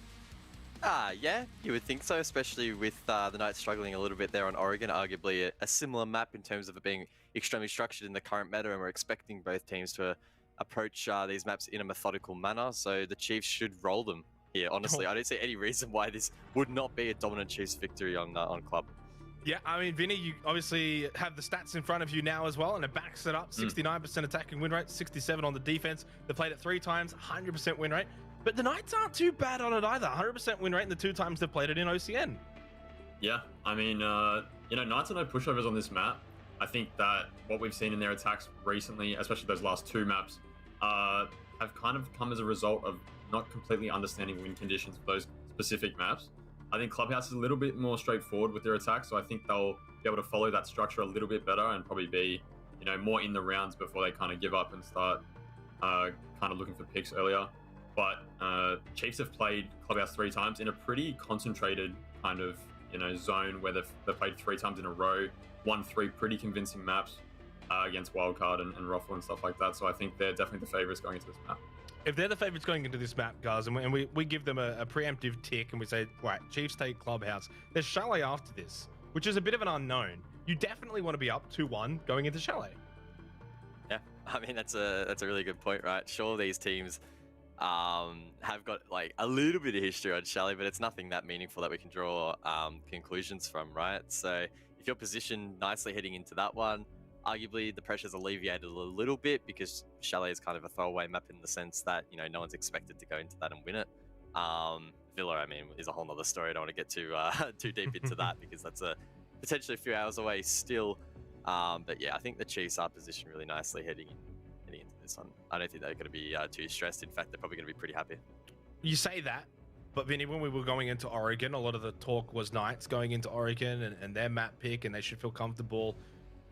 Are we going to maybe see the trend buck once again? Maybe Knights are going to surprise us here. Maybe Chiefs might feel comfortable on Clubhouse and just open up the defenses a little bit.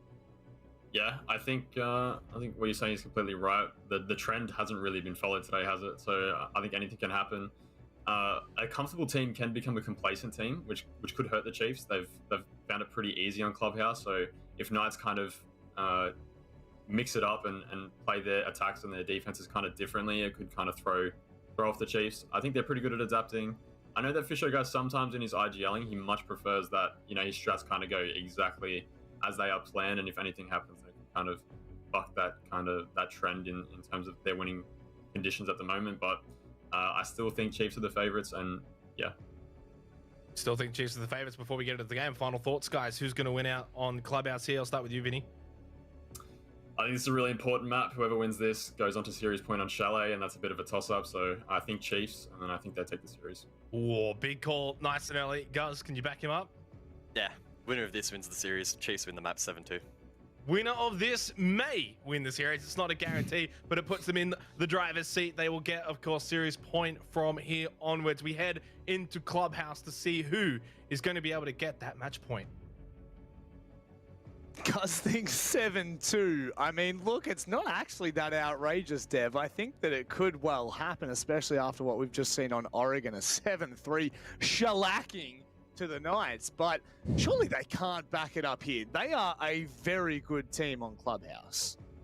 Yeah, look, both of these teams are really strong. We've already seen some very good Clubhouse from Chiefs earlier today. This is definitely the chance for Knights to bounce back, but also that 2-1 advantage in series point on Chalet is looking very good for Chiefs.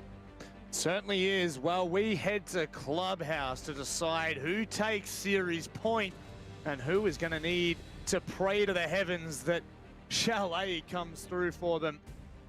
I think that, in all honesty, as we head into Clubhouse, which is, of course, the pick of Chiefs, you can't help but favor them. And right now, maybe the bans play an effect. I feel like a lot of the Clubhouse bans we see, Dev, are just so similar.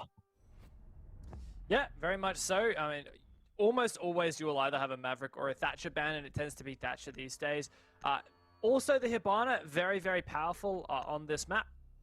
Once you ban Hibana, the attacking lineup will consist of like the Ace and the Maverick usually. Maybe a Thermite, but usually the Ace and Maverick, since you need Mav when Thatcher's banned anyway. But it does re-enable impact tricking. I like that ban from Chiefs though, the Wamai. It's going to make Rafters holds when you're defending Cash a lot more difficult. And we've just seen a lot of Knights players really like that Wamaya. So that's a good one from Chiefs. Also fairly unusual in terms of their usual defense operator bans on this map. You know, I've got the last 10 times they've played it and they didn't ban Wamaya a single time. It's been a flex between, you know, Val, Karuni, Mira, and Goyo, Malusi. So that's a nice target ban, I think. And they're hoping that on the back of that, they can take control of Garage fairly easily when it comes to their CCTV attacks.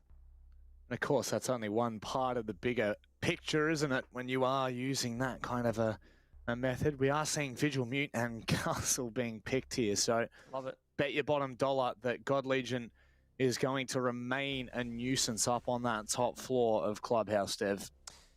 Yeah, well, this is exactly what we saw just earlier today from these guys against Rafflecopter, their opening rounds, Church and Arsenal, and they ran almost this exact lineup. But yeah, very much like an SSG-style roam game coming through. Main difference here is the Valkyrie has been left in. Rafflecopter banned it previously, so Vast is going to jump straight on that. And it looks like on the back of that, Chiefs got a lot of information denial in the Mute, the Vigil, and a lot of information gathering in the Valkyrie and to a lesser extent the Legion. And hopefully they'll be able to play quite aggressively off of that, use this roam to their effect. My question is, are they going to really hold on to the roam, or are they going to kind of just peel back and then look for flank opportunities in the late round and hope to just waste Knights' time? That'll all come to fruition.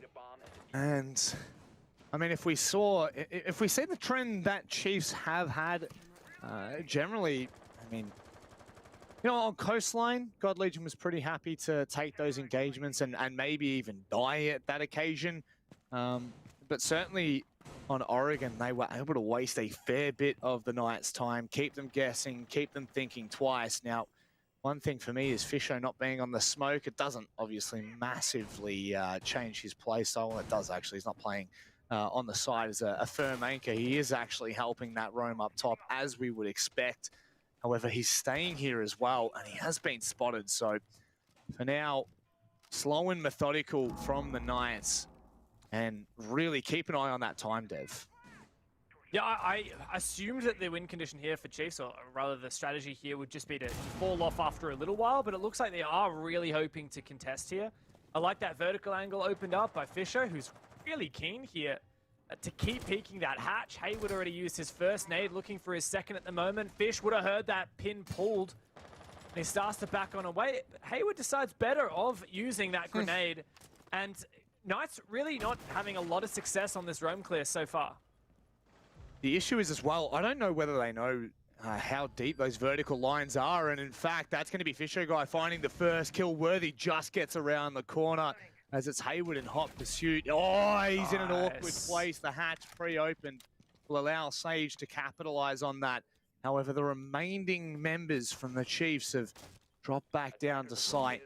They look to anchor now. Except for Digital. He's actually gone all the way to Oil Pit. Now, there's a lot of info from the Valk cams. Is Digital making this flank? I think he just went up the ladder. He did. He's all the way in Garage. He could pull off a flank here on the back of these Valk cams from Vast.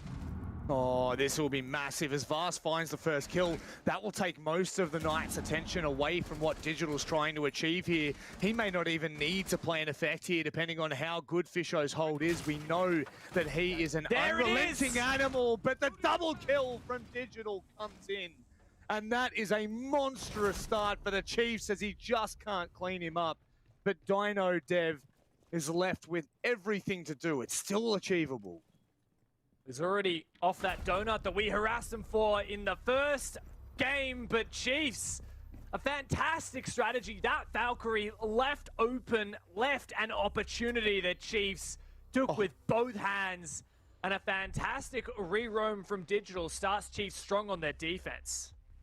Let's just talk about Digital for a second here. Throughout the entirety of the regular season, we've really asked questions from him, and in all honesty, he just hasn't been hitting the mark, at least as a top 3 team in OCE. You know, he's kind of been a little bit lackluster, a little bit quiet, but he has gone nuclear, absolutely nuclear in the playoffs against Rufflecopter, and now coming up against the Knights. He's really put the Chiefs on his shoulders and supporting them in what they're achieving. And that call alone, that's game-changing, man. Fantastic start there for the boys in blue. Knights, they have struggled on their attacks, as we saw on Oregon. They only found just a single attack out of 4 attempts. And yeah, attack hasn't been necessarily their strong suit. Coastline was actually not so much the case. They were pretty successful here on Clubhouse. I would hope that they could at least have some success attacking this bomb site here, Cash CCTV, on the back of the 1Y ban from Chiefs. It's going to be quite difficult to hold Rafters. So it's really a test here of the Knights. How good are they at clearing the Rafters position, and how much are Chiefs going to rely on that? I wouldn't be super surprised if Chiefs, on the back of the 1Y ban, decide to not put as much weight behind that Rafters control and maybe just play it a little bit and then fall off if possible, or just make sure that they have a valid hold elsewhere so it's not necessary. But we'll see. It's on the Knights really to clear it and take advantage of the lack of 1Y. Worthy, more than happy to take early contact, but Josh thinks better of it. Not going to even open that line of sight, not even look at the idea, have the thought of really trying to find anything early on. And I mean, if the Chiefs are going to take that kind of confidence from Oregon, which, I mean, if you look at that round in particular, what Digital has just achieved, very well, this may be a quick Clubhouse. It is, of course, the pick of the Chiefs, but the Knights are still as comfortable as ever on it. You're not going to count them out by any means, and slowly but surely, this Maverick trick plays somewhat of an effect. Digital trying to smoke him out early on here, but it's not going to work. Not just yet. Legion opens up. Hayward's been so hit and miss this season. He had an insane game on Clubhouse against the Giants and APAC South, but yeah, not so much this time around. What? Excuse me? What? He's going to keep going as well. That's ridiculous. Oh, quick trade, though. The wall isn't open on Kennels. If it was, you know for a fact the Knights would have been hunting for that, Dev. Very, very strange here. And Knights on the back of it just go massive. Josh has found 2 from Garage, and this is winnable. Not the best breach for Dino to work with, but if Josh can get into a position to plant, as long as he has time to bait out the final smoke from Digital, and Dino can cover, I think this is actually winnable for Knights. Issue. God Legion hasn't made that move back toward the site just yet. That's actually a really big pickup for Dino, grabbing that drone that was jammed. That's now in effect. That's now in play. That's huge. Oh, and God Legion taking down Josh. That may well be the knife in the back for the Knights. The Chiefs slowly but surely inching their way in front. Dino's going to rotate back around, and it may actually give him a free pick onto God Legion if they're not careful. He alerts them to his position, and they both back away. Can he make this work, Dev? Just got to play for the plan here. Oh my God, what a shot. Suddenly, this is more difficult for Chiefs than they'd hoped. 1v1, it's God Legion, he has info. There's the red ping. God Legion still holding firm. Can he win it? He does. And my God, another close round. Comes down to a 1v1, but Chiefs keep their head above water. Jeez. That was such an intense round. Saw flashbacks from the Knights on coastline there. Haywood falls down in logistics, I think it was, to God Legion, who was, I mean, it's not necessarily a roam, but he was certainly extending a little bit further away from home. And it was Sage who just sent it onto site, found a quick trade, and once again, just small little errors here for Knights, not being able to capitalize on that space made, on the chaos caused. And it really has left them in such a disadvantage early on here.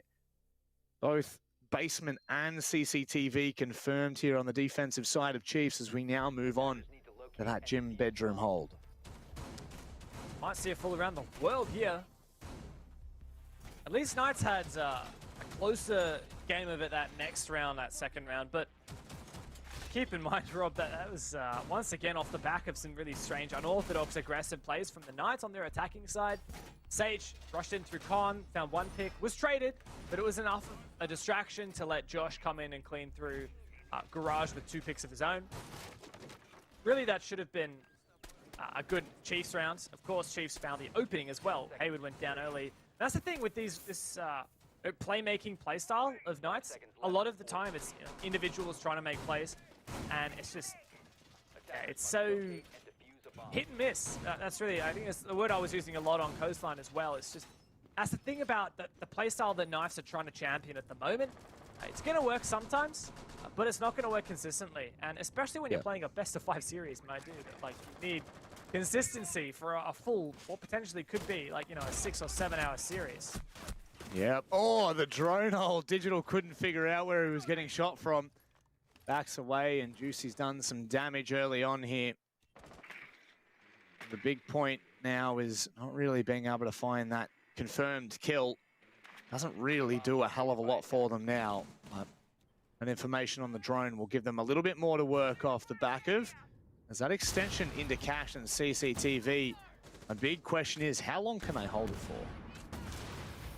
My God. Oh, there you go. 50 seconds in, and Chiefs peel off. I think this is good. We saw this earlier today in the Rufflecopter game, but the difference was then Chiefs actually had the mirror on the cards, and they put that on the Logi wall. This time around, not so. So even though they've peeled back and survived, they don't necessarily have as strong a sight hold. But how much more time is Knights going to waste here? Have they, I mean, surely they've droned out cash. They know that's clear, but they don't know about Logi and construction.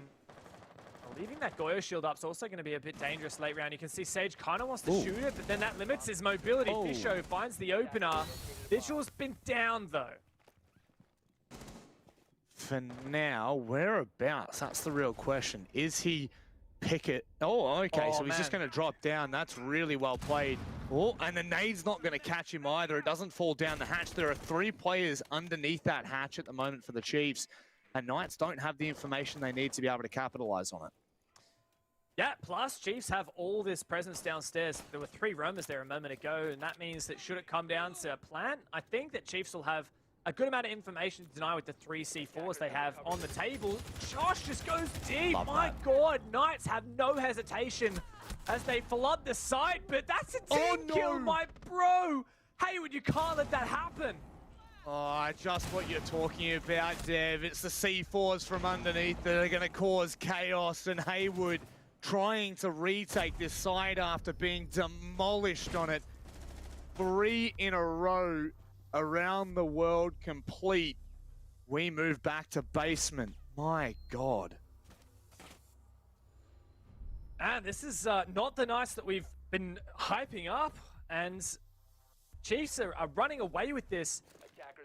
My God, I forgot that, you know, Chiefs had this much in them. Like, Knights, you just would have thought that they wouldn't make such simple mistakes as, like, that kill coming through from Hayward onto his teammate. Just, honestly, pretty surprising.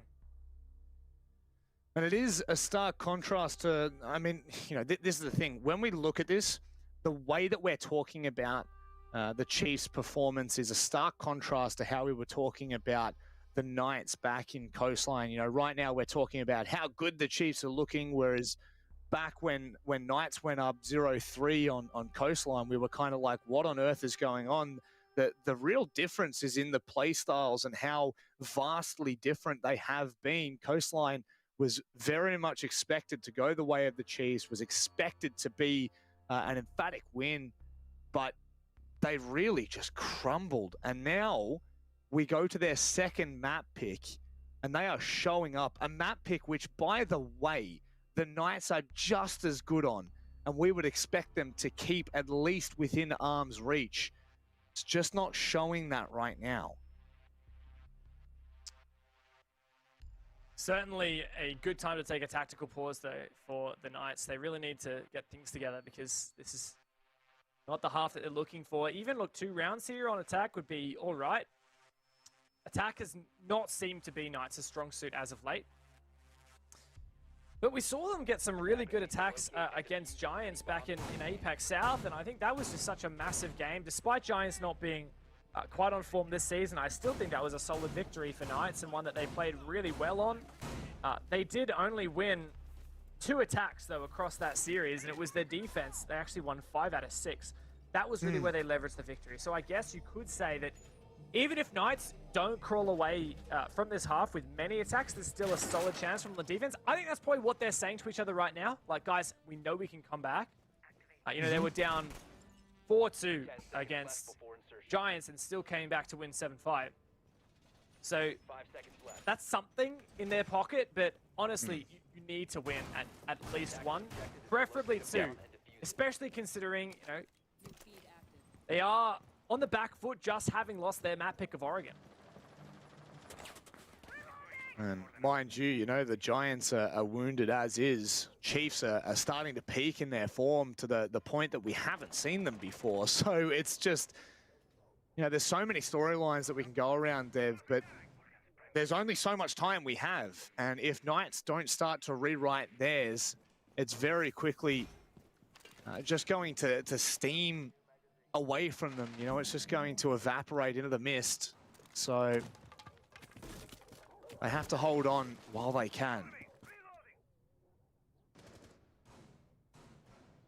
Funnily enough, Chiefs are actually opting to go for like a heavy site hold instead of that heavy kind of SSG roam style that we saw from them earlier. And this is exactly what they did against Rufflecopter. So the first time they defended basement, they went for that heavy roam with the castle, the vigil, etc. And the second time they went for the Goyo, the Cade, like really bunkering down on site. So it seems to be that there's a bit of a trend here for Chiefs. Their first defense, they go for the big roam. The second defense, they instead leverage that kind of util on site. But what they do have in common is the Valkyrie, which we saw how impactful that was to enable a flank from Digital last round on this site. And I'm curious to see whether they're going to try something again. That's so much information that Vars is getting right now. It's absolutely outrageous. In fact, I don't know whether they're going to spot that or not. But again, you can see God Legion playing toward the oil pit. I mean, at any point, if the Chiefs have that information, you'll most likely see him re-aggress. And he's, in fact, playing behind a Goyo shield. So this is just going to make Knights push anywhere other than down main stairs. Really, really tough. They have so much that they need to achieve right now.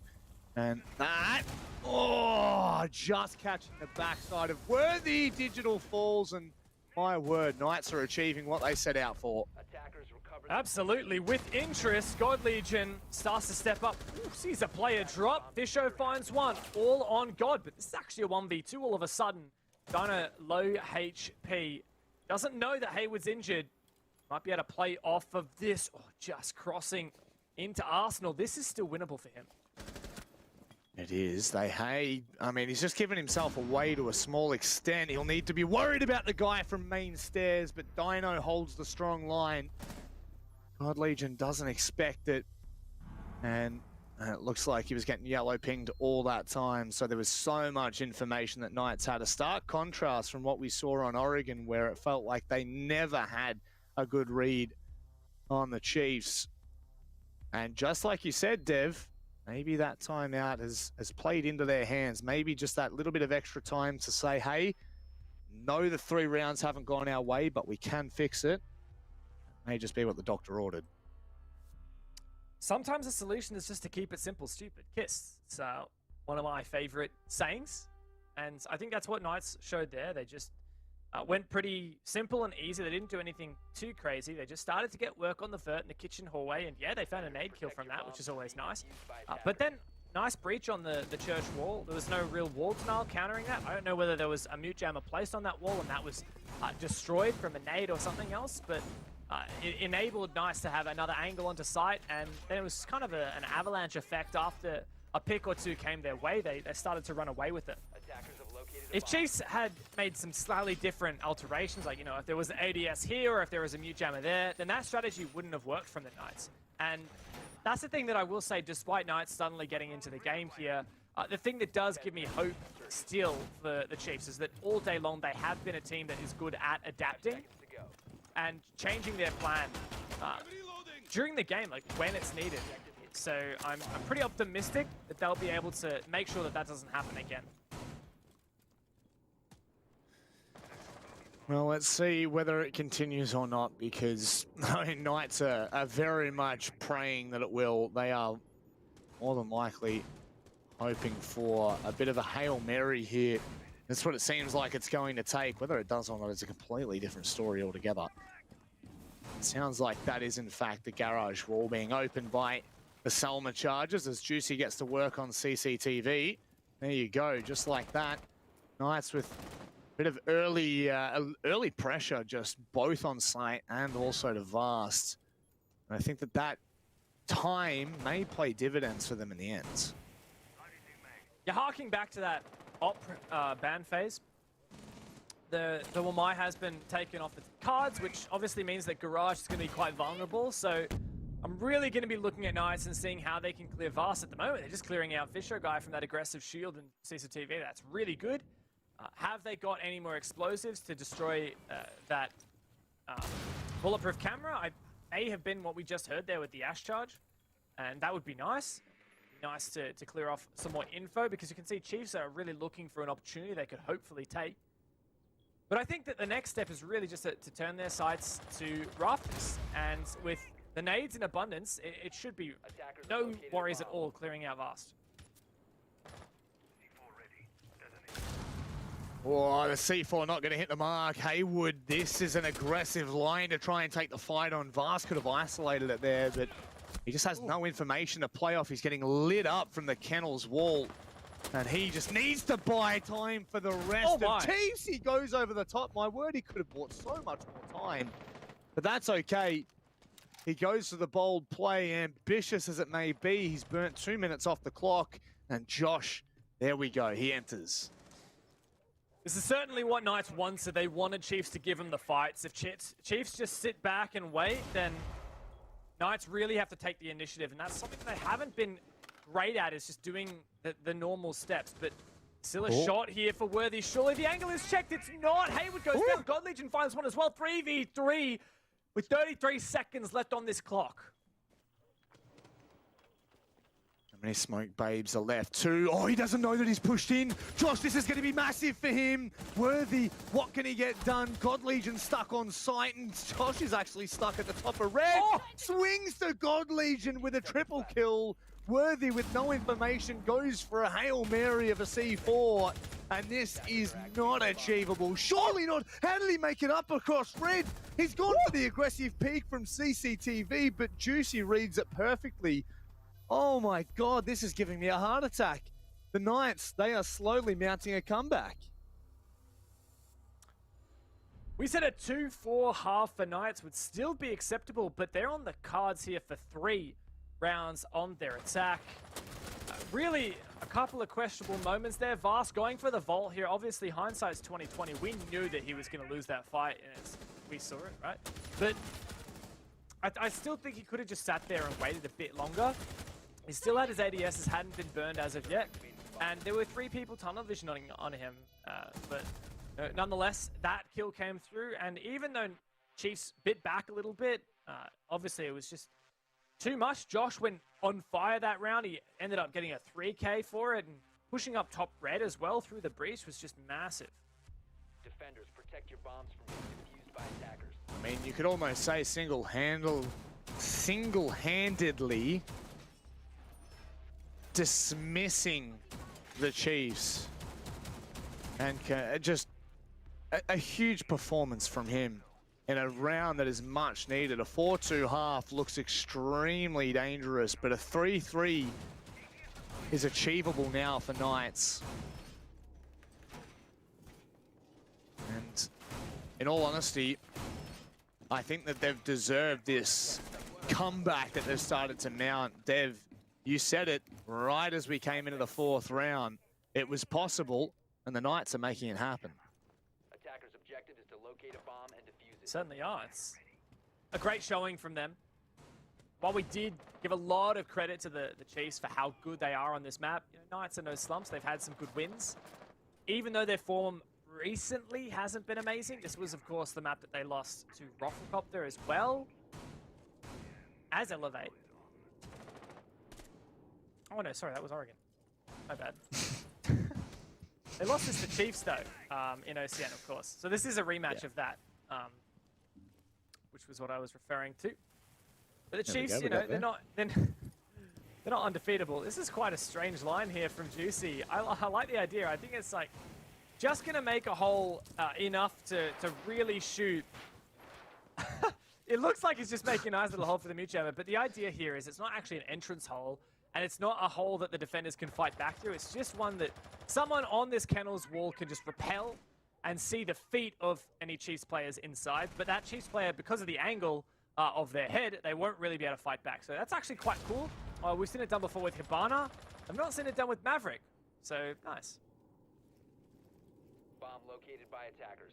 The thing is, for Knights, they've completely just dismissed that hold across in kennels. They're not even worrying about pushing cash and CCTV. Now that's going to, I think, cause them problems in the end, because it's allowing Chiefs to sit pretty toward construction. Obviously, once you open the construction window, it becomes a little bit more jarring and a little bit more difficult to hold, but Chiefs aren't being pressed, and they can sit pretty comfortable knowing that there's nothing on the east side of the map that will cause them any kind of problems. Surely the Knights are going to put even just the slightest bit of pressure there. For now, it does seem like Knights don't have a lot of bite to this push. They've made some progress in terms of breaching things open, but of course they're always looking for that lead-off pick. Gonna try and find that with a nade over the top here. Digital doesn't actually have an ADS protecting him, so he's gonna need to move to survive here. They try and burn ADSs with smokes, but that's gonna tell Digital that the nade is coming. Digital gets out in time. Also, it actually cleared off the mute jammer, I guess. So maybe that was the play all along, not just going for the kill, but trying to clear that util so they can get a breach, which they do. 30 seconds left, still a 5v5. Oh, it's going to come down to raw contact right now. Knights have no pressure on the backside of Chiefs. They're just going to sit at the back of the site. They'll have those holes open to ensure that if they push in a gym, there'll be mince meat. The plant is going down for Juicy right now. What's the call? What is God Legion going to do? Fisho goes deep. He'll find himself at least one on the main stairs. They've now got the flank watch. It's all done and dusted. The Knights, they crumble in the last round of the half, and Chiefs walk away 4-2 in the advantage.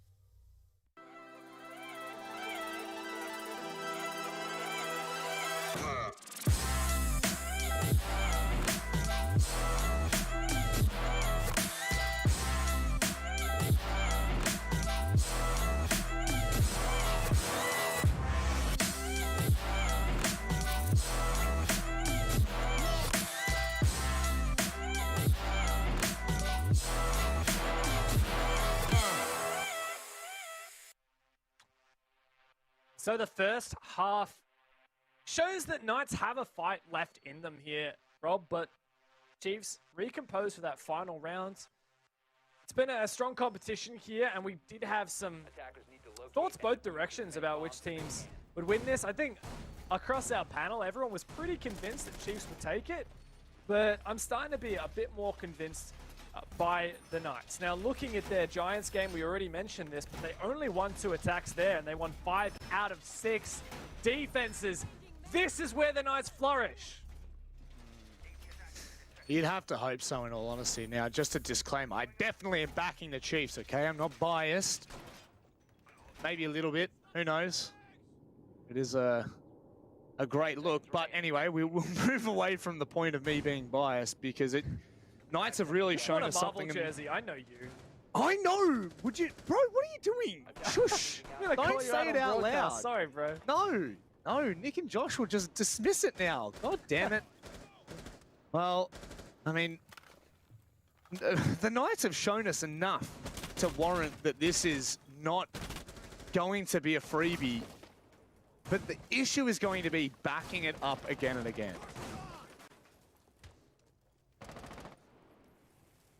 Certainly will be a challenge.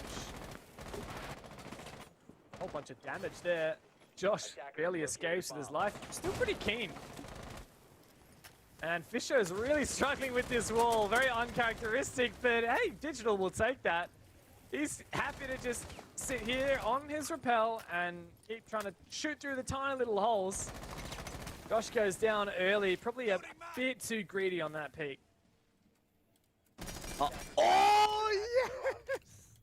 How's that from Sage? Unreal shot to rip off the head of Fisho guy. And with that now, it's all breached. The Maverick's gone. It's not. They still have the ace up, and I don't know if there is a mute jammer underneath or not. Well, there wouldn't be, because there's no damn mute on the board. I've lost my mind. I've lost my marbles. But Knights are losing the round. Yeah, this is certainly looking a bit concerning for the defense, I should say. Or rather, for the offense, I should say. Chiefs lacking that breach. It's going to hurt. They're rotating over for a construction take, though, so it might not matter too much. God Legion has the kit, though, and he's over on the Kennels side. Something Vinny was talking to us earlier in the previous game, Chiefs on Clubhouse. They tend to not focus too much on actually playing inside CCTV. Nice little drop there from God Legion. And this can be a little bit of a weakness from them. If God Legion doesn't stay over on the Kennels, which he is actually not, it's going to give Nice the freedom to play in CCTV. And whether they do or not is another thing. Right now, they've got one on rafters and one sitting at top red. So doesn't look like they're opting to play on either side just yet. But the fact of the matter is, if they allow that, Dev, there's just so much more movement that can happen. Ooh, this could be a pre-fire. It's 2 players looking the wrong way. They just need Fisho on that. Oh, the pick comes through. There's one. Oh, can he get the double? God Legion, you are a god. And it's all on Juicy. Surely not achievable here on the smoke. No, is worthy to shut him down. And this is just... This is the Chiefs putting on a show. I mean, it's clinical. And Knights just have not been able to respond in the way, in the fashion that we once thought they would. Just, if this is the line I think it's going to be, just watch how filthy this is from Sage. Oh. I would be spewing, honestly. That was really a fantastic play there from Sage, but funnily enough, Chiefs actually managed to convert that round. Now, I didn't see in the end whether there was a decent breach on that CCTV wall, because I have a feeling that there wasn't. No. Honestly, no. The linchpin of that round for the Chiefs was the fact that God Legion was able to enter Garage and find 2 picks. Like, they were droned, right? I'm sure they didn't, the 2 players that died there, I'm sure they didn't know they had been droned, but you have to have someone watching that door, right? Because it was just the freest kills of God Legion's life. He just sees 2 people facing the way, and he's like, Fish, get on my drone right now and tell me if they turn around. And then Fish says, nope, it's still looking away. God Legion's just like, up pew pew, and then he finds the freest kills of his life. I really just want Dev to do nothing but recreate how rounds play out, honestly. I'm really hoping that one day production has a problem where like they don't have any game audio. And so I do all of the game audio and then you just cast it. 5 seconds. You know, I did Tide win the audio challenge earlier today, so I'm pretty sure I'm qualified. You're qualified, you got one more than me. That's not saying anything good, Dev. Not even slightly. What is good signs is the Chiefs right now up in Clubhouse and up in the series if they manage to take this one away. This time, Knights with Dino once more on that vigil. Extension the western side of the building over by Logistics. Now, started pretty similar here. It didn't finish the same way, however. Maybe trying to get rid of that Kaid Claw nice and early. Just like that. Surprised they didn't actually go for a full breach on the CC wall just with the Maverick. Maybe they were worried about Sage getting the same angle he got before. Or some other reason. Nonetheless, yeah, it is an ace breach. Not the greatest breach. Just really a line of sight. I wouldn't really want to be vaulting through that. You're very vulnerable, but what Chiefs tend to do is they tend to rotate over and try and execute through construction, so maybe that's why they're not concerned it's not the biggest of breaches. Actually, now they're going for a garage take. That tends to indicate they actually will go for a CCTV execute rather than the construction one. Oh, we've seen how many times the vaultable hole through the kennels wall just really gets absolutely minced meat, right? That's the issue with vaulting through pretty much any gap, especially something like kennels where you are so exposed to so many different directions at once. But as long as God Legion holds here and the Chiefs are able to flush out this position on rafters, there's no telling really. Well, there's no reason for that player out on kennels to do anything. And here we go, starting to use those Selma charges to burn through those ADSs, Dev.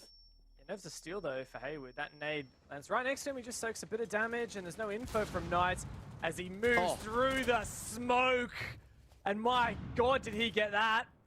Now another kill looking to come through. God Legion really wants this, but he can't find it. There's no rotate. Finally, Haywood goes down. It's a 4v1. I absolutely love that from the Chiefs. And now Dino, he's been spotted. They know exactly where he is. He'll be taken down by God Legion. Another great round for the Chiefs to take away. And they are just inching their way closer and closer to apparently some sort of God tier prediction from Guz, who previously had mentioned a 7-2 victory. We're only one away. That is absolutely absurd. But so too was that decision from God Legion to just send it through the kennels wall as Haywood found that pick in the garage. It completely turned the tides of the round, because how often, Dev, do we see a player in garage just get swung one at a time, just one by one by one? And, you know, a player like Haywood can do that, can hold that position and just destroy them. Yeah, look, while Chiefs did win that round very convincingly in the end, I'm going to have my license to be a little bit critical here. I feel like that clear onto Haywood was not as good as it could have been. Haywood, he's actually got nerves of steel. The fact that he didn't peek while there's a grenade indicator on his screen and while his ADS has got wasted, instead he just kind of sat there, took the first nade, moved around slowly, and then used that smoke to his advantage. It did make me a bit concerned there for Chiefs. Chiefs were kind of hoping that either that nade would kill him outright or the fact that he would move into one of their lines of sight. He didn't really play ball, and I think he could have dealt a lot more damage than he had.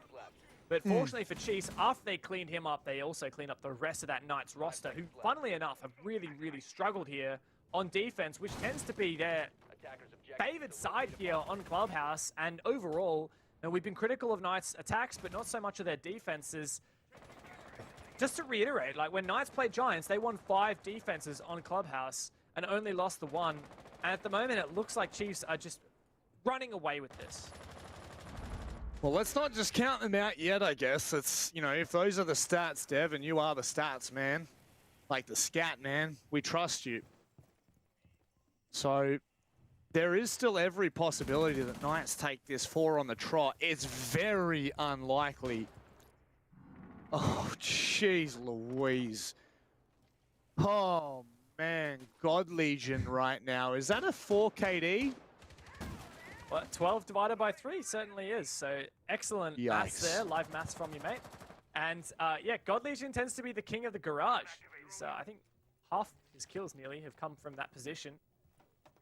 Hayward looking to get really aggressive. As is Dino. Look, I respect this from the Knights. When you're in a deficit, you tend to get aggressive. But just look at this. Like, this is just going to be another free kill, surely. Like, there's so much info. God Legion loves playing up here.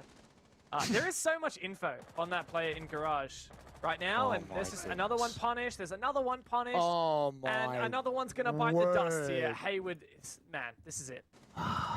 This is it. I mean, the desk was talking about what if Knights can't convert Clubhouse? What if they can't even keep it close? The Chiefs have put themselves in the perfect position to take this map and to go on and take the series.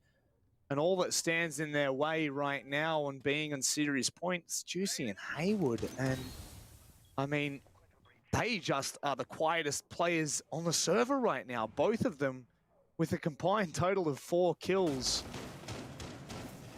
It's just absolutely outrageous. I like that Chiefs here are taking their time, but they've only got 4 drones left. Hayward also in lounge. I really hope there's a flank watch drone for that. Oh, there's going to be another pick. See ya. It's all on Hayward. This is not good. All your points go out the window there, Dev. Oh, your might is gone. All the wind has been taken out of Knights. Hayward, can he give them something? Can he give them hope at the very least? He's being caught out at the bottom of main stairs. An absolute onslaught from the Chiefs here in map 3. They take the series advantage now, and we are headed to Chalet.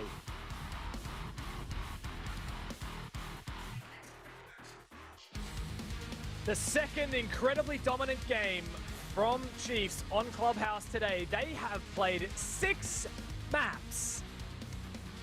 And they're currently looking at what could be their final map of the day.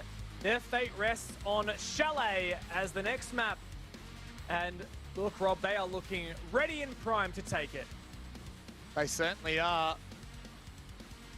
And this is, I mean, Vinny was the only one of us, I think, that has outright said that the Chiefs are better than the Knights. I think that we've all sat here and ummed and ahed, and, you know, I mean, I've predicted the Chiefs to win this. I think a lot of us have predicted the Chiefs to win this, but to do so in such a dominant fashion, I think really speaks volumes to the way that they're playing right now. They have really come into this peaking in form. Now, we may even just start talking about, is this a peak or is this just a trend? Is this just where we're starting on an upwards trajectory? I think you look at Chiefs, they had a rough start to the year, you know, under the org Elevate, they didn't have the best performances they wanted, but they brought on Fisher guy from the former Melon Cat squadron, and then they got picked up by the Chiefs. I think that's all the hype they could possibly ask for. They completely revamped their team structure and how they play, and now they have a big flag to represent. That flag is bright blue, and it's close to winning its first ever championship here in Rainbow Six. It certainly is. Imagine that. They join us halfway through the season and they walk away with a Stage 1 champion. Well, you know what? That may well be possible. But before we get there, brought back to the desk, that second matchup. Yeah, good option in doing so. 7-2. What a victory. Yes, guys, we know you are correct. You are, of course, our predicting champion as per usual.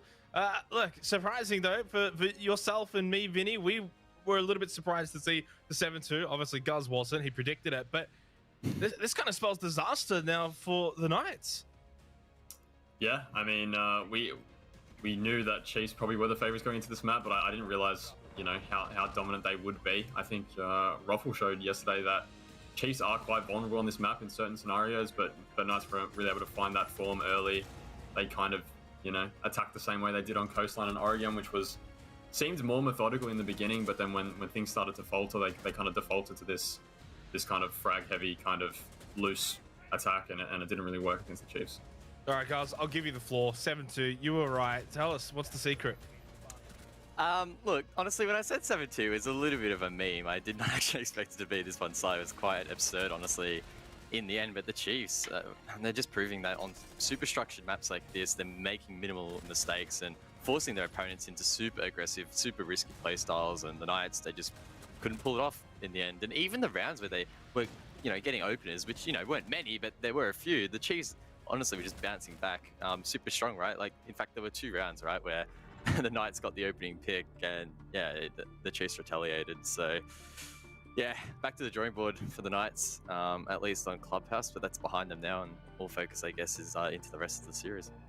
I really wanted to focus in on the cost percentage that we see here on the side of Chiefs. Almost everyone on the team with 100%, but then I see Juicy with 100% after 2-7, and I continue to just lose faith in that statistic. I have no idea if it's good, if it's bad, but one thing I do know is good is usually the entry number. Fisher go with the +2, everyone else with +1, but Worthy on a -2. Vinny, this is a bit of a story within a story here. 8-5 from Worthy, who's obviously been exceptional in the playoffs. They've been able to get this win, a pretty comfortable win, without Worthy popping off. I think this is the first match he's gone negative in the entry stat. He's usually very positive in that stat, and he's usually on the entry. I think this map, he played a different role. He's playing that ace, as you can see, and that's kind of, his kind of an anomaly with this map. He's usually on the entry with his Ophir or a Nomad even on a flank watch. But yeah, still a fairly impressive game. When you win 7-2, you don't need anybody to really pop off. Everybody kind of did their part, and they got the dub really easily. Well, guys, there was one player that popped off, though, and a return to regular season form. God Legion, 12-3, +1 on the entry, 100% cost if you value that statistic, 42% headshot. Just an overall solid game, really solidifying the Chiefs over on Clubhouse. It's ominous then for the Knights. If God Legion's in form, if Worthy's in form, this is a very difficult team to stop. Yeah, I mean, heading into the next map, right, Chalet arguably is going to rely a little bit more on individual mechanics to find picks, particularly in a map that hasn't, reached a stage where it's super structured and super thought out on the attack picks. It just hasn't seen as much play time. So we've seen in Southeast Asia, for example, teams that are super strong on entries absolutely dominate their opponents. And if God Legion and Worthy stay red hot in this form that they have shown today, then honestly, that it's probably going to mark the end of this best of 5. Well, do you sense it's over, Guz? Do you feel like Chalet's just going to go the way of the Chiefs and that's it? They're going to get their first title under the new banner?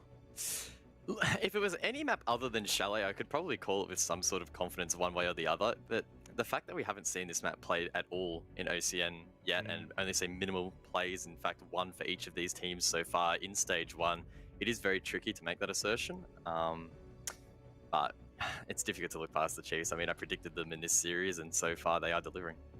They certainly are. We're going to go to a break. When we come back, more to discuss on the other side before we head into Chalet.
Anyway, this could be huge. Manning is to fight them.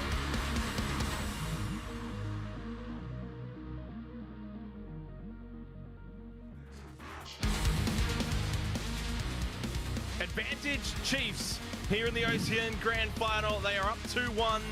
They have Grand Final point under their belt. They just have to win one more map. Chalet coming up very, very shortly here, and maybe an opportunity for the Chiefs to close this out. Otherwise, Villa is the decider. And something that we've spoken about a little bit off there, Vinny, is the effects of this. If for whatever reason, Chiefs can't close out on Chalet, then we go to Villa. We kind of feel like Knights might be favored there.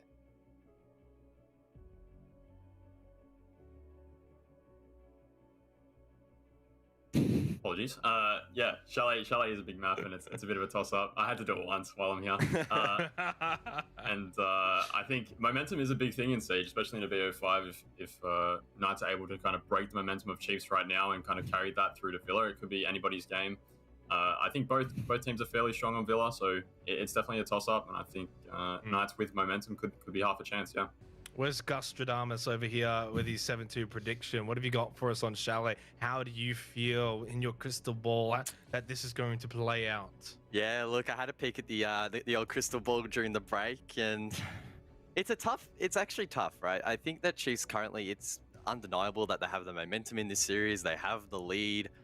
They're looking really strong, but you look back at, you know, their head-to-head result, and in fact, the only time these teams have played Chalet in Stage 1 was against one another. And it was in round 1 of APAC South, right? And the Knights did win that 7-4. So is it fair to maybe back the Knights heading into this one? Look, I'm not as convinced. I'm still on the Chiefs train. And look, I have faith that they're finally not going to choke a match out. And I'm going to back them in 7-4. That's the magic number. 7-4. Look, one thing to say, and it's a good point you brought that up in terms of the history on Chalet, but Vinny, that was a long time ago, right? And I feel like the Chiefs as a team have matured since then. Yeah, I think Chalet is where my expertise kind of goes out the window because I don't have much experience on it. But looking back at their historical game, you know, it's been a long time. Chiefs have definitely been more informed recently. I think when they lost to Knights, they kind of were in a bit of a up and down part of their season, and right now they're definitely in form. And you know, I'm sure they looked at Chalet since that loss. I know Fisho and Vast and stuff wouldn't have let that go completely unresolved, those issues, and I'm sure they've fixed a few of them before this game anyway. Well, final predictions before we throw it over to the casters. I'll quickly go back to you, Vinny. Who wins out here on Chalet? I'm going to back in Chiefs as well. I don't think it'll be 7-4. I think it'll be 7-5. Gus? Yeah, I'm sticking with 7-4. They're just too good. I think they're on a bit of a roll at the moment, and provided that momentum doesn't get halted, they should be able to close it out. They certainly are on a roll. The last two maps combined 14-5.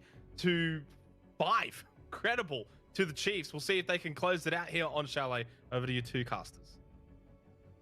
Could be time for us to determine the Stage 1 champion. We're not there just yet, but Dev, I think everyone is in agreement. The Chiefs have turned it on in the last two maps. They certainly have. The latter half of their season has also been red hot, and they're definitely on a roll here. If there's anywhere that it's possible for this to be a close game, I think it's going to be Chalet. This is a map we saw these two teams play in the opening game of APAC South, and Nice took that a fairly convincing 7-4. A lot has changed since then, including the name of Chiefs. Obviously, that big organization picked them up. I think they're ready for it, and I'm not going to pick it either way. Honestly, I think Knights could still take this to a 5th map, but we'll wait and see. Yeah, I think there's been no better time for this roster either. You know, there's just been so much going on. There's been so much turmoil in the scene in terms of, you know, performances and so much inconsistency.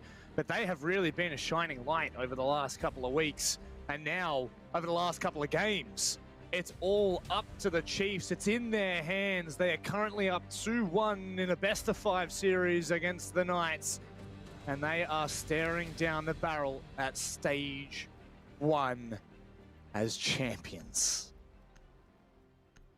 They've ever been the bridesmaid, never the bride. The Knights took over the mantle from Wildcard as the favored team in OCN, but the Chiefs have been lying in wait in the shadows. This could be their time.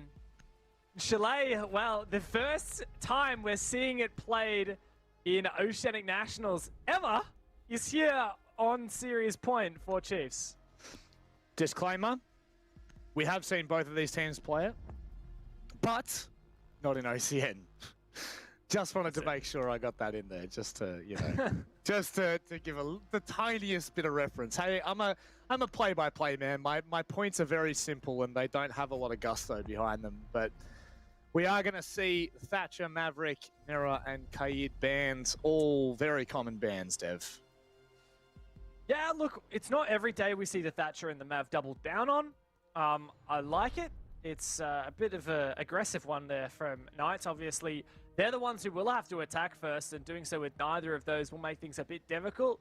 But of course, I think Chiefs saw that Maverick ban. It's like doubling down on their bet with that Thatcher ban. It is going to be really hard to clear Electronics and especially Wardenile. Nice double down on that, and I think Chiefs in response decided to get rid of the Kaid, which is a smart move. It's going to mean that, like, if the Kaid is in, right, it's like nigh impossible to clear a lot of these positions and a lot of this wall denial. For example, in the basement here, you know, the mute, you're going to have to nade those off if you want to open the wall. But I think the thing you oohed at there is that clash pick. Yes. Oohed, and ummed, because we've seen this picked on Oregon, and it was Digital as well who was picking it. However, it just wasn't all that effective, or at least the way we had expected it to be. Mainly because his whole team just crumbled around him. He had a pretty filthy play. Actually, he had two filthy plays in that moment. So keep your eye firmly pressed on Digital on the clash. Do some serious damage, but that's all, as we say, umming and ahhing. And we'll see what Chiefs decide to do here. That's a lot of ADSs placed across to hold one lonely little deployable shield. Are they going to opt for more of a roam, or are they going to stick a little closer to home? Yeah, well, obviously Chalet is still quite new, and what I've heard from a lot of people, what everyone tends to say is that it can be quite attacker-sided. And yeah, even the old Chalet did really favor the attackers and rely heavily on roamers from the defense. If you don't roam, it's just so very difficult to hold on site. Once the attackers get map control, there's so much soft floor. So I really like that roaming idea. The Clash roaming by herself on Library is very unusual.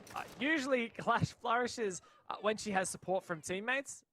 But yeah, by herself up here, you know, Digital's a bit vulnerable.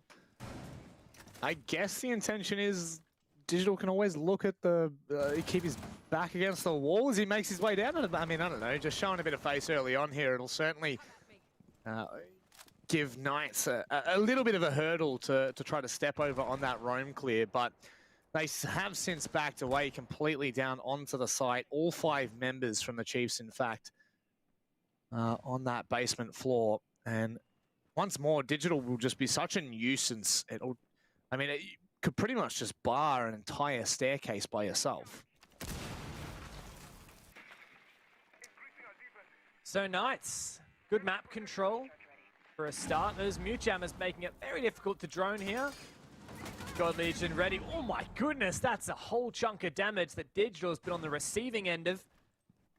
He's pushed back. That's very dangerous now. Even if his shield comes slightly away, he's vulnerable to just one single shot to the foot. Well, I guess he's going to have to play a lot more passive now and use the cover. Just try to slow down anyone pushing the site. Almost work as a walking banshee, if you will. Because it's going to be a lot harder, as you said, Dev, for him to be able to have that same kind of impactful play as a solo. And so far, the Knights have done an incredible job at opening up the floor, but not opening up the round, because God Legion, he finds the opening kill of the round. And the map at that. Now, Chiefs might have the man advantage, but Knights have a lot of good map control. Problem is, this late into the round, Knights getting a bit desperate. There is so much util stacked up behind that shield, and the gas will keep Knights at bay. This show guy gets quite aggressive off this position. Digital can supply so much info. This will be so hard for Knights to execute. Ah, my ears, there's so much gunfire right now. What is going on? It's chaotic, it's everywhere. The trades are going the way. It's not even trades, it's pure contact from the Chiefs. Dino now trying to get past that irreplaceable clash. It's a really nice shot onto God Legion, but there's just too much to do. My goodness, what a chaotic round, but it's one that the Chiefs are very much cheering for. Digital on the Clash, he does work even with 5 HP. I love the way he plays it. He's honestly been such a star player this series. Digital is a player we often rag on, like we love him, right? But he does make some dumb decisions sometimes, like, just to throw him under the bus. But today, he's insane. He's just been on form. He's been fragging out like crazy, and the way he plays Clash is just so good. I love it. Honestly, like if I was playing against Digital, I'd probably just Alt F4. Turn the monitor off and walk away. Let him have it as it is. Now, another point, Dev, that I am going to make at the moment is the drone economy for Knights in some of these rounds is dreadful. I didn't get to make a point of it then, but with, you know, I think it was around a minute mark. I'm sure you'll have a look at your statistics there, but around the minute mark, they had one drone left to try and isolate fights, try to claw some kind of advantage back for them in a round that was steamrolling away from them. And it just, to no avail. Absolutely no avail whatsoever. And on the back of this, Chiefs are so prepared. It just looks like they are on another level in the Oceanic National playoffs. And mind you, this is map number 7. Map number 7 in a row for the Chiefs. It's certainly been a marathon today. Honestly, like, no, most teams I would say probably don't scrim 7 maps.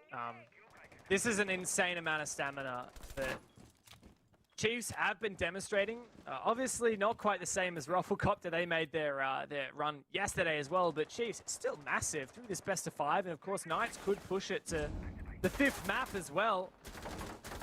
The Chiefs are looking so good right now. I wouldn't be surprised if they end it here and claim their first championship. That's it. I mean, I'm gonna go back and see what the Chiefs have really won or how close they've come in previous attempts, but it's always been just off, hasn't it? Exactly. Like the best performance they've ever gotten through a league was 2nd place, obviously in OCN now, but also through Rainbow Six Pro League Season 11 start of last year. But because they qualified for LAN through that, right? But then the LAN got cancelled.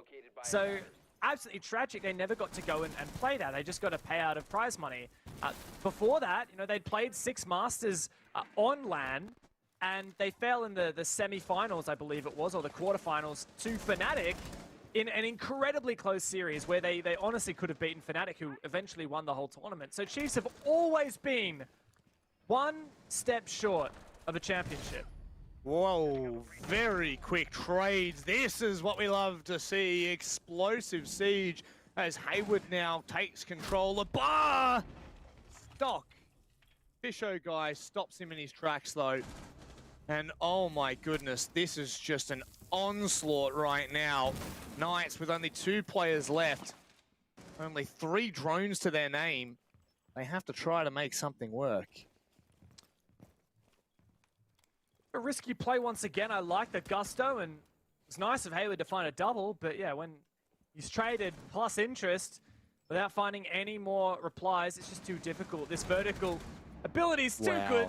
God Legion still control of mezzanine. It just proves detrimental to the Knights as they hold their hopes on Dino in a 1v3. So much info for the defense. This ain't happening.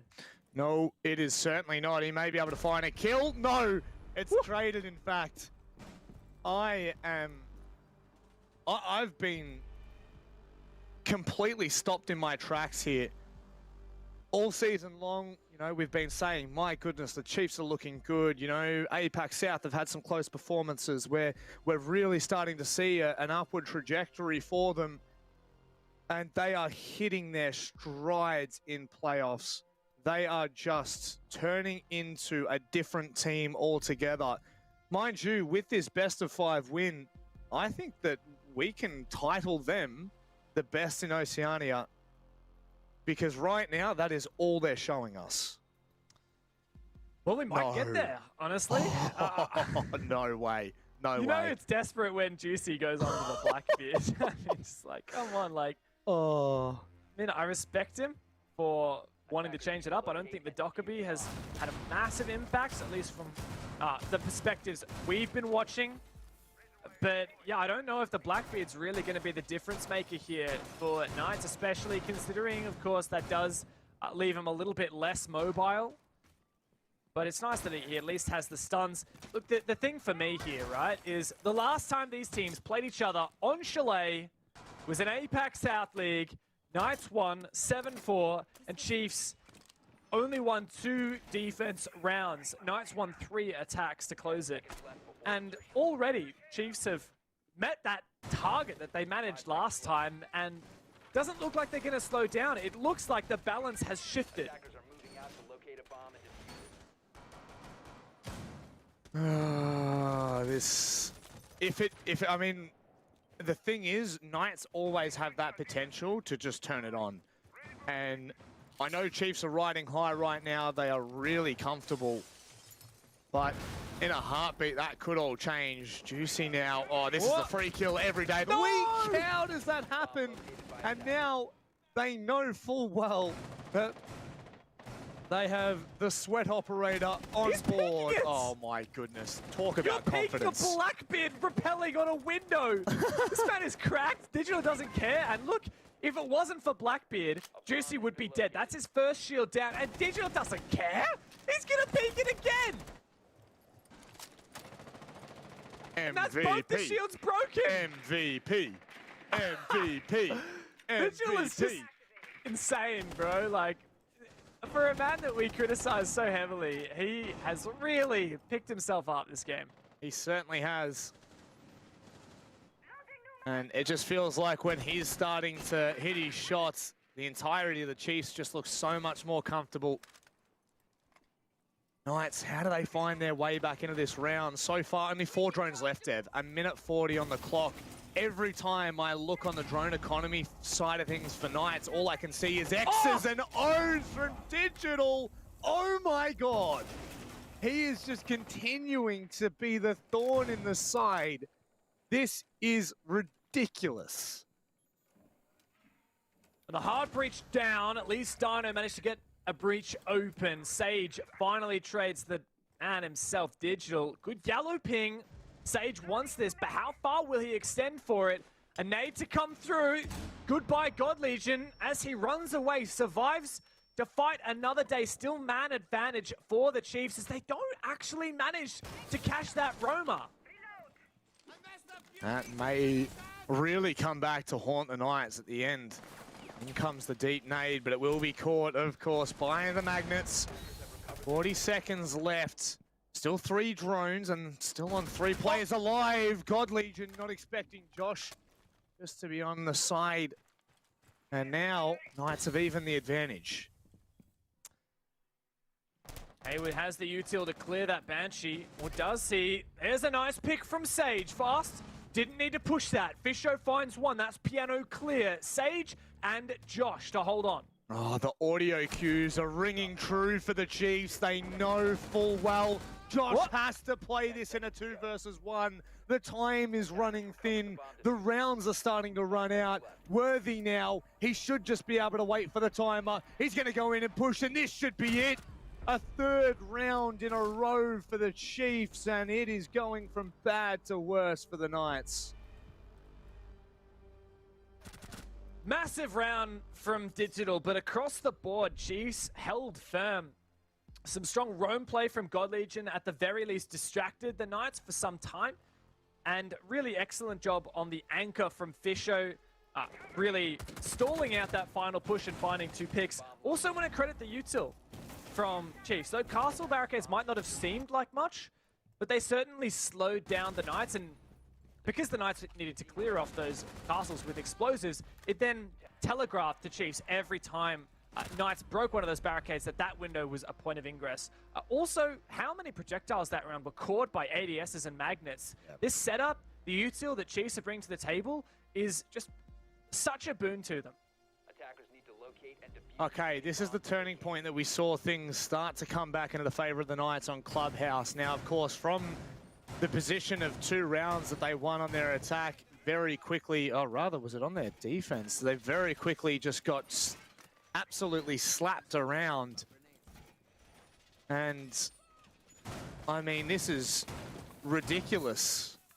The Chiefs have put themselves in such a great position. 3 rounds on the trot, not looking to slow things down at all. 10 seconds left. And it could get toward the end of this game. And I think we heard a 7-3, a 7-4 that Vinny and Guz were predicting. It could be even less than that, Dev. Well, I think Guz said 7-4, Vinny said 7-5, Okay. to my recollection. And yeah, look, honestly, if Chiefs can do another circle of defenses or even just win this one, I do think that, yeah, it's on the cards to be a dominant game and obviously a closer of the series, but I don't want to count out the Knights, especially while they are making some changes and adaptations. For a first, Dino has switched onto the Hibana instead of the Ace. I don't know exactly the reason for that. My theory is maybe it's if he's pushing in from Garage, he can actually aim in and get the lines of sight he wants rather than having to throw the Selmas, which he struggled with last round. And even though Hibana doesn't necessarily have as much breaching capability as Ace, oh my god, just analyze everything you want. God Legion can just tap Juicy right in the face and it doesn't matter. And just, you know, at this point we're beating a dead horse, but the Chiefs are just on every single occasion coming out the better in nearly every piece of contact here. Digital not going to fall victim to the same mistakes he made before, so most likely you'll see him on full HP and playing ever so aggressive. Yeah, and there's no Zafir in the lineup. The stun grenade's nice. I like the air jab too, going to force him back a little bit. Although that could be shot later on. He's going to shoot it. There you go. Oh, and here comes the peak. Great bait though. And at least Josh gets a kill thanks to that air jab. Get something back. A much needed something at that. This is probably the first round we've really seen the Knights testing the Chiefs, taking down the Clash. It was not a massive part of what the Chiefs were playing around in the last basement defense, but it certainly did help when it came down to it. So Knights being a lot more methodical than we've seen them previously, and then that happens. That's a big pick though, and that's actually Fisho, who is the player always playing the shield. Really well supported. I'm glad that Worthy's taken his position though, otherwise this setup would be for nothing. The nade to come through and hopefully clear new jam, but my god! They didn't think Worthy had replaced Fisho and they pay the price for it. Fast, nearly catching the timing on the peak as well. That would have been Dino going down. That's actually Dino on the other side of things. Sorry, swing it. Geez, you just want him to swing everything. The confidence is booming for the Chiefs right now. Worthy will find another one, and all of a sudden they crumble and they are burning. Worthy will find himself a 3-piece in the round. Never mind Digital for MVP. Worthy is making his case known. Certainly is. Worthy's being a bit of a god today. I mean, I would love to see full stats for the day of how many kills each of these player has, because keeping in mind Worthy dropped a 22 bomb on Villa earlier today against Ruffle. And you know, we've already mentioned the stamina, but I feel like the fact that Chiefs are playing their 7th map, and that's not just like 7 ranked games, right? This is 15 round games, first to 7. Like, this is massive. And honestly, the warm-up is just looking to put Knights, or rather Chiefs, more on point. Attackers need to locate and defuse bombs. It's, from my perspective, you know, Knights need to make claim to this title of OCN. They can't let it go down like this. A 7-3, a 7-2, and right now a 4-0. What a redemption this is, man, because these teams played this map, for goodness sake. Like, in APAC South, in a best-of-1, they went to Chalet. It was amazing. Everyone loved it, but Knights asserted themselves 7-4, and they had some good attacks. And here we are, Chiefs, revitalized, new brand, new name. And bang, they come out of the gate swinging 4 defenses in a row. Now, people say Chalet is a attacker-sided. I say this game is Chiefs-sided.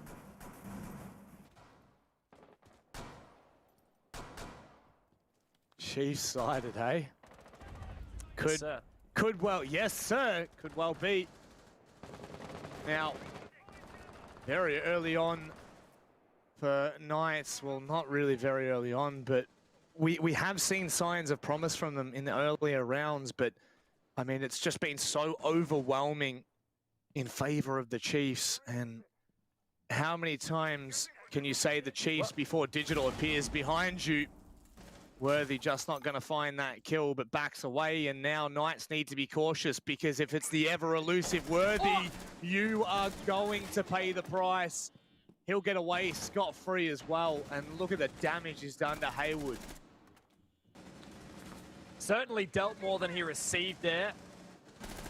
That Dockerby call not really having huge impact. Mad respect to Worthy. I mean, that MP5 is not a great gun with a one-time sight, but he makes it work.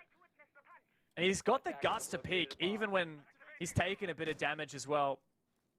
I'm really liking this Chiefs. They look confident, they look refined, they look organized, and they look like they have a map pool suitable for a best of 5. Refined. You make them almost sound, you know, upper class, Dev. Surely not Digital. Are we talking about the same person here? They certainly have elevated themselves a class compared to the Chiefs, or rather the Elevate roster that we saw of old. These guys, they certainly are starting to be a commanding Chief. I feel like we could almost see Digital sitting on an armchair with a cigar in one hand, and oh my word. Be very careful here. A minute gone, Dev. Have Knights been doing enough to really stake claim in this round? Well, they've taken good map control of the Northeast, but, you know, you've got to convert that to take Library. At least they've found 2 picks now. That's quite big. And pivotally, that's also the Library control. But converting it, my God, this could be everything for them. They could find their first round. Yeah, and that they will, just as you say it. The Devil will appear, and the Devil forms in Knights in round 5 here. A much needed breath of fresh air for Knights. They give themselves some room to move for what will be an explosive second half if they can't get a handle on it. Yeah, look, not impossible here for Knights. We know that they tend to struggle on their attack these days. So when they do switch to defense, I'd have a bit more faith in them, perhaps. That said, you know, it wasn't the case on Clubhouse. Actually didn't win a single Clubhouse defense, which is honestly just bonkers to think. But yeah, Chalet here, they've found their first. They've got themselves a look back into this game. And it really was on the back of, while they took a lot of map control away from Chiefs, it took a long time, and then the picks just started to fall into their hands and onto their lap as they set up well, and Chiefs started to move around. Knights didn't really have to squeeze too hard before the picks started coming their way. But Rob, remember the last time this Master Office site came through, it did come down to a 1v1 in the end. It was the closest round that Knights had seen. And honestly, this is probably the best position they've put themselves in so far to get another attack round. Win conditions being as they are, the Knights need to convert this round, in all honesty. They cannot go into the second half looking down the barrel at a 5-1. The issue is not so much just the, you know, the overall demoralization of their morale, but it very much comes in the form of giving yourself the opportunity to make a mistake on your defense and to go back to a site and reattempt it. The Chiefs have well and truly extended across the Library there. So Knights are going to need to rein them into sight, try to force them back, herd them back into what could be a kill box if they're not careful. But obviously in doing so, you do leave yourself rather exposed. They did an excellent job of it in the last round. Time to assess the Knights. Master and Office is the site. What progress have they really made some good info as they turn their attention to Library. Now, it's always kind of hard here. You can jump in as we see them do, but that top pillar's position is so powerful. Perfect pinch there thanks to the logic bomb. And 3 players pushing in tandem, they find that opening. And maybe that's what Knights need to look for, just bodies thrown at the direction of the Chiefs. It'll give them chances that maybe they may not have otherwise. Fisho now, he could be an absolute nuisance here by Piano. It's an interesting angle, not one I'd seen before. He knows his castle barricade is gone. Tempted to make an aggressive play, but thinks better of it. Good move as well for now.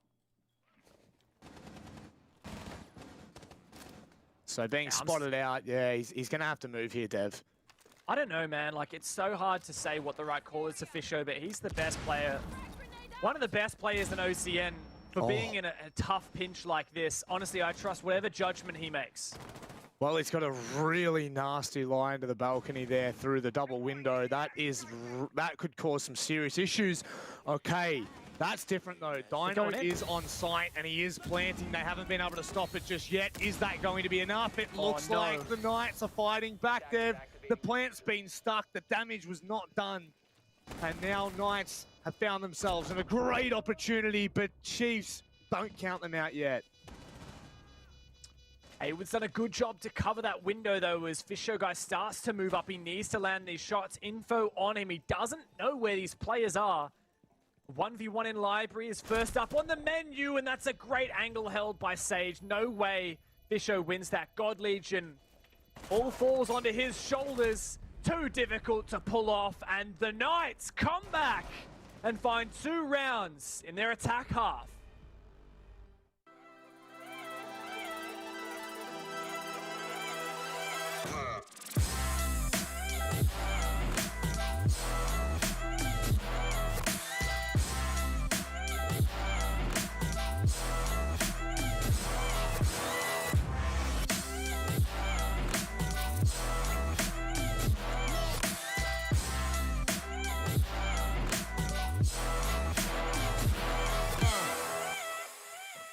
So, the Knights right now, they have given themselves a look into this half, into this map, into this series now, all off the back of some big plays at the end of the first half, Dev. But the job isn't done yet, that's the thing. Yeah, is this kitchen dining? Wow. That is not something I see very often.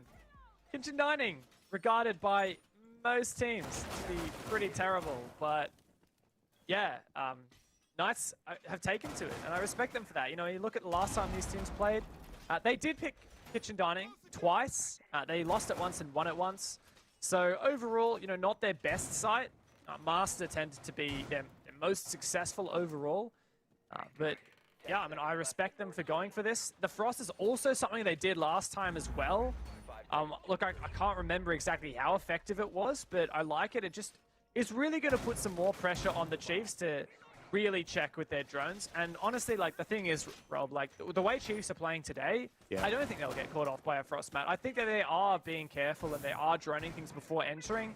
So I don't think that Frost's going to be hugely impactful. I'm very ready to be wrong there. I pray that you are wrong, because that will be really spicy.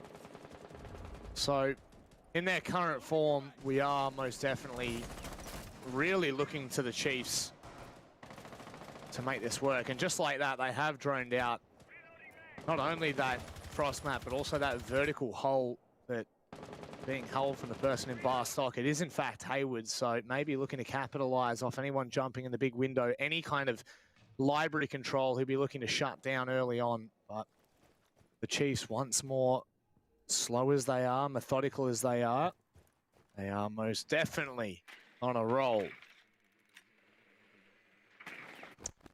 Said Knights certainly breathed some life back into their game here. Now, what's the attack play from Chiefs? Looking at it. Top down. We got the top floor hold quite strong here from Knights. For all intents and purposes, this looks very similar to what we saw on a Master defense, but Digital's found the first pick from outside, and I believe Fast has also found himself in quite an aggressive position as well. Sage has been lit up. I'm not entirely sure where from. Maybe peeking down the corridor. Regardless, though, once more, just the Chiefs are not rushing into anything, not rushing into encounters, not rushing into places on. As far as I'm concerned, no one's even in the building. There we go, finally, through the double window. In the library hall, they have made their presence known. God Legion needs to be cautious right now. It's Hayward who gets his head absolutely ripped off, Dev. I'd love to see it from God Legion. By all rights, that should have been Hayward's fight, but at least there is a refrag. Dino starts to get aggressive from his position. He was meant to be bandit tricking that, but didn't work out. Now he's feeling the pressure and completely obliterated as the pick comes in from Worthy. It's all on Sage. Oh my goodness, no it's not, Dev. No it's not. The Chiefs putting themselves into position now. Like we said though, they needed more than one round. The Knights needed 2 rounds on the board to be able to make mistakes and move on. Now, in all honesty, the site pick, sure, it catches Chiefs off guard. The issue is, that's not where the problem comes from. It's all the ones that are being lost by the Knights. They weren't able to convert any more than 1 kill, maybe 2. And now they are the ones calling this pause. The Knights, their backs are up against the wall, not just in this map, Dev, but in the series. They fall here, and the Chiefs take title of OCN champions. That's it. It's a massive series here, and the Oceanic Nationals playoffs grand final, and Chiefs, after only being in the scene for a couple of weeks, this organization, the most prestigious arguably in all of Oceanic esports, they might be here to take the championship. It's pretty amazing considering the journey that this roster has been on for many years. I mean, Vast and God Legion, these guys have been on this roster for, honestly, forever. Ever since they qualified into Pro League. Fisho Guy, also an OG, in there since the very first season. Digital has been with these guys for a long time. And Worthy as well has honestly made a statement as one of the most phenomenal players that we possess here in OCN. They're backing it up in the server. They certainly are. There's no doubt about it. Tack, timeout, out of the way. To one of the Knights here. Chiefs have no pressure on them whatsoever. Not only are they the map up, they're also 3 rounds up here. And on their attacking half, there's always 1 or 2 weaker sites, especially on a map like Chalet that really hasn't seen all that much competitive play for these 2 teams. There's so many questions that we had coming into this. The thing is, here on Chalet, I feel like Chiefs have done more preparation for this map than Knights. Despite Knights winning it last time, you look at this operator lineup, it's identical to what Knights were bringing on their Master Office defenses against Elevate last time they played. You look at the flip side of that, and no, Elevate have actually changed. They're not bringing the same lineup. You know, they've switched on to the Buck instead of the Sledge in the past. They brought the Addition, right? So you've got even more soft destruction available, and I just feel like as a whole, Chiefs have just come into this every single site, like it looks like they're prepped for, and round by round, it just looks like they're so pumped up. There is another element to it. You can almost say the body language of the players in the server is showing that. There's just something different about them today, and they're showing it in spirit and in the server. Right now, looking very similar to how Chiefs approached the last round, not in any kind of rush to force something.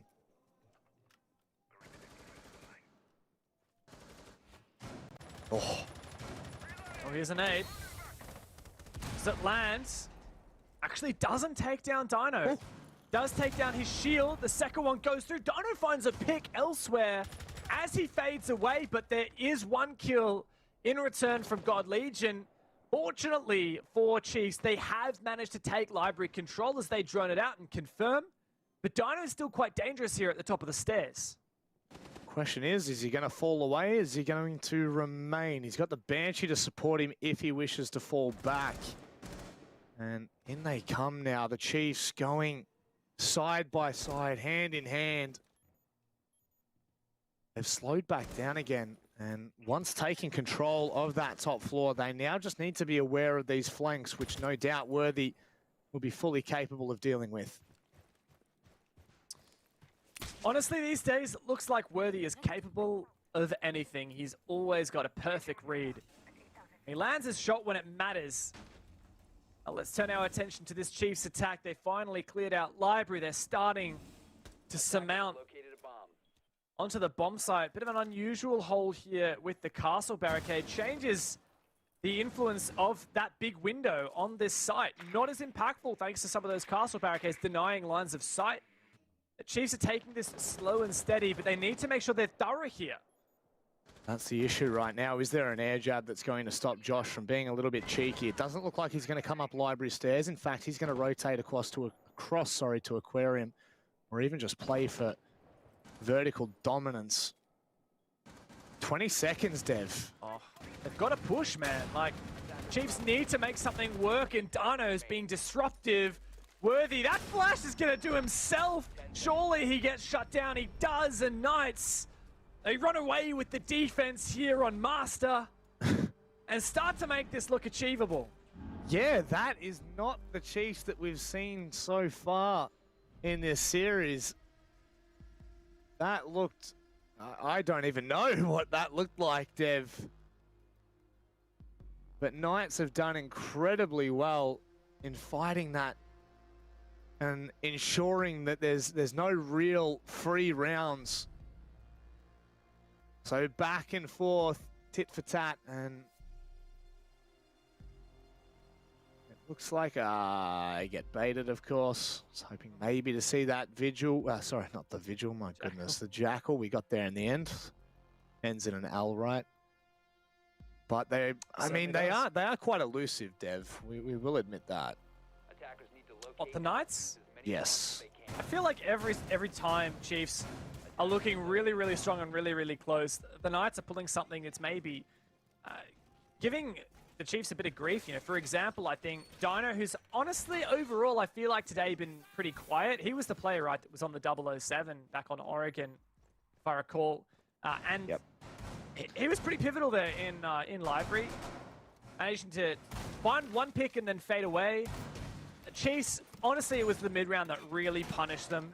They're just quite slow on converting, and it's funny because that's the thing we've praised Chiefs for, especially in contrast to the Knights. It always looks like Chiefs has an idea, has a vision, has a plan for their attacks, and that's something that we've been critical of Knights. They haven't. And that round, Chiefs looked pretty lost. So we need to see them start to show that mid-round calling that we often look to Fisho guy on. That's the thing that we've said has been so fantastic about him joining this roster. We need to see that. They could well become the Lost Boys of Neverland if we're not too careful, Dev. Knights, if given an opportunity, if given a chance, they will be the hook to the Peter Pan of this story. And so far, we haven't seen enough to really make any claim there. But there's still so much oomph left in this. You know what I mean, Dev? Just oomph. It certainly is. You know what? This might not even be the final map, you know? Cross your fingers for Chiefs. But we could well see the full length of this marathon. And if that does happen, you know, Chiefs, it'll be their 8th map today, which would just be insane. And surely that does give advantage back towards the Knights. I feel like this progress has once again been fairly slow. Yep. Still no picks. I think that Knights are starting to play a bit more passively. They're not really just letting, you know, Chiefs find these early picks. It's a good job spotting that camera out from Worthy. But really does put the onus back on Chiefs, right? Like, if you're just going to sit around for several minutes, like, you really need to start dealing with these obstacles. One obvious one is just this shield at top library stairs. Yep. You know, you have plenty of stuns. You have plenty of util that you can use to dump through those ADSs and then just destroy that shield. Just get it done. Well, there we go.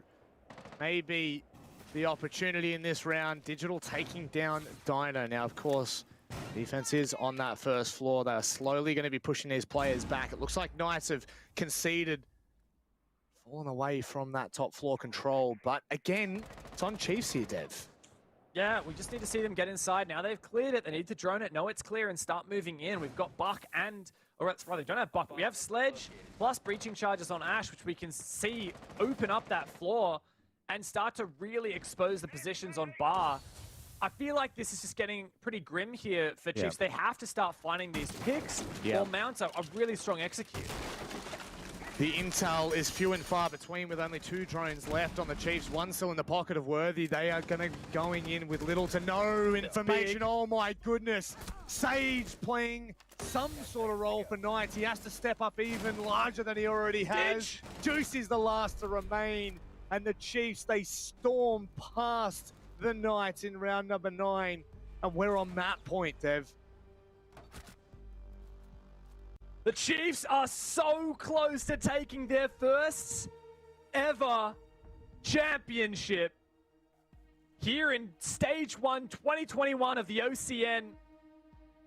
Knights, they were the clear favorites. And this is the final round that Chiefs need. Not only for these players who have been fighting year after year, always the bridesmaid, getting knocked out by Fnatic at Six Masters 2019, getting second place in Pro League Season 11, but not getting to go to the LAN, and getting knocked out early in the playoffs by LFO last stage. This is Chiefs' chance to take it home and put their first trophy on the mantelpiece. Certainly is. You won't get many opportunities better than this. In fact, you may not. You just never know what's going to happen. Look at what's happened in Stage 1 of 2021. In all of 7 weeks, Wildcard have fallen off that mantle. Knights have returned to form and become the kings of Oceania. They've played incredibly in APAC South. And now the Chiefs are looking at claiming that title, at dethroning the Knights in OCN. What on earth, Dev?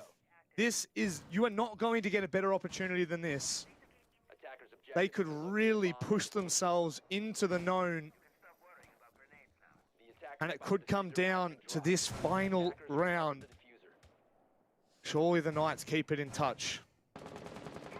So close that they can taste it, but we've seen the pressure get to them before. They choked out the playoffs last season to LFO, the underdogs, eliminated them despite a strong season. Now Chiefs, on the back of this troublesome season where they've seen ups, they've seen downs.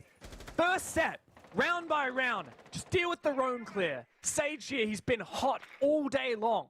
You've droned him out once. God Legion's keen on the angle. And while Sage slips through the cracks, Chiefs may well be all right here.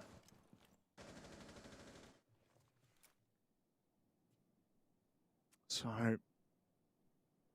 that minute off the clock, you said that it's the phase 2. It's that, as we come into it, it's just the final little bit for the Chiefs that's been falling short. It may well continue here, Dev.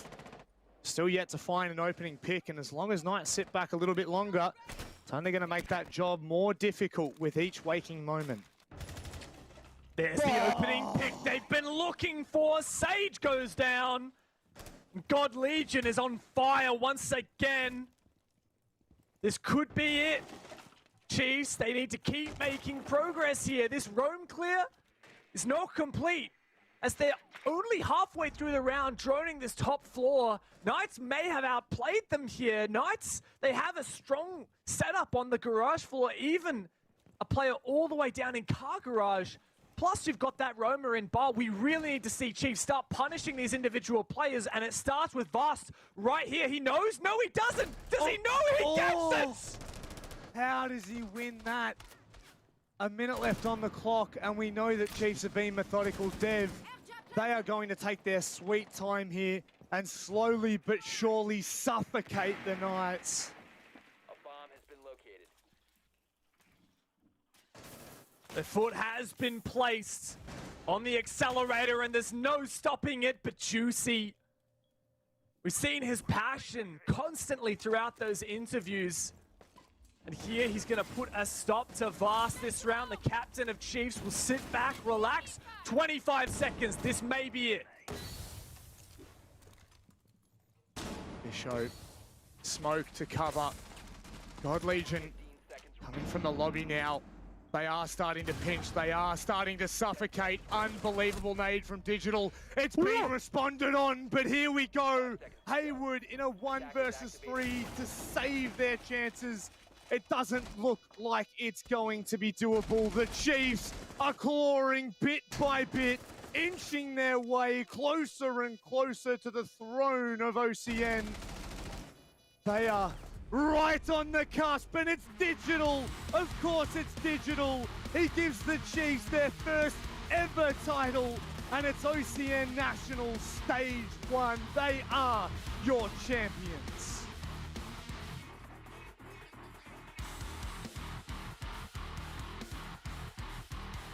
Welcome to OCN. The Chiefs have taken their first championship, and the trophy sits high on that mantelpiece. An insane game. The Knights simply ran out of time, and Chiefs run away with this match. Oh, that is just nutty. The last 3 maps, Dev, 21-8. 21-8. What's Same. What a run as well. You know, they didn't quite run the gauntlet, but they certainly made a marathon out of today. 3 maps against Rufflecopter. It looks like Chiefs might not even make it to the grand final. And here they stand as the champions for the very first time. Never before have these players held the trophy. And this season goes to them. They've taken down the favorites, and they honestly put on such an entertaining show for us. They certainly did. That is the very first title that the Chiefs have won in R6, and it comes in their first season. The Chiefs, the org, comes in their first season, of course, in the under the new banner. So congratulations to those boys. We're gonna throw it back to the desk. Enjoy. Oh, caught it. Yeah, got it. Yeah, good throw. Good job, Wadamanic. Congratulations to the Chiefs. 3-1 victors in the end. And they had to do it the hard way as well, playing quite a few extra games, of course, going all the way to 3 maps against Rufflecopter. So big congratulations to the Chiefs. Commiserations to the Knights. But in the end, Vinny, the best team came out on top. Yeah, I've been hyping them up all weekend, and I think they've shown kind of what I was talking about. I think in this format, BO3, BO5, the best team comes to the top, and they've definitely shown that they are the best team in OCN right now. It's a big call to make, and look, you're right though. The OCN champions, of course, Guz, you can't disagree with that. They've got to be regarded as the best team from OCE.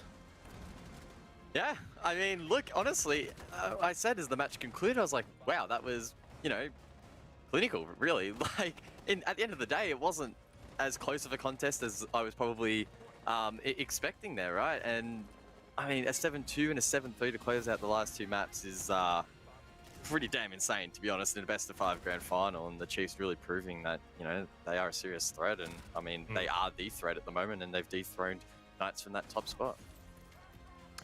Very much deserved, and as you said, clinical, probably the right way to phrase it. You know, in the end, it was a pretty difficult coastline.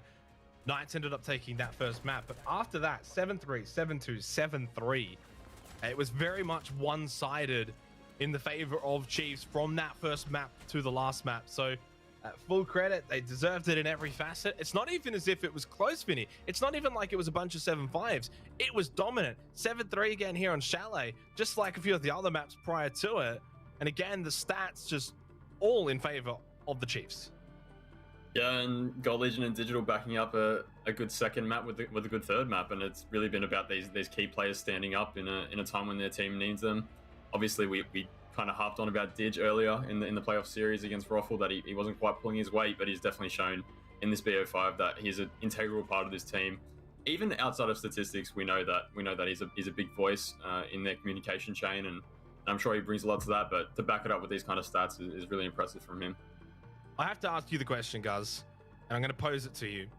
If the MVP was based off the grand final only, would you give it to Digital?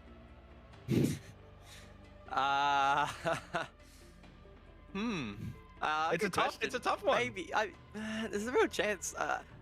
His stats actually, honestly, were quite impressive throughout the series, and for some reason, he was really strong on entries as well today. So, yeah, maybe. It is obviously hard to look past the likes of God Legion and Worthy, who also put in really strong performances, but it isn't often that we would be highlighting a player that doesn't play entry, because typically they're not lighting up the stats, but Digital proving his versatility. And look, I'm still sitting on the fence. I know I haven't given a yes or no answer to the question. That's all right. I'll stick on the fence, maybe just. maybe just. Of course, yeah, I don't think the MVP is just for the grand final only. So, of course, we include some of the other final matches that played out earlier today, and of course yesterday as well. But ultimately, really big performance individually for Digital, which Manic was pretty mean to actually on the broadcast. I gotta say, very toxic, threw him under the bus. But we wouldn't do that here on the desk. We hype him up. But there is the downside, of course, to any grand final. There's a losing team, Vinny, and for the Knights, it was a pretty disappointing losing effort. 3-1. They didn't quite look competitive. As soon as we left Coastline, it's almost like they didn't come back. Yeah. I'm a big fan of the Knights, guys. I think that they'll look back at this and really learn from kind of the mistakes they've made of the last in that series. At least, they put a lot of pressure on themselves to compete. They're competing under a big organization that they hope to represent well, and they'll be pretty disappointed with the way they came out this weekend. But they'll learn from these mistakes. They're still probably the number 2 team outright, and I think that they'll back up those kind of performances next stage, and hopefully they still have APAC South kind of playoffs to play for. So there could be still something in the tank for them. Yeah, definitely right. Good point to bring up. Of course, those APAC South playoffs, both teams will be competing in that. Let's get over to our interview, of course, though, with our winners. It is going to be the Chiefs. It's going to be Vast joining us. Congratulations, mate. OCN champions. Is this the first time you yourself have gone all the way to the top? Yep, very first time. I think even in a finals or something. I actually don't know about that yet, but yeah, very first time. Yeah, I guess just talk us through maybe how challenging today was from maybe a mental standpoint, because obviously you played a lot of maps today. It's been a pretty long day. Does that sort of take its toll, or do you just get through it with pure adrenaline, I guess? It took its toll. I don't even know how we got through it. Like, I wouldn't say adrenaline, but just personally, I think positivity through the team. Even when we're losing, I think that's what carried us through today. Yeah, and Coastline was a little bit shaky, but after that, you guys pretty much stomped them out of the server. What do you think? Don't have to be super specific, but what do you think really allowed you guys to be so dominant across the next 3 maps? Personally, I think we were just so calm. We did not get nervous at all. Even Coastline, when we lost, we were just, still being really positive, just having a laugh. And we just didn't really put any importance on the grand final. I don't know. Yeah. It's very important to have a strong map pool. Of course, going into a best of 5, that's when teams have their map pools exposed. You guys have now played Chalet twice, once in APAC South, now in OCN. Without going into any scrims, and we're talking strictly competitive play, do you sense that you've got a bit of an advantage over the rest of the competition in the region, that you've been able to get a few of these Chalet games now moving forward for the rest of the year? Do you sense that you'll be able to capitalize on that in, say, other stage grand finals down the track? I have no clue, to be honest. personally, I think I think Chalet is still a map we're working on. Today we just managed to kind of just play in the round, you know, and just adapt and kind of try different things. Definitely a map we're still working on. Yeah, Guz. I guess my only question actually, well, this is a good one to bring up with Vinny here. Actually, how are you boys feeling heading into the future? Rumor has it Wildcard will be coming back pretty strong in stage 2 and could pose a serious threat once again. So I guess, what do you think the future of the region looks like, and how difficult do you think it might be to hold that top spot? It's going to be difficult with Wildcard coming back into strength. Teams like Rufflecopter coming up. I'm sure Order, you know, once they settle with Nico, they'll be a strong team. We all know Knights are a really strong team. I think next season is just going to be insane. Looking forward to it. Yeah, and I guess I'll finish off with just next week. You guys have APAC South finals next weekend. How are you guys kind of prepping for that? Or is it any different to this weekend, or is it much the same? It'll pretty much be the same, but obviously we have more time, a whole week, to be able to actually kind of study up on some of our opponents. We haven't really watched too many APAC North games, as you know, would be scrimming around the same time they would be playing. So it gives us a good opportunity to kind of just try to understand how the APAC North meta works and how these teams are going to play coming into the tournament. Any final words you want to give shout outs to before we let you go, mate? Yeah, I could say a lot of things, but I'll just keep it short and simple. Shout out to our fans. Like, I don't know, just having so much support behind us, it just makes it so much better, makes the victory so much more rewarding. And yeah, just the support's been crazy. So this wins for the fans as well. It's really good that you guys, of course, have got strong backing from the Chiefs throughout this season, and probably in some ways have been able to help you guys elevate your game even to better heights. Congratulations once again, and best of luck in APAC South playoffs. Thanks, guys. Humble in victory from Vast and the Chiefs, of course. For the first time, Vast is going to go home a winner after the conclusion of a long finals series. Guys, the gauntlet in the end, proving Chiefs are the winners. What do we think of the format now that we've played it? Vinny, you've seen it firsthand. Gauntlet versus, say, you know, the old style double elimination. Did we get the right winner? Yeah, I think we did. Regardless, I think regardless of format, we would have seen Chiefs come out on top. They're just the top team right now. But yeah, I'm quite a fan of the Gauntlet series. It kind of allows the team that finished, like, there's a real prize for getting that top seed. Sometimes, you know, one map advantage is kind of debatable whether that's should be the way it's done. But I do enjoy the Gauntlet series, and I hope to be in the next one. Yeah, I think the rightful winner in the end probably did take the crown, and the Chiefs, they built up really nice momentum at the back end of the season. Their last few play days were incredibly strong, and they were able to transfer that into the finals bracket. They, you know, had a little bit of a tight series against Ruffle, but they proved their strength, and then at the very end, they basically dominated the Knights 3-1. Yeah, and look, touching on it myself as well, I very much enjoyed the Gauntlet experience.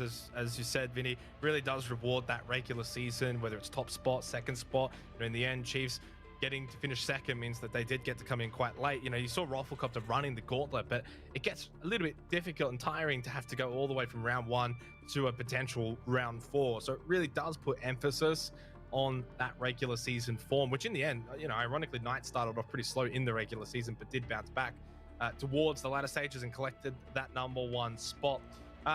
In the end, Chiefs, deserved winners. Gauntlet, I give it a big tick, as we all do here on the desk. Let's turn our attention, though, to MVP for the finals series. And there really wasn't too much contention from this one. Maybe Digital was a name that we threw around, guys, but in the end, Vinny, for yourself, who could you not look past? Yeah, it had to be Worthy before even coming into this series. I knew that he was the player to watch throughout the season. He's been incredibly consistent, and then he backed it up today. And with this final series, I think he's been nothing short of, you know, the MVP. He's +12 in the opening KD, which has been super important for him.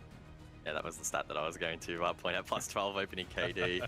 pretty damn nutty. 1.7 on top of that is pretty sick as well. I'm sure there's plenty of highlights that we can roll through here. And sure, it was a bit of a worthy show in some of these matches, but I don't think we can really pin him down as being the sole reason why the Chiefs won these rounds. He was just, playing his part and had a really strong entry, which allowed his team to play off that. And sure, you can have massive entries and the rest of the team doesn't back you up. So it was good to see that the Chiefs were playing into that and capitalizing on the picks that he was managing to get. Almost single-handedly winning that game on Villa against Rufflecopter. So that was in itself a top effort, but was so instrumental in just about every single map that the Chiefs played today. Was worthy and definitely deserved MVP. Bit of a crouch spam there as well. Giving Rufflecopter a bit of a taste of their own medicine for a brief amount of time. Another name, though, that I wanted to bring up as an honorary mention had to be Digital. If there was a second place, I would have given it to Dig today. Guys, you laugh, but you can't go past him. He was insane. Yeah, look, memes aside, the man actually did put in some decent performances. Sometimes he's a bit of a butt of the joke. He often finds himself in some awkward situations in the server, positionally and whatnot. But apart from, a couple of interesting plays here or there, he actually did have some really good standout moments. And in fact, again, his stats are actually really, really impressive. So if he continues to show up and, perform, then the Chiefs are going to be in an even better position. Yeah, MVP is always fun, but in the end, it is a team effort, and that was, of course, the Chiefs as a team getting them that top spot. So let's go and see what they've won from today's playoffs. The prize pool as it stands after the first stage of OCN has completed. $7,000 to the Chiefs. Knights will take home 5,000. Well, you guys can read the rest. In the end, though, Vinny, well, I'll go to you. Wildcard, $1,000. What are you going to do with your with your 250? I don't know. I might invest it in crypto. I think that's what I'll do with it. Look, it was a phenomenal season in the end, guys. And, you posed a good question. Wildcard, if they can get back to their strengths in stage 2, it's going to be a very difficult finals to get into. For those teams looking to get into the top 6, it's going to be jam-packed. I think the two teams that are really at risk of having a tough stage 2 is probably Ruffle and Bliss, despite sure they built in really nicely into stage 1. But if Order, as Vast mentioned, can rebound with Nico joining that team, and then Wildcard with whoever their new recruit ends up being, if they get a new recruit, I'm assuming, Silex wants to go back to teaching, and that's fair enough. They're going to be nipping at the heels, I feel, of that top 4, and it's going to make things incredibly competitive, because I guess on the flip side, if Bliss and Ruffle do end up stepping up to the table, then how are we going to be able to separate those teams? I think it's going to set up for a really, really tight regular season. I mean, there's a bit of bias from you, Vinny, but you would have to feel the next stage might be a little bit more even across the board.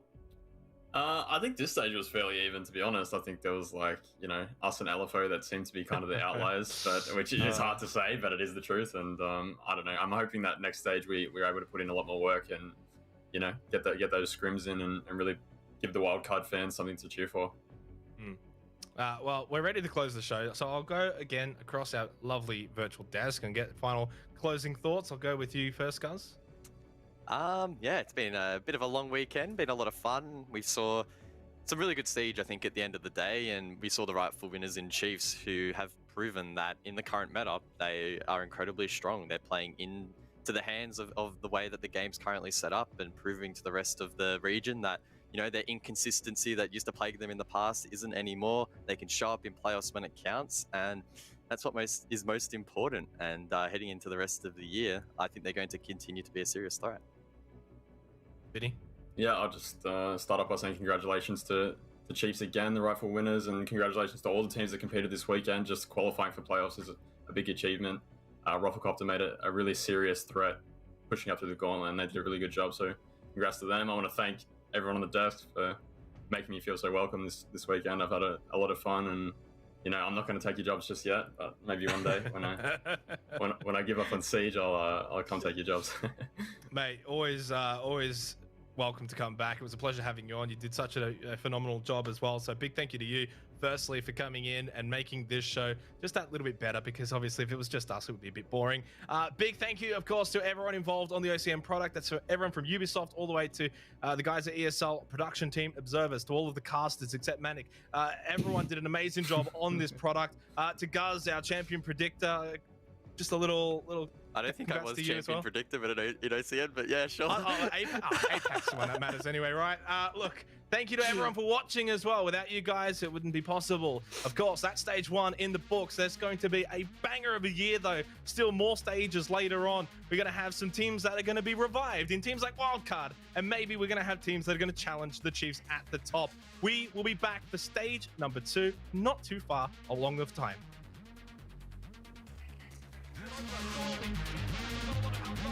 Boucher guy just has to stand up, hit a shot, and he does do just that for the Chiefs. Will be overwhelmed, so they need to take this risk. Oh God, Legion. Trigger.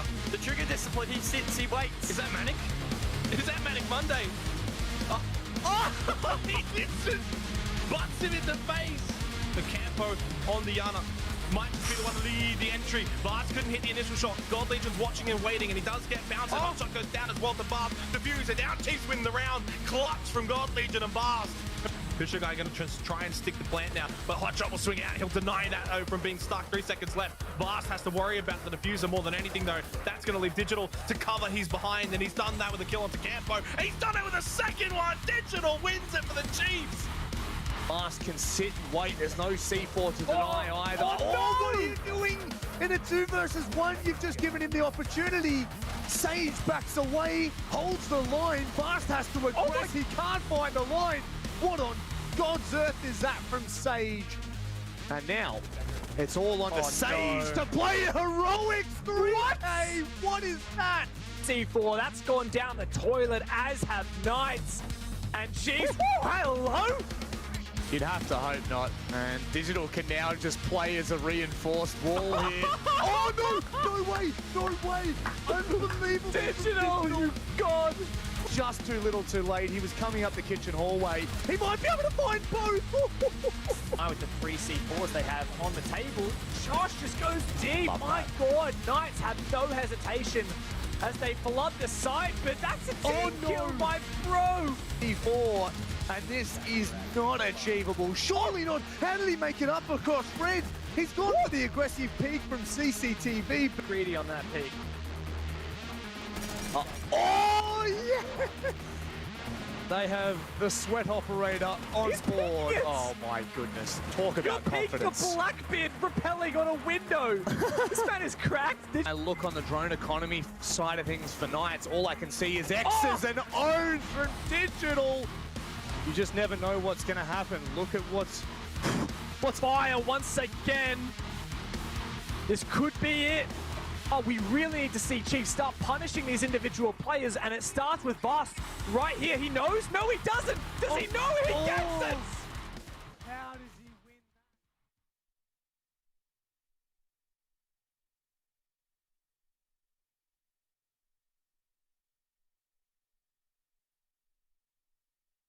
that? I'm running out of time. I'm running out of feeling, so I'm running out of time.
Cannot breathe out, we go forward. Show I was searching for cure, fishing a little wildlife.